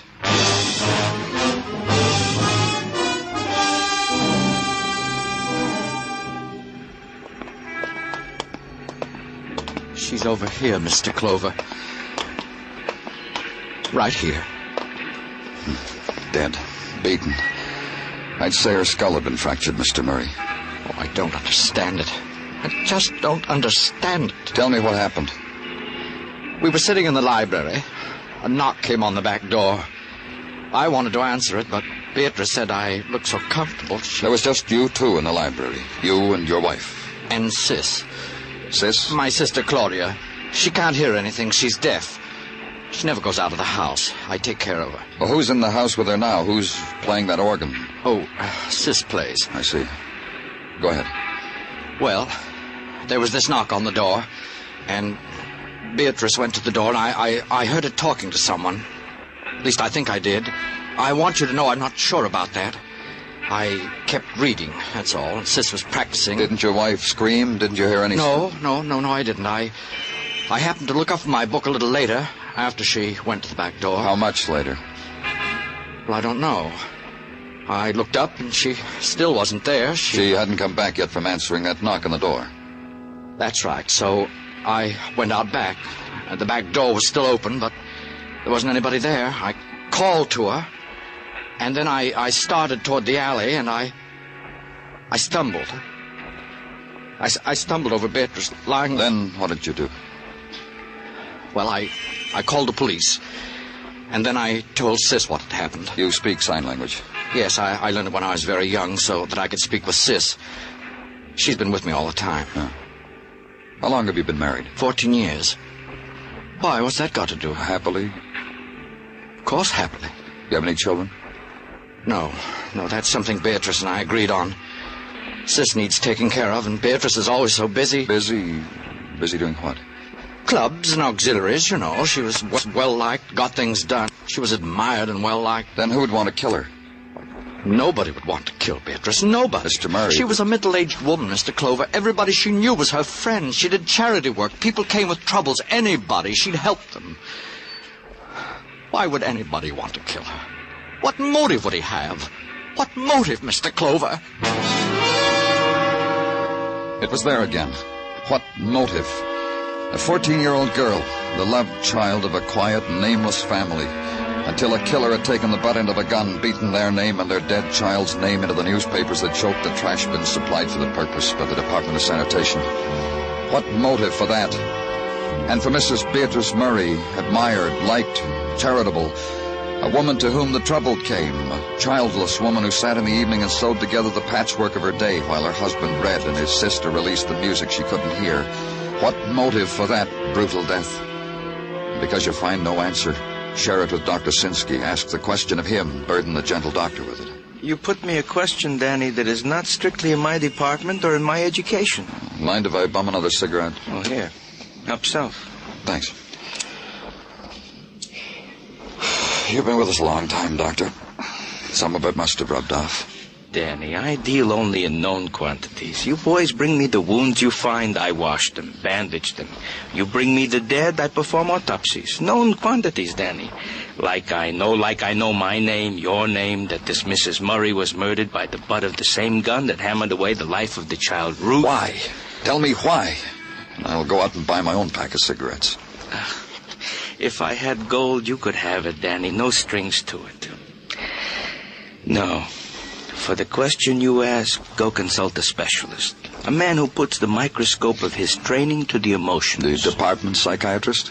Yes, to him. Perhaps he will agree with me. And I'm only an amateur, a dabbler, mind you, Danny, that this violence, this ugly, bestial violence, has been committed by what is called a paranoid. I've read about them. Had them screaming in my office. They dream up hates against themselves. For this they kill. An animal, a child, a woman. Excuse me, Danny. Come in, please. Looking for me, Gino? Yeah, Danny. Fresh homicide. Alley on West 10th. Muggerman's got a squad car. Let me finish my cigarette, Tartaglia. Well, sure, Danny. Well, sure, if you want. It's finished.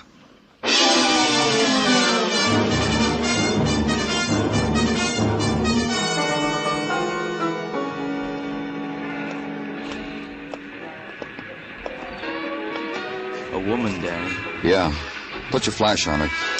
Hold it right there. Where's that music coming from? An apartment upstairs. Danny? The back of her head, it's... Uh-huh. Keep your flash still. We've seen it 2 times already. In a short space. This makes 3.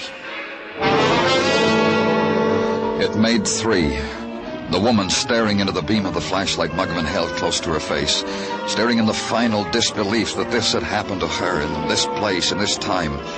She lay in awkwardness, her dress disarranged, her hand where it had frozen trying to straighten the wisp of blood-clotted hair under her black straw hat. The alley wind found the white lace at her throat, riffled it, and the murdered woman made 3.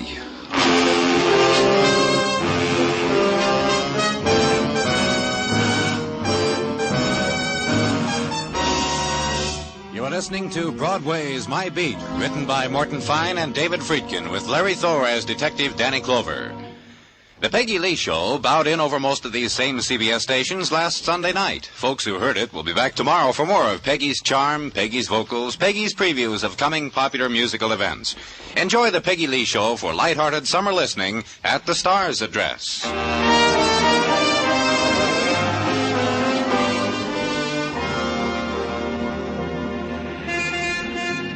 The night music of summer spills into Broadway from the scarred throats of the loudspeakers hanging over the record shops. And this summer's kids, in the off-the-shoulder cottons and the transparent California sports shirts, squeeze each other into the doorways and lap it up.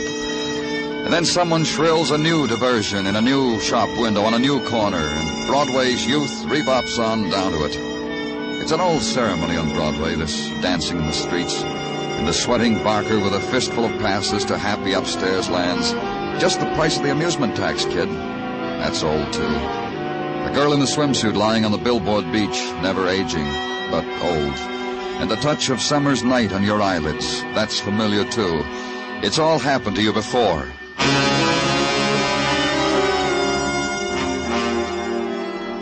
And where I was, where Muggavan was, it had happened before, too. To a 14-year-old girl named Ruth.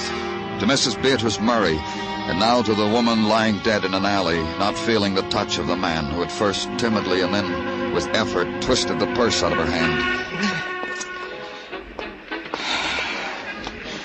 She was holding on to it so tight, Danny. Open it. So tight. Yeah.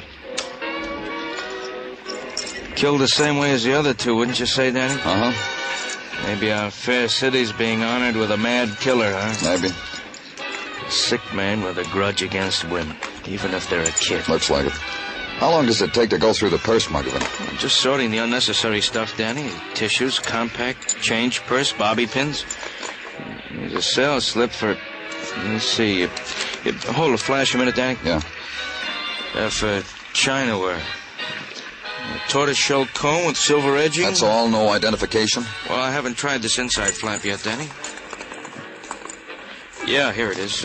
New Social Security card made out to, hold it again? Alma Russell, 4212 6th Avenue. That's around 8th Street, Danny. Well, maybe she was on her way home, took this alley. It cuts through to 6th. Killer knew she took it sometimes, waited for her here, slugged her, made sure she was dead.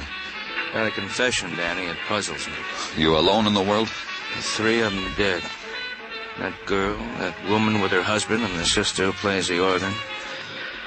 Now, this one. I could understand it if... If what? There wasn't a mark on him, Danny, other than the beating from the gun, but not a mark. And this girl's young. About 25, I'd say. Pretty. Neat. Clean. I bet she was attractive. Sweet. What are you building, Muggavan? Well, we've had them before, Danny. The guys who wait in alleys, go to moving picture houses, talk to little girls, then the vacant lot.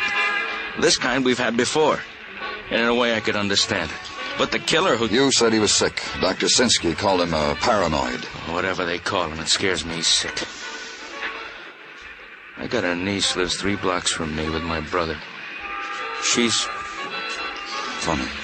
You're trying to talk about her like the girl's father did when... Go call them, Morton, Muggavan. Danny, the thought that it could happen... Go call them. I'll wait for you.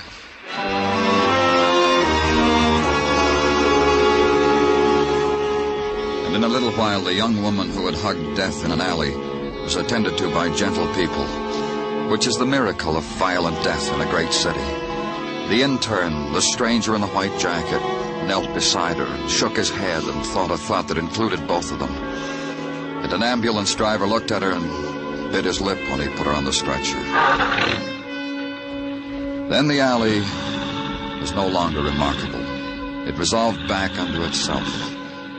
Play of refuse, mewings, and the shortcut home. It was the end of something or another.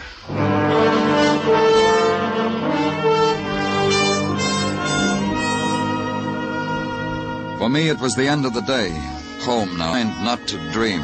This can be done by a policeman assigned to homicide. Sleep the night through and wake and have the coffee and read the paper and get to work. Go now to the address on 10th Street because a girl named Alma Russell once lived there. Ring the bell. Adjust your mind again to the fact that you're going to talk about the murder of a young woman at 8:30 in the morning. You from the police? Yes, I am. Well, come in. In here. Your kitchen. Sit down. Thanks. What's your name? Danny Clover. Mine's Perdon. Ethel Perdon. I'm mine host to the boarders. Had your coffee yet, Danny? Uh-huh. Me too. You won't mind if I try making up this face of mine, do you? I say making up because that's the phrase that's used. How is it that you're expecting the police, Mrs. Perdon? Well, I read the morning papers, don't I? Alma got killed, didn't she? She lived here, didn't she? So, who should I expect? Humphrey Bogart? Yeah. How does the lipstick look, Danny? Kissable or otherwise? Otherwise, huh? Look, Mrs. Perdon, I want you to tell me everything you can about Alma Russell. Sure. Can you reach that mascara, Danny? Yeah, right there on the shelf, see? Thanks. About Alma? A maid. Cleans, sweeps, dusts. $1 an hour. Who'd she work for? Well, she never said. Quit a job a couple of weeks ago. I think she got another one just the other day. Well, I guess that's the best I can do with my facial equipment. Mirror, mirror on the wall. What else about her? Well, I don't know what else. She paid board, kept to herself, was no trouble, didn't talk except a how do you do and a very well, thank you. Nice table manners. Broke her bread and never left much crumbs. Nice girl. What about boyfriends? None here in my establishment. All ladies. What happens in the street, I wouldn't know. Help me with my coat, will you, Danny? You going someplace? Well, sure I am. I want to look at Alma's room. First landing, door on your right. You want to talk to me soon again, Danny? Maybe. After I look at Alma's room. I'll be easy to find. Your place. Your morgue. I'm going down and cry for Alma Russell. Somebody's got to cry for her. Watch her leave for a session of weeping through mascaraed eyelashes. The pastime, the protest against her being bitter and lonely and unwanted. And enter the dead woman's room. Search it. Note its primness. Handle the modest belongings of a girl who had washed, dusted, arranged the belongings of other women in other, richer rooms. The pile of old magazines carefully saved on the closet shelf. And on the bedstand, the new ones. The fan magazines, the romances, truer than her own because they were printed on slick paper. The dresser, lined with a thin layer of inexpensive underclothes. The wardrobe with the bargain flowered prints. The starched maid's uniform, the cloth coat, and the moth-proof bag. And that was it. The sum of Alma Russell's life.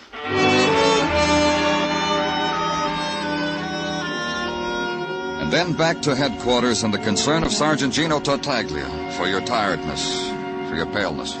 Danny, not that it is mine to meddle, but, well, you should exhibit yourself to the sunshine more. Loll on Far Rockaway on your day off. Gino. Bring cheeks of tan to your cheeks. Bare your pale feet to the vitamin-filled rays My pale feet bother you? Nothing whatsoever about your personality bothers me, Danny. It's only that I know, Gino. You'd feel better if I got sunburned. Well, it is the fashion of the season. There's a rumor murder is the fashion. Yeah, this also. 3, the members of the opposite sex. Could be so simple. If only somewhere I could find where their lives had been touched by one man, by one killer. Danny, don't whip yourself. I put the boys working on it like yes. They can't find it either. All they come up with is a reading on a sales slip. Huh? The sales slip you found in the purse of the deceased Alma Russell. It seems the girl bought a teapot from a place called Ivar's, paid $200 for it. And this makes a mishmash, upsets your colleagues in the department. $200 for a teapot bought by a girl who makes $1 an hour. Doesn't it upset you?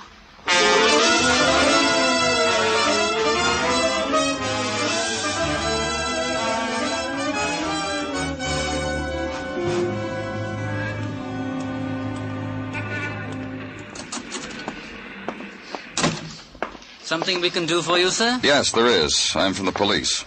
Good. Are we interested in some Chinaware today? Yes, we are. I want you to take a look at this. This sales slip. What is it? It's for a teapot, one that costs $200. I don't understand why we're lifting our eyebrows, sir. Of course it did. A Stratfordshire teapot on the current market is worth at least that. This sales slip was found on a young lady that's been murdered.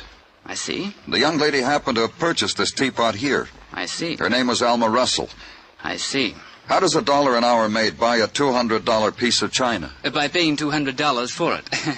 Miss Russell paid exactly that much. Then you remember Miss Russell? Oh, indeed, yes. We sold it to her ourselves about 3 weeks ago. I remember the transaction well. She'd called the day before to price the teapot. The next day she came in with the money about midday on a Thursday. Unless it was her day off, she was in uniform. Didn't it seem strange that a housemaid... Yes, it did. I might as well tell you. Tell me what? The sales slip says $200. She didn't pay that for it. She paid $190 for it, tax included. We paid the difference out of our own pocket. In the trade, we are known as a sucker for hard luck stories about teapots, and Miss Russell had one. You want to tell me about it now or later? Miss Russell was dusting the china at the home of her employer, broke a Stratfordshire teapot, hid the debris, bought another one before the accident was discovered as a replacement. Just one more thing. Did she say who this employer was? She did not. However, there are some regular clients of ours who eat off the stuff. Like who? The Llewellyns, for example, the Crandalls, second and third, the Murrays, the Westfalls. Which Murrays? On West 11th, the Paul Murrays. Are we being helpful? We'll never know how much.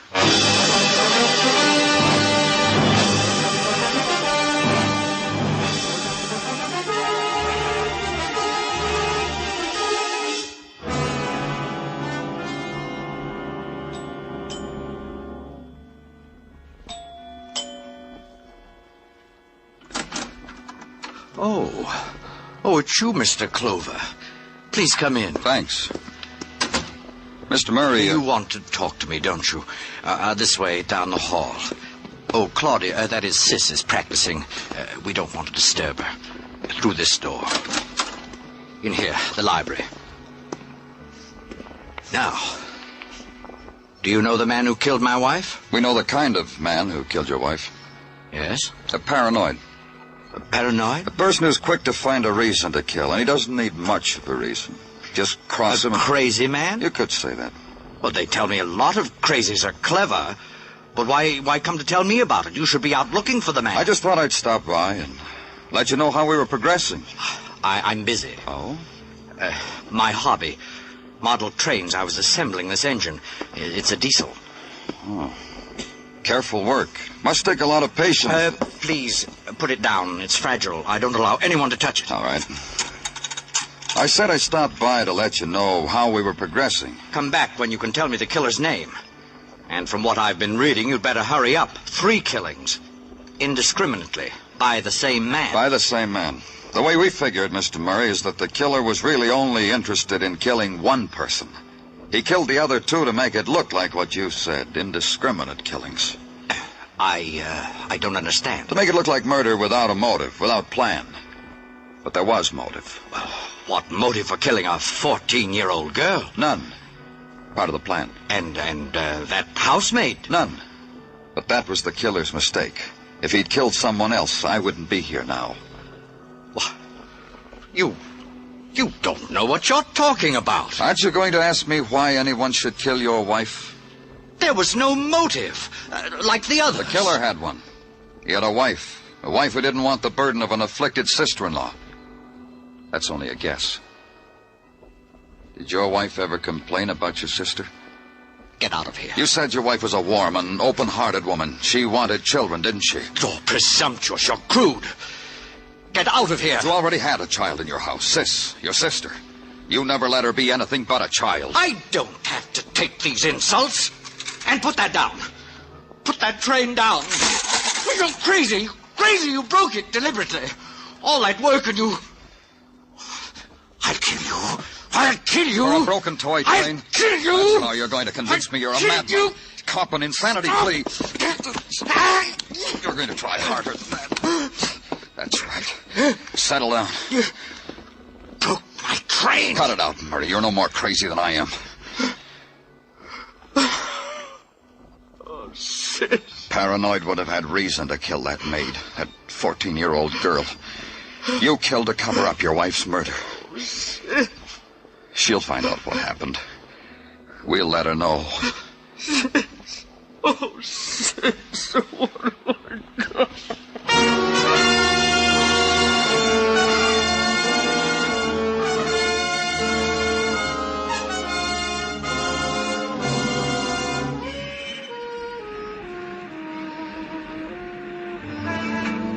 Broadway leaps against the night.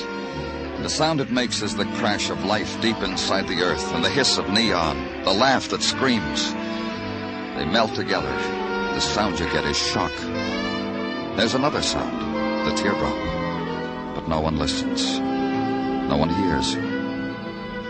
It's Broadway, the gaudiest, the most violent, the lonesomest mile in the world. Broadway, my beat.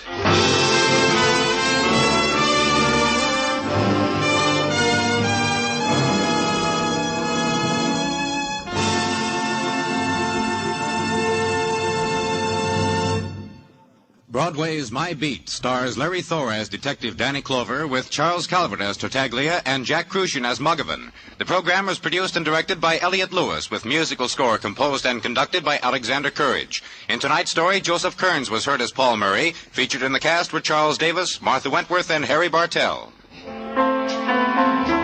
Two styles of music, both tops in popularity, are heard every Sunday over most of these same CBS stations. Guy Lombardo's Sweetest Music This Side of Heaven is one. The other's the singing style of Mario Lanza, new vocal sensation of the airwaves. Enjoy Guy Lombardo and his Royal Canadians and the Mario Lanza Show tomorrow night. Stay tuned now for Sing It Again, which follows immediately over most of these same CBS stations. Bill Anders speaking. This is CBS, where you meet adventure with Charlie Wilde on Sundays on the Columbia Broadcasting System.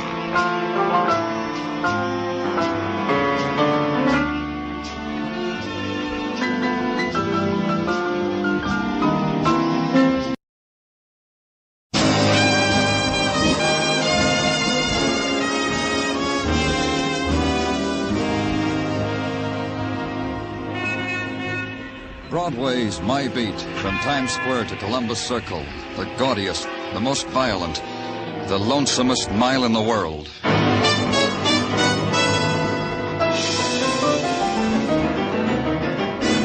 Broadway's My Beat with Larry Thor as Detective Danny Clover.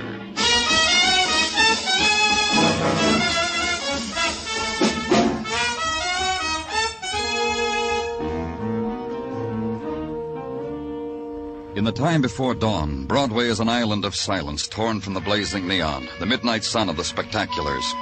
The river mists mingle with the vapors rising from manhole covers. Through them move the rejects, the stragglers, the wanderers, the men without sleep.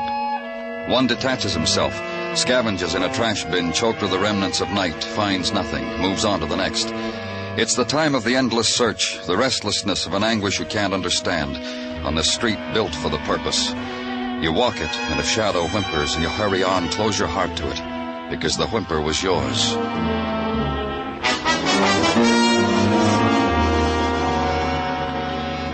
And finally, you must put aside whatever it was you were looking for, because on a side street a man waits for you to give you the nighttime's departing gift.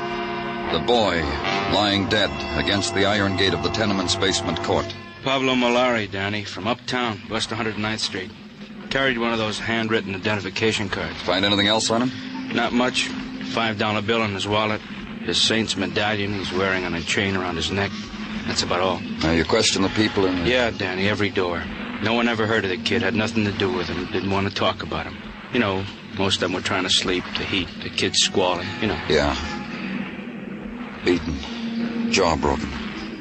This bruise on his throat. Must be the one that killed him. Here, come down here, Danny. Huh? What? Take a look at the sign on this door. Hudson Club, Johnny Hammett, president. I guess it's one of those street clubs the kids make up for themselves. This neighborhood's loaded with them. You think what happened to this kid is part of it? Yeah, I think. What do you think? Maybe. Check it, Muggavan. I'll get back to you.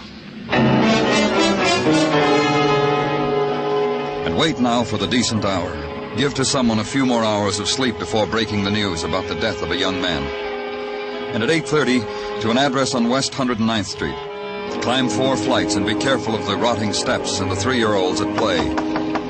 The door opens to your knock, and the woman who pinches her shawl close to her throat doesn't understand what you're saying, and calls a neighbor who understands, who explains to the woman, the mother of a murdered young man, explains what must be done. Accept the fact of death. Identify the body. Bury her son. Then walk away from all of it. You've started a new day. Call headquarters. Detective Muggerman gives you an address. Looked for and found and checked by the night shift.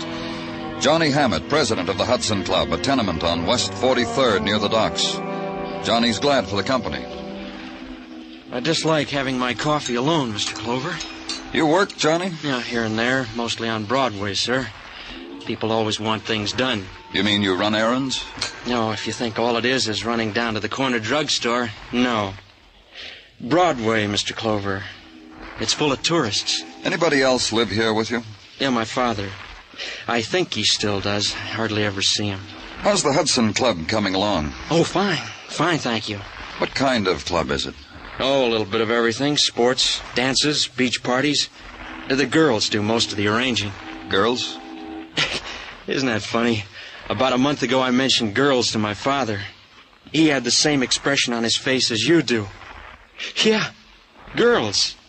I'm 19. I don't chalk walls anymore. Johnny, a member of your club was murdered last night. A boy by the name of Pablo Malari. Oh, is he dead? Nah, he wasn't a member of the club, sir. He just hung around. What about him, Johnny? Who killed him? I didn't. And no one's come up to me since last night and said he did it either. Where were you last night? We had a meeting at the club, a special one. Initiations, plans for the summer. Broke up about 2. I came right home. I want a list of your members, Johnny. Names, addresses. No, sure. And before you go. Look, where was Pablo found? Outside your club, in the vestibule. Nelson might know. Nelson? Toby Nelson. We had him in front of the door last night to keep away undesirables. Where can I find him? Works at a cigar and magazine counter in the Flick Building lobby. I wish there was more I could tell you. I really do, sir.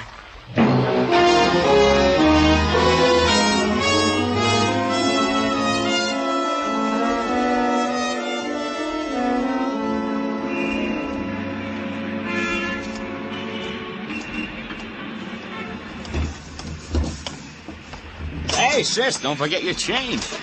Here you are, baby. Good luck at the track. What's yours, Buster? Your name, Toby Nelson? Someone send you to ask an important question? Police. That buzzer could stand a little metal polish, mister. Don't worry about it. Oh, sure not. Tell me what I should worry about. About a boy named Pablo Malari. Yeah, I've been reading him in the newspapers. What's he to me? He was found beaten to death in front Hudson of the Club, I know. It says so in the papers. What went on there last night? I'll have to read the minutes of the meeting. I was outside making these 2 big muscles that Tatsu wanted in and couldn't get in. What happens at these initiations, Toby? Kid stuff. You swear to do this and that and be a nice Hudson. To tell you the truth, I was embarrassed for the kid. Who are you talking about? Paula got taken into us last night. Johnny Hammett wanted it, so I arranged it. Paula Chopak. Which makes us fellow members. Which makes me happy. This Paula's your girl? Manicures my pinkies. Look. Pretty job, huh? Gives me locks of hair. Lets me argyles. Oh, it's a nice thing we got. Tender. Paula Chopak. Uh-huh. I've got her name on my list. She was on top of the grocery store, corner 11th Avenue and 46th. Yeah. Thanks a lot, Toby. Anytime. Oh, here, take a scratch sheet, mister. For free. Go ahead, take it. It's last Monday's. And bring to the top of the list Paula Chopak. Climb the stairs, knock on a door with the curtained panels of glass, and hear the furtive scurrying behind it and the slam of another door inside. Then hear a woman's steps approaching, and an instant of silence. Then the fumbling with the catch, and the door opens. And the woman had not finished making herself presentable to the caller. The wrinkled cotton house dress needed another smoothing. The graying hair needed to be pressed back again from the forehead. The tired voice, there was nothing to be done about that. Yes. Something? I'm from the police, Danny Clover. It's good you're here. We not think police come so soon. Please to come in. Please, that chair. I sit by window in it by evening. It's comfortable, clean. You be cool. Please, mister. Thank you, but I'd like to... By my daughter to speak. By Paula. Paula, is she here? Yes. By room, listening to records. But first, please, mister, first. You want to tell me something, Mrs. Chopak? About Paula. You see what I am, mister. But Paula, By Hori's great beauty, by the face, by the rich black hair. Mrs. Chopa. Like crown she wears it, my Paula, my baby. I comb for her, brush, wash, put in braids by night for sleep. My Paula is good, clean, respectful to me, to such as you never trouble, never bring me tears. Will you call her, please? Go to her. She wait for you. She say me, policeman come this afternoon. I have much thing to tell him. My Paula say this to me. What my Paula got to say to policeman, mister? What? In that room? Yes. You see, my Paula tell you her thing. Then you, policeman, go away from us. Mister.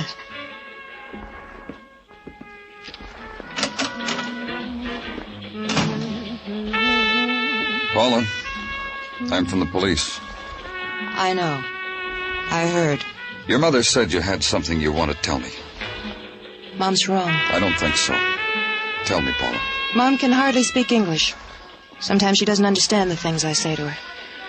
I've got nothing for you. Besides, I'm busy. Brushing your hair?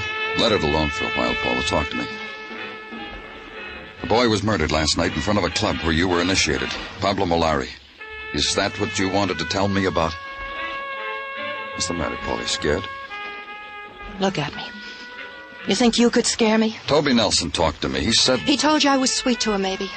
Told you I joined the Hudsons because he asked me. Because I used to jump when he asked. That he told you? That, too. Well, next time you see him, explain to him it's finished. Through, wiped off my memory book. Was it last night? What happened last night? I got initiated in a club. What else can happen to a girl? Murder, maybe? A murder she saw being committed, maybe? Something she's afraid I said it once. I got nothing to tell you. So go tell Mom I got nothing to say to a policeman. It'll cheer her up. I hope you're right, Paula. For you. For your mother. I hope you're right.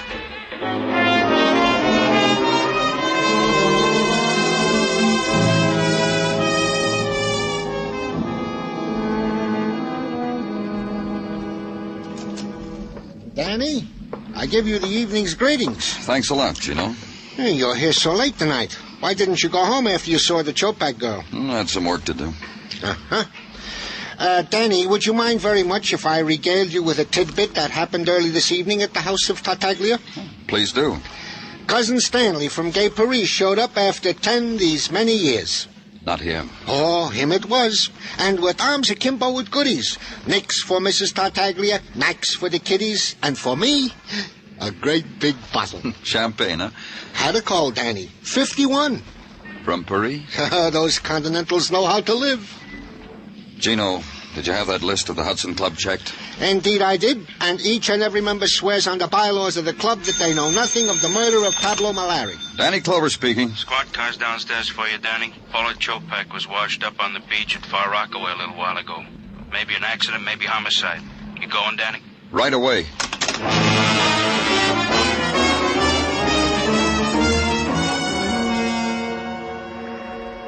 The night wind off the sea was soft, warm. It sighed against the flames of the beach fire strung along the coast, riffled the sand across driftwood, across the litter. It brought close the far-off sounds of a summer beach at night. The laughter from behind screen porches, the siren call of the ukulele gently strummed, the distant screeching of gulls, and closer, the other sounds, the lash and wash of the surf, the opening and setting up and adjusting of the mechanical devices that attend the dead, and then the trembling voice of the boy who tries to tell you about the girl lying there, how it was, why it was. We were swimming, sir. Lost her someplace out there in the dark, and I heard her kind of scream. Just you and Paula, Johnny? Yeah, it was a beach party like the ones I told you about. The other members left. Paula wanted to stay. Asked me to stay with her. You said she screamed. Why? She hit her head on one of those rocks out there. The high tide covers them up. I didn't know till I hit the beach she was dead. I tried to... Dead? She is, isn't she? Look at me. I killed Paula.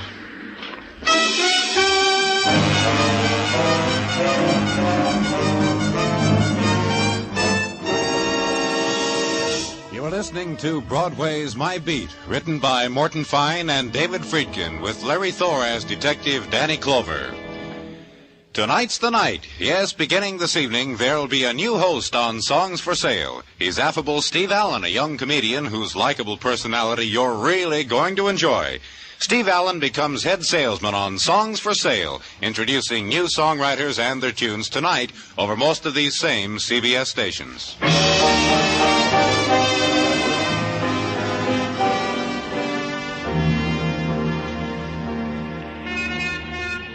On an early summer's night, Broadway stands on a corner, leans against the orange juice stand, and sums up the day. Some days are better than others.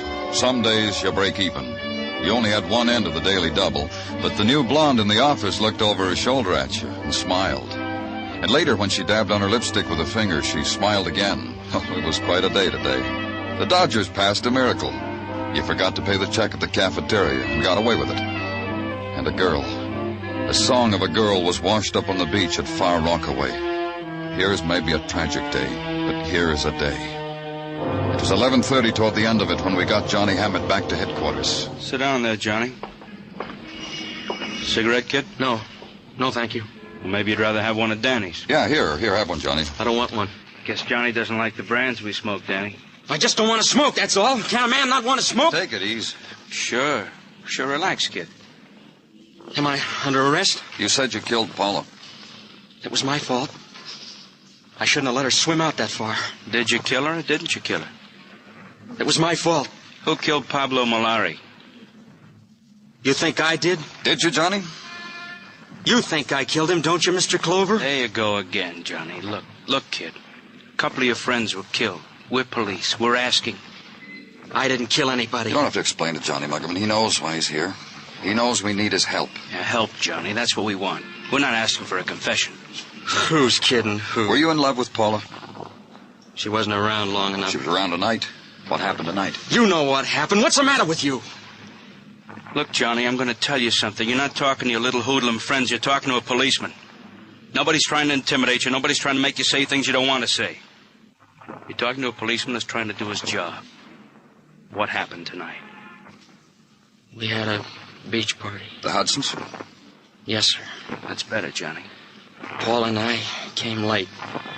The others were already there. Toby Nelson? Yes, sir.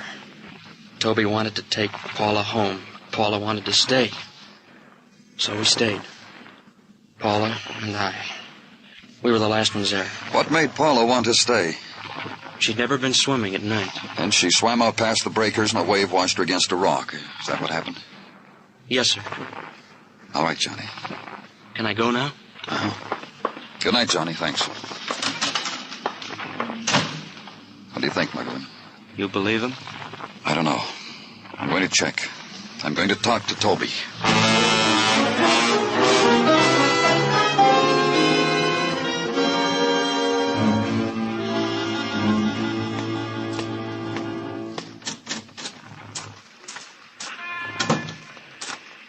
Toby? Toby? Who wants me? Oh, you got a long nose, mister. Your landlady told me you were up here on the roof. Hers is even longer than yours. What's a guy have to do to get a square foot of air to himself? Your girl's dead, Toby. Paula's dead. You're stale, mister. The smooth voices on the radio have been telling me Paula's dead. For an hour now. Up here, I thought I couldn't hear him. I hear him. Johnny Hammett says it was an accident. That makes it an accident. You were at the beach party, Toby? Never miss it. Gives me a chance to show off my muscles to the members. You did that. Then what happened? Well, let me think now. Yeah, after that I roasted the hot dogs for the group. We all ate hearty, then it broke up. I came home. And left Paula alone with Johnny? Yeah, that's the other thing I did. Paula was your girl. How come Johnny took her to the party?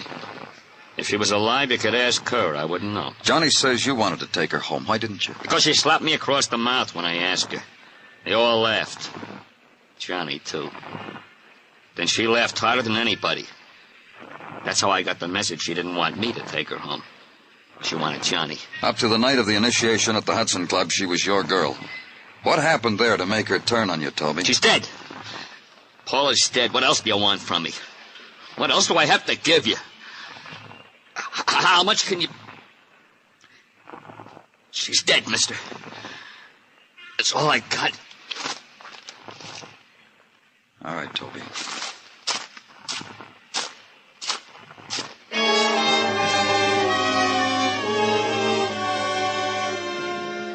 And leave the boy alone. Give him the time and place of his grieving, and the quality of it that's bled out of a tenement rooftop in a city stretching into the hours after midnight. Go away. Resign yourself that another day is over.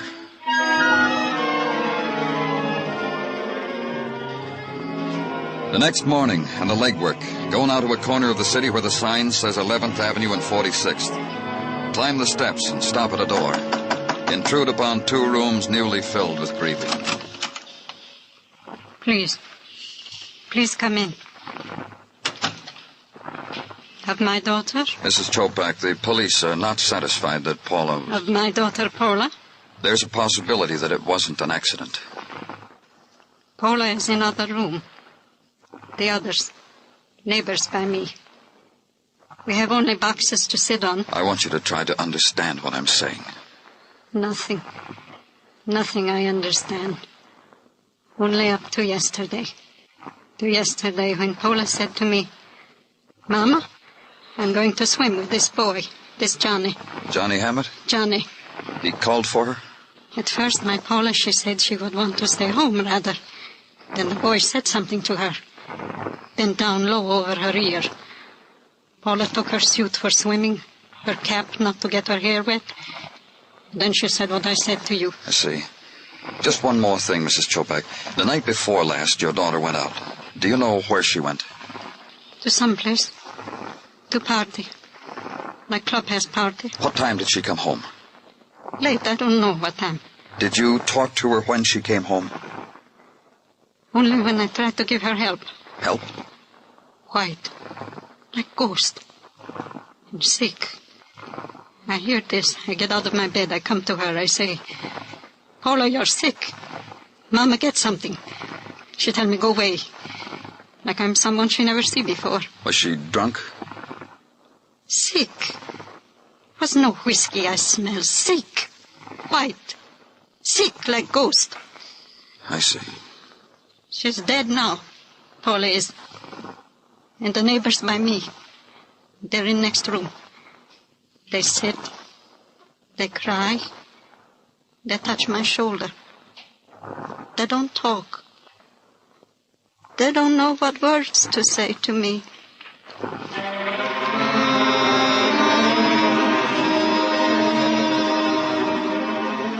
Then walk the tenement street and have your passage greeted by the sudden silences of the yelling kids, the turning of backs after the furtive gesture of insult, because somehow you were guilty of that anguish over the corner grocery store. Once you had been welcomed by a mother, and for that you had left her a dead child. And on that street the guilt was yours. So I got away from it.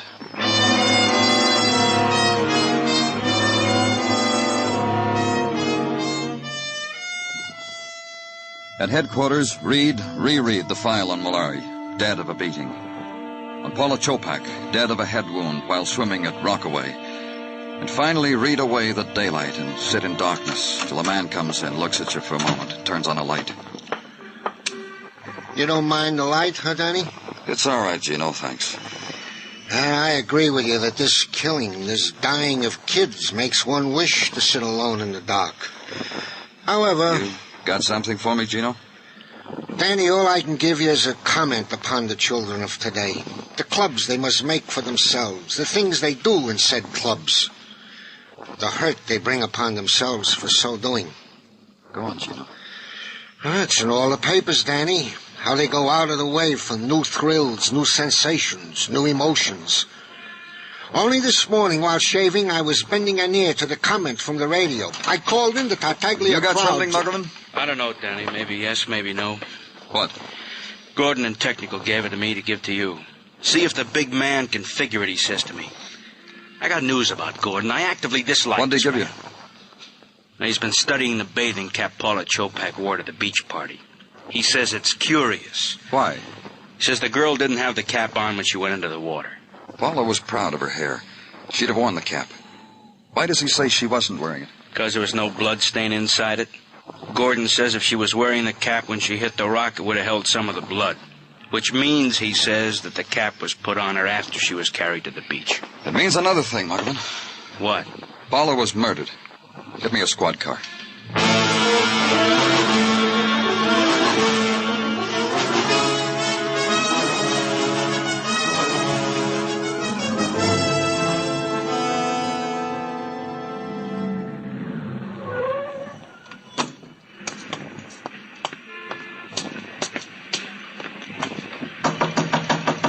Go away, we're not open. It's the police. What do you want? Let's go inside, I'll tell you. Inside, Toby. Are you the only Hudson here? Hey, Johnny, look what's here. We got a caller, Johnny. Good evening, Mr. Clover. Nice clubhouse you've got here. Can I show you around? Where's everybody? I thought you had quite an organization. They'll be around. When you leave, people will start swarming in here. I'm glad you came, Mr. Clover. Thanks. Hey, what's with you, Johnny? You buy a cop for a friend? Don't pay any attention to him, sir. He doesn't know about policemen. He doesn't know they have a job to do. You understand all about that, though, don't you? Hey, what's going on? Too bad about you, Toby. Huh? I said too bad about you. Your muscles, your temper. The mad you had on the other night. Hey, Johnny, what's eating you? You never saw Toby work over a guy, did you, Mr. Clover? No. Tell me about it. Once, a boy tried to get in here. Tried real hard. Toby was in front of the door. The boy never made it. Pablo Molari? Johnny? It wasn't premeditated, Mr. Clover. Toby didn't mean it. He was just angry about something. You're under arrest, Toby. Put out your hands. Gotta do something first! Don't be a fool. Take him off me! Yeah! Take him off! Thanks. Thanks, Mr. Clover. That's just the way he went after that boy. He would have killed me. Toby will rest a while. What are you doing, Mr. Clover? Frisking him. Nice cigarette case. Cigarette, Johnny? Are you kidding? I don't smoke those. Don't blame you. Marijuana brings you grief. That's what it brought Paula. Paula? Uh-huh. Paula was a sick girl after she got home from her initiation. You have to smoke this stuff to become a member of your club? Oh, now look. You look, Johnny. Paula was Toby's girl. You wanted her. That's why you insisted she become a member. Put her on this stuff, she'd lose her sense of values. You think I'd do anything like that? Yes, I do. You know me better than that. I know you killed her. I told you what happened out there on the beach. You forgot to tell me why she went there with you. What were you going to do, Johnny? Tell her mother she was smoking marijuana? Is that why she went with you, stayed at the beach after the others left? I don't know what to say to you, Mr. Clover. You're wrong.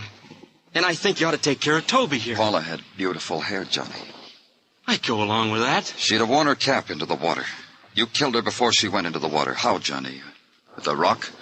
Mr. Clover. Then you threw her in the surf so her suit would be wet. Pulled her back, remembered about the cap, put it on her. Why did you murder her?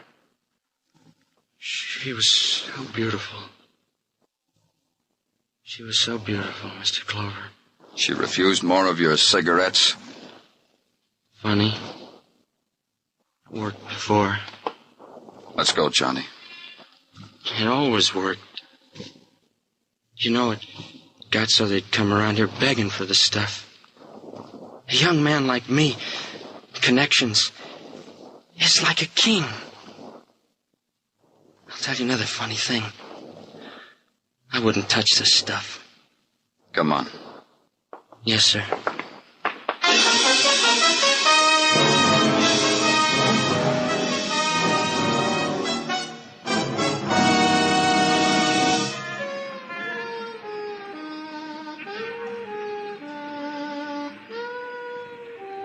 Broadway looks clean. The winds of the evening have swept away the litter. Everything looks sharp. Sharp. Like a knife at your heart.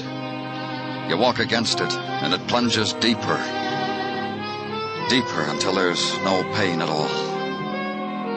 It's Broadway, the gaudiest, the most violent, the lonesomest mile in the world. Broadway, my beat.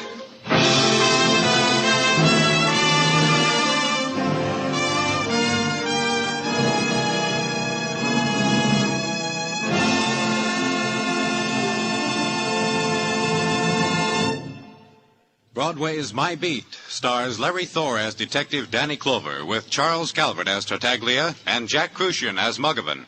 The program was produced and directed by Elliott Lewis, with musical score composed and conducted by Alexander Courage. In tonight's story, Dick Crenna was heard as Johnny Hammett, Bill Tracy as Toby Nelson, Peggy Weber as Mrs. Chopat, and Michael Ann Barrett as Paula Chopak. On July 8th next week, Broadway's My Beat will be heard on a new day, Sunday. Beginning a week from tomorrow, be sure to listen to Broadway's My Beat and the Adventures of Danny Clover, starring Larry Thor. Bill Anders speaking. This is CBS, where Phil Regan brings you the serviceman's own show every Sunday on the Columbia Broadcasting System. Wrigley's Spearmint Chewing Gum, the refreshing, delicious treat that gives you chewing enjoyment, presents for your listening enjoyment.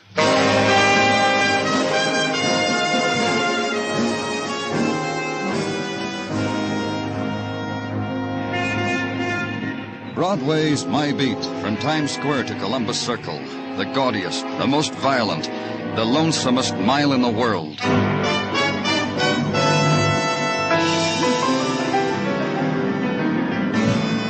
Broadway's My Beat, the thrilling drama of murder and mystery and the people who walk the Great White Way, with Larry Thor as Detective Danny Clover.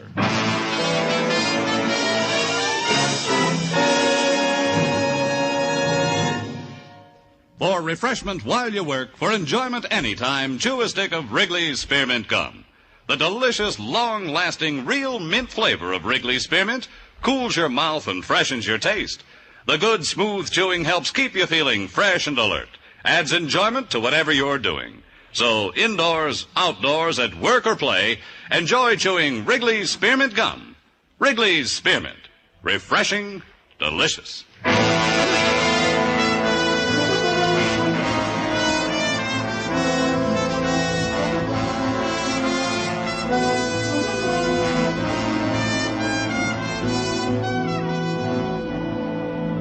When it's July and the heat puffs up from the river, Broadway's a place of regret.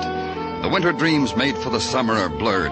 The golden girls fan themselves with newspapers. It's the time of the salt tablet, the fly paper, and the sullen sleep on the fire escape.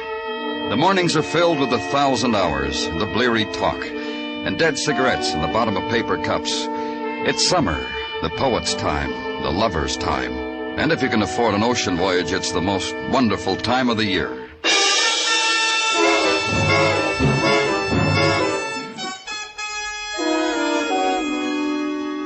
Which is equally true for a policeman if he's retired, if he's come into a fat inheritance from Uncle Ned, ex-wonder boy of the oil fields. Not me, nor Detective Muggavan. We were still working to pay off the bills. Current job, stakeout in front of an apartment house in the West 80s. Stakeout for an armed robber who had shot a bystander to death, ran across roofs, down alleys, finally trapped. It's holed up on the second floor, Danny. Empty apartment. Ready? Let's go.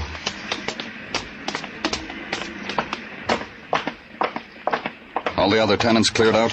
Uh-huh. Had a little trouble with the people in 2B. How come? People named Morgan, their grandmother died. A funeral. We got all the mourners out. Apartment right next to the one our killer's in, 2A. You sure he's in there? Probably him, Danny. Description fits. Let's find out. Open up. Open up. This is the police. Muggavan? Yeah.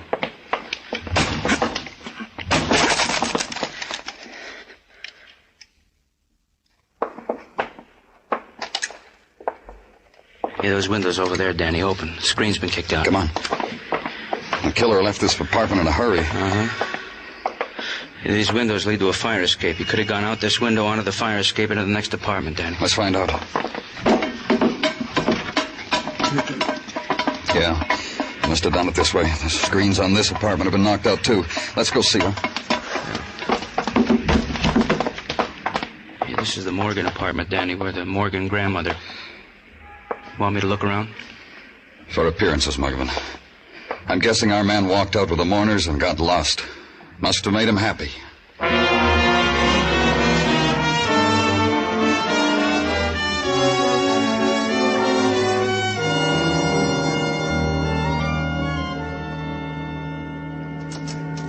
Hey, greetings, Danny. Well, looks like we made a boo-boo. It amuses you, Sergeant? Well, Danny, it is only that I am trying to tickle your funny bone with what otherwise could blossom into a severe headache. You get out the all points on the killer? Goes without saying. The bulletin is out, but the puzzle lingers on. Oh, that Muggavan and I were on him and he got away from us? No puzzle, Gino. We lost it, that's all. Be friendly with yourself, Danny. Such things happen. The puzzle to me is that a burglar in his chosen line of duty should so overstep himself as to enter the ranks of the killers. Overambitious type, huh? Tried to beat his way into Mrs. Conlon's apartment on West 76 with a gun. It bothered a neighbor. The neighbor tried to stop him, tried to beat him off. The neighbor got killed. You got any other troubles, Gino? Oh, nobody's got troubles compared to the way Mrs. Conlon's got troubles. A man with a gun tried to get to her. He didn't make it. If I were Mrs. Conlon, what'd you say? About Mrs. Conlon? Oh, when your call came in, Danny, the name Conlon registered on my gray matter. So I nudged it up a notch by referring to a file, and flash. It came to me that like a year ago, a Mr. Hugh Conlon was found shot dead at the side of an unidentified woman, also shot dead. Verdict? Murder with suicide. This Conlon was the husband of the said... Hey, yo! To see Danny Clover, permission must be obtained and granted. Don't try to stop me. Don't anyone. Who are you? Don't try to bypass me, sir. You have spoiled the plans of Lucian Cobb, funeral director. After we'd rehearsed and rehearsed. This is a new type show business, Danny? Sit down, Mr. Cobb. Tell me what I've done to you. I'll not sit, sir. While bearding a criminal, you this morning did destroy the careful staging of a month. We rehearsed the old woman, Grandmother Morgan. How the little old lady would lie in her coffin, her pose, her attitude. And when death took her, we were ready for it. And now... You're saying out trying to take a killer ruined your carefully planned funeral. How? 20 minutes ago, the granddaughter of the deceased phoned me, told me tearfully she'd opened a clothes hamper, and there was her grandmother folded in with last week's wash. I'm sorry, Mr. Cobb. Death has a dignity, Mr. Clover. I'm aware of it, Mr. Cobb. Gino? Yeah, Danny. That's how the killer got away. Climbed into the coffin himself. Get on the phone. Find out what happened to that funeral. Tartaglia did very well. He lifted a receiver and dialed and asked a question. He got an answer and replaced the receiver. Hey, Danny, the hearse took off for parts unknown. Deserted the rest of the funeral. Make some more calls to traffic and to highway patrol. And wait. And finally a call comes back. One hearse located on a side road off Queens Highway. Driver recovering from pistol whipping, but still bewildered by the strangeness of it all. Go there and talk to him. Look, mister. The first thing I want you to understand is I'm not lying to you. Just tell me what happened. We were cruising along through the streets, uptown toward the cemetery. It happened at 180th Street. What did? There's a glass panel between my driver's seat and the coffin, the flowers. That's where the tapping came from. Tapping? Yeah, with the butt end of a gun. The coffin was open and this guy was kneeling there with the gun. Then he busted through the glass, pointed the gun at my ear, says, "Take a right here." I took a right. Wouldn't you? Go ahead. I took a right. I took off from the rest of the funeral. A long nose, a head full of red hair, and a big gun. When we got to where we are now, he tells me to stop this hearse, to get out. I get out. He slugs me. Is that all? Is that all? You think this happens every day?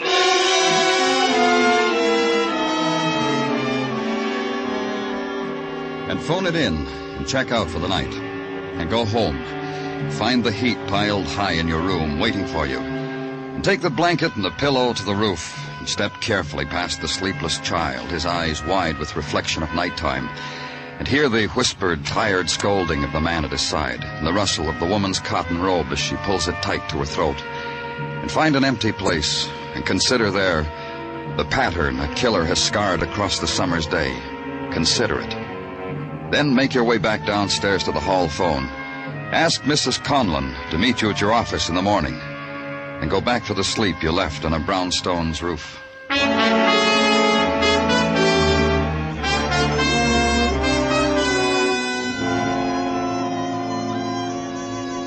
In the morning, she was already waiting for me, and with her a young woman who took a cigarette from a plastic case and waited for me to light it for her. Thank you. You're sweet. My daughter, Mr. Clover, Myra. Hi and hello. Myra insisted on coming with me. She said she didn't want me to be alone with you. Don't lie, Catherine. Myra. The reason I came, Mr. Clover, it was a chance to meet a new man. I told Catherine that. The poor thing's trying to cover up. She doesn't mean that, Mr. Clover. Myra's a child. All the excitement, that man trying to break in, your call last night, a child's mind. It can be too much for... You through, Catherine? Because if you aren't, Mr. Clover will never have the chance to tell us why we're here. The man who tried to break in, Mrs. Conlon, had you ever seen him before? Why, no, I never... I told you that yesterday. Why do you ask again? Maybe the attractive man doesn't believe you, Catherine. Myra, what are you trying to do to me? You come in here, make a show of yourself before this man, talk fresh. Mrs. Conlon, had you ever seen the man before? No, I told you no.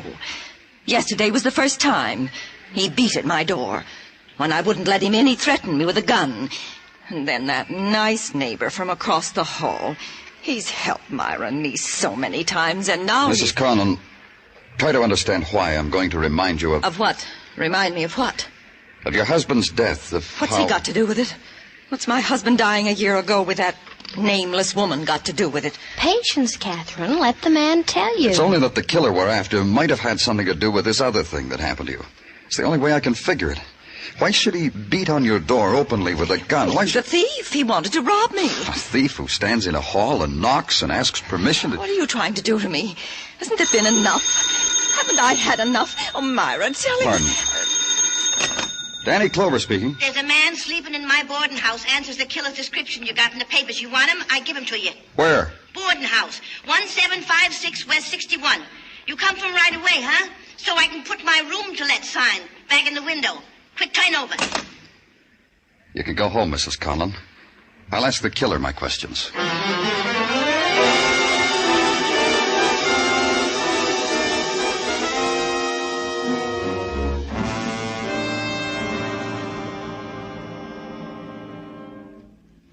I'm telling you, mister, when I give this man a room, I thought there was something funny. Why didn't you call the police then? Just because he was breathing hard? Like he'd been running?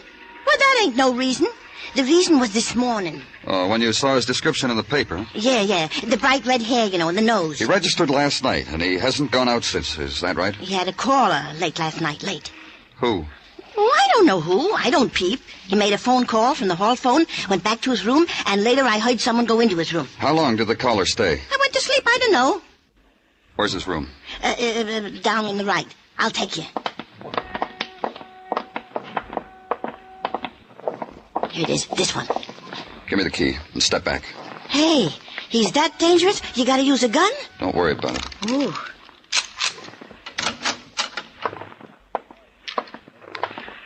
All right, you. Wake up. On your feet. On... Deep sleeper, ain't he? He really sleeps, huh? What's the matter with him? What's the matter? You should have peeped at his caller. You would have seen what a murderer looks like.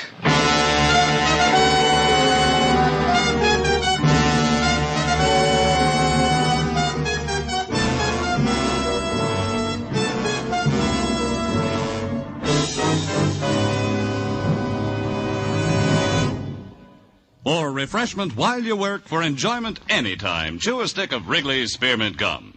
When your mouth feels dry, when you're warm or tired, Wrigley's Spearmint is really refreshing. The lively, full-bodied real mint flavor cools your mouth, moistens your throat, freshens your taste. And the chewing itself gives you a little lift, helps you feel your best and do your best. So for chewing enjoyment plus pleasant refreshment, chew delicious Wrigley's Spearmint Gum. We now continue with Broadway's My Beat, written by Morton Fine and David Friedkin and starring Larry Thor as Detective Danny Clover.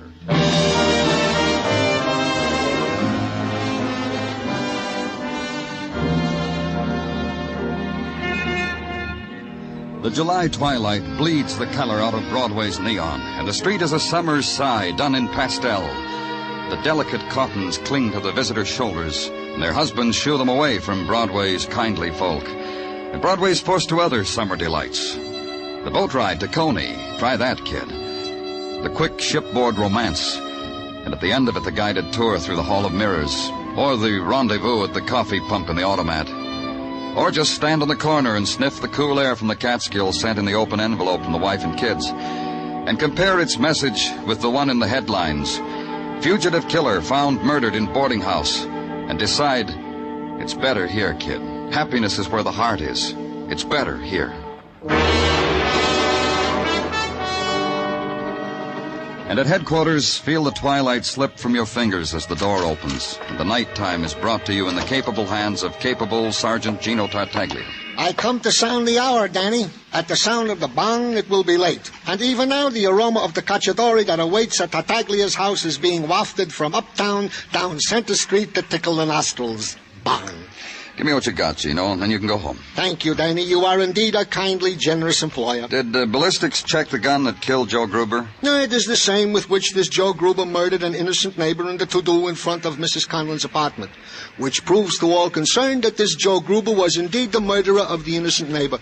Anything else? What is else is that Detective Muggerman has compiled for you the criminal record of the aforesaid Joe Gruber, which I will brief. It seems that in his past, Joe Gruber Danny, was... I got the record on Gruber. Detective Muggerman, I'm surprised at you. What's the matter with you, Gino? I was about to parlay the information you have gathered. Efficiently, I grant, but I was about to parlay this info into the ear of Lieutenant Clover with my own mouth. When you were so rude... Oh, you did good anyway, Gino. You can go home now. Mrs. Tartaglia will be waiting for you. She at least appreciates the endeavor I make to... Good night, Lieutenant Clover. Detective Muggerman. Good night to all. Good night, Gino. Tell Mrs. Tartaglia you were fine today. Tell her I... What's eating him? Call him up in a little while. Tell him you're sorry. What for? What'd I do to him? Oh, just do it, Muggerman. Okay. What have you got on Gruber?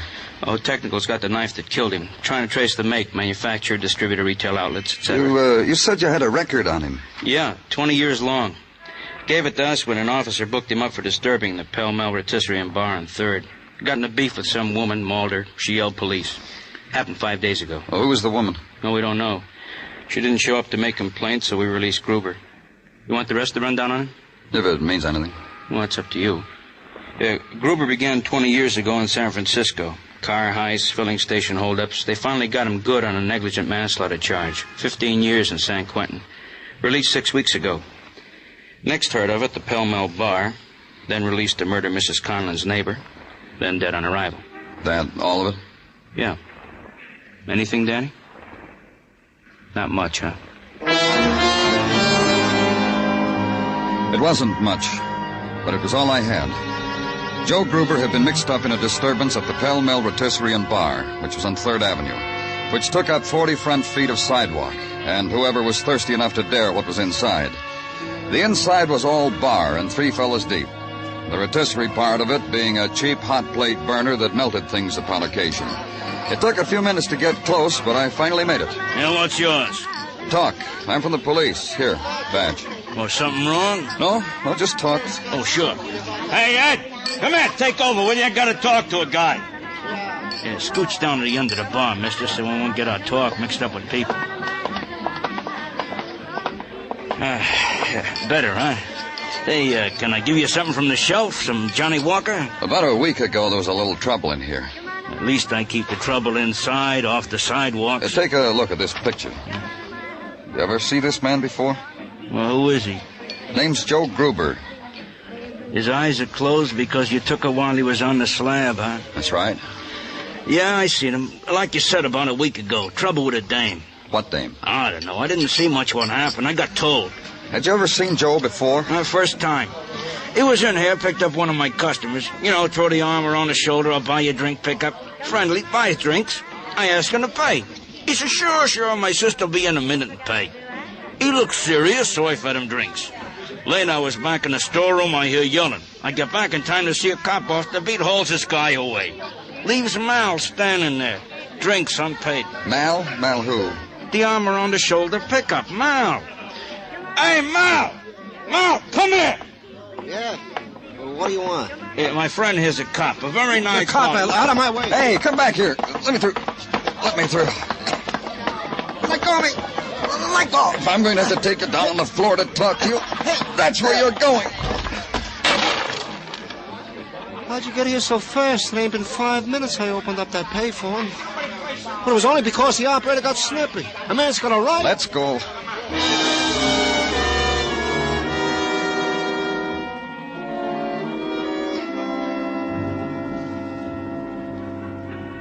Look, I'm booked, ain't I?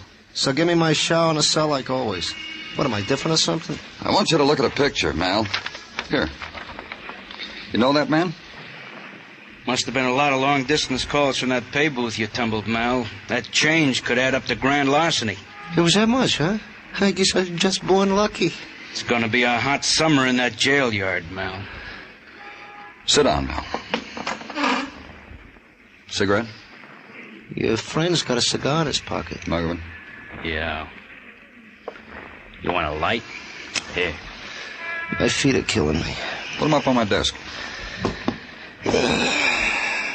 Comfortable? Well, what's your trouble, fellas? What about the picture? Your guy's name is Joe. Bought me drinks. Nice fella. Very nice. My cigar went out. Now, let's hear all about it. He buys me a lot of drinks, tells me the story of his life. Now, how he did a lot of time on the coast, you know. A lot about his sister Mildred. He liked his sister Mildred a lot. Go on. You know, he says his sister Mildred ran away to New York, got herself married. This is about 20 years ago when she was a youngster.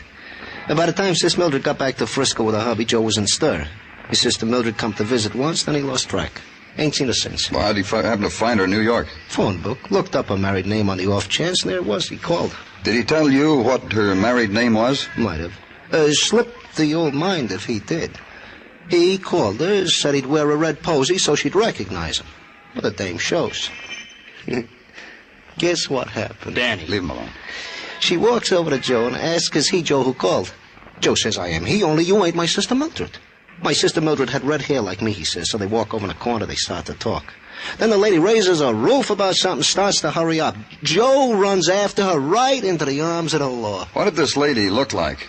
Frankly, Joe fed me too many drinks to remember clear.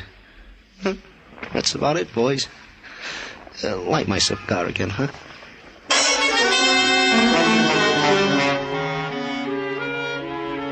Muggerman picked the nickel thief up by the frayed collar and carried him off to the showers, which left me alone to sift the pleasant time we'd had together, come up with a name. Mildred Gruber, the sister who had run off to New York 20 years ago to marry. And wonder why it wasn't Mildred who showed up when Brother Joe phoned her. And wonder why it wasn't possible to go and ask her herself. But for that, you needed her married name, the name only Joe Gruber could tell you, the dead Joe Gruber. And remember that the city has a hall of records, and that girls' names are entered there for births and deaths and marriages. Go to the hall of records. Be handed over to a man named Franey. Wait for Mr. Franey to come back from the long voyage into the files. Finally he does, waving his find under your nose. I found it, Lieutenant. Found it. Thanks. Let me... I'm afraid you couldn't read my scroll. I'll translate for you. On May 12, 1931, one Mildred Gruber applied for a marriage license. Age 19, height... Who'd she apply with? Got that too. Mr. Hughes Conlon. Age 27, height... Conlon, eh? Look up what you have on Conlon. Please, Mr. Franey, do that. Wait again. And know somehow Mr. Franey would look just like that when he came back. And you got something this time, Lieutenant. Conlon was married again, just 3 years after the first time. And I looked, and there's no record of a divorce. The penalty for false statements is clearly stated on the bottom. Sure it is. Thank you again, Mr. Franey.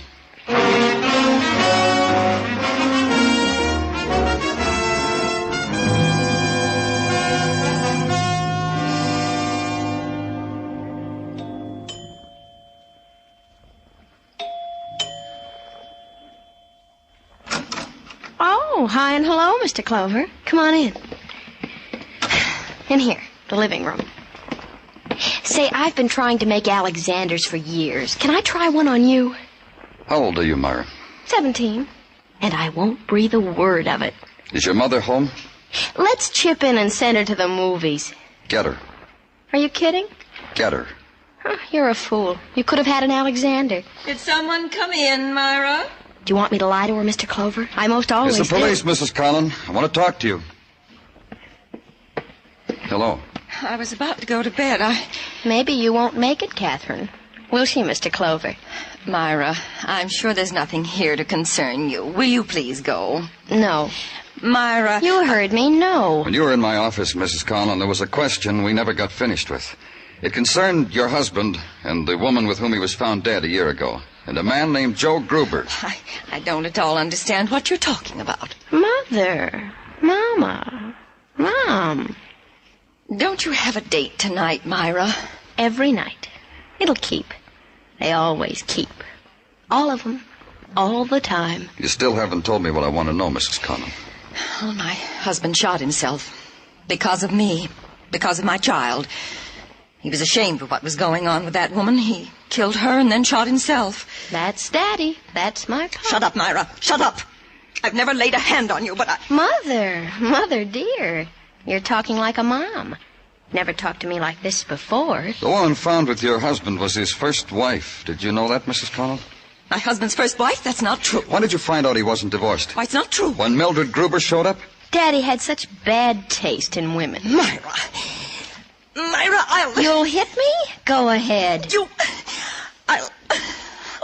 Myra, please. You found them together, your husband and Mildred. Killed them. Made it look like murder and suicide. Why? Listen to me. Then Joe Gruber showed up. A long-lost brother, looking for his sister. Looking for Mildred.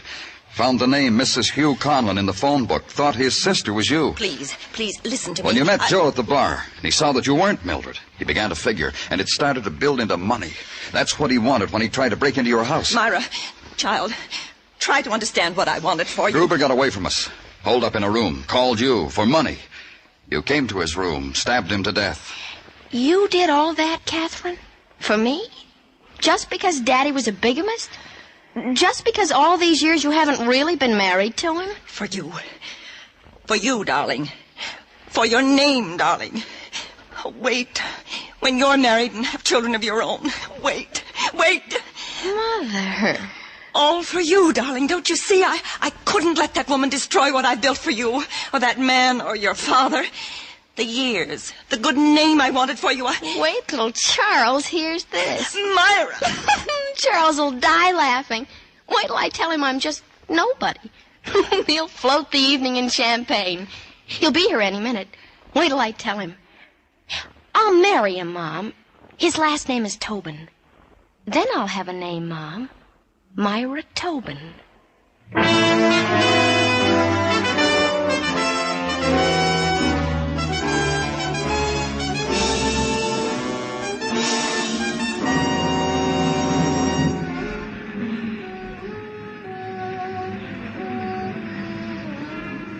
Midnight's a happy time on Broadway.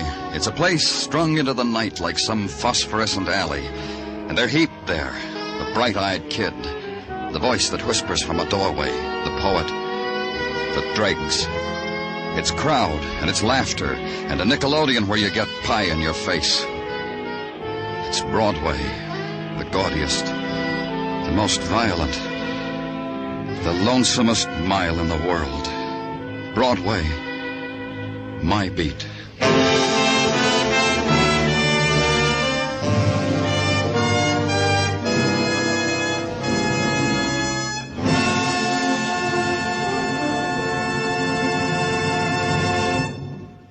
Remember, friends, for refreshment while you work, for enjoyment anytime, chew a stick of Wrigley's Spearmint Gum. There's lots of lively, real mint flavor in it to cool your mouth, freshen your taste, and sweeten your breath. And chewing Wrigley's Spearmint helps keep you fresh and alert. You feel better, work better, get more fun out of doing things. So indoors, outdoors, at work or play, always keep delicious Wrigley's Spearmint Chewing Gum handy. For refreshment while you work, for enjoyment anytime, chew a stick of Wrigley's Spearmint Gum. The makers of Wrigley's Spearmint Chewing Gum hope you've enjoyed tonight's story and that you're enjoying Wrigley's Spearmint Gum every day. We invite you to join us next week at this same time when Detective Danny Clover returns again with Broadway's My Beat. Broadway's My Beat, brought to you by Wrigley's Spearmint Gum, is produced and directed by Elliott Lewis with music composed and conducted by Alexander Courage. program is written by Morton Fine and David Friedkin and stars Larry Thor as Detective Danny Clover with Charles Calvert as Tartaglia and Jack Crucian as Muggavan. In tonight's cast, Barbara Whiting was heard as Myra and Irene Tedrow as Mrs. Conliffe. Featured in the cast were Lou Krugman, Martha Wentworth, Norman Field, and Jerry Hausner. Bob Stevenson speaking. This is CBS, the Columbia Broadcasting System.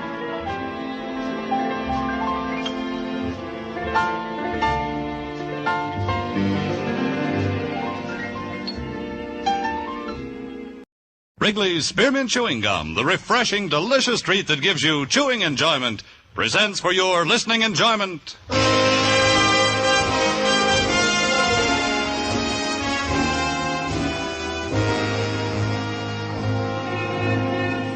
Broadway's My Beat, from Times Square to Columbus Circle, the gaudiest, the most violent, the lonesomest mile in the world.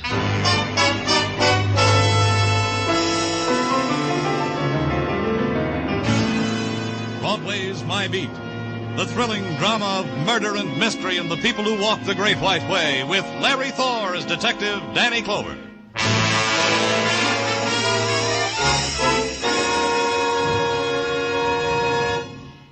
For refreshment while you work, for enjoyment anytime, chew a stick of Wrigley's Spearmint Gum. The delicious, long-lasting, real mint flavor of Wrigley's Spearmint cools your mouth and freshens your taste.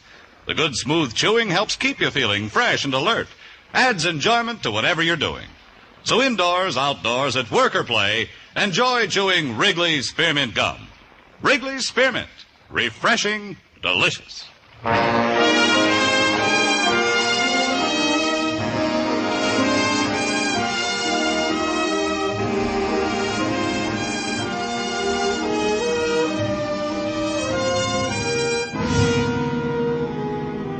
In July, the night slips down over Broadway like a black silk stocking, and you drift to it because the other promises you made to yourself never happen. The part of your life that never counted is left behind. You stand on a street corner beating down the scream in your throat. The shadows start at 7 o'clock and deepen into night. You hug it close because it's your chance that something will happen to you outside of the movies. And the tap on the shoulder starts it, or the laughter that floats down to your end of the bar, or a smile, or the man who runs down the hall after you. Danny! Hey, Danny. What's the matter, Sergeant? Glad I nabbed you before you took off for the day. Phone call, Danny, from a hysterical woman. You know, I had a hard time piecing it all. 1647 East 56, Danny, 4th floor apartment. That's where her fiancé lives. The guy's threatening to blow his brains out. Here, the names and such I jotted on this paper. Squad car, Gino. Waiting for you downstairs. Muggavan's with it.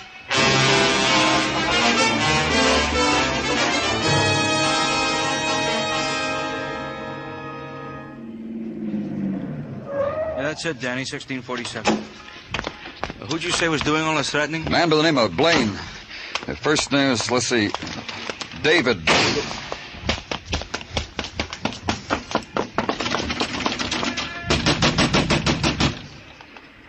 Try the buzzer, Muggavan. Yeah. He did it! Miss Carroll said he was going to do it, and he did. We're from the police. It happened up there on the 4th floor. Mr. Blaine, it happened just now, not more than... Who's that crying? That's her, Miss Carroll. See her? See her? Hugging the banister up on the 3rd floor landing. And that's Mr. Fallon at the rail on the 2nd floor. Let's go, Muggavan.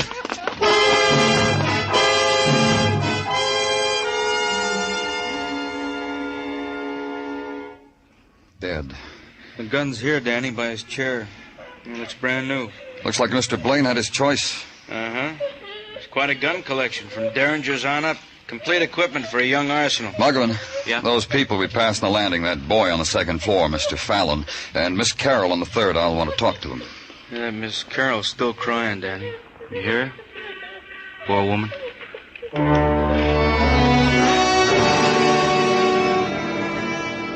And stand for a moment and consider the virulence of death. How it is not content with its own, it must reach out to slash the livid scar into the heart of those crowding its edge. The woman crying softly. The other tenants whispering, moving restlessly in the lower corridors, and then hugging the wall because the attendants on violence must pass. The photographers, the interns, the technicians. And the moment is gone. It's routine now, official. The first entry in the file of night.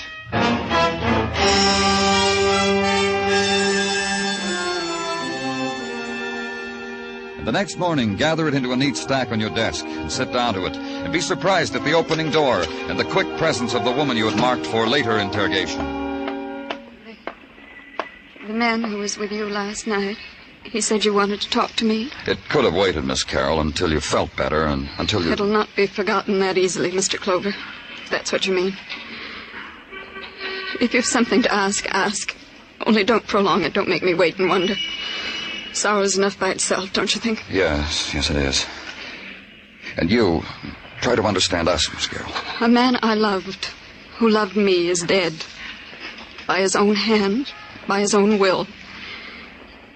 He could have lifted his burden onto me, whatever it was. But he didn't. And now he's dead. You want more than that? Maybe. Because this is my job. Because I can't rule out the possibility that David Blaine was murdered. Awful. How ugly of you to think a thing like that. That anyone could have wanted my David dead. It's ugly. Tell me about him. He loved me. He was going to marry me. He was polite and gentle. Sometimes he'd forget himself. Then he'd beg my forgiveness. Wept sometimes. Showered me with gifts, so I'd be quicker to forgive. This watch, he called it an engagement present, but it was really an atonement for... Look at it. See how he loved me? It's a beautiful watch, Miss Carroll. See? Listen to it.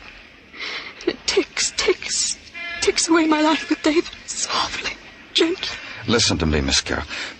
Why would David kill himself? You were in love, you were going to be married. Why? He had a secret. That's it. He had a secret. He didn't want to stain me with it. Isn't that it, Mr. Clover? Isn't that why a man kills himself for the girl he loves? Oh, I'm sorry, Danny. I thought... But it's important... It's all right, Dr. Sinsky. You can come in. Well, that'll be all for now, Miss Carroll. Thank you.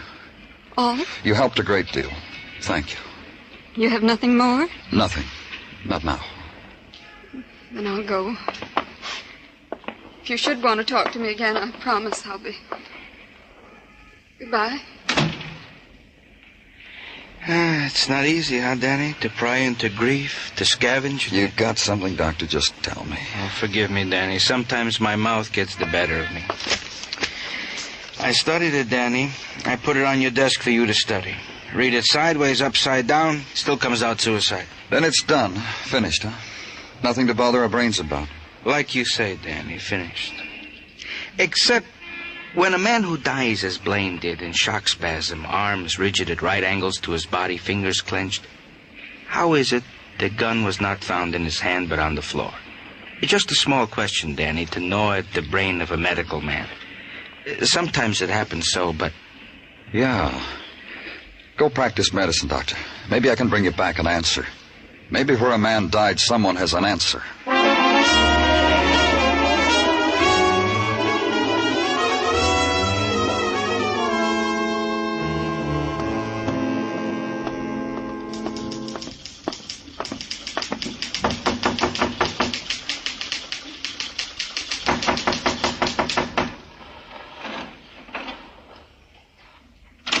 I'm busy right now. Your name, Richard Fallon?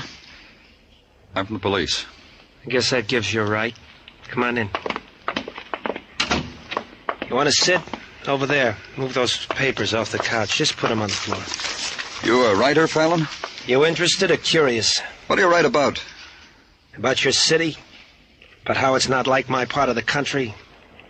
About your many-faceted city? About your stinking city? Your people? Your small people, your hurry-up people, your no-place-to-go people. The no-tears city, the rat-hole city. That's what I write about. Any material up on the 4th floor? I figured that'd be your gambit. Nothing. Your city caught up with a man and he shot himself before it drowned him. I'll think about the man and smile and wish him well. Know anything about him? His name was David Blaine. He walked arm in arm with a 3rd-floor woman, Miss Carroll. Last night I heard a shot. I ran out into the hall. Mrs. Galvin downstairs ran out into the hall. Miss Carroll upstairs ran out into the hall. We looked up the stairwell to the 4th floor from where the shot came. David Blaine was dead. I know that about him. What else? Nothing. Sit there if you want, but don't stare at the back of my neck when I write. Makes me self-conscious.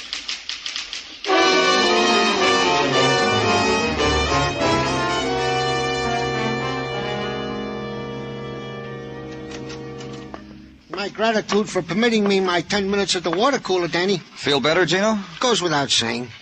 And now to the toils of the day. It comes to that part of the rundown in which I proffer you your daily piece of resistance, in 2 parts. To wit, gun found at side of deceased David Blaine is indeed gun with which deceased did do himself in. Now, Gino, that hasn't been... Patience, Danny. Part 2 will settle the question itching in your brain of suicide versus murder. Scratch it for me, Gino. Delighted.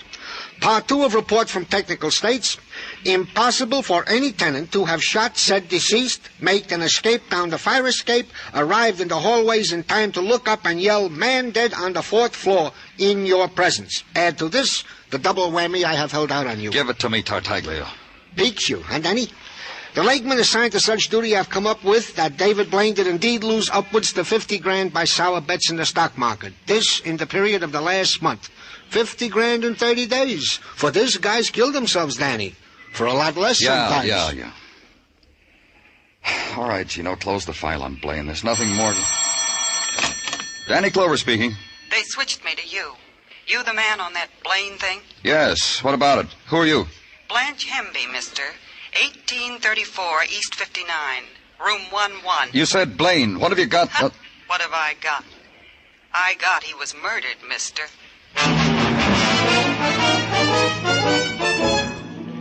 And go there, and walk the hallway mottled with shadows and scuffings, the short corridor that ends in the door with the tin numbers and the pull-down bed and the basin in the corner. Knock on door 11 and get no answer. And go in, because there was urgency in the voice that said, "Come here."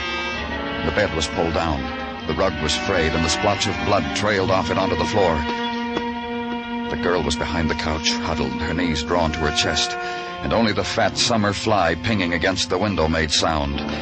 That and the lonely room silences that intruded upon the dead girl, the murdered girl.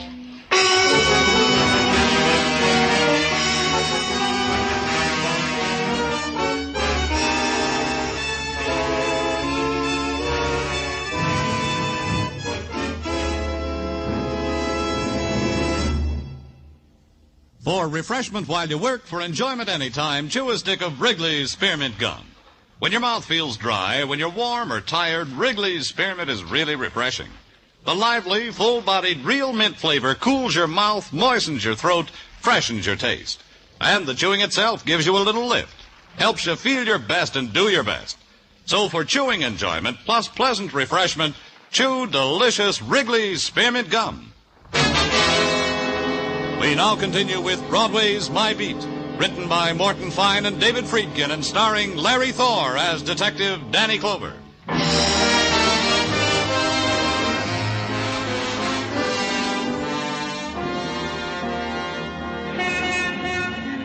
In the glittering midsummer's day, Broadway takes time out to shimmer. The chrome is polished high, the better to reflect the passage of women who lean for a moment against the summer's heat and then walk slowly on. The mouthpieces of the payphones glisten with the moist whispers of an empty summer afternoon. A money clip glints through the dark of an alley, and you know that someone has gotten odds on a piece of the day. There's the drone of the neon, and the tired wind nudging a headline in a shining trash bin. Cop finds murdered girl in tenement room, and the wet shirt pulled from your back. Like other summers, other days.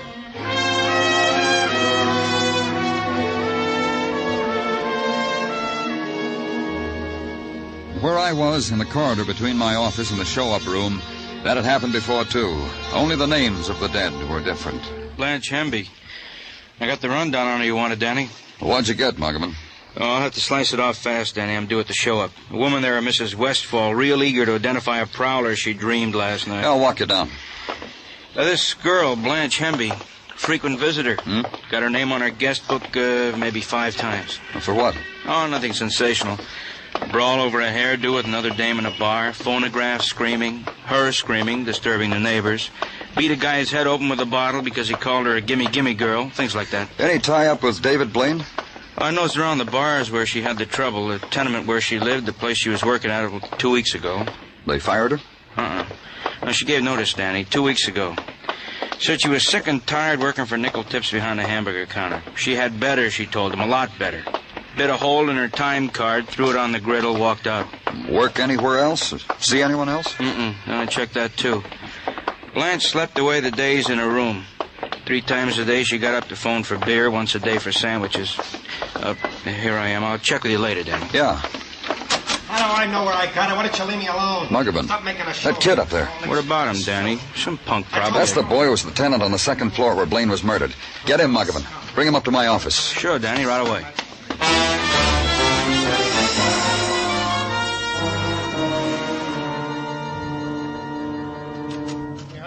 Here he is, Danny. He's not anxious. Sure. Hands off me. You're scum, all of you. Take it easy, kid.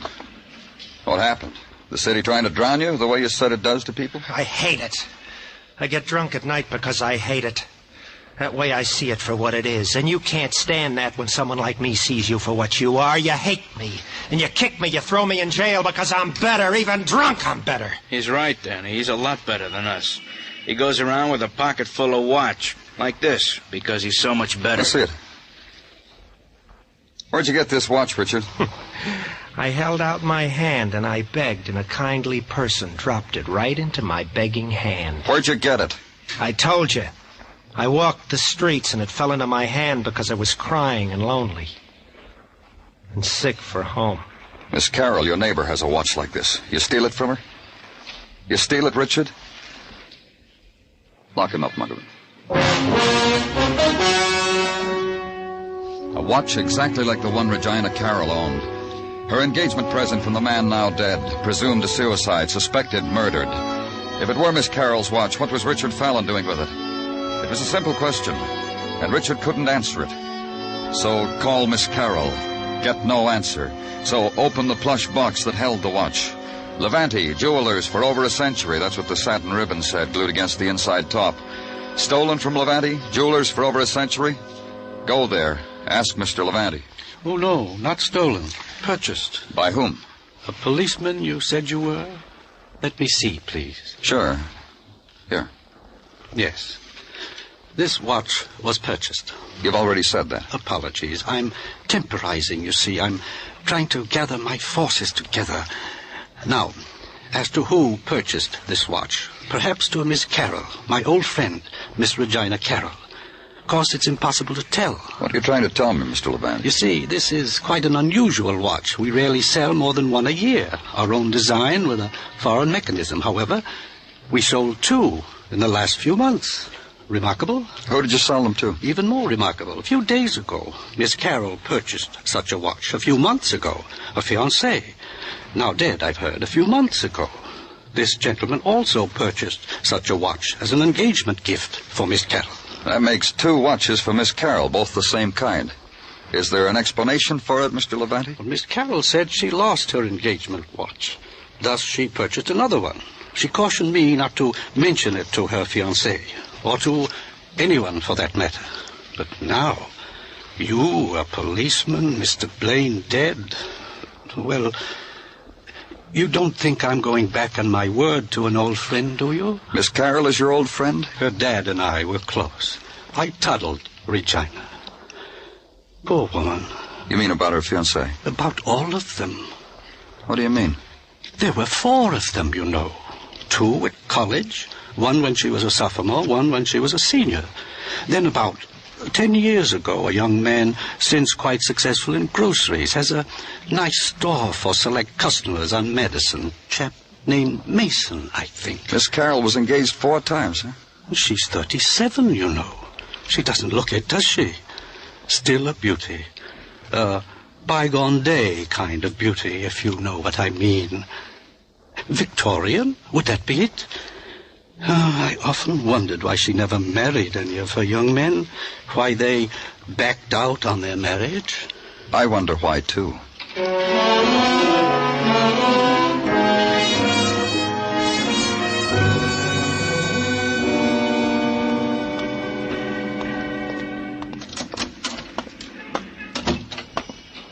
You need some help, sir? I'm looking for a Mr. Mason. All right, I'm Mason. I'm Danny Clover. Police. The first name's Pete, Danny. You got a couple of minutes? Any time for you fellas. I need a couple of minutes to recuperate anyhow. Mrs. Smythe just had me on the floor. Oh? She comes in here with her French poodles, 3 on a leash. Maid and chauffeur trailing in back. Orders a dozen... Well, did you ever hear anybody say bagel with a broad A? She wants a dozen boggles. I don't understand her. Finally, she tells me what she wants is receptacles for a delicacy known as locks. How did she say locks? Locks, the chauffeur said. What can I do for you, Danny? You were once engaged to a Regina Carroll, weren't you? It was an experience. I'm not sorry for it. Who broke the engagement? You've got to ask that because it's important for the police to know, right, Danny? I broke it. Why? Why? That's a question I often ask myself. Sometimes my wife asks me. And I'll tell you what I answer. Go ahead. Regina was a girl just like the girl that married dear old Dad. Close to the wedding, I discovered this is not the type of girl I wanted. Personally, the girl that married my dear old Dad, my mom, nagged my father to an early grave. Mom and Regina, 2 peas from the same pod. Go on. I'll tell you about Regina. I figure she has a picture in her head of a husband in a smoking jacket with satin lapels and a curved pipe and a fireplace. I don't fit the requirements. Personally, I like poker better than cribbage. Uh-huh. What else? Well, Regina, how she dressed. Pretty, you understand. But she made her own fashions, which she never changed. Ribbons, dresses choked against the throat, and always a little too long. She slipped on the ice once, and I told her she had pretty legs. She slapped me. That's what about Regina Carroll, Danny. That enough? Plenty. Thanks. Thanks a lot.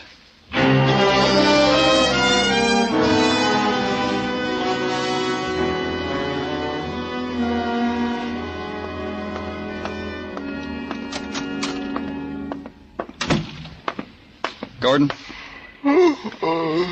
Danny Clover.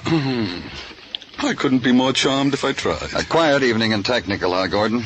It was. Now the place screeches at me. Did you do that, Danny, just by walking in here? You mix yourself bitter pills in those test tubes? I don't have to. I have company. No offense. The gun that killed David Blaine. Get it out. Go over it again. I've already examined it thoroughly. My report was placed on your desk. Get it out. Well, I can recall it to you if memory fails you. .32 caliber Smith & Wesson, fired once. Get it. Examine it. All right, Danny. See? I'm examining.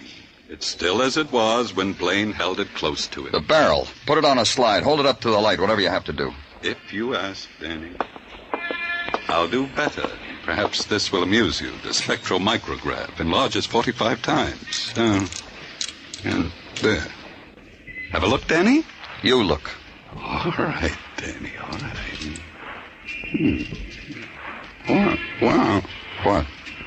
These infinitesimal scratch marks on the barrel. Fascinating. And a new quirk. It didn't register on me before. I checked the rifling in the barrel against the slug, which we call standard operating procedure. I didn't think of looking at the outside of the barrel. Why should I, with a suicide? I guess I should have, huh? And what would you have found out, Gordon?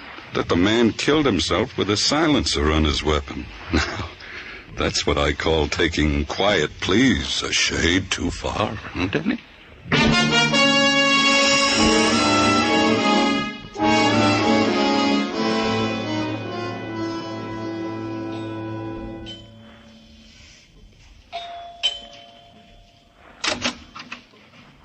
Oh, Mr. Clover. I knew you'd come back. Knew there'd be more things you'd want to know about David. Did you come in?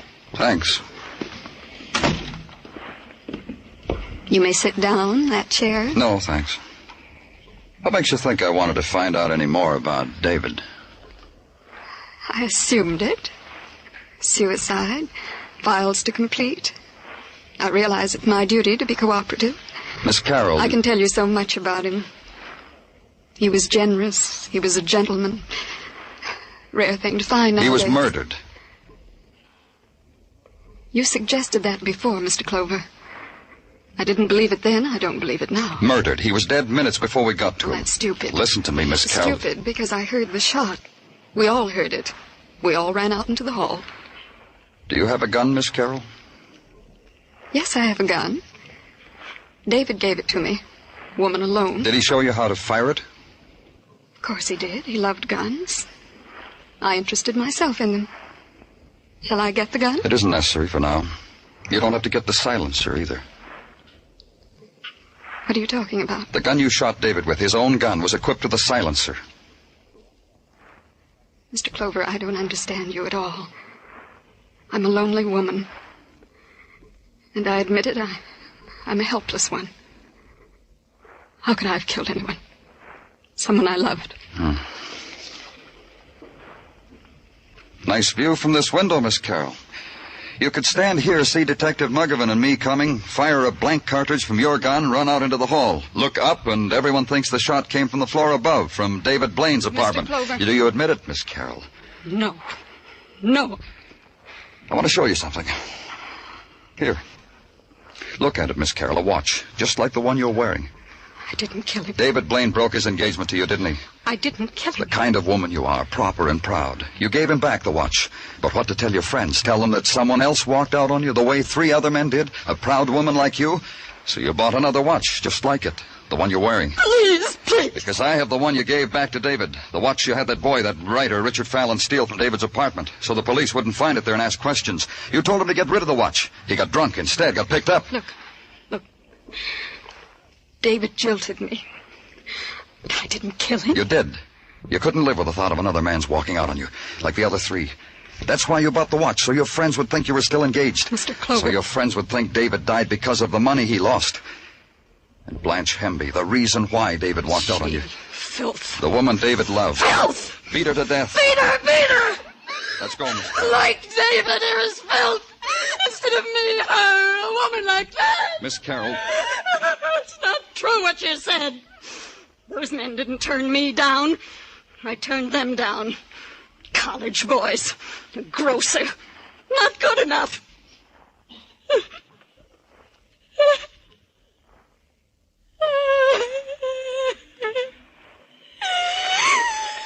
It isn't true. It isn't true. They did walk out. Why? Take me away. Put me someplace. I don't want to look at anyone. I can't look at anyone.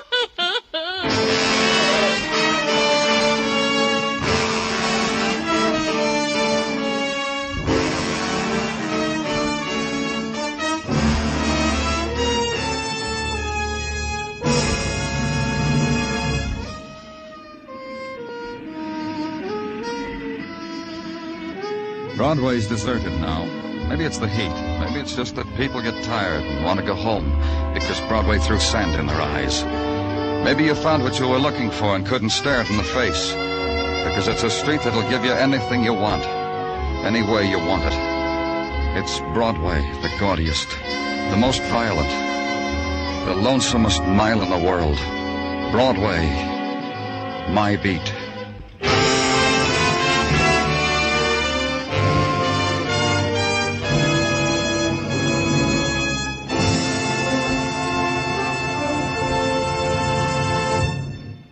Remember, friends, for refreshment while you work, for enjoyment any time, chew a stick of Wrigley's Spearmint Gum. There's lots of lively, real mint flavor in it to cool your mouth, freshen your taste, and sweeten your breath. And chewing Wrigley's Spearmint helps keep you fresh and alert. You feel better, work better, get more fun out of doing things. So indoors, outdoors, at work or play, always keep delicious Wrigley's Spearmint Chewing Gum handy. For refreshment while you work, for chewing anytime, chew a stick of Wrigley's Spearmint Gum. The makers of Wrigley's Spearmint Chewing Gum hope you've enjoyed tonight's story and that you're enjoying Wrigley's Spearmint Gum every day. We invite you to join us next week at this time when Detective Danny Clover returns again with Broadway's My Beat. Broadway's My Beat, brought to you by Wrigley's Spearmint Gum, is produced and directed by Elliott Lewis with music composed and conducted by Alexander Courage. The program is written by Morton Fine and David Friedkin and stars Larry Thor as Detective Danny Clover with Charles Calvert as Tartaglia and Jack Prussian as Muggavan. This is CBS, the Columbia Broadcasting System.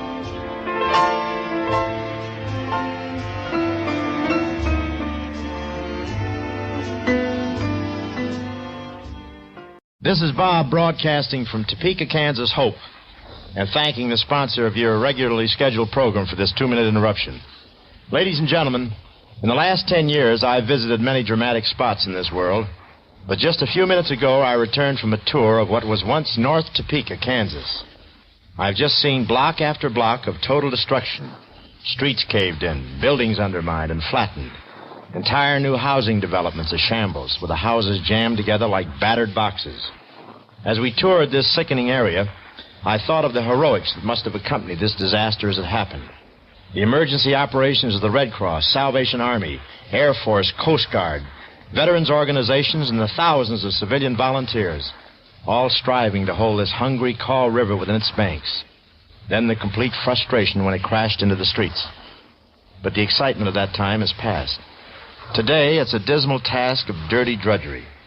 Imagine the heartbreak of returning to what was once your home and finding 3 feet of dried mud on the front porch.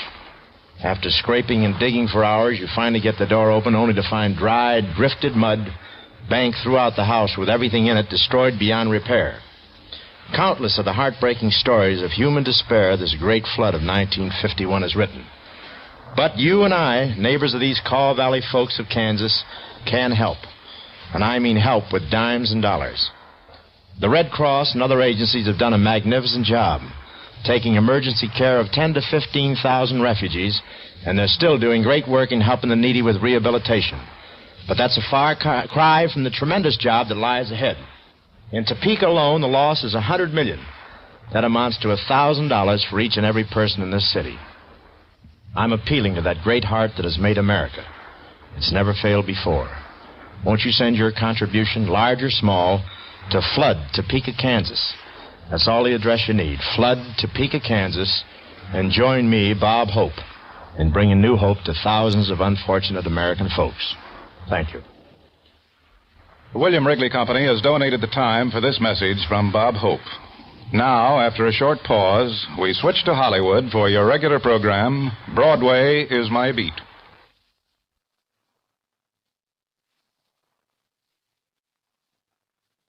Wrigley's Spearmint Chewing Gum, the refreshing, delicious treat that gives you chewing enjoyment, presents for your listening enjoyment.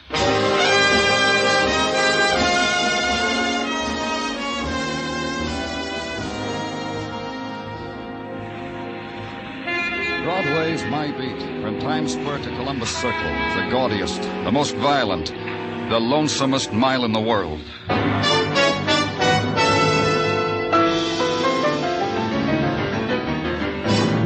Broadway's My Beat, the exciting drama of mystery and murder and the people who walk the Great White Way, with Larry Thor as Detective Danny Clover.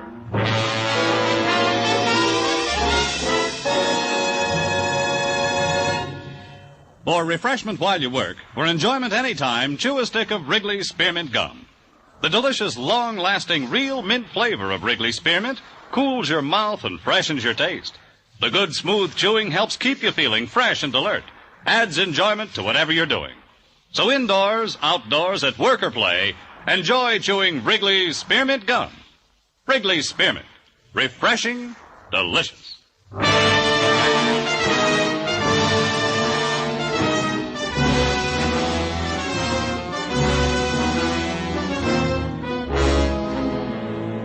When the summer becomes August, Broadway pauses for a while, considers what happened to the springtime dreams to be fulfilled in the middle of July at the very latest. And what of the blonde on last month's snapshots, the one with sunny legs, the one you tried with poetry and she touched your cheek, the fawn of Camp Nevercare, jewel of the Catskills. She's back in the Bronx shoe store, kid, and the last time you walked by, she didn't look so good. And walk the streets furious with people and heat, and feel your throat tighten when it suddenly comes to you. Another summer's rushing away. Maybe next year, kid. Maybe.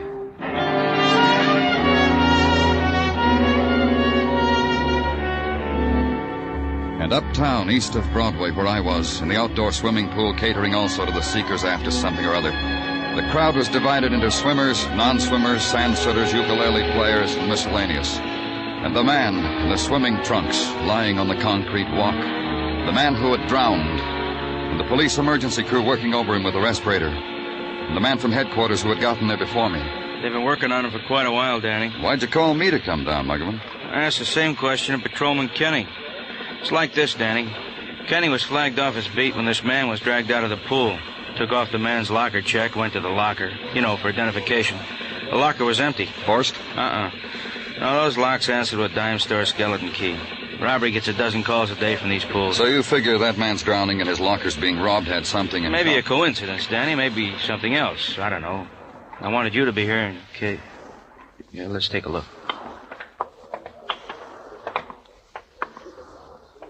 One of you men call the morgue. The lifeguard who pulled him out is that one, Danny. You want to talk to him? Uh-huh. I'm from the police, Danny Clover. Russ Gavey. What happened here? Well, I was on my stand. Him, he started to yell. I went in after him. How'd you get those scratches on your shoulder? He fought me. Had to take him under to break his hold. And when he stopped struggling, I got him out. By that time, he needed artificial respiration. I gave it to him until your men came. All right. Did Detective Muggavan here tell you this man's clothes are gone, that it's going to be pretty difficult to identify him now? Yeah, he told me. Any ideas about it? Nope. Okay, Russ.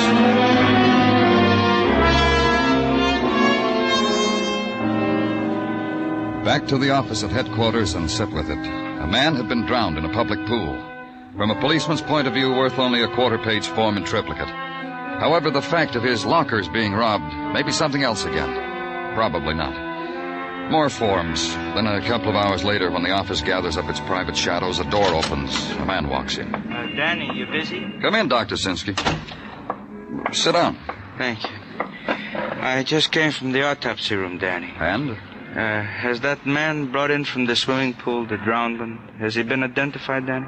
Not yet. What's on your mind? He was murdered. Murdered? How? Whoever administered artificial respiration to that man killed him as surely as if he had driven a knife into his heart. Dr. Sinsky... Gently, Danny, gently. I'll explain. Inside of the chest, Danny, is a delicate system of balances. Balances which cannot be upset. Else a man's heart will be affected and his lungs. What's that got to do with murder? Simply that the autopsy I just performed on the drowned man revealed small internal hemorrhages. Bruises of the muscles and bones of the chest from too active a manipulation. You mean that lifeguard didn't I mean he did a very bad job of artificial respiration. And that's why you call it murder? Not premeditated, of course, Doctor. This is not the question in your mind. You wanted to ask if it was premeditated, didn't you, Danny? And let the question take over the room. Add the weight of its violence to the oppressive night heat, the stifling remembrance of other such questions, posed in the same room, quietly, fearfully. Because a policeman, too, reacts to the touch of death. It fills the room, and against its pressure, you lift the phone, make the call to the Department of Public Works, have them check personnel files, come up with an address for Russ Gavey, lifeguard. Go there, to the hall bedroom furnished in the style of brownstone, East 20s. Find it empty of Russ Gavey. Be told on the way out by the woman spread wide on the stoop you should have asked before. Russ was across the street in the park, on that bench, fighting for his share of the night air. Walk up to Russ. Let him chew the last fiber of a matchstick. Yeah, I'm taking my well-earned rest. You want to help, Mr. Clover? Sure.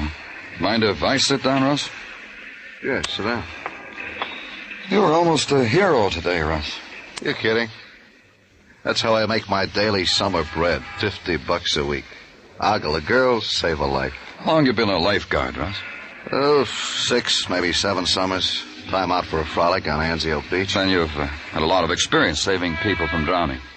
My allotted share. The medical examiner down at headquarters says that man you try to save... Yeah, I remember. Our medical examiner says he was murdered. Oh? How come? Our man says it was murder because artificial respiration wasn't applied properly. Well, your man is a smart man. But a 4-bill-a-week lifeguard does the best he can. He studies in classes, he follows the first aid manual. You call him a murderer because he didn't make out with one poor slob? You tell me, Russ. You murdered the man? Well, considering the percentage of lives that are saved and not saved by such as we, that's a question you may never be able to answer. How come? I'll keep trying, Russ. You won't mind, huh?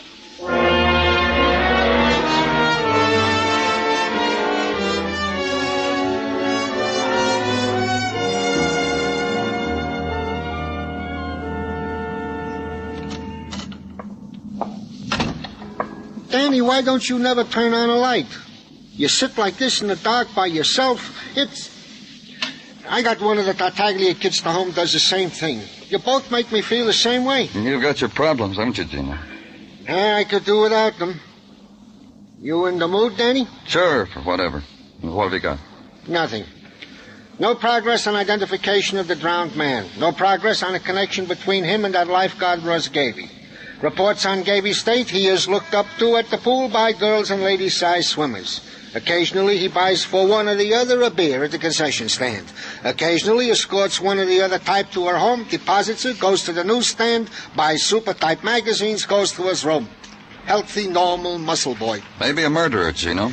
Pardon me, Danny, but I must take Sergeant Tartaglia speaking. Yes? Yeah, I got it. Hanson's Pawn Shop, East 34th. I told you I got it. They bother us with such... Such what, Gino? A man with a pawn shop got the nudge us in the midst of a nice conversation because somebody who works in a pool hocked a suit of clothes. Valuables. Look to this, Mr. Hanson, like stolen goods. On East 34th? Yeah. Then why bother yourself with it, Danny? Because maybe it'll give me the name of a murdered man.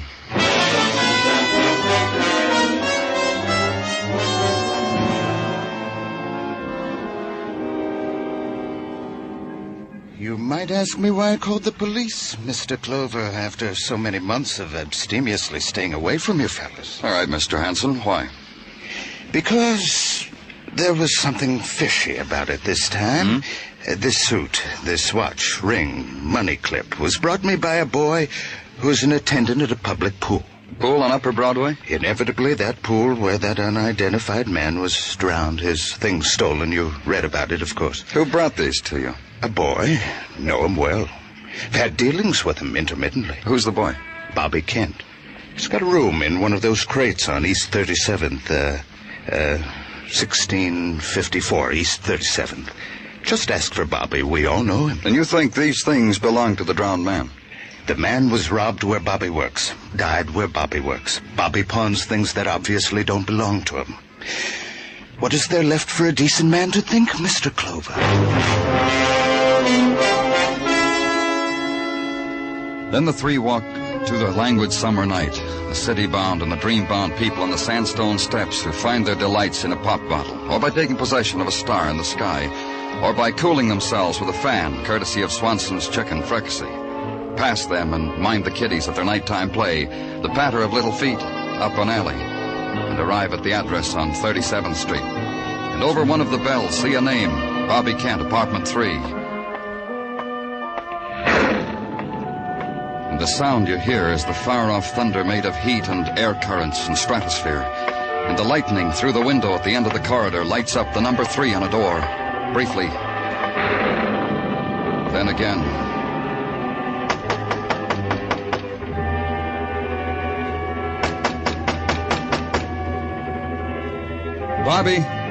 Bobby Kent. This is the police, Bobby. Open up.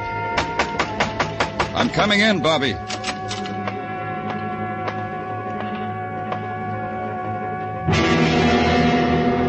Bobby was in. His shirt was ripped, his face bloody, hands tied behind his back, belt around his neck, and the belt was strung over a pipe near the ceiling.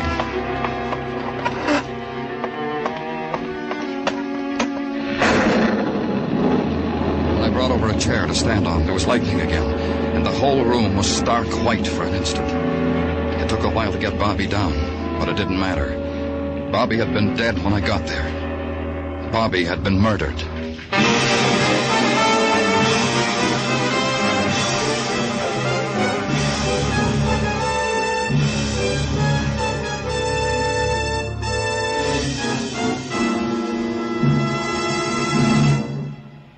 For refreshment while you work, for enjoyment anytime, chew a stick of Wrigley's Spearmint Gum. When your mouth feels dry, when you're warm or tired, Wrigley's Spearmint is really refreshing. The lively, full-bodied real mint flavor cools your mouth, moistens your throat, freshens your taste. And the chewing itself gives you a little lift, helps you feel your best and do your best. So for chewing enjoyment plus pleasant refreshment, chew delicious Wrigley's Spearmint Gum. We now continue with Broadway's My Beat, written by Morton Fine and David Friedkin and starring Larry Thor as Detective Danny Clover.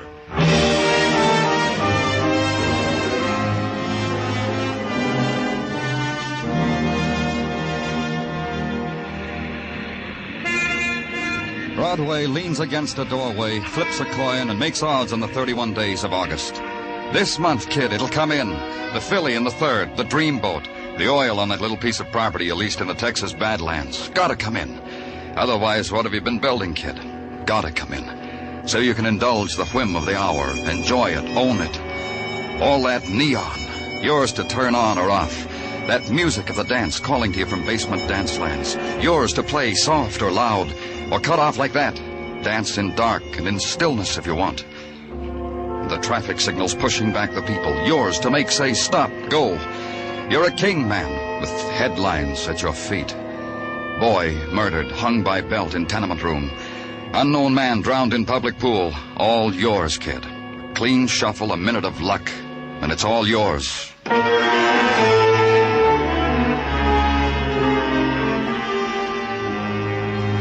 And the next morning at headquarters, consider your share of it. Yours and Detective Muggavan's. You still stick with that, Danny, that the man in the pool was murdered? Yeah. You don't like it?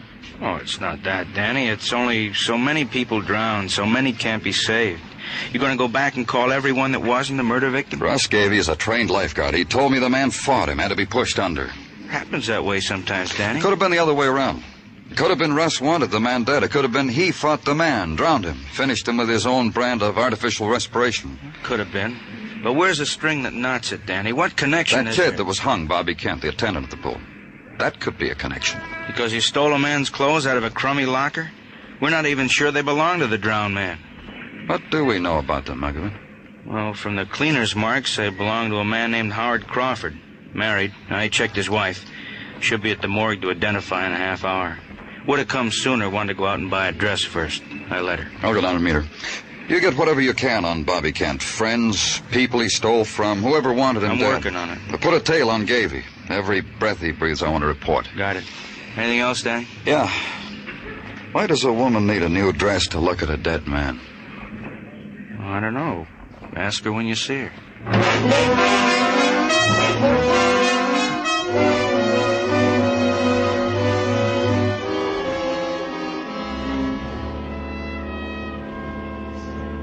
Are you ready, Mrs. Crawford?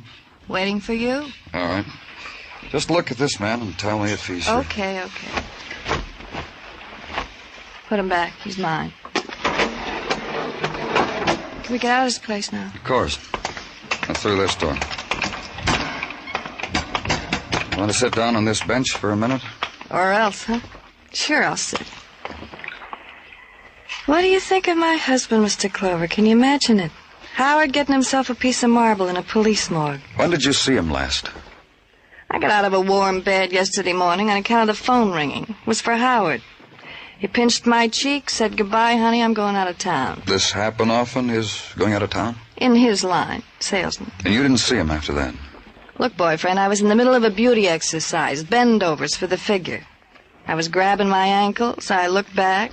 There he was, going out of the house. Doesn't it seem strange to you that he didn't go out of town, that he was It's found? strange to me he's dead.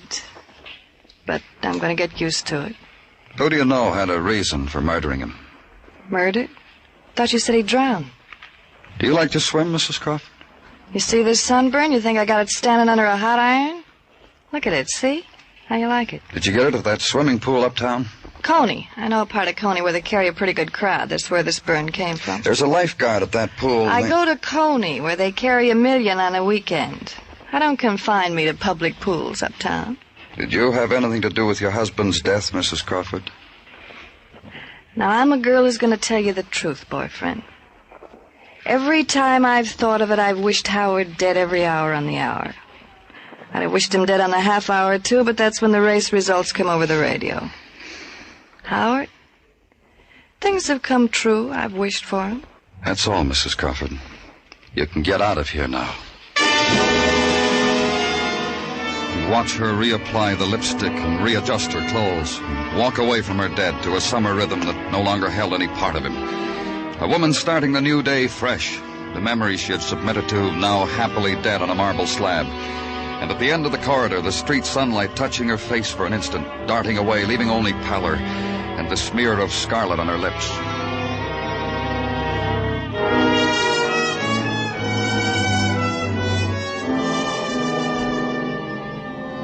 Back Back in the office, order a shadow for Mrs. Crawford.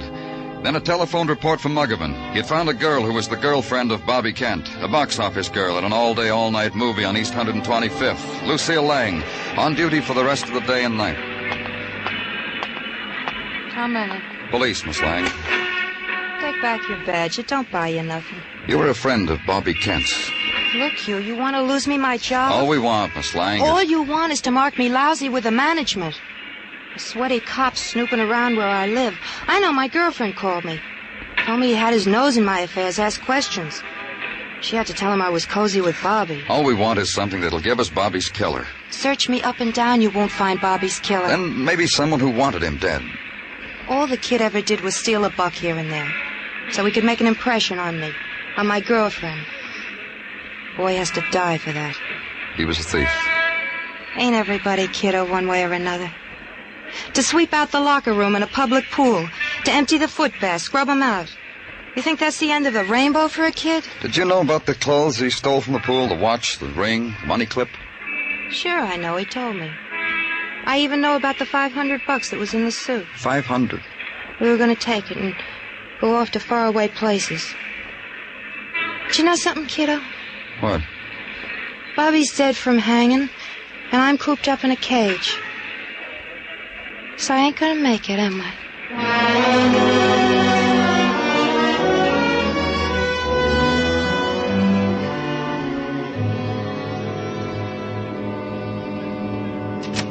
Danny? Well, come on in, Muggavan. What do you want? An opinion? About what?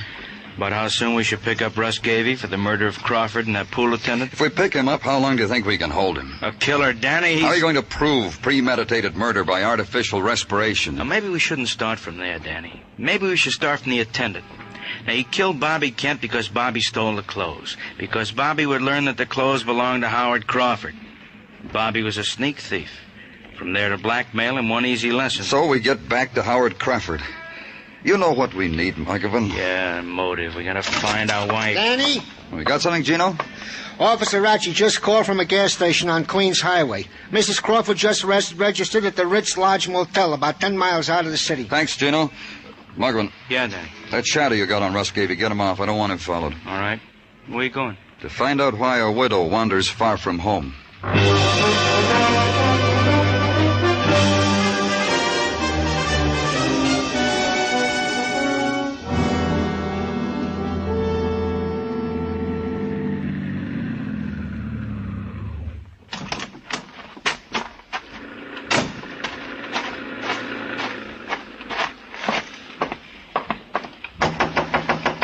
It's open.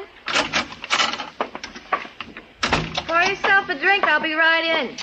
I had my hair done. Wait till you see. Bought some new clothes. You'll like them.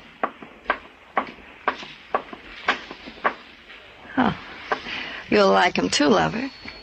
You like them? Is that your going-away dress, Mrs. Crawford? It could be for that, too. You've got a home in Manhattan, Mrs. Crawford. What are you doing here? Where's your home, boyfriend, and what are you doing here? I wanted to talk to you. Me and my sunburn made an impression, huh? So you got a flunky to follow me. You could have done it yourself. No uproar would have happened. Well, here we are. You still haven't answered my question. What are you doing here?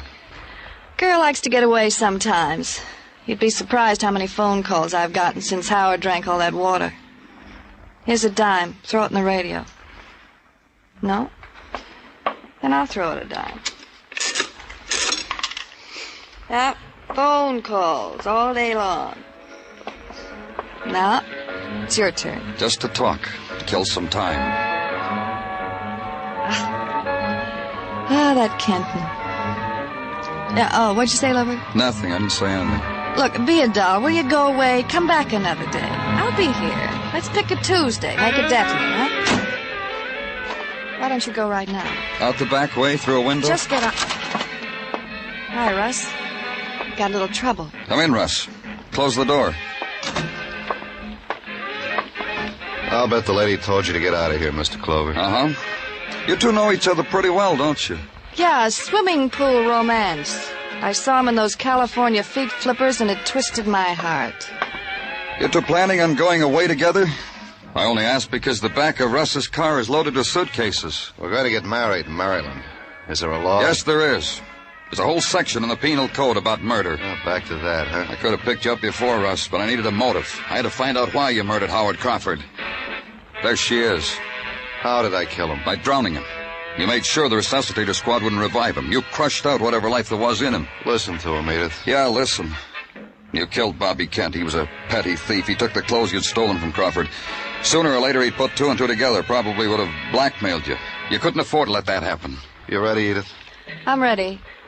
Only one thing, Russ. What? I'm a happy girl, Russ. I like to live happy. From just now on, you're going to be a burden. As long as Lover here's got you, I don't want you. Both of you. You're an accessory, Mrs. Crawford. Well, that changes things right away. Russ. Yeah. Don't be a fool. Okay, your way, Russ. You'll never be the same.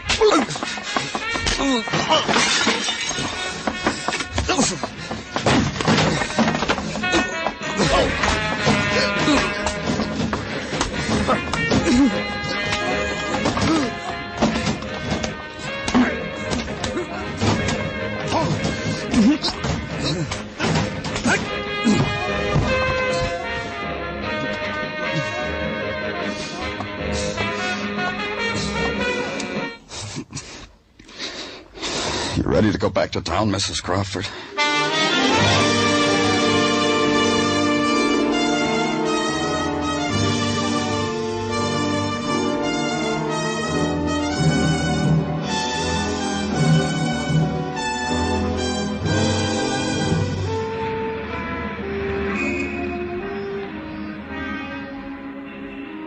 It's the time on Broadway when the crowd gives up, goes home. Then it's the street of the dim moonlight and the dark whispers, the wind of the night, the wind that scatters everything. Yesterday's headlines, yesterday's dreams, yesterday's people. It's Broadway, the gaudiest, the most violent, the lonesomest mile in the world. Broadway, my beat.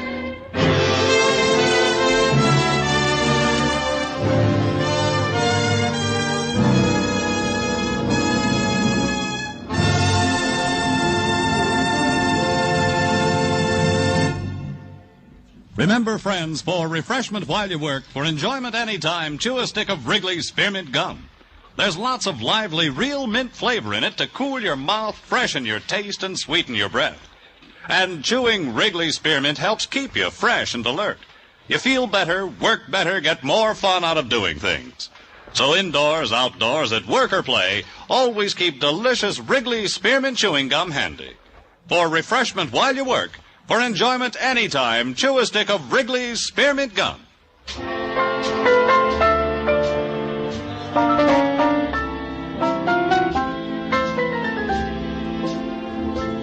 The makers of Wrigley's Spearmint Chewing Gum hope you've enjoyed tonight's story and that you're enjoying Wrigley's Spearmint Gum every day. We invite you to join us next week at the same time when Detective Danny Clover returns again with Broadway's My Beat. Broadway's My Beat, brought to you by Wrigley's Spearmint Gum, is produced and directed by Elliott Lewis, with music composed and conducted by Alexander Courage. The program is written by Morton Fine and David Friedkin, and stars Larry Thor as Detective Danny Clover, with Charles Calvert as Tartaglia and Jack Crucian as Muggavan. In tonight's cast, Mary Jane Croft was heard as Edith Crawford, Hy Averback as Russ Gavey, Stan Waxman as Mr. Hanson, and Michael Ann Barrett as Lucille Lang. Bob Stevenson speaking. This is the CBS Radio Network.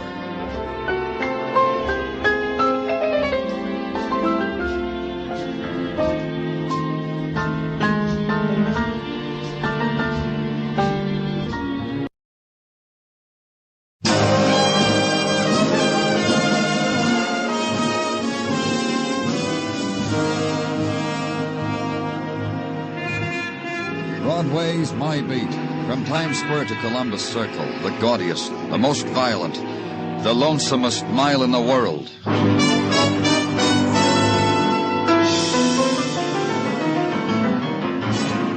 Broadway's My Beat, with Larry Thor as Detective Danny Clover.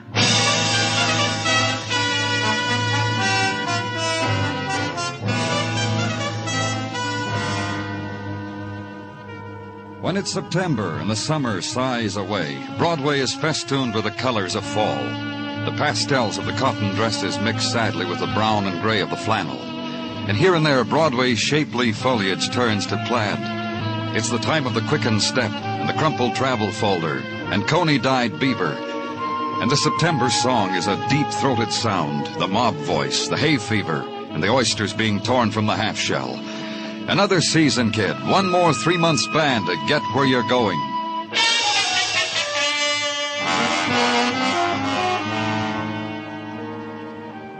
And the autumn days have their 6 o'clock in the morning time, the just beginning another day time. It was a street where Broadway turns a corner into the 40s, where I was, and Detective Muggavan, and a woman. She's in here, Danny, in this car. Right there on the floor in front. Who is she? Well, I don't know. No identification, no handbag. Just this. Car registered to Edward Bishop, 1110 160th. Uh-huh. Slip was in the glove compartment. Who found her? Officer Kaplan. Tagged it late last night for traffic violation parking.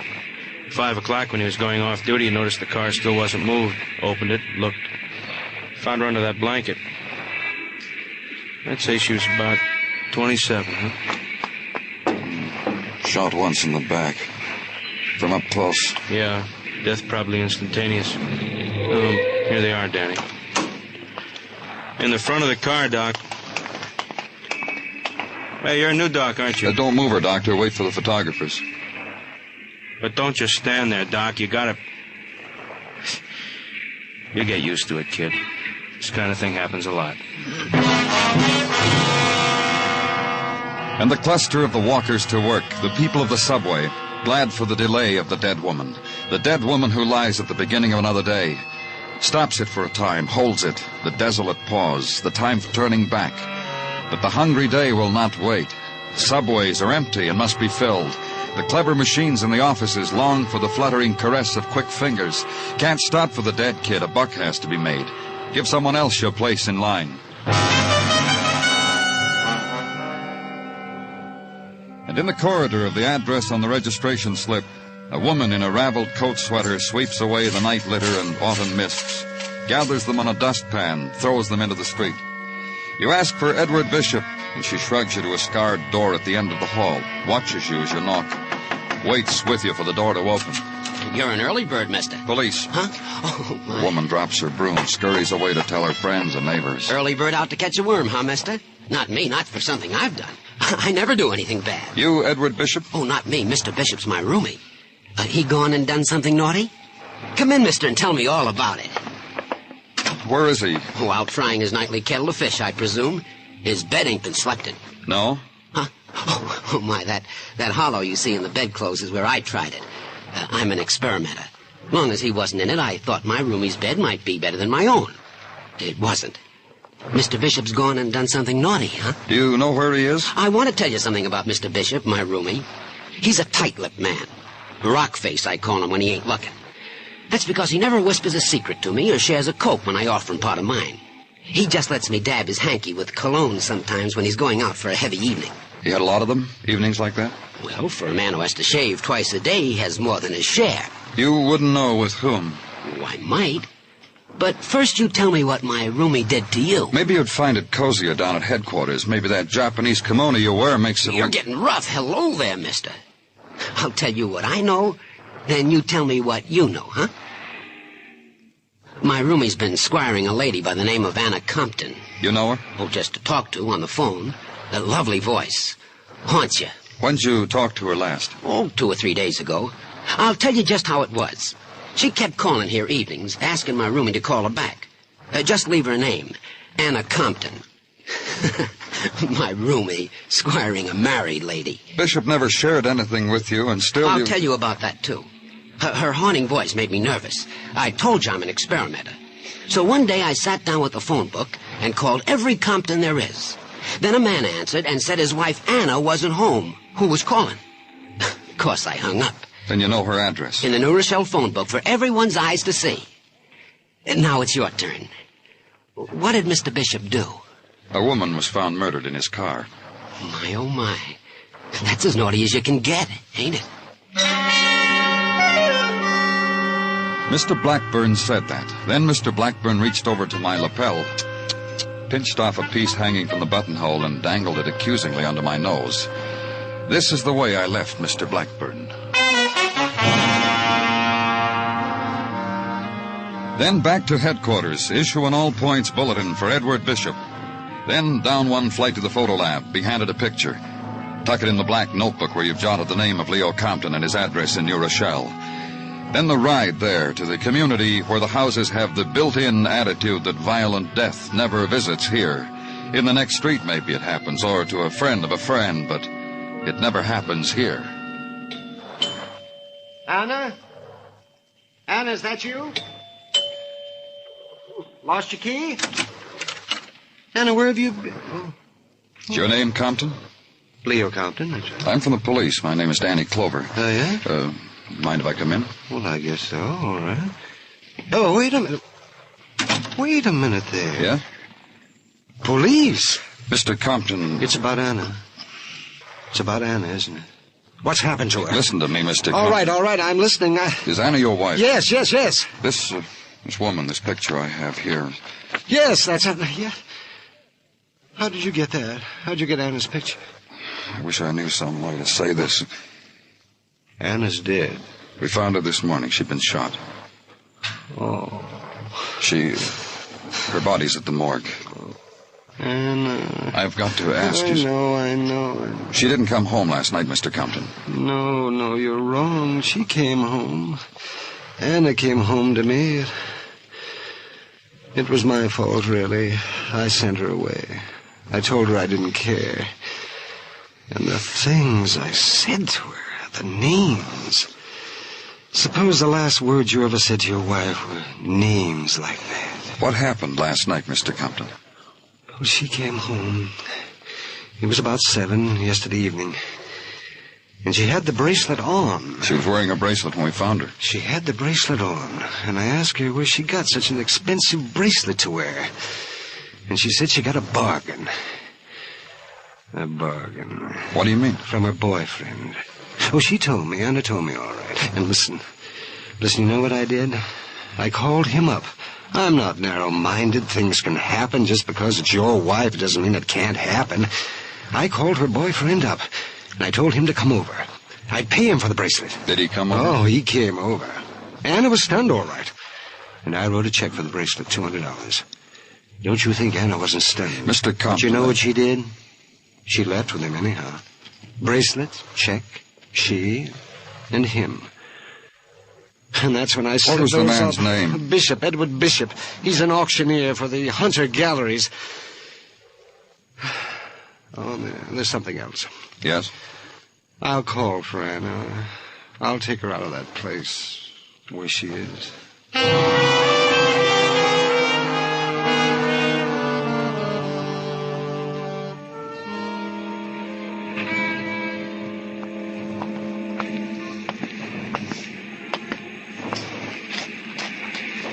Come in off the Avenue of the Americas, mister. Behind these dirty shop windows, there are bargains. Edward Bishop worked here? He did, till he killed himself a woman, ran up a parking ticket. You know all that for sure. I know Eddie. He works for me. The pitchman to end all pitchmen. The spiel that kills, that's Eddie Bishop. He talk you into buying something you don't like, mister? You said he killed her. Why? You're a cop, aren't you? Come inside. I'll brew you something warm. It gets cold for everybody on the avenue. No, leave the door open. A looker might want to come in to browse. That's how it is in the world. Lookers, browsers, handlers, then walk out. Just like my Eddie. You want a sip of the warm brew? Why did you say he killed her? It's in Eddie to do a thing like that. It's what's about him that fascinates a girl. That and the clever way he handles an auctioneer's hammer. I could show you a 3-time bruise. 3 times and you're sold on a man like Eddie. You read in the papers a woman is found dead in Bishop's car, and that makes you know he's a murderer. That and the way he spoke my name sometimes after we closed up the shop. Zoe, he'd say to me. Zoe killed a long day for me. You don't argue with a man like Eddie when he talks like that. You knew Mrs. Compton? When the summer began to fade, Eddie started talking to me about her.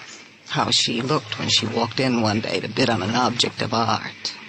Then how she looked over a cocktail at a corner bar. And then how it was with the lights of Coney on her face and in Eddie's car on the long way to New Rochelle. All this my auctioneer told me. That's how I know the dead Mrs. Compton. I'm glad for her. You never saw her with him? It was last night. I watched from behind the counter. I saw her shove her wrist at Eddie. Eddie put a bracelet on it, one he'd bought from stock. I thought it was for me. Right in front of me, he did it. If it was like that for them, why would he kill her? Who knows? Maybe she rubbed him the wrong way. Maybe she asked him for it. Eddie was a man to oblige a lady. All right. Thank you. Do something for me, mister. What? You find Eddie Bishop, give him my message. Tell him I want an invite to his execution. It's been a dull season. Danny? Over here in the squad car. You got something, Muggavan? Well, maybe not. Guy was found dead in the building excavation over on 3rd. Nobody wants to touch him. Yeah, let's go.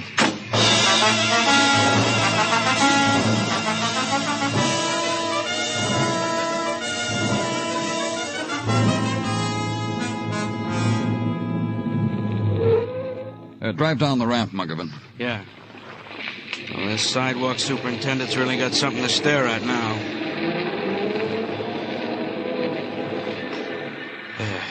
Here. Hey, what happened, mister? Him and a scoop happened. Half hour ago, I decided to scratch this ground. First scoop full of shovel come up with was him. Hey, let's get it down, huh? Sure.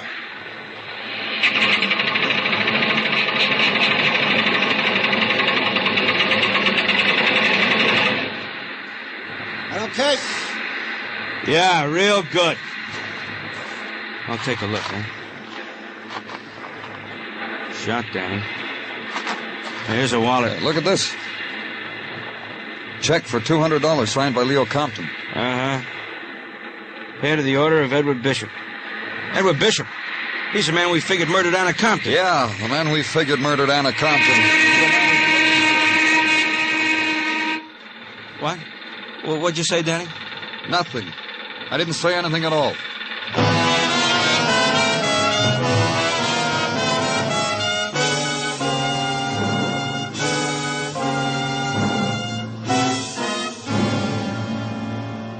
You are listening to Broadway's My Beat, written by Morton Fine and David Friedkin, and starring Larry Thor as Detective Danny Clover.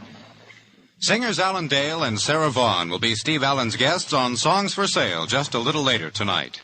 Once again, Steve will be playing host to 4 amateur songwriters and their unpublished songs, one of which will be chosen for nationwide hearing. For merriment and melody, here's Songs for Sale later tonight on most of these same CBS radio stations.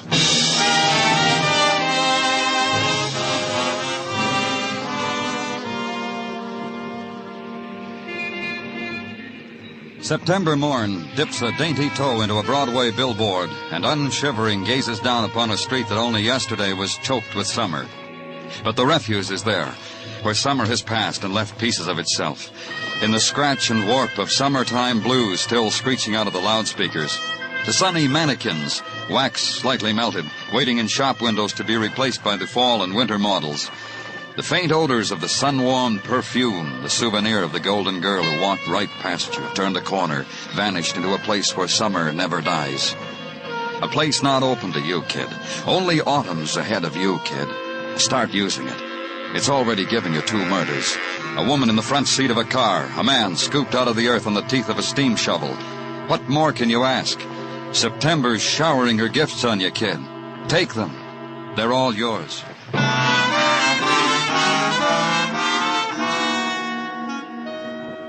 And at headquarters, Sergeant Tartaglia brings you your share of them.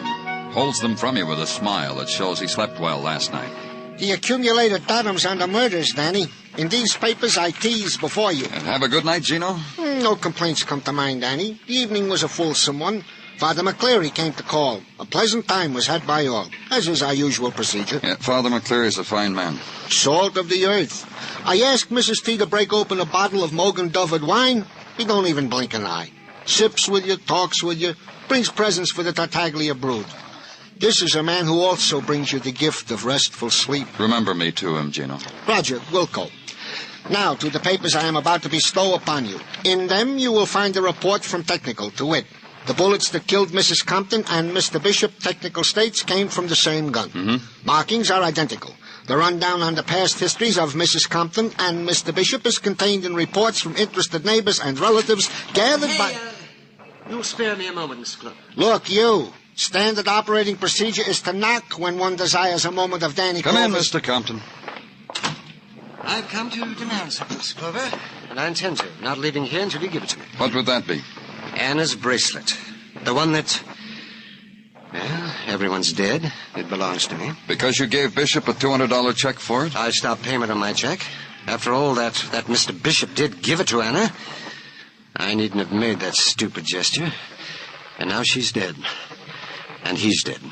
Yes, your wife is dead. You loved her, you told me.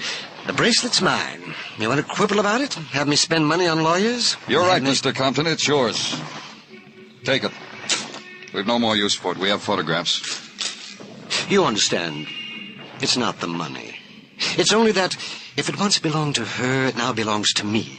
It's a kind of... Remembrance of the dead? Well, I'm not going to think about it. I have enough trouble. Living in an empty house with no one to... I scrimp and save all my life, share it with Mrs. Compton. And the cost of things, Mr. Clover, it's outrageous. Food, furniture, clothes, and transportation. You know what cab fare cost me from New Rochelle? $5.60. It's outrageous. You could have come in another way. Oh, yes, and be mocked at, pointed to, as the husband of a murdered woman. They put my picture in the paper, you know, and that makes me a curiosity, a freak. You didn't tell me when I last saw you, Mr. Compton. What did you do after your wife left you with Bishop? What's that? I said, what did you do? Go anywhere? Talk to anyone? Well, of course I talk to someone. A man's wife walks out on him when he's given her all this. Who? Mervyn Mago. He's an old friend from boyhood. I go to him whenever I'm in trouble. He's a professional helper. He's in that business. He makes money by helping people? He runs a mission on East 40th. You'll like him, I think. Well, thank you, Mr. Clover. You were easier to deal with than I thought. Danny, a man's wife is murdered and he comes back for... Danny, you think... It's something to think about, huh, Gino? It was something to think about. Consider a man whose wife had been murdered. Consider, in space of 24 hours, his tears had dried. The shock of death had dwindled into something much more negotiable. A $200 bracelet, for example. The grief tempered by the high cost of taxi cab fares. Leo Compton had motive enough to commit 2 murders. His wife because she had run out on him. Edward Bishop because he had run with her. Motive, certainly. So check on his story. Item. He was a man who needed companionship at the time of stress. Specifically, he liked to talk to a man who ran a mission. Go to the man who ran a mission and ask questions. I'm glad you came to see me, Mr. Clover. I really am. So am I, Mr. Mago. Now, a dozen checkerboards and a few back-issue magazines. You'll admit I do the best I can. Then there's always the coffee and donuts. The boys expect them. Standard fare for places like this. Sure. Now, Once I got a bright idea. Put in a ping-pong table. Built it myself. You know, ping-pong for the boys. A little physical exercise. What happened? The boys didn't understand about ping-pong. Took down the net. Made a backstop out of the old magazines. Well, I confiscated the dice. Loaded. How often does Leo Compton come down here? Sometimes often. Sometimes not for months at a time. Whenever Leo feels the need. Need of what? Someone to talk to. But why do you? Because he doesn't have to explain himself to me. The embarrassment of bearing himself to someone doesn't have to be done. I know him, Mr. Clover. I know him well. That's what I want you to tell me about, Mr. Mago. I guess it was 20 years ago I met Leo. We went to the same summer camp in the Catskills, a charity camp. I was his big brother assigned with the counselor. You know, the older camper. I showed him how to put a French tuck in a bed. His swimming buddy, you know? Uh-huh. And since then, whenever he got into with trouble... With himself or with the world, he came to me. I like to think I'm necessary to Leo. I can understand. Leo is a product, Mr. Clover. The making of a living, the background of poverty. Even now that he's fairly well-to-do, it still eats him. What does? Even at camp, the pattern was there. He would organize little card games after lights out, wouldn't play himself, but took a cut from every pot. That sort of thing all his life. I see. Tell me something else. When his wife ran out on him, he came down here to talk to you. What did he say? Not a whole lot. He told me the story. I listened. That's just about all he wanted down here. He told you and then he went home, is that it? Not right away. He told me, and then the boys started to straggle in for their coffee and donuts. He joined them. He always does. He ate 4 of those donuts, Mr. Clover.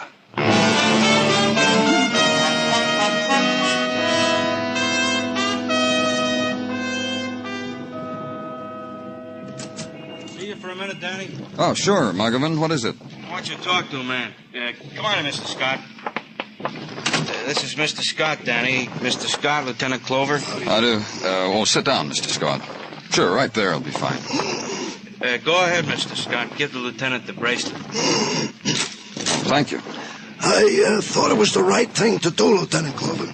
I saw the man's picture in the paper mixed up in a murder, and then that he should all of a sudden the come to bracelet me, Mrs. Compton come up was to me wearing. of all Yeah, people, I know. and out of the side of his mouth offer to Where did sell you me- get this bracelet, Mr. Scott?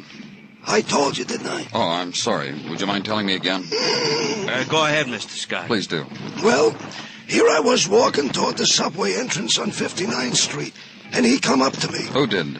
The man whose picture was in the paper about his wife's being slain, that's who. Means Leo Compton. I mean Leo Compton. He plucked my sleeve. He offered to sell me this bracelet. He said he was making deliveries for a jewelry concern, and the bracelet was left over, and nobody seemed to know where it come from. Uh-huh. How much did you pay for it, Mr. Scott? Ridiculous price. He asked $5.60 for it, and that's what I give him. You might as well know, too, that he kept turning his face from me, but I certainly recognized him. That's why I've come here. Muggavan, write Mr. Scott a voucher for $5.60, and thank you very much, Mr. Scott.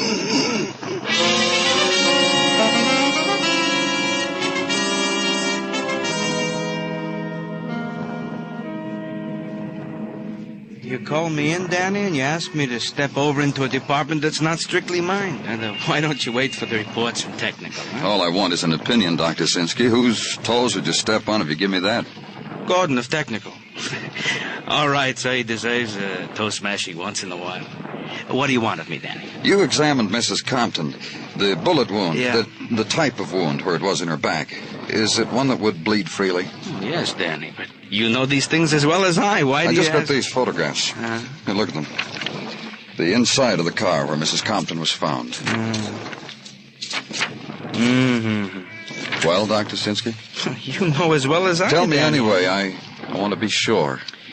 It is obvious that the loss of blood in the car was slight, which makes it, to me, apparent that the woman was not shot in the car, but somewhere else, and then put into the car and... I'm a doctor, Danny, not a... A detective? I didn't mean it to sound like that. Yeah, It's not- yeah, I know. Thanks for the opinion, Dr. Sinsky.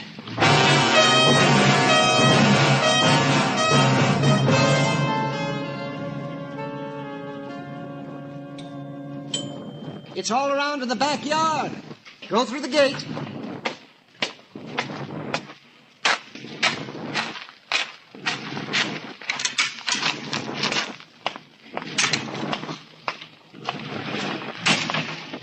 Well, I hope you appreciate me crating all this stuff for you. Why aren't you, Mr. Clover? Moving day, Mr. Compton? Huh? Oh, no. My wife's things. It's hard to live with. I see. Giving them away, huh? Well, not exactly. Selling them? I saw an ad in the paper where they buy merchandise like... Well, yes, I'm selling Anna's clothes. Why? How much are you getting for them? Why? I'm curious. Why? $5.60 for a bracelet worth $200. A man like you to do that strange. How do you know about the bracelet? The man you sold it to got scared. The bracelet was mine to sell. Why should he get scared? That's not the point, Mr. Compton. The point is why you should sell such a valuable bracelet for so little. You could have gotten more. I got what I wanted. Yeah, I guess you did. You broke even. Bishop gave your wife the bracelet, so legally it's yours. But you'd paid him for it. I told you that. You gave him the check so we'd find it on him. So your story of what happened the night of your wife's death would hold up. What's that? But with Bishop dead, and the bracelet legally yours anyhow, why should you be liable for the check? His estate would have the check cashed. Well, that's right, I did. I gave him a check for it. Stop payment on it, too. That's right. Why should I spend money I don't have to? Sure. You see what I mean, don't you? Sure. You know, you're a funny man, Mr. Compton. Well, I guess people say that about me. I don't care. You're so careful with money, and you're an honest man. But you couldn't stand having that bracelet around. It was a symbol of what your wife did to you. So you sold it for the cost of your cab fare, even all round. That's how much you know. I lost plenty. I lost my wife. You're a funny man. I told you my wife had a boyfriend, and I was ready to forgive her. She walked out on me anyhow. Oh, she would have come back, don't you worry about it. You'd already killed her when you called Bishop. Look, I told you that. Yeah, I know. I told you how it was. I said that. Then when Bishop arrived, you killed him, too. Wrote out a check and stuck it in his pocket. Put your wife and Bishop in Bishop's car as if she'd left with him. She did, I told... Oh, you didn't listen at all. I could call technical. They'd find blood in your house, no matter how hard you scrubbed. You don't understand anything. I worked hard all my life. I put my own price on things. My wife belonged to me. She was mine. And nobody gets her. Not for a $200 bracelet, they don't. What do you think I am, anyhow? Let's go, For Mr. a bracelet? What good is that? What did you need that for? As if it were something. I'm a hard worker. Things I own didn't come easy. What's going to happen to them now? Mr. Clover, you better get in touch with Mr. Mago. He'll know how to advise me. Well, he's just like a big brother to me.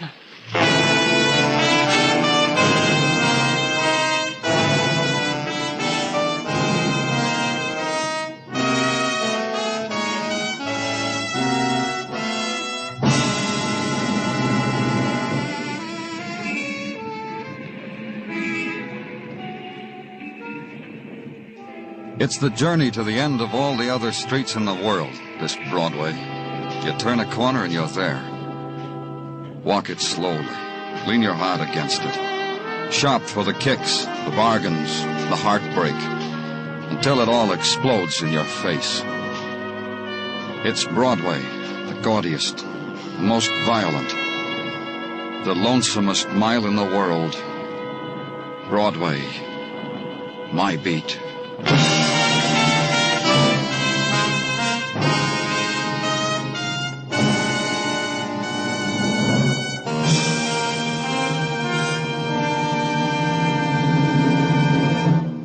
Broadway's My Beat stars Larry Thor as Detective Danny Clover, with Charles Calvert as Tartaglia and Jack Crucian as Muggavan. The program was produced and directed by Elliott Lewis, with musical score composed and conducted by Alexander Courage. In tonight's story, Howard McNear was heard as Leo Compton. Featured in the cast were Billy Hallopp, Lou Krugman, Joe Forte, and Francis Cheney. Two styles of music, both tops in popularity, are heard every Sunday over most of these same CBS stations. Guy Lombardo's Sweetest Music This Side of Heaven is one. The other is the singing style of Mario Lanza, new vocal sensation of the airwaves. Enjoy Guy Lombardo and his Royal Canadians and the Mario Lanza Show tomorrow night. Stay tuned now for Sing It Again, which follows immediately over most of these same CBS stations. Bill Anders speaking. This is CBS, where you meet adventure with Charlie Wilde on Sundays on the Columbia Broadcasting System.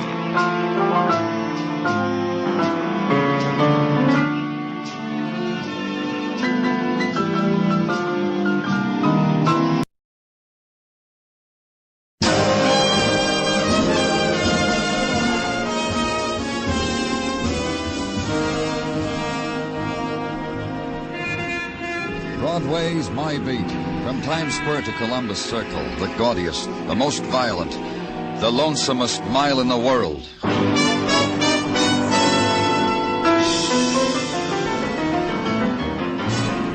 Broadway's My Beat, with Larry Thor as Detective Danny Clover.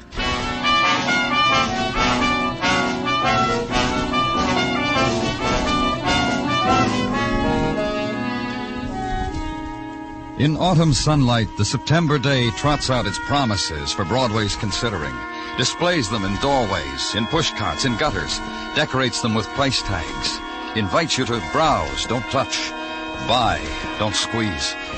And at cut rates are the second-hand delights, the tears slashed down to any man's purse, the bolt ends of dreams.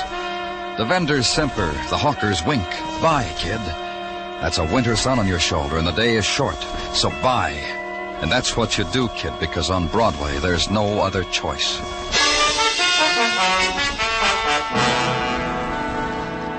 And at police headquarters, the September's day has arranged its wares of violence on your desk, stacked as to category, degree, grade. Because the day is still fresh, you put off the reaching for them, the touching of them, but it screams close to your ear.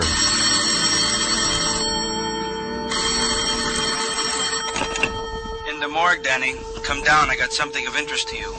And walk the corridor to the room of the dead. Through the swinging doors into a place without season, where all nights, all days are of equal length, where temperature is constant, where the wind is conditioned before it's let flow over death. Walk up to the man who waits for you. A nervous twitch, Danny, to juggle things in my right hand. Maybe I'll be remembered for it. What have you got, Dr. Sinsky? The man lying there. They found him in his bed last night, murdered. These that murdered him. 2 bullets. Look. 22 and a 32. Wouldn't you say so, Doctor? That I wouldn't know. What I know is only one of these was needed to kill him. Either one. The man was wanted dead twice, Danny. He was killed twice. 2 bullets, different size, twice dead. You know who he was? When they brought him to me last night, there was a tag on him. A name, Tom Keeler. An address, the Nixon Hotel. Nothing else. No other word to the living about why such things must happen. You're sure, Doctor? You're sure that the... Each wound was a mortal wound, Danny. Each wound could... Yeah, I'm sure. You'll want these, huh? Yeah. Take them. And that's the way my day began. And the ingredients of it were a medical examiner, a murdered man, and 2 bullets. In a room of no value except to the dead, except to those whose business is with death. Consider that briefly, then push it away. Leave, go, get out, and hurry. And in the corridor, find what you're looking for. The breath of air not controlled by a thermostat. Then the walk down the hall. Turn over the 2 bullets to technical. Then outside, in the squad car, and the ride to West 25th Street and to the Nixon Hotel. To the 5-story brownstone that seemed to list from pressure of the insurance housing project next door to it. Go in. Ring a bell. Wait. And be greeted by the man in gray suspenders and no shirt. Morning. Good morning. I'm Danny Clover, police. Randy Quantrill, hi. You had a little trouble here last night, didn't you? Oh, just a mess of it. Did you know the man who was killed? You mean Tom, huh? That's right, Tom Keeler. What do you mean, know him? Talk to him, have a beer with him. Said hi to him. That's about the extent of my to-do with him. How about visitors? Did he have any? Look at the sign over my shoulder, Mr. Clover. Mr. Clover, you know some Clovers down in Selma, Alabama. You any kin to any Clover? No.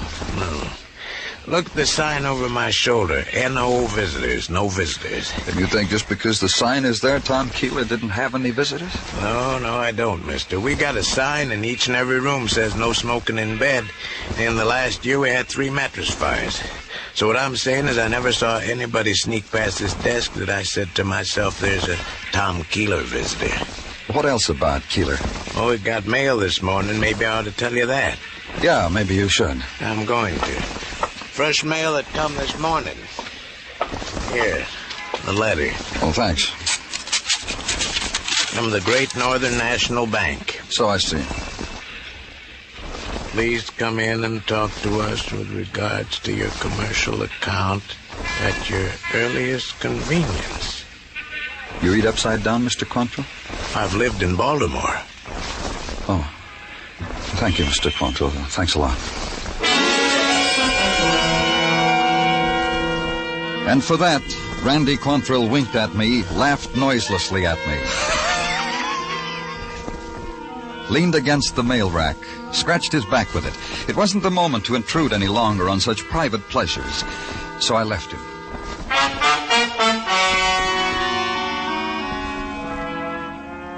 At the Great Northern National Bank, a guard, uniformed in tattletale gray, took my name, my business, walked down a marble aisle with them. An aisle lined with identical desks, identical faces behind them. Unerringly, the guard chose one, the right one. This was a shrewd guard. He muted his voice to the extracurricular business I had brought to the Great Northern, offered it to the man. The man considered it, digested it, and when he had it all in order, motioned me to the chair the guard had placed discreetly close to him. I'm told we can help you, Mr. Clover. A man named Tom Keeler had a checking account here. We're aware of it. Therefore... Then you know that he was murdered last night in a cheap hotel? We're aware of many things, Mr. Clover. Our research... I'm sorry, I can't hear you. What'd you say? I say that our research department makes a point of informing each of us here on many diverse matters. Matters that could even most remotely concern us. Thank you. Beg pardon? I said thank you because you let me hear what you had to say. I was appointed, Mr. Clover. Should any questions arise about the late Thomas Keeler, should any questions arise, I was to answer the question. Your interrogation is what, Mr. Clover? We down at headquarters think it's strange Tom Keeler slept in a flop house when he had a checking account with us? Uh-huh. Philosophical question, Mr. Clover. Somewhat out of my province. Pardon me, what? I say that all we know of Thomas Keeler is that we were asked to transfer $50 weekly to his account, which we have done religiously until... Who asked you to do that? Counselor at Law, a gentleman, George Weber. If you want his address, we shall give it to you. Thanks. You were saying you did this until... Until what? Until 2 weeks ago. Possibly 2 weeks in the fraction of a day. When Mr. Weber asked us to discontinue his generosity. Why? I suggested it's a personal matter concerning Mr. Weber. Don't mind troubling you with it. What? I'm sorry. I said that I would... Never mind. Probably wasn't important.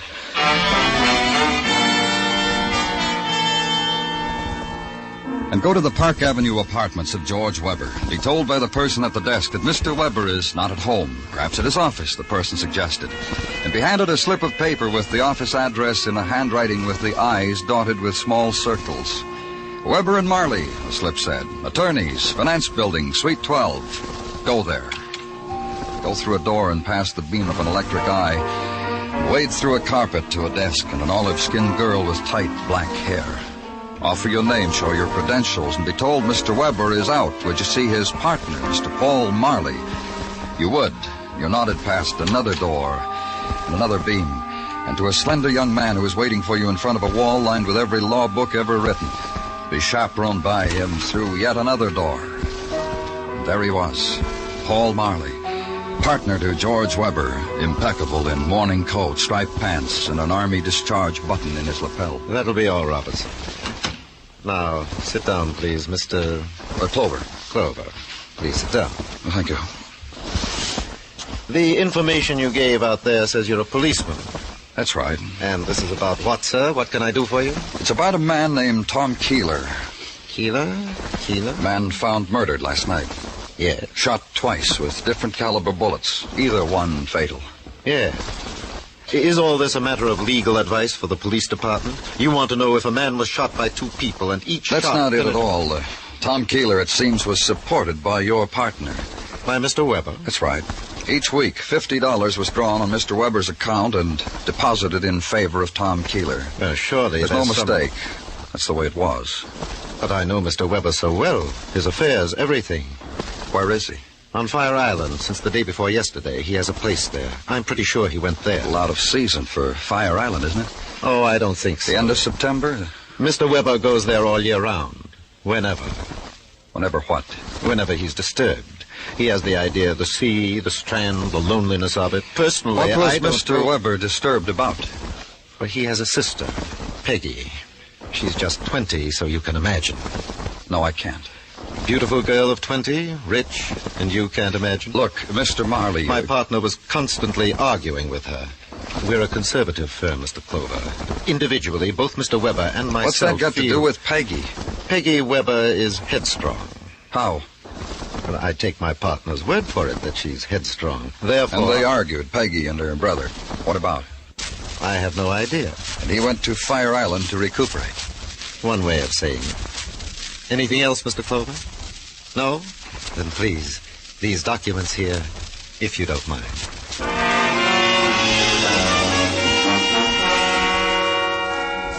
And get in touch with the authorities at Fire Island. Check on the whereabouts of Mr. George Weber and wait. And an hour later, a phone call. Mr. Weber is not on Fire Island. Mr. Weber's place there is deserted. From the looks of it, hasn't been inhabited for over a month. So come up with a conclusion. Mr. George Weber was missing. Put out an all points bulletin on him. And go back to his Park Avenue apartment. Make a request of the management. We're always glad to accommodate the police. Then let's go, shall we? Of course. Mr. Weber's apartment, right this way, down the hall. Yes, sir. Although, I'd like to know why we should intrude. Don't worry about it.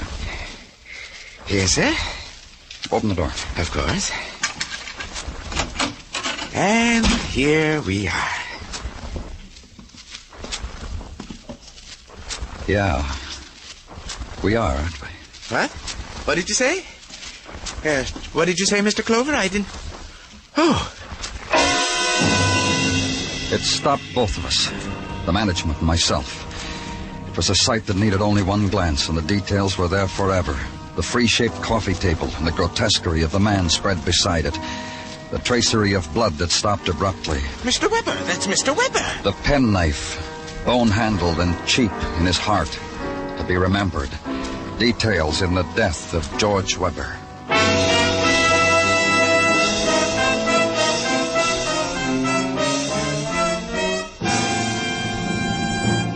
You are listening to Broadway's My Beat, written by Morton Fine and David Friedkin, and starring Larry Thor as Detective Danny Clover. There will be a slight pause while we think of an adjective to describe Mario Lanza. Sorry, guess there just isn't one adjective to describe a guy who sings just as well in the popular range as in the classics.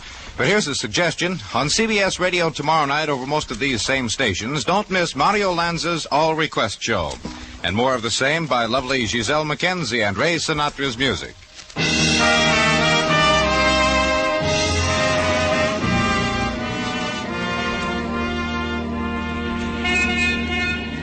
When the night slips out of Broadway's fingers and the false dawn blurs the shadows, Broadway stands bewildered.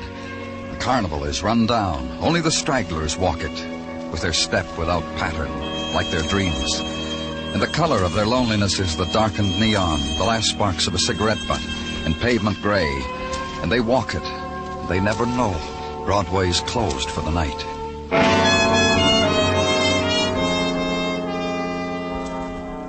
And somehow or another, whether it deserves it or not, the world gets to be 9 o'clock in the morning. Then there's a place for everybody. It's daytime, breakfast time, work time, make a dollar time. Or as Sergeant Gino Tartaglia said it... Lend me $1, Danny. Oh, sure, Gino. Here. Thank you. The reason for this transaction, Danny, No, is... you don't have to explain. I want to. Go right ahead. Thank you. Mrs. Tartaglia forgot to tuck my $1 into my lunchbox today, as is her wont, for the little things a man needs during the day. She just phoned me and confessed her dereliction of duty in this matter. Gino... She said ask Danny for it. And tomorrow she will tuck in $2 so that you will not go hungry. Tell Mrs. T not to worry. Roger, will come. And now, Danny, to the chores of the day.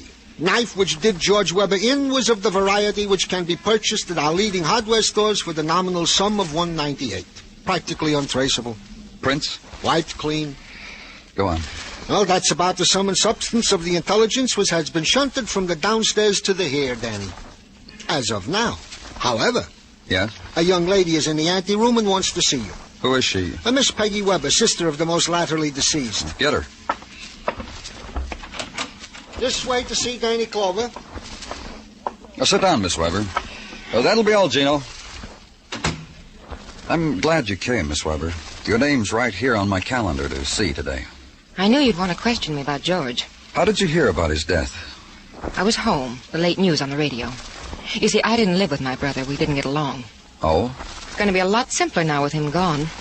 I'll wear a black dress like this one for a month and call it a decent interval of mourning.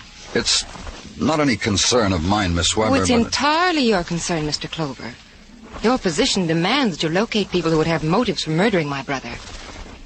I would. Did you kill him? A few of my friends and I got together some time ago. For kicks. We were going to try things together, just for kicks. Black magic. Well, I spent the first 10 days of my membership sticking pins into my brother's picture. And all that happened is that he got a sty on his eye. Outside of that, I never harmed a hair on his head. Why all this hate, Miss Weber? Simply this. I love a boy. I told George about him. George got red, then blue, red again, and then a lovely color I never saw before. He found out who the boy was. Ruined him. Who is the boy? Ralph Clay. Now runs a bowling alley on 3rd. One more thing. Do you know a man named Tom Keeler? Not offhand. Why? Oh, never mind. Well, leave your address with Sergeant Tartaglia, Miss Weber, and thank you very much.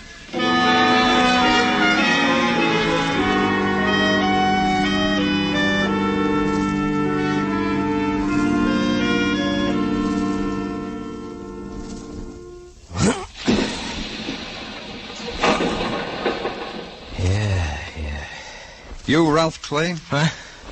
Oh, hello. Yeah, it's me. It's my dying day. You walked into an empty hall, mister. Feel real sorry about it. Oh, don't be. This way we can have a long talk. Shall we? Don't let it get away from us, mister. I want to take care of this thing coming up. Kingpin, 7-pin. Challenge. What do you think? Go ahead. Watch me.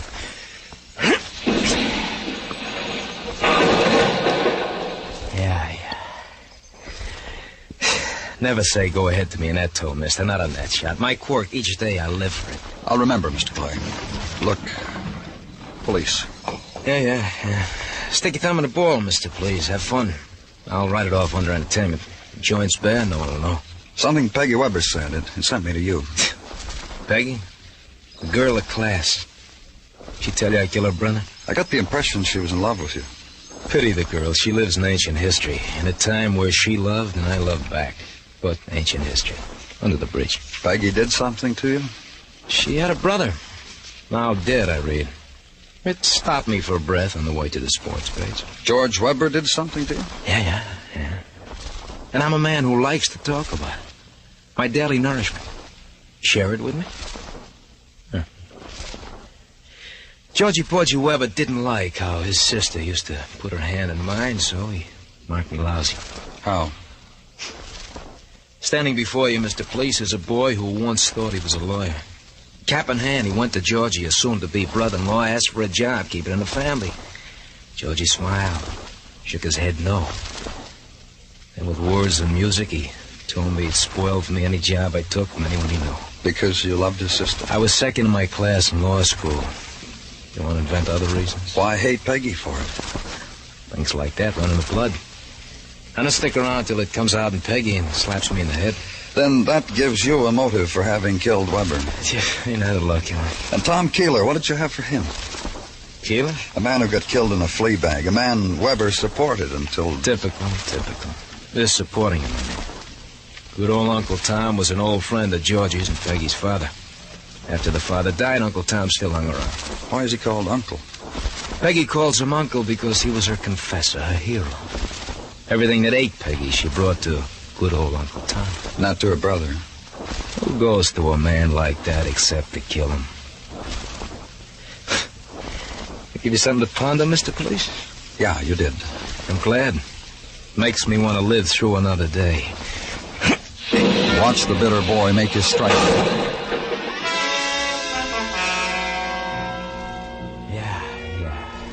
And consider the lie he'd flipped to you. The girl's lie that she didn't know Tom Keeler. And wonder over it. Jotted down in memory as a future conversation piece with Peggy Weber. And then, remember a man who said he knew all about George Weber. Everything but the mention of Keeler's share in his partner's life. Go to him. Wait for him to finish his preening. To taste to the full the decorations bestowed upon men of know-how. Got this little time machine for being on my toes, Mr. Clover. Handsome tidbit, isn't it? Yeah, it is. 17 Jules, Hamilton. All because I proved in court the chap's wife had been unfriendly to said chap. Look what the grateful devil had engraved on the gold. To chum Paul Marley for setting me free. To chum. What was there about Tom Keeler that shut your mouth about him? My compliments, Mr. Clover. Brilliant strategy. Attack while the enemy celebrates minor victories. In tactics class at Fort Meade... You told me about Weber, personal things about him, his sister. Why not about Tom Keeler? It pained me. For George's sake, my deceased partner's sake, it pained me. You'll show me where it hurts. You think you'll be able to understand? Don't answer. It doesn't matter. Keeler was a derelict, a bum, a hungry shadow in George's closet. That's why George opened that account for him. To keep him from coming here to beg. George and I had a large investment here. The presence of Keeler was Weber cut off the account. At my insistence, my counsel. It made quite a row the other day between Tom and George. I had to shoot people back to their desks. You killed George Weber? Attack. I admire your method, Mr. Clover. Well, the investment, the plush carpets, the perfumed secretaries, the junior partners, all yours now. You killed Weber for that? The death of my partner was a great loss to me, Mr. Clover. A personal loss. Were it in my humble power to hunt out his assassins, I would dedicate my knowledge, my life, my...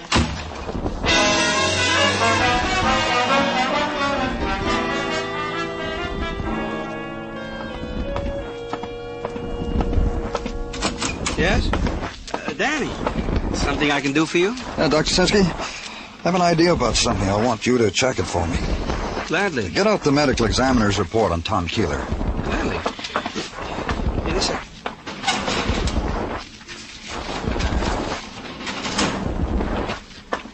Here. What do you want it for? I want to put it side by side with this one I got on George Weber. So? Here, look. It says Weber died day before yesterday at approximately 6 p.m. Uh-huh. And it says on this report that Keeler died about midnight on the same day. You know what that means, Doctor? No, what? There's a pencil on your desk. Figure it out.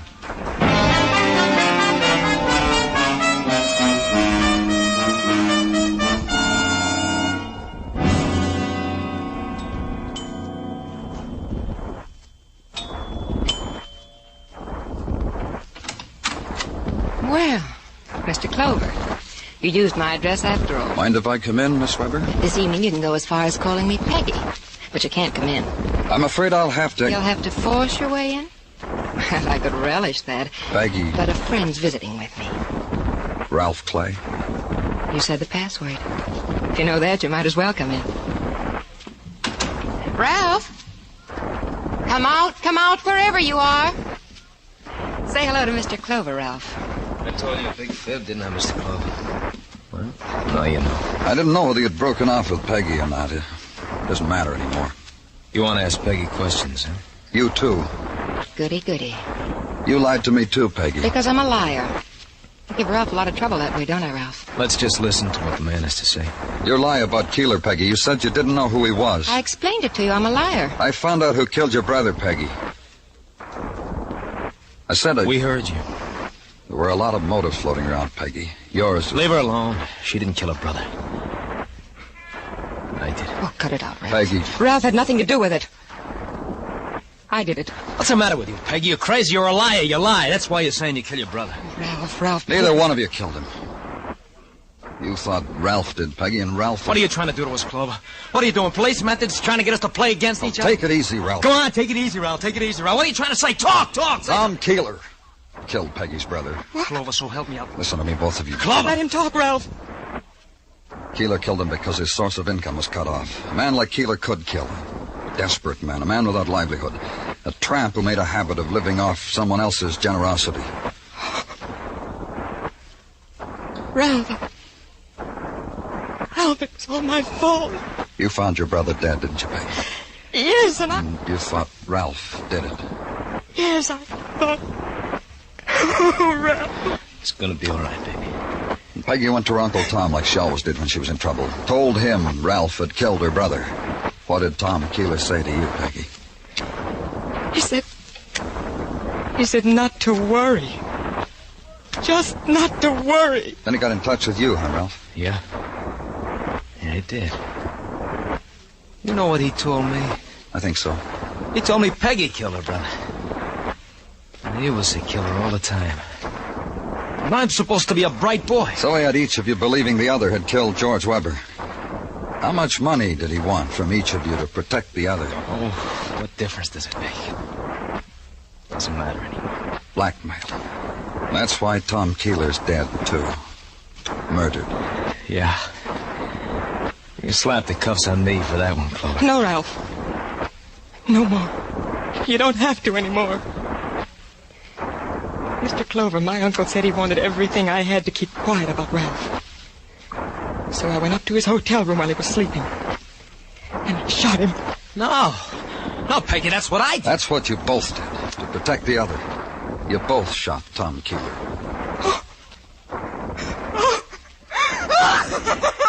Peg, baby. Peg. Stop her! Stop her! Peg! Oh, Peg!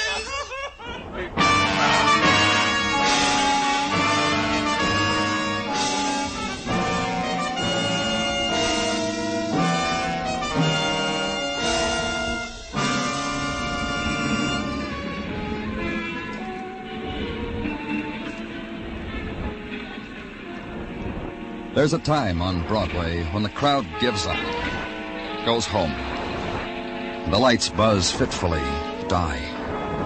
Then it's a street of dim moonlight and dark whispers, and the wind of the autumn night, the wind that scatters everything. Yesterday's headline, yesterday's dreams, yesterday's people.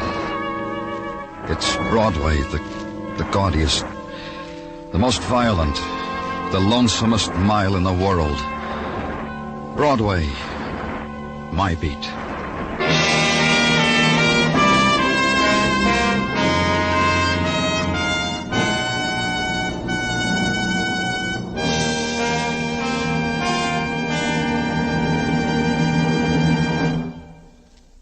Broadway's My Beat stars Larry Thor as Detective Danny Clover, with Charles Calvert as Tartaglia and Jack Crucian as Muggavan. The program was produced and directed by Elliott Lewis, with musical score composed and conducted by Alexander Courage.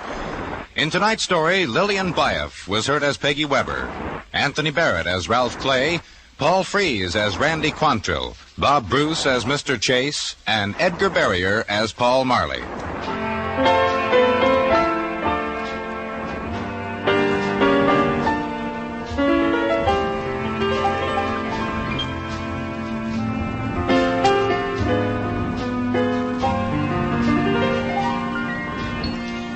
Here are two Sunday features that have captured America's fancy year in and year out.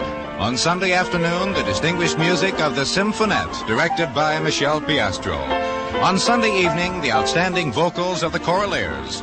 Listen for both these musical treats every Sunday on most of these same CBS radio stations. The Symphonette in the afternoon, in the evening, the Choraleers. Stay tuned now for Songs for Sale, which follows immediately over most of these same stations.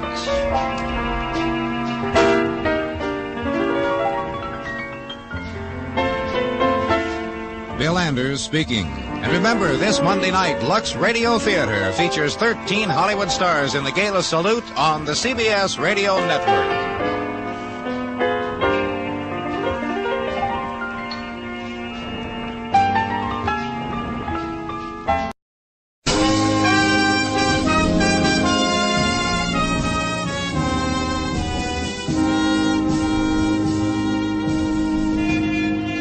Broadway's My Beat, from Times Square to Columbus Circle, the gaudiest, the most violent, the lonesomest mile in the world.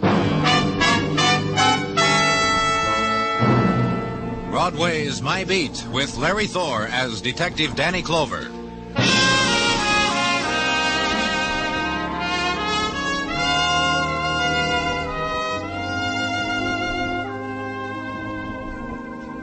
When it's October and the night has slipped down over Broadway, the street is spangled with autumn strollers. They come here, the seekers after something or other. Pick a doorway with promising neon. Pick a smile and run after it. Pick a postcard, write home about it. It's a place to be. You've got to leave your mark. Buy a turtle and have your name painted on its back. Buy a necktie, buy a pillow and send it back to Mom. Sometimes you'll be lucky and get lipstick on your handkerchief. But the odds say you'll buy a newspaper and go to bed. But it's Broadway, kid. and you've had it.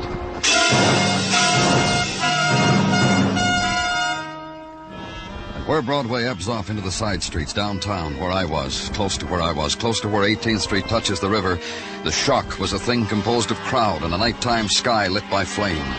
The elements, later to be noted in police and fire department records: fire at Russell's Chemical Company, time 4:15 a.m. They're bringing somebody out now, Danny. That's strange. What? What'd you say? I said it's strange, Muggavan. After 4 in the morning, why should anybody be... Come on, let's see. Put the stretchers down here. Somebody better... How are they? Huh? Oh, hello, Danny. These two, I think that's all was in there. I just started to say, somebody better get a priest. They're both dead? This one is. The other one... Danny, look at him. Ed Coster. Huh? Do something for him. Don't hey, let... Doc, over here. Ed Coster. Hurry up, Doc. You know him, Danny? Yeah, he's a policeman. Policeman? What was he doing in there? Doc, do something for him. The flames beating against the night sky, burning an opening for dawn. In the street, their reflected glow darts across the face of death, holds for an instant, then scurries at the breath of the October wind. This is the time of shadows, the brief time, the time for shrouding of the charred body of a man, the time for quick gentleness. And the other man, still in anguish, and the lifting of them into the vehicle reserved for the dead and the dying, the closing of a door upon them, the hushed ride that puts an end to night.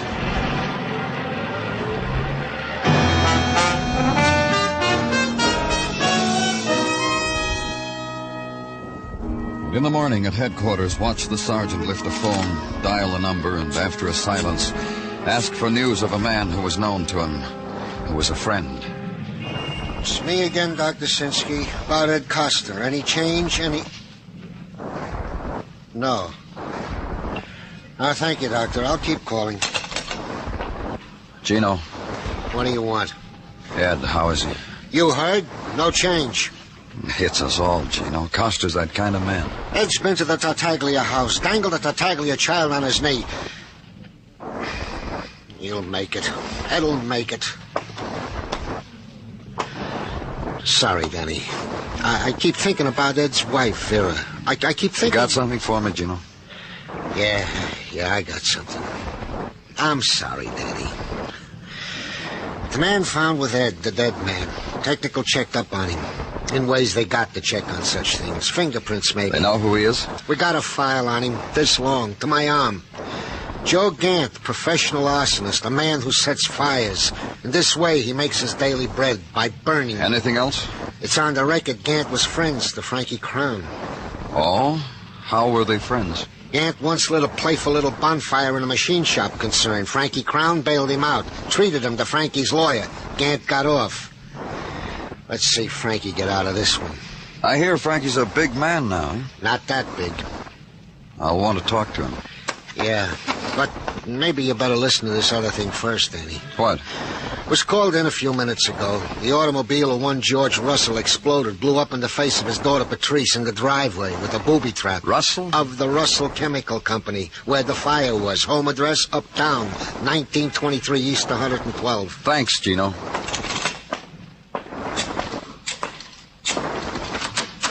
Dr. Sinsky? Me again. About Ed. Any change? No. I'll call again in a little while.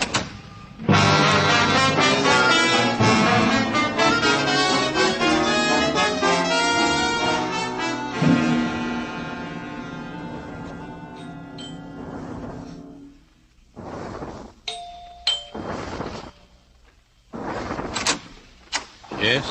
Mr. Russell? Yes, what is it? My name's Clover, police. Oh, morning long, you police. Mind if I come in? I suppose you may. In here. This is my daughter, Patrice. Mr. Clover, another policeman. Hi. How do you feel, Miss Russell? Got my pinching hand in a cast. Oh, the disadvantage of it all. Wait till Jimmy sees it. Patrice. It was your fault, Daddy. Wasn't it his fault, Mr. Clover? I understand your car blew up this morning. Well, not mine, his. Daddy's. What happened? Her car is in the garage being repaired. I loaned her mine. You see how it's his fault, Mr. Clover? He spoils me. I only wheedled him for the car this much, and he patted me and said, "Yes, my darling daughter." You stepped on the starter and it... And it blew. The way things do. Bang. Like that. Bang. She's a lucky girl. Fortunate me. Hand in a sling, gauze on my cheek, and plaster dappled with it. Poor Jimmy. Your car booby-trapped, Mr. Russell. Your plant set fire to by an arsonist. An arsonist? That's right. The man who died had a record of arson. What's happening? I don't understand. Oh, Pop. Hey, Pop. How's business, Pop? Patrice, you'd better... Do what, Pop? My business is fine, Mr. Clover. If you've got any idea, I had my Pop place carries a lot of insurance. Cut it out, Patricia. Look, Mr. Clover. What? Don't pay any attention to her. I know you police have to think along certain lines. If it was arson, what happened to my plant, you've got to think maybe I was the cause of it. Look for reasons. Well, I netted $70,000 last year, and this year it's better than ever. To coin a phrase. What am I going to do with you, Patrice? I'm a mess, huh, Daddy? Mr. Russell, there's some connection between the arsonist who was found and a hoodlum named Frankie Crown. Do you know Frankie? Frankie Crown, a hoodlum? Why should I? Look, Mr. Clover, I didn't ask you into my house to listen. I just asked. That's all he did, Pop. I don't know him. Never heard of him. All right. It's fun, huh, Mr. Clover? Hoodlums, arson, booby traps. The nice things that can happen to a modern miss. Brother, wait till Jimmy hears. Tonight's the night he won't be able to shut me up. And consider the girl for a moment. Consider the delight she had found in the touch of horror upon her. Then the intrusion of her father's face, stricken with a sudden, fleeting understanding of the girl. Then turning to you, trying to smile, trying to erase the impression his child has made. She's suffering a shock she doesn't understand, Mr. Clover. She doesn't know why. And the girl looks up, laughs at him. And leave them like that.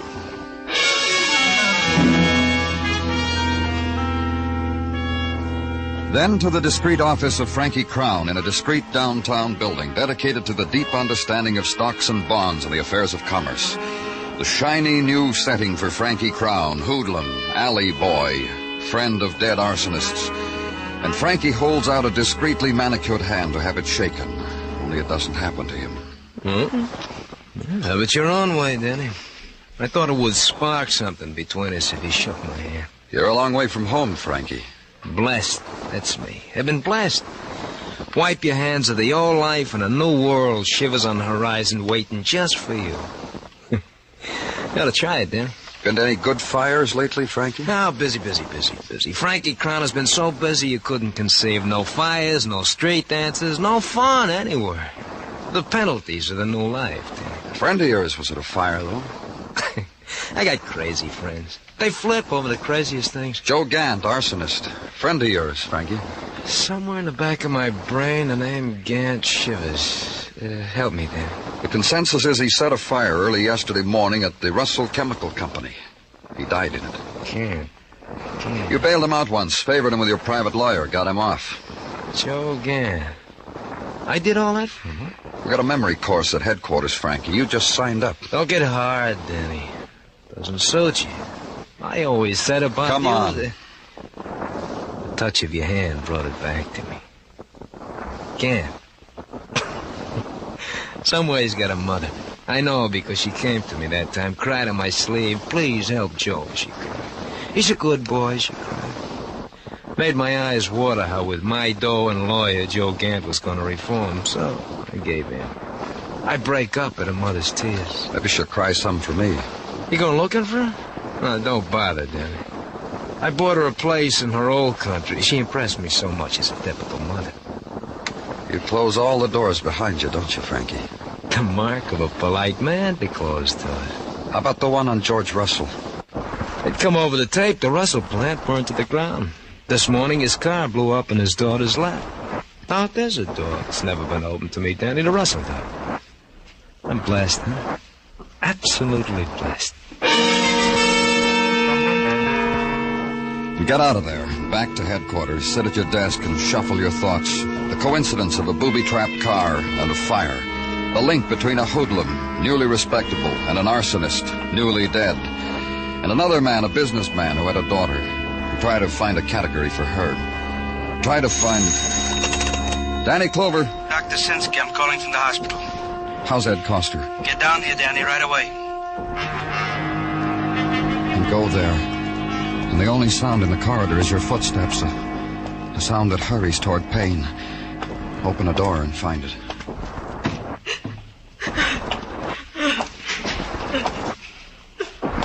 Doctor.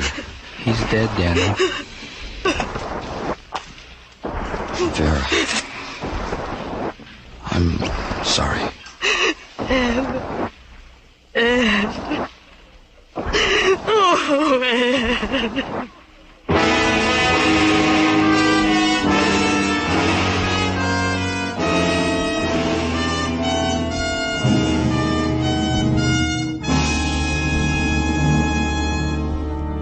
You are listening to Broadway's My Beat, written by Morton Fine and David Friedkin, and starring Larry Thor as Detective Danny Clover. In days of old, when knights were bold, King Arthur and his round table were the rage. History's not exactly repeating itself, but the best entertainment of Arthur Godfrey's weekday shows is every Sunday afternoon on King Arthur Godfrey's Round Table. Listen for it starting tomorrow afternoon on most of these same stations. King Arthur Godfrey's Round Table on CBS Radio.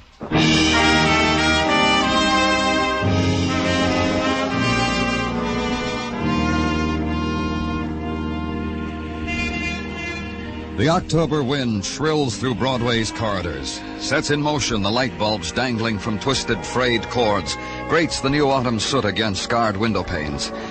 And Broadway walks faster now. The wind that slept in the summer-warmed river is awake now and sirens the coming of the cold days, the gray days, the days sodden with autumn's mists. And the corridor people, the doorway people, try to hold back, clutch once more at the sunlit visions that never happened.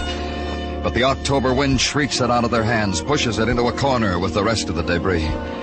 That's how autumn happens to Broadway, kid. Go fight it.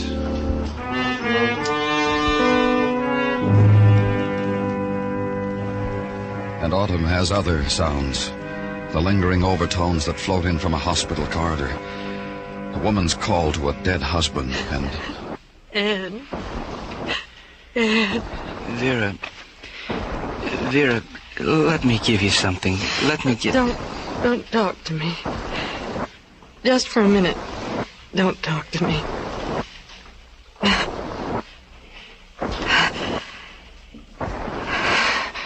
Vera. It's all right now, Danny. Empty. Nothing. There's no more crying left in me. I'll get you something, Vera. Something it says on the bottle that makes you feel better. I told you, Doctor. There's nothing I want. Nothing I need. From anyone. Ed was a fine man, Vera. You'll miss him? You, Danny? You, Dr. Sinsky? All of you? Vera. They say death comes when... They say bitterness won't help. They're dead wrong. It helps. I'll take you home, Vera. Then when you... Some other time we'll talk... About Ed? Yes. What's wrong with now, Danny? You can talk to me about Ed now. We never held secrets from each other. I couldn't understand something... What was there about Ed Coster you couldn't understand? Only how he happened to be at the scene of the fire. How he must have been there even before... He was called, Danny. An anonymous call. It told him a fire was being set at that chemical company. It even told him what time to get there. Did he have the call traced? It came from a public phone booth. Ed was new on the burglary squad. He was glad for the tip. He thought it would make for a good start on the burglary detail. He thought He'd maybe... been on the narcotics squad before that, put in for a transfer. Do you know why, Vera? Because I asked him to. Because I didn't like the idea of his being in the narcotics squad. It didn't fit Ed. Ed was fine. A good man. He gave me all his love. All his gentleness.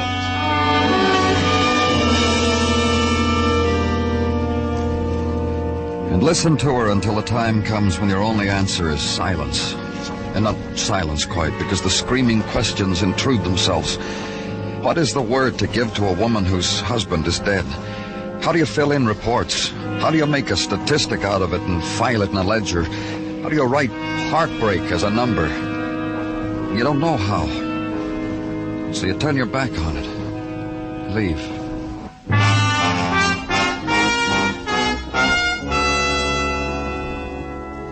And to headquarters again. Call in Detective Muggerman. Tell him to get out the record of Ed Coster. And wait. And a while later, a door opens and Detective Muggerman walks in. I got it, Danny. Okay, put it down.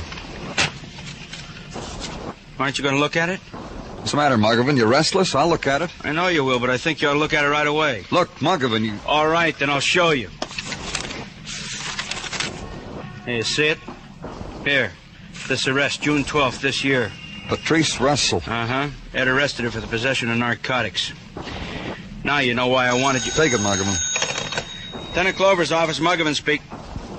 What? Bad? Oh, sure, right away. Danny. Huh? A bomb was thrown into the home of George Russell. When? A few minutes ago into the living room. The fire department... Let's go.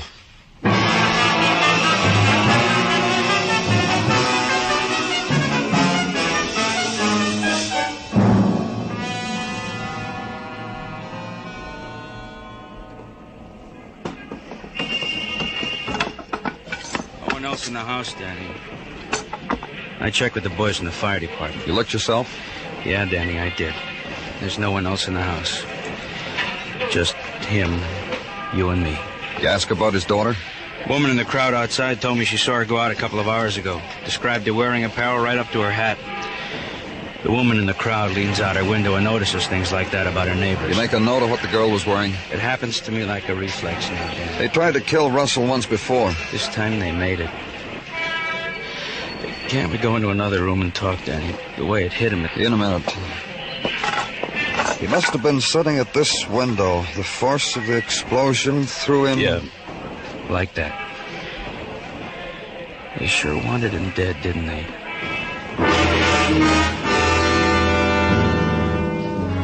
Then routine. Put it on the teletype for all the precincts. Have men go to places where a girl like Patrice Russell might be. Wait. Patrice Russell is at none of these places. Then an all-points bulletin, find Patrice Russell.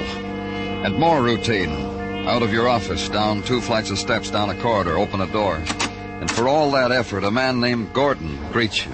Close the door, Lieutenant. Thank you very much, Lieutenant. Don't you ever open a window in here, Gordon? For fresh air? You need fresh air, Lieutenant? Oh, poor you. Down here in Technical, you're hermetically sealed. Take a whiff, Lieutenant. Hermetic, About the fire at the Russell Chemical Company. I've been sitting here for 2 hours watching the door, waiting for you to scrape in here, Lieutenant. You need Gordon again, don't you? Look, Gordon... Don't raise your voice, Lieutenant. I'm a civilian technician. I don't have to bow my head and shuffle my feet when you talk to me. Next time you walk in here, say to yourself, don't raise your voice to Gordon. What about the report? Nicely phrased.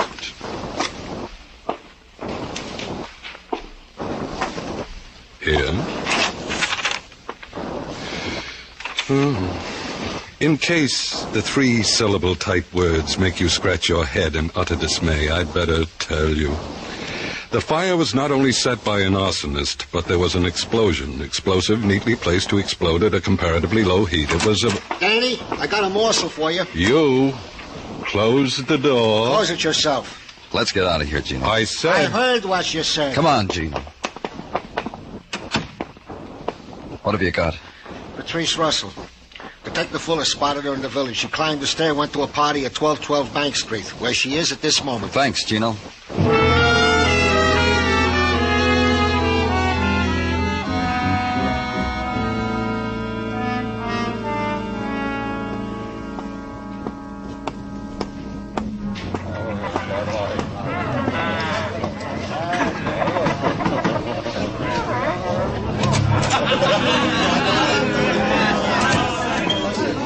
Where's Patrice Russell? Thanks. Patrice. Cut in, Danny, cut in. Come on, dance with me. Come to me, Danny. Come to me. Come on, we're getting out of here, Patrice. Honey, where'll we go? Just away from here. I've got to talk to you. My car's outside. I know a lovely place to talk. Outside in the hall's far enough. Halls are trapped. Come on. or you'll bruise me. All right, come on, let's go out in the hall. Here? Here. For what? Your father's dead. Kidding? No, you're not, are you? How? Someone tossed a bomb in your living room. Poor Dad. Poor Daddy. Who did it, Patrice? Honest, I don't know. Poor Daddy. I loved him, you know. I really did. He loved you. I know. I know he did. Patrice, you... I wasn't very nice to him, Daddy. You know something? Every morning I'd wake up and say to myself, this is a day that I'm not going to hurt Daddy. And it never worked out. I want to ask you something, Patrice. Because I never tried. Around breakfast time, I'd think of something to do, and during the day, I'd find out a way to do it. What about the narcotics? What? The narcotics. Oh, no more, Danny. I promised him that. And I kept my promise. I took the cure, and it worked. I haven't touched it since. Not since that detective picked me up for it. His name is Ed Coster, Patrice. He died because of that fire at your father's place. I'm sorry. Listen, Danny, about the narcotics. I want you to know it's all over. He lost me everything. I had a boy. We were going to get married. And he's gone. So, you know what I do now? I go to parties. Like this. Goodbye, Danny.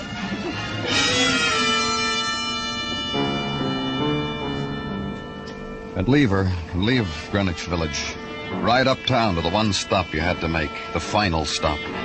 In front of a canopied entrance to a Greystone apartment house. Have your badge sniffed at, then be told the man you're looking for is a penthouse dweller. Find the elevator, press a button because the man you want is 30 floors away. Get there, and the man you want is waiting for you as you step out. Hey, come on in, Danny. Thanks. Yeah, like Frankie's new house, Danny? Classy. Wait till I show you outside. I got the city for an awning. Come on, I'll show you. All right. My Manhattan Tower, Danny. I'm happy for you.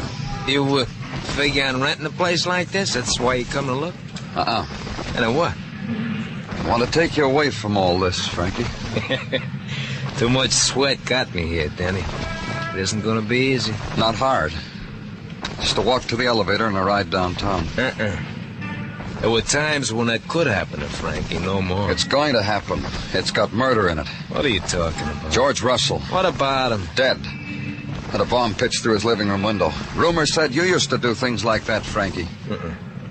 Rubber balls through tenement windows when I was a kid. I give it up. No future. It all gets back to Joe Gant, Frankie. Come on, Danny. You're in a classy place. Make classy conversation. What about Joe Gant? The connection between you and who? Finish the visit, Danny. I got a dame. It'll wait. Maybe I can still catch her, Danny. Maybe she's got a friend. You want me to try? Don't bother. Well, then finish the visit. Sure. Started way back in June. What did, Danny? Come on. When Patrice Russell was picked up on a narcotics charge. George Russell, Patrice Russell. What is it with all these Russells? George Russell must have pleaded with the officer not to press charges against his daughter, Patrice. He didn't make it. The charge nearly wrecked his daughter. All right. What's this got to do with me? The arresting officer's name was Ed Coster. Russell was going to get back at him. Danny. And he found a way to do it. Somehow he found out Coster was transferred from narcotics to burglary. That was his chance. That's my date, Danny. I don't like to keep a lady waiting. Tough. See? She's impatient. Tough. I'm telling a story. Russell came to you. He said he wanted a fire set in his place for whatever reason he gave you, for whatever amount he gave you. Look, Danny... You better forget it. So you arranged it, sent Joe Gant. Joe set the fire all right, but he was followed by Officer Ed Coster. Because Ed got a phone call telling him where a burglar would be at what time. All right, so they both burned. Why should that keep me from a date? The phone call to Ed came from Russell. Russell rigged the place to blow up when the fire started. It blew all right. Gant was killed. Ed died. And I wipe a tear with the back of my hand. You couldn't let Russell get away with that. One of your boys was killed. Bad for your reputation. You evened it. The bomb in the car didn't work, but the bomb in the living room did. Danny. You can say goodbye to her on your way, Frankie. I asked you, Danny. You didn't agree. It'd kill you. Put down that gun. Yeah.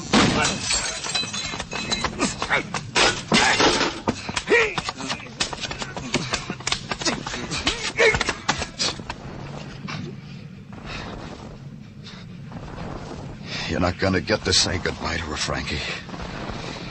She went away.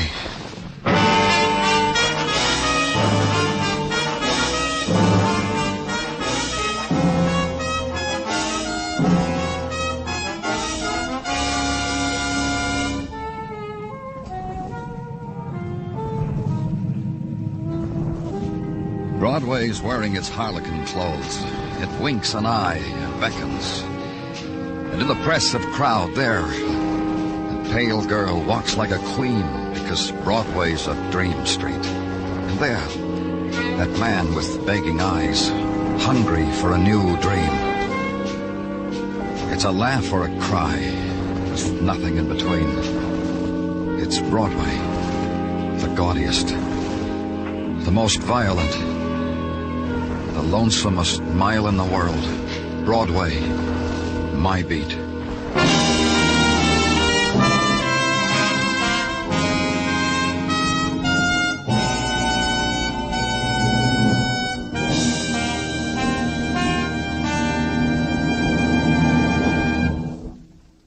Broadway's My Beat stars Larry Thor as Detective Danny Clover, with Charles Calvert as Tartaglia and Jack Crucian as Muggavan. The program was produced and directed by Elliott Lewis, with musical score composed and conducted by Alexander Courage. In tonight's story, Anthony Barrett was heard as Frankie Crown. Featured in the cast were Michael Ann Barrett, Paula Winslow, Herb Butterfield, and Ed Max.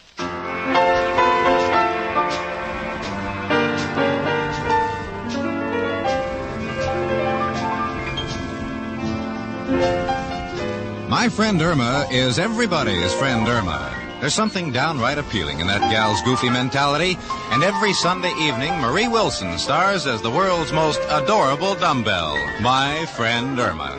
Kathy Lewis is her level-headed roommate. On most of these stations, Sunday nights, enjoy CBS Radio's My Friend Irma. Bill Anders speaking. And remember, the Frankie Lane Show is your date for slick syncopation every Sunday afternoon on the CBS Radio Network.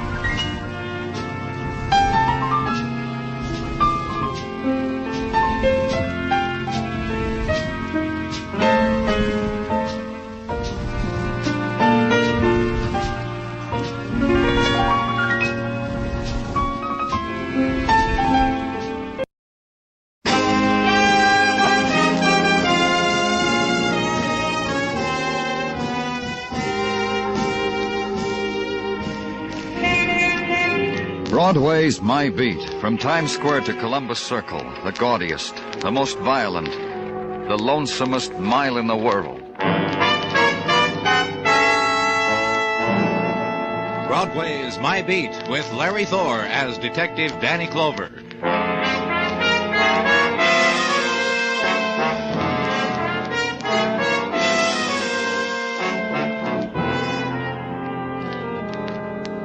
In the sunlight of an October morning, Broadway stands on its street corner and breathes deep of the autumn-filtered air, presses out of its lungs the taste of the night past. This is the time of day when neon is silent, spectaculars doze. The shadows have not yet found their final shapes, and the pavement is flecked with glints of sun fragments. Doorways are opened on the October day, and the night dreams are swept into the gutters. It's the time of the coffee and cakes, and break from the starting gate. And the odds, even up, you never come in.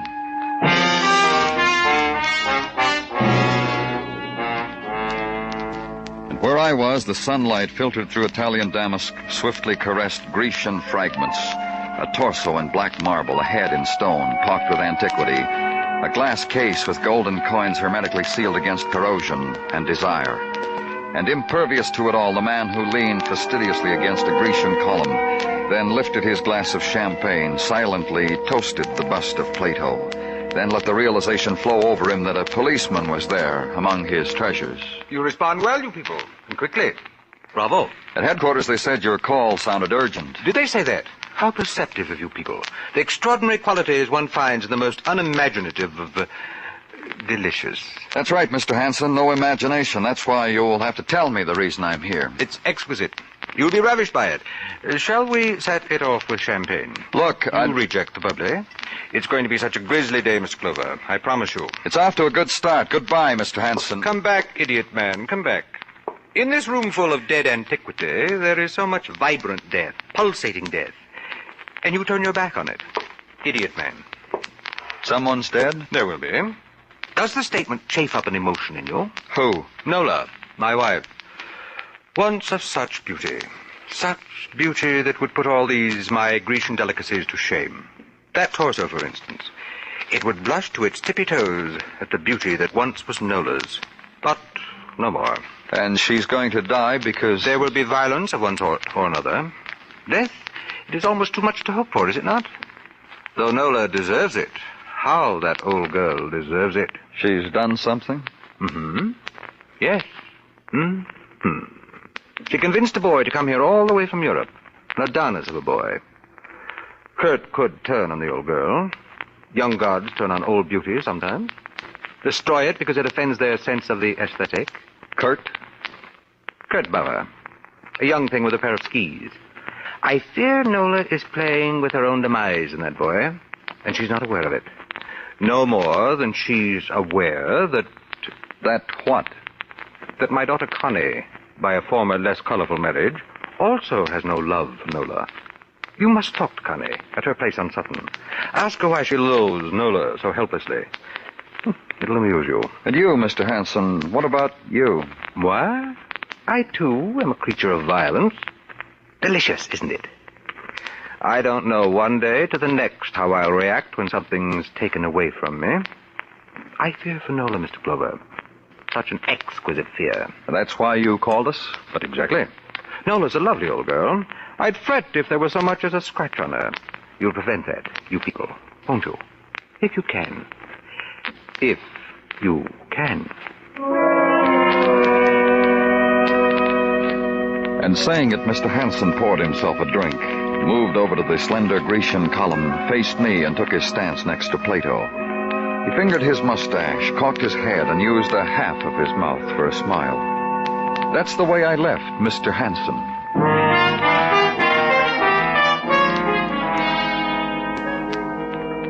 Then call his daughter, be told that Miss Hanson was not at home momentarily. Momentarily, she had an appointment elsewhere, at Rockefeller Plaza, the ice skating rink. So go there, have her paged. Miss Hanson, Miss Connie Hanson, please. And watch the skaters briefly. The young thing who catches your eye in pirouettes, and Swifty, the rapid boy on racing blades, and the lady who gets up again, brave and intent, and skates close to the rail. And the very tall young woman who skims out of the crowd and talks to the announcer. Hi, Miss Hanson. That man asked for it. Do you want to see me? Yes, my name's Clover. Can we sit down? Sure, if you want. I'm from the police, Miss Hanson. Go on. I'm not panicking. I had a talk with your father a little while ago. What's his current burden? I'm not sure, Miss Hanson. He seems to be worried about your stepmother. He should have started to worry about her 15 years ago, the day he married her. If I were he, I'd give up by now. You know, come philosophical about her. What'd he say about stepmother Nola? He said something would happen to her. Somebody... Kurt?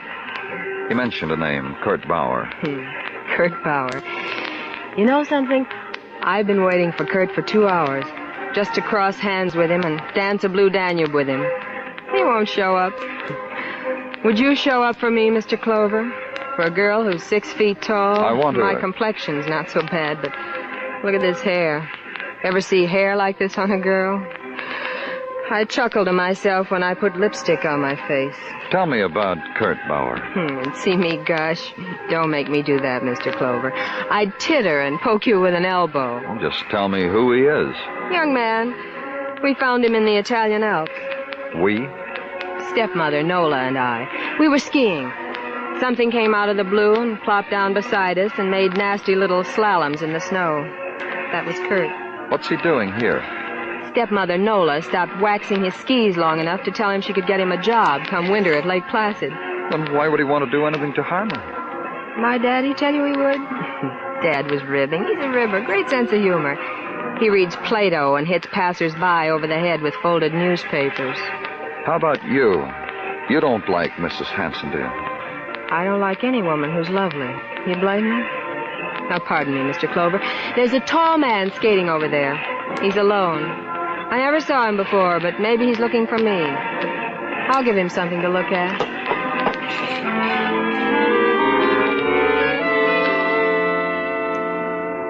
And watch the girl skate away with a surprising grace, glide to the center of the rink, and begin an endless whirling, a whirling whose fuel was disappointment and frustration, the frenetic spinning, turning, cutting of numerals into ice, the magic symbols to draw beauty to her.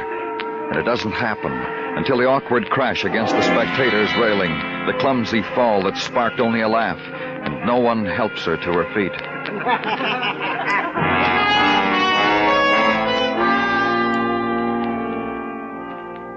Check now with the proper authorities for an address on Kurt Bauer, ski instructor. Be given it. Go there, to an apartment whose odors are of wax, of oiled wood and steel, and blended with it the perfume of the woman who runs her fingers across the boy's mouth as he speaks. Please, Nola, please. The man frighten you, Kurt. You've met his type before. Don't be frightened, darling. You will understand, Mr. Clover, that Mrs. Hanson... Nola, darling, Kurt, Nola. Please take your hand from me. In the presence of this gentleman, it is not... You realize what you're doing to this boy, Mr. Clover. You frighten him. Because he's been harassed by men like you before. By police? You're all alike, whatever they call you. Police, authority, men on horseback, men in uniform. Only you're not, are you, Mr. Clover? On horseback, I mean, or in uniform. But Kurt has met you before. What Mrs. Hanson is trying to say for me, and I would wish she did not... Kurt, I was only trying to... What Mrs. Hanson is trying to say is that I served with the Nazi Alpine Corps. Against my will, that I deserted them, that my innocence has been proven by your occupation forces in my native Germany, that my relationship with Mrs. Hanson is only... Only that, Mr. Clover. I'm a sort of fading employment agency for young men who fly beautifully through the air. Your husband said he was afraid for you, Mrs. Hanson, that something was going to happen to you. Something bad? By whose hand? Your stepdaughters, maybe. Kurt's, maybe. Your husband's, maybe. Shall I give you my reaction? Mrs. Hanson, I'll give it to you, my reaction. Connie, my stepdaughter, pathetic girl, she's so in love with Kurt. She might hurt me, even try to kill me.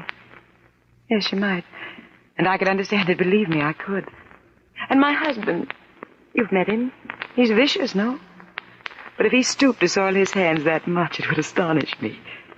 And Kurt, my Kurt, could you hurt me? Why?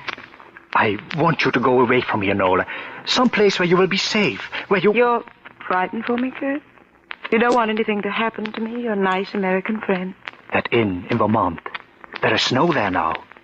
You will enjoy it, Nola? We'll talk about it, Kurt.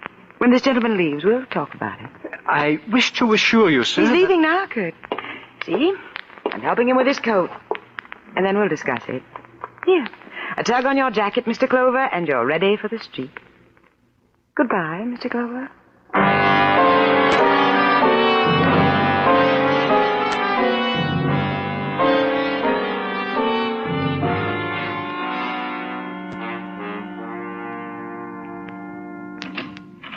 Danny? Come on in, Muggerman. What's on your mind? Nothing. Just going home, Danny. How about you? Yeah, a few minutes. You bowling tonight? Yeah, I guess so. Well, don't do me any favors. You don't feel like bowling? Say you don't feel like bowling. Yeah. What's the matter with you? I'm bewildered, Muggerman. You ever get bewildered? That's why I bowl so much. It takes my mind off the many times I'm bewildered. I can't figure those people. Each one of them. Dale Hanson, his wife, his daughter, that Kurt Bauer. What about him? I don't know. If I said they were strange, would you know what I meant? Me either.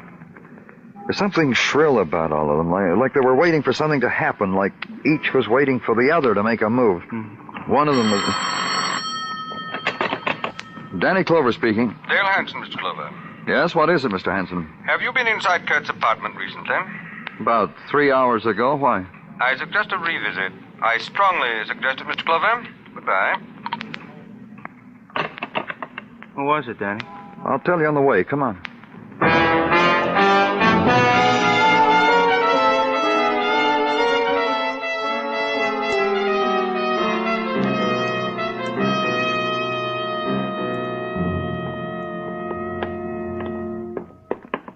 The door's wide open, Danny. Thank you very much for the information, Margovan. Go on in. Right, all right. What's supposed to be here in Kurt's apartment? I don't know. Look in that room. Yeah. Danny, look. Look, Danny. He stood there in the doorway, Margovan did, pointing at Kurt Bauer, lying there on the bed, arms outstretched like the beginning of an embrace, like the end of one. And beneath the white silk scarf around his throat was the shaft of a ski pole, steel-tipped, impaling him. It was the thing that killed him, the thing that had murdered Kurt Bauer.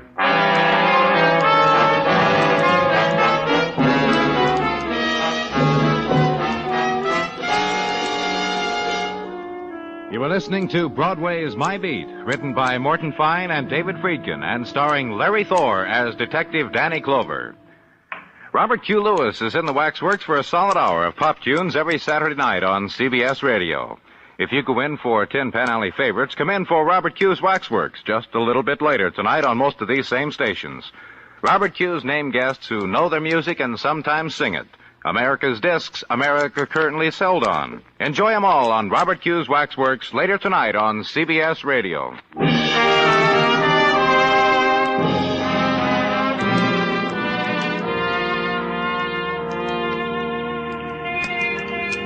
It's the time that was saved up for, Saturday night on Broadway. The time when the great explosion flings itself out over the city, and the lights climb in columns against the wall of night like licking serpents.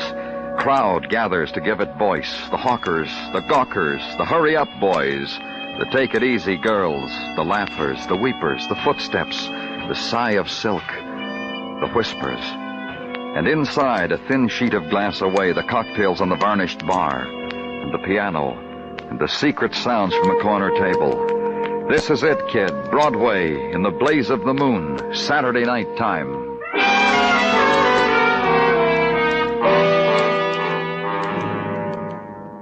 And the night had an hour in it to find a man murdered, to consider him, to watch the police technical department attend him, to talk to the men, then to leave, and to make a call to Dale Hansen, summon him to headquarters. For the first time in my life, Mr. Clover, I feel, well, municipal, like a citizen. It has the shade of a sensation about it. You knew we'd find Kurt Bauer dead, didn't you? Of course. I called you from the phone next to his deathbed. I've been complimented before on my presence of mind, so you needn't bother. Did you kill him, Mr. Hanson? You are Mr. Clover's, I suppose you people would say, sidekick? Did you kill him? Certainly not. I went to give him his fee for making my dear ones proficient on ice. Let's see that medical examiner's report, Margovan. Thanks. Kurt Bauer died at about 7 o'clock, according to this. And I called you at 9. From 6 to 8:30, I was being sweated and massaged. You may check my club, the Hermitage Club. Well, check it, Margovan. Premises 51110. Let me ask you something, Mr. Hanson. Certainly. You tried to throw us off the track, didn't you? Told me your wife was in danger while it was... Believe me, this whole turn of events is merely a pleasant surprise. Who killed him, Mr. Hanson? I suppose someone whose forte is pleasant surprises. I caused you to frown. Forgive. Did you know your daughter was in love with him? She'll grieve. And your wife? My wife is a foolish woman. And harmless. Her attempts to recapture a lost youth is saddening, but I bear with it. I just spoke to a master named Bill, Danny. Yeah? Yeah, he baked him and massaged him from 6 to 8. Give him a half hour to get dressed. You're in the clear, Mr. Hanson. You can get out of here.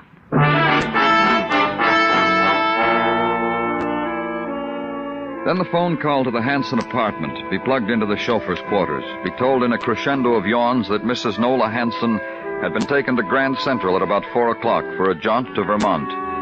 That she packed 3 custom-made bags, stopped off at Brooks Brothers for an undersuit of Woolies. Then to your room to watch the October night die out of your reach. Then the morning and the quick searing coffee against the call to be made. The call on Connie Hansen, stepdaughter of Nola, hater of Nola, unloved by Kurt.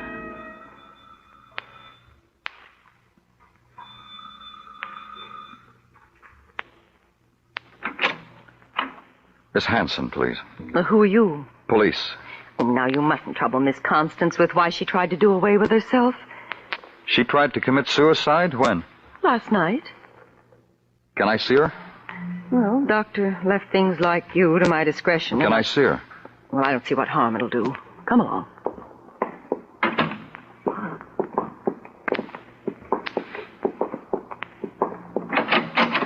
Miss Constance? It didn't make me any more attractive, did it? I thought maybe... Why, Miss Hansen? Why? Kurt's dead, haven't you heard? I ever tell you about Kurt? Beautiful Kurt, handsome Kurt. You're not a woman, so you don't know what it was when he touched you, even by mistake. He never drew his hand away from you the minute he did.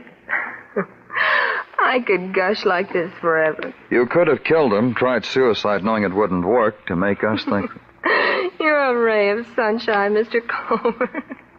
You really are. A big help. You thinking I could kill Kurt? That makes me something, doesn't it? Really something. A girl a man could want. A man could want a girl like that. I'm sorry, Miss Hansen. You'd better leave, don't you think?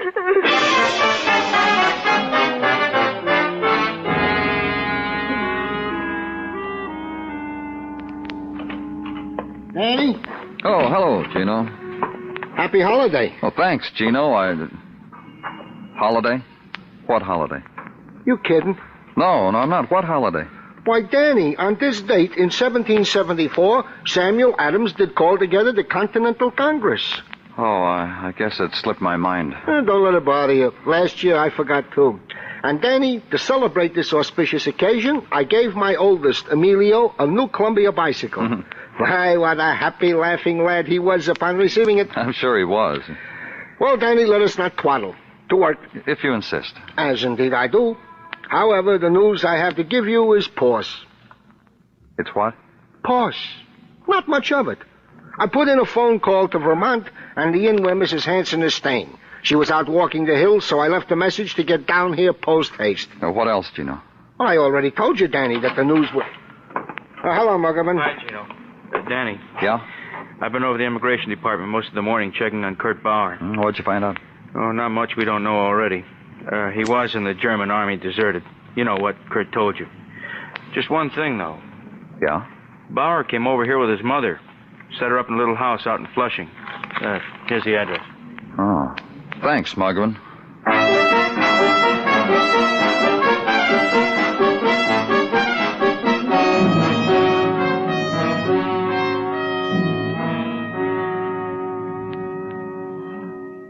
Kurt was something fine, Herr Clover. Something beyond your understanding. I met him, Mrs. Bauer. Talked to him. He told me he was a deserter. My Kurt was a man of intelligence. When promises, dreams were not what they pretended to be, Kurt fled from them, as he fled from your authorities in our country. He said he'd been an unwilling Nazi, and that he was cleared. He was, but it was still flight, because Mrs. Hansen beckoned. She loved him. Many have loved Kurt. Many Mrs. Hansens. Younger, richer, less greedy for youth. And many husbands have wished my Kurt dead for this. Dale Hansen? A curious man. This house, it was his gift to Kurt. Kurt's clothes, his apartment, money to spend. You mean they were a gift through Mrs. Hansen? No, from him personally. Because my Kurt went to him when we came to your country, explained to him his interest in Mrs. Hansen was only professional. She had talent for skiing. Explained to him his gratitude for the opportunities of your country. My Kurt was an intelligent man. You could call it that. Was it not intelligent of him to go to Mr. Hansen immediately when you found him with Mrs. Hansen? When you told them of her husband's fear for her? Kurt did that? Immediately. To ask of Mr. Hansen the favor of money for our return to our home. Kurt had no wish to be present when... And what did Hansen do? He promised Kurt the money. He told Kurt to come here to me. He would bring the money to us. You wish more from me, Mr. Clover? No, nothing.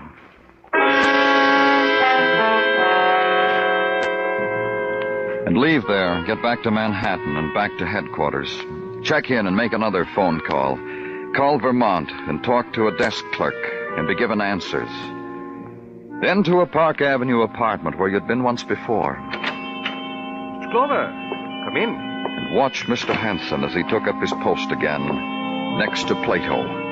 And then notice that to the room another treasure had been added, his wife, Nola Hansen. This is a delight. I'm glad you're back in town, Mrs. Hansen. We're all glad. You've heard about Kurt, haven't you? I cried for him on the train, all the way to Boston. Then she met a Harvard professor. He took a clinical interest in her. How'd you find out about Kurt while you were in Vermont, Mrs. Hansen? Your sergeant left word about what happened. The desk clerk at the inn gave me quite a detailed report. I forgot to tell you something, Nola. What? I saw Kurt a little before the police. I went to his chambers to speak with him about you. There he was, that tool of his trade right through his chest. I cried. I really did. Have either one of you heard about your daughter, about Connie? Yes, she tried to commit suicide. Well, she does that frequently, Mr. Clover. However, she's very careful not to succeed. By now, she knows precisely to the pill her limit. She never exceeds it. Poor, desperate girl. I wish I could feel more fatherly about her. Well, how could you, dear? Connie's so tall, and you know. Let me ask you something, Mrs. Hansen. Yes? When I first met you, you were with Kurt Bauer. You were a different person. Nola has that talent. Thank you, dear. When I first met you, Mrs. Hansen, you seemed so concerned about Kurt, so warm toward him. Well, he was alive then. That's your talent, huh? Precisely alive. Kurt was something shining, vibrant. Dead? Well, he's dead. He sure is. Well, Nola? Mr. Hansen. Don't be embarrassed, Mr. Clover. Nola and I will say our goodbyes right in front of you. You planned it all, didn't you, Mr. Hansen? Exceedingly well, don't you think? Well, let a girl in on it, will you, boys? What are you two talking about? About something exquisite, Nola. I had a man murdered, and Mr. Clover can't touch me. You murdered Kurt? I didn't say that, my dear. What time did you catch the train for Vermont, Mrs. Hansen? Oh, well, let me see now. The chauffeur drove me to the station a little before 4, and the train left soon after that. The train left, but you didn't. What do you mean? There was a train at 4 and another one at 8. You took the one at 8. I called the inn at Vermont. You arrived too late to have taken the 4 o'clock train. You mean I stayed around that dismal station all that time? You don't pay attention, Nola. He didn't say that either. That's right, I didn't. You didn't stay at the station. You used that time to murder Kurt Bauer. Me? This is very important, Nola. You really should make an effort to concentrate. He said, you. Your husband said he had a murder committed. And he was right. He had you commit the murder, Mrs. Hansen. Dale, you expect me to listen to that? I do. Indeed I do. Your husband's a clever man. He understands people. He knows how people close to him will react. Right. He set something in motion, Mrs. Hansen, through me. He used me to frighten Kurt away from you. I told Kurt that something might happen to you. Kurt didn't want to be mixed up in it, so he ran. Like he always ran from everything, whenever there was trouble. Kurt didn't run, I ran. Kurt told you to go. And while you were away, he planned to leave the country. I found that out, too. I drew a diagram about what was going to happen. It has. So, congratulate me, Nola. Dale, help me. That's more emotion than you've shown to me for years. Truly, Nola, I've missed it. That's why I did what I did. I grew bored about being embarrassed among my friends about you. Dale, help me. So you killed Kurt, Mrs. Hansen, because he was walking out on you. He told you that when you were waiting for the train, when you went to see him. Listen to me, Dale. You've got to help me. I was foolish. I was foolish before. You stopped me before. All you had to do this time was to tell me to stop. And it was innocent, Dale. You know that. Listen, Dale. I was doing it for Connie, for your daughter. She's so unattractive. I was trying to convince Kurt to be kind to her, to love her. Don't you see? Don't you see, Dale? And when you do have an emotion for me, my dear, it's so distasteful. Goodbye, Nola.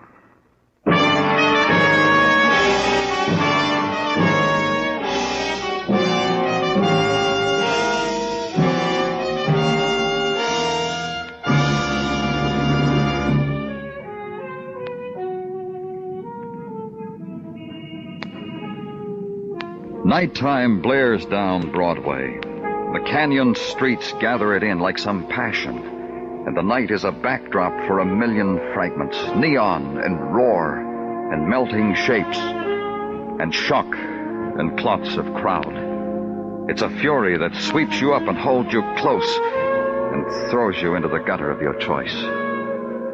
It's Broadway, the gaudiest, the most violent, the lonesomest mile in the world. Broadway, my beat.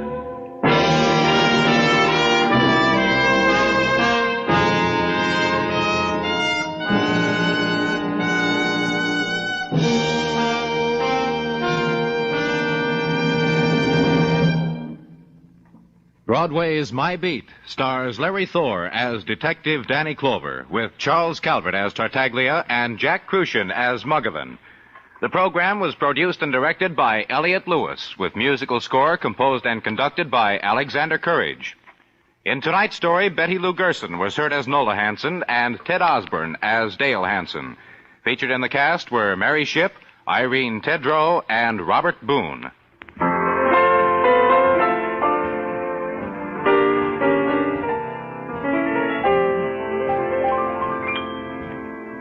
When Squire Jack Benny invites the whole gang to a swank Hollywood nightclub, the natural question arises in everybody's mind: who's picking up the check? They'll find out, and so will you, tomorrow night when CBS Radio brings you Jack Benny Time. Bill Anders speaking. And remember, the Frankie Lane Show is your date with slick syncopation every Sunday afternoon on the CBS Radio Network.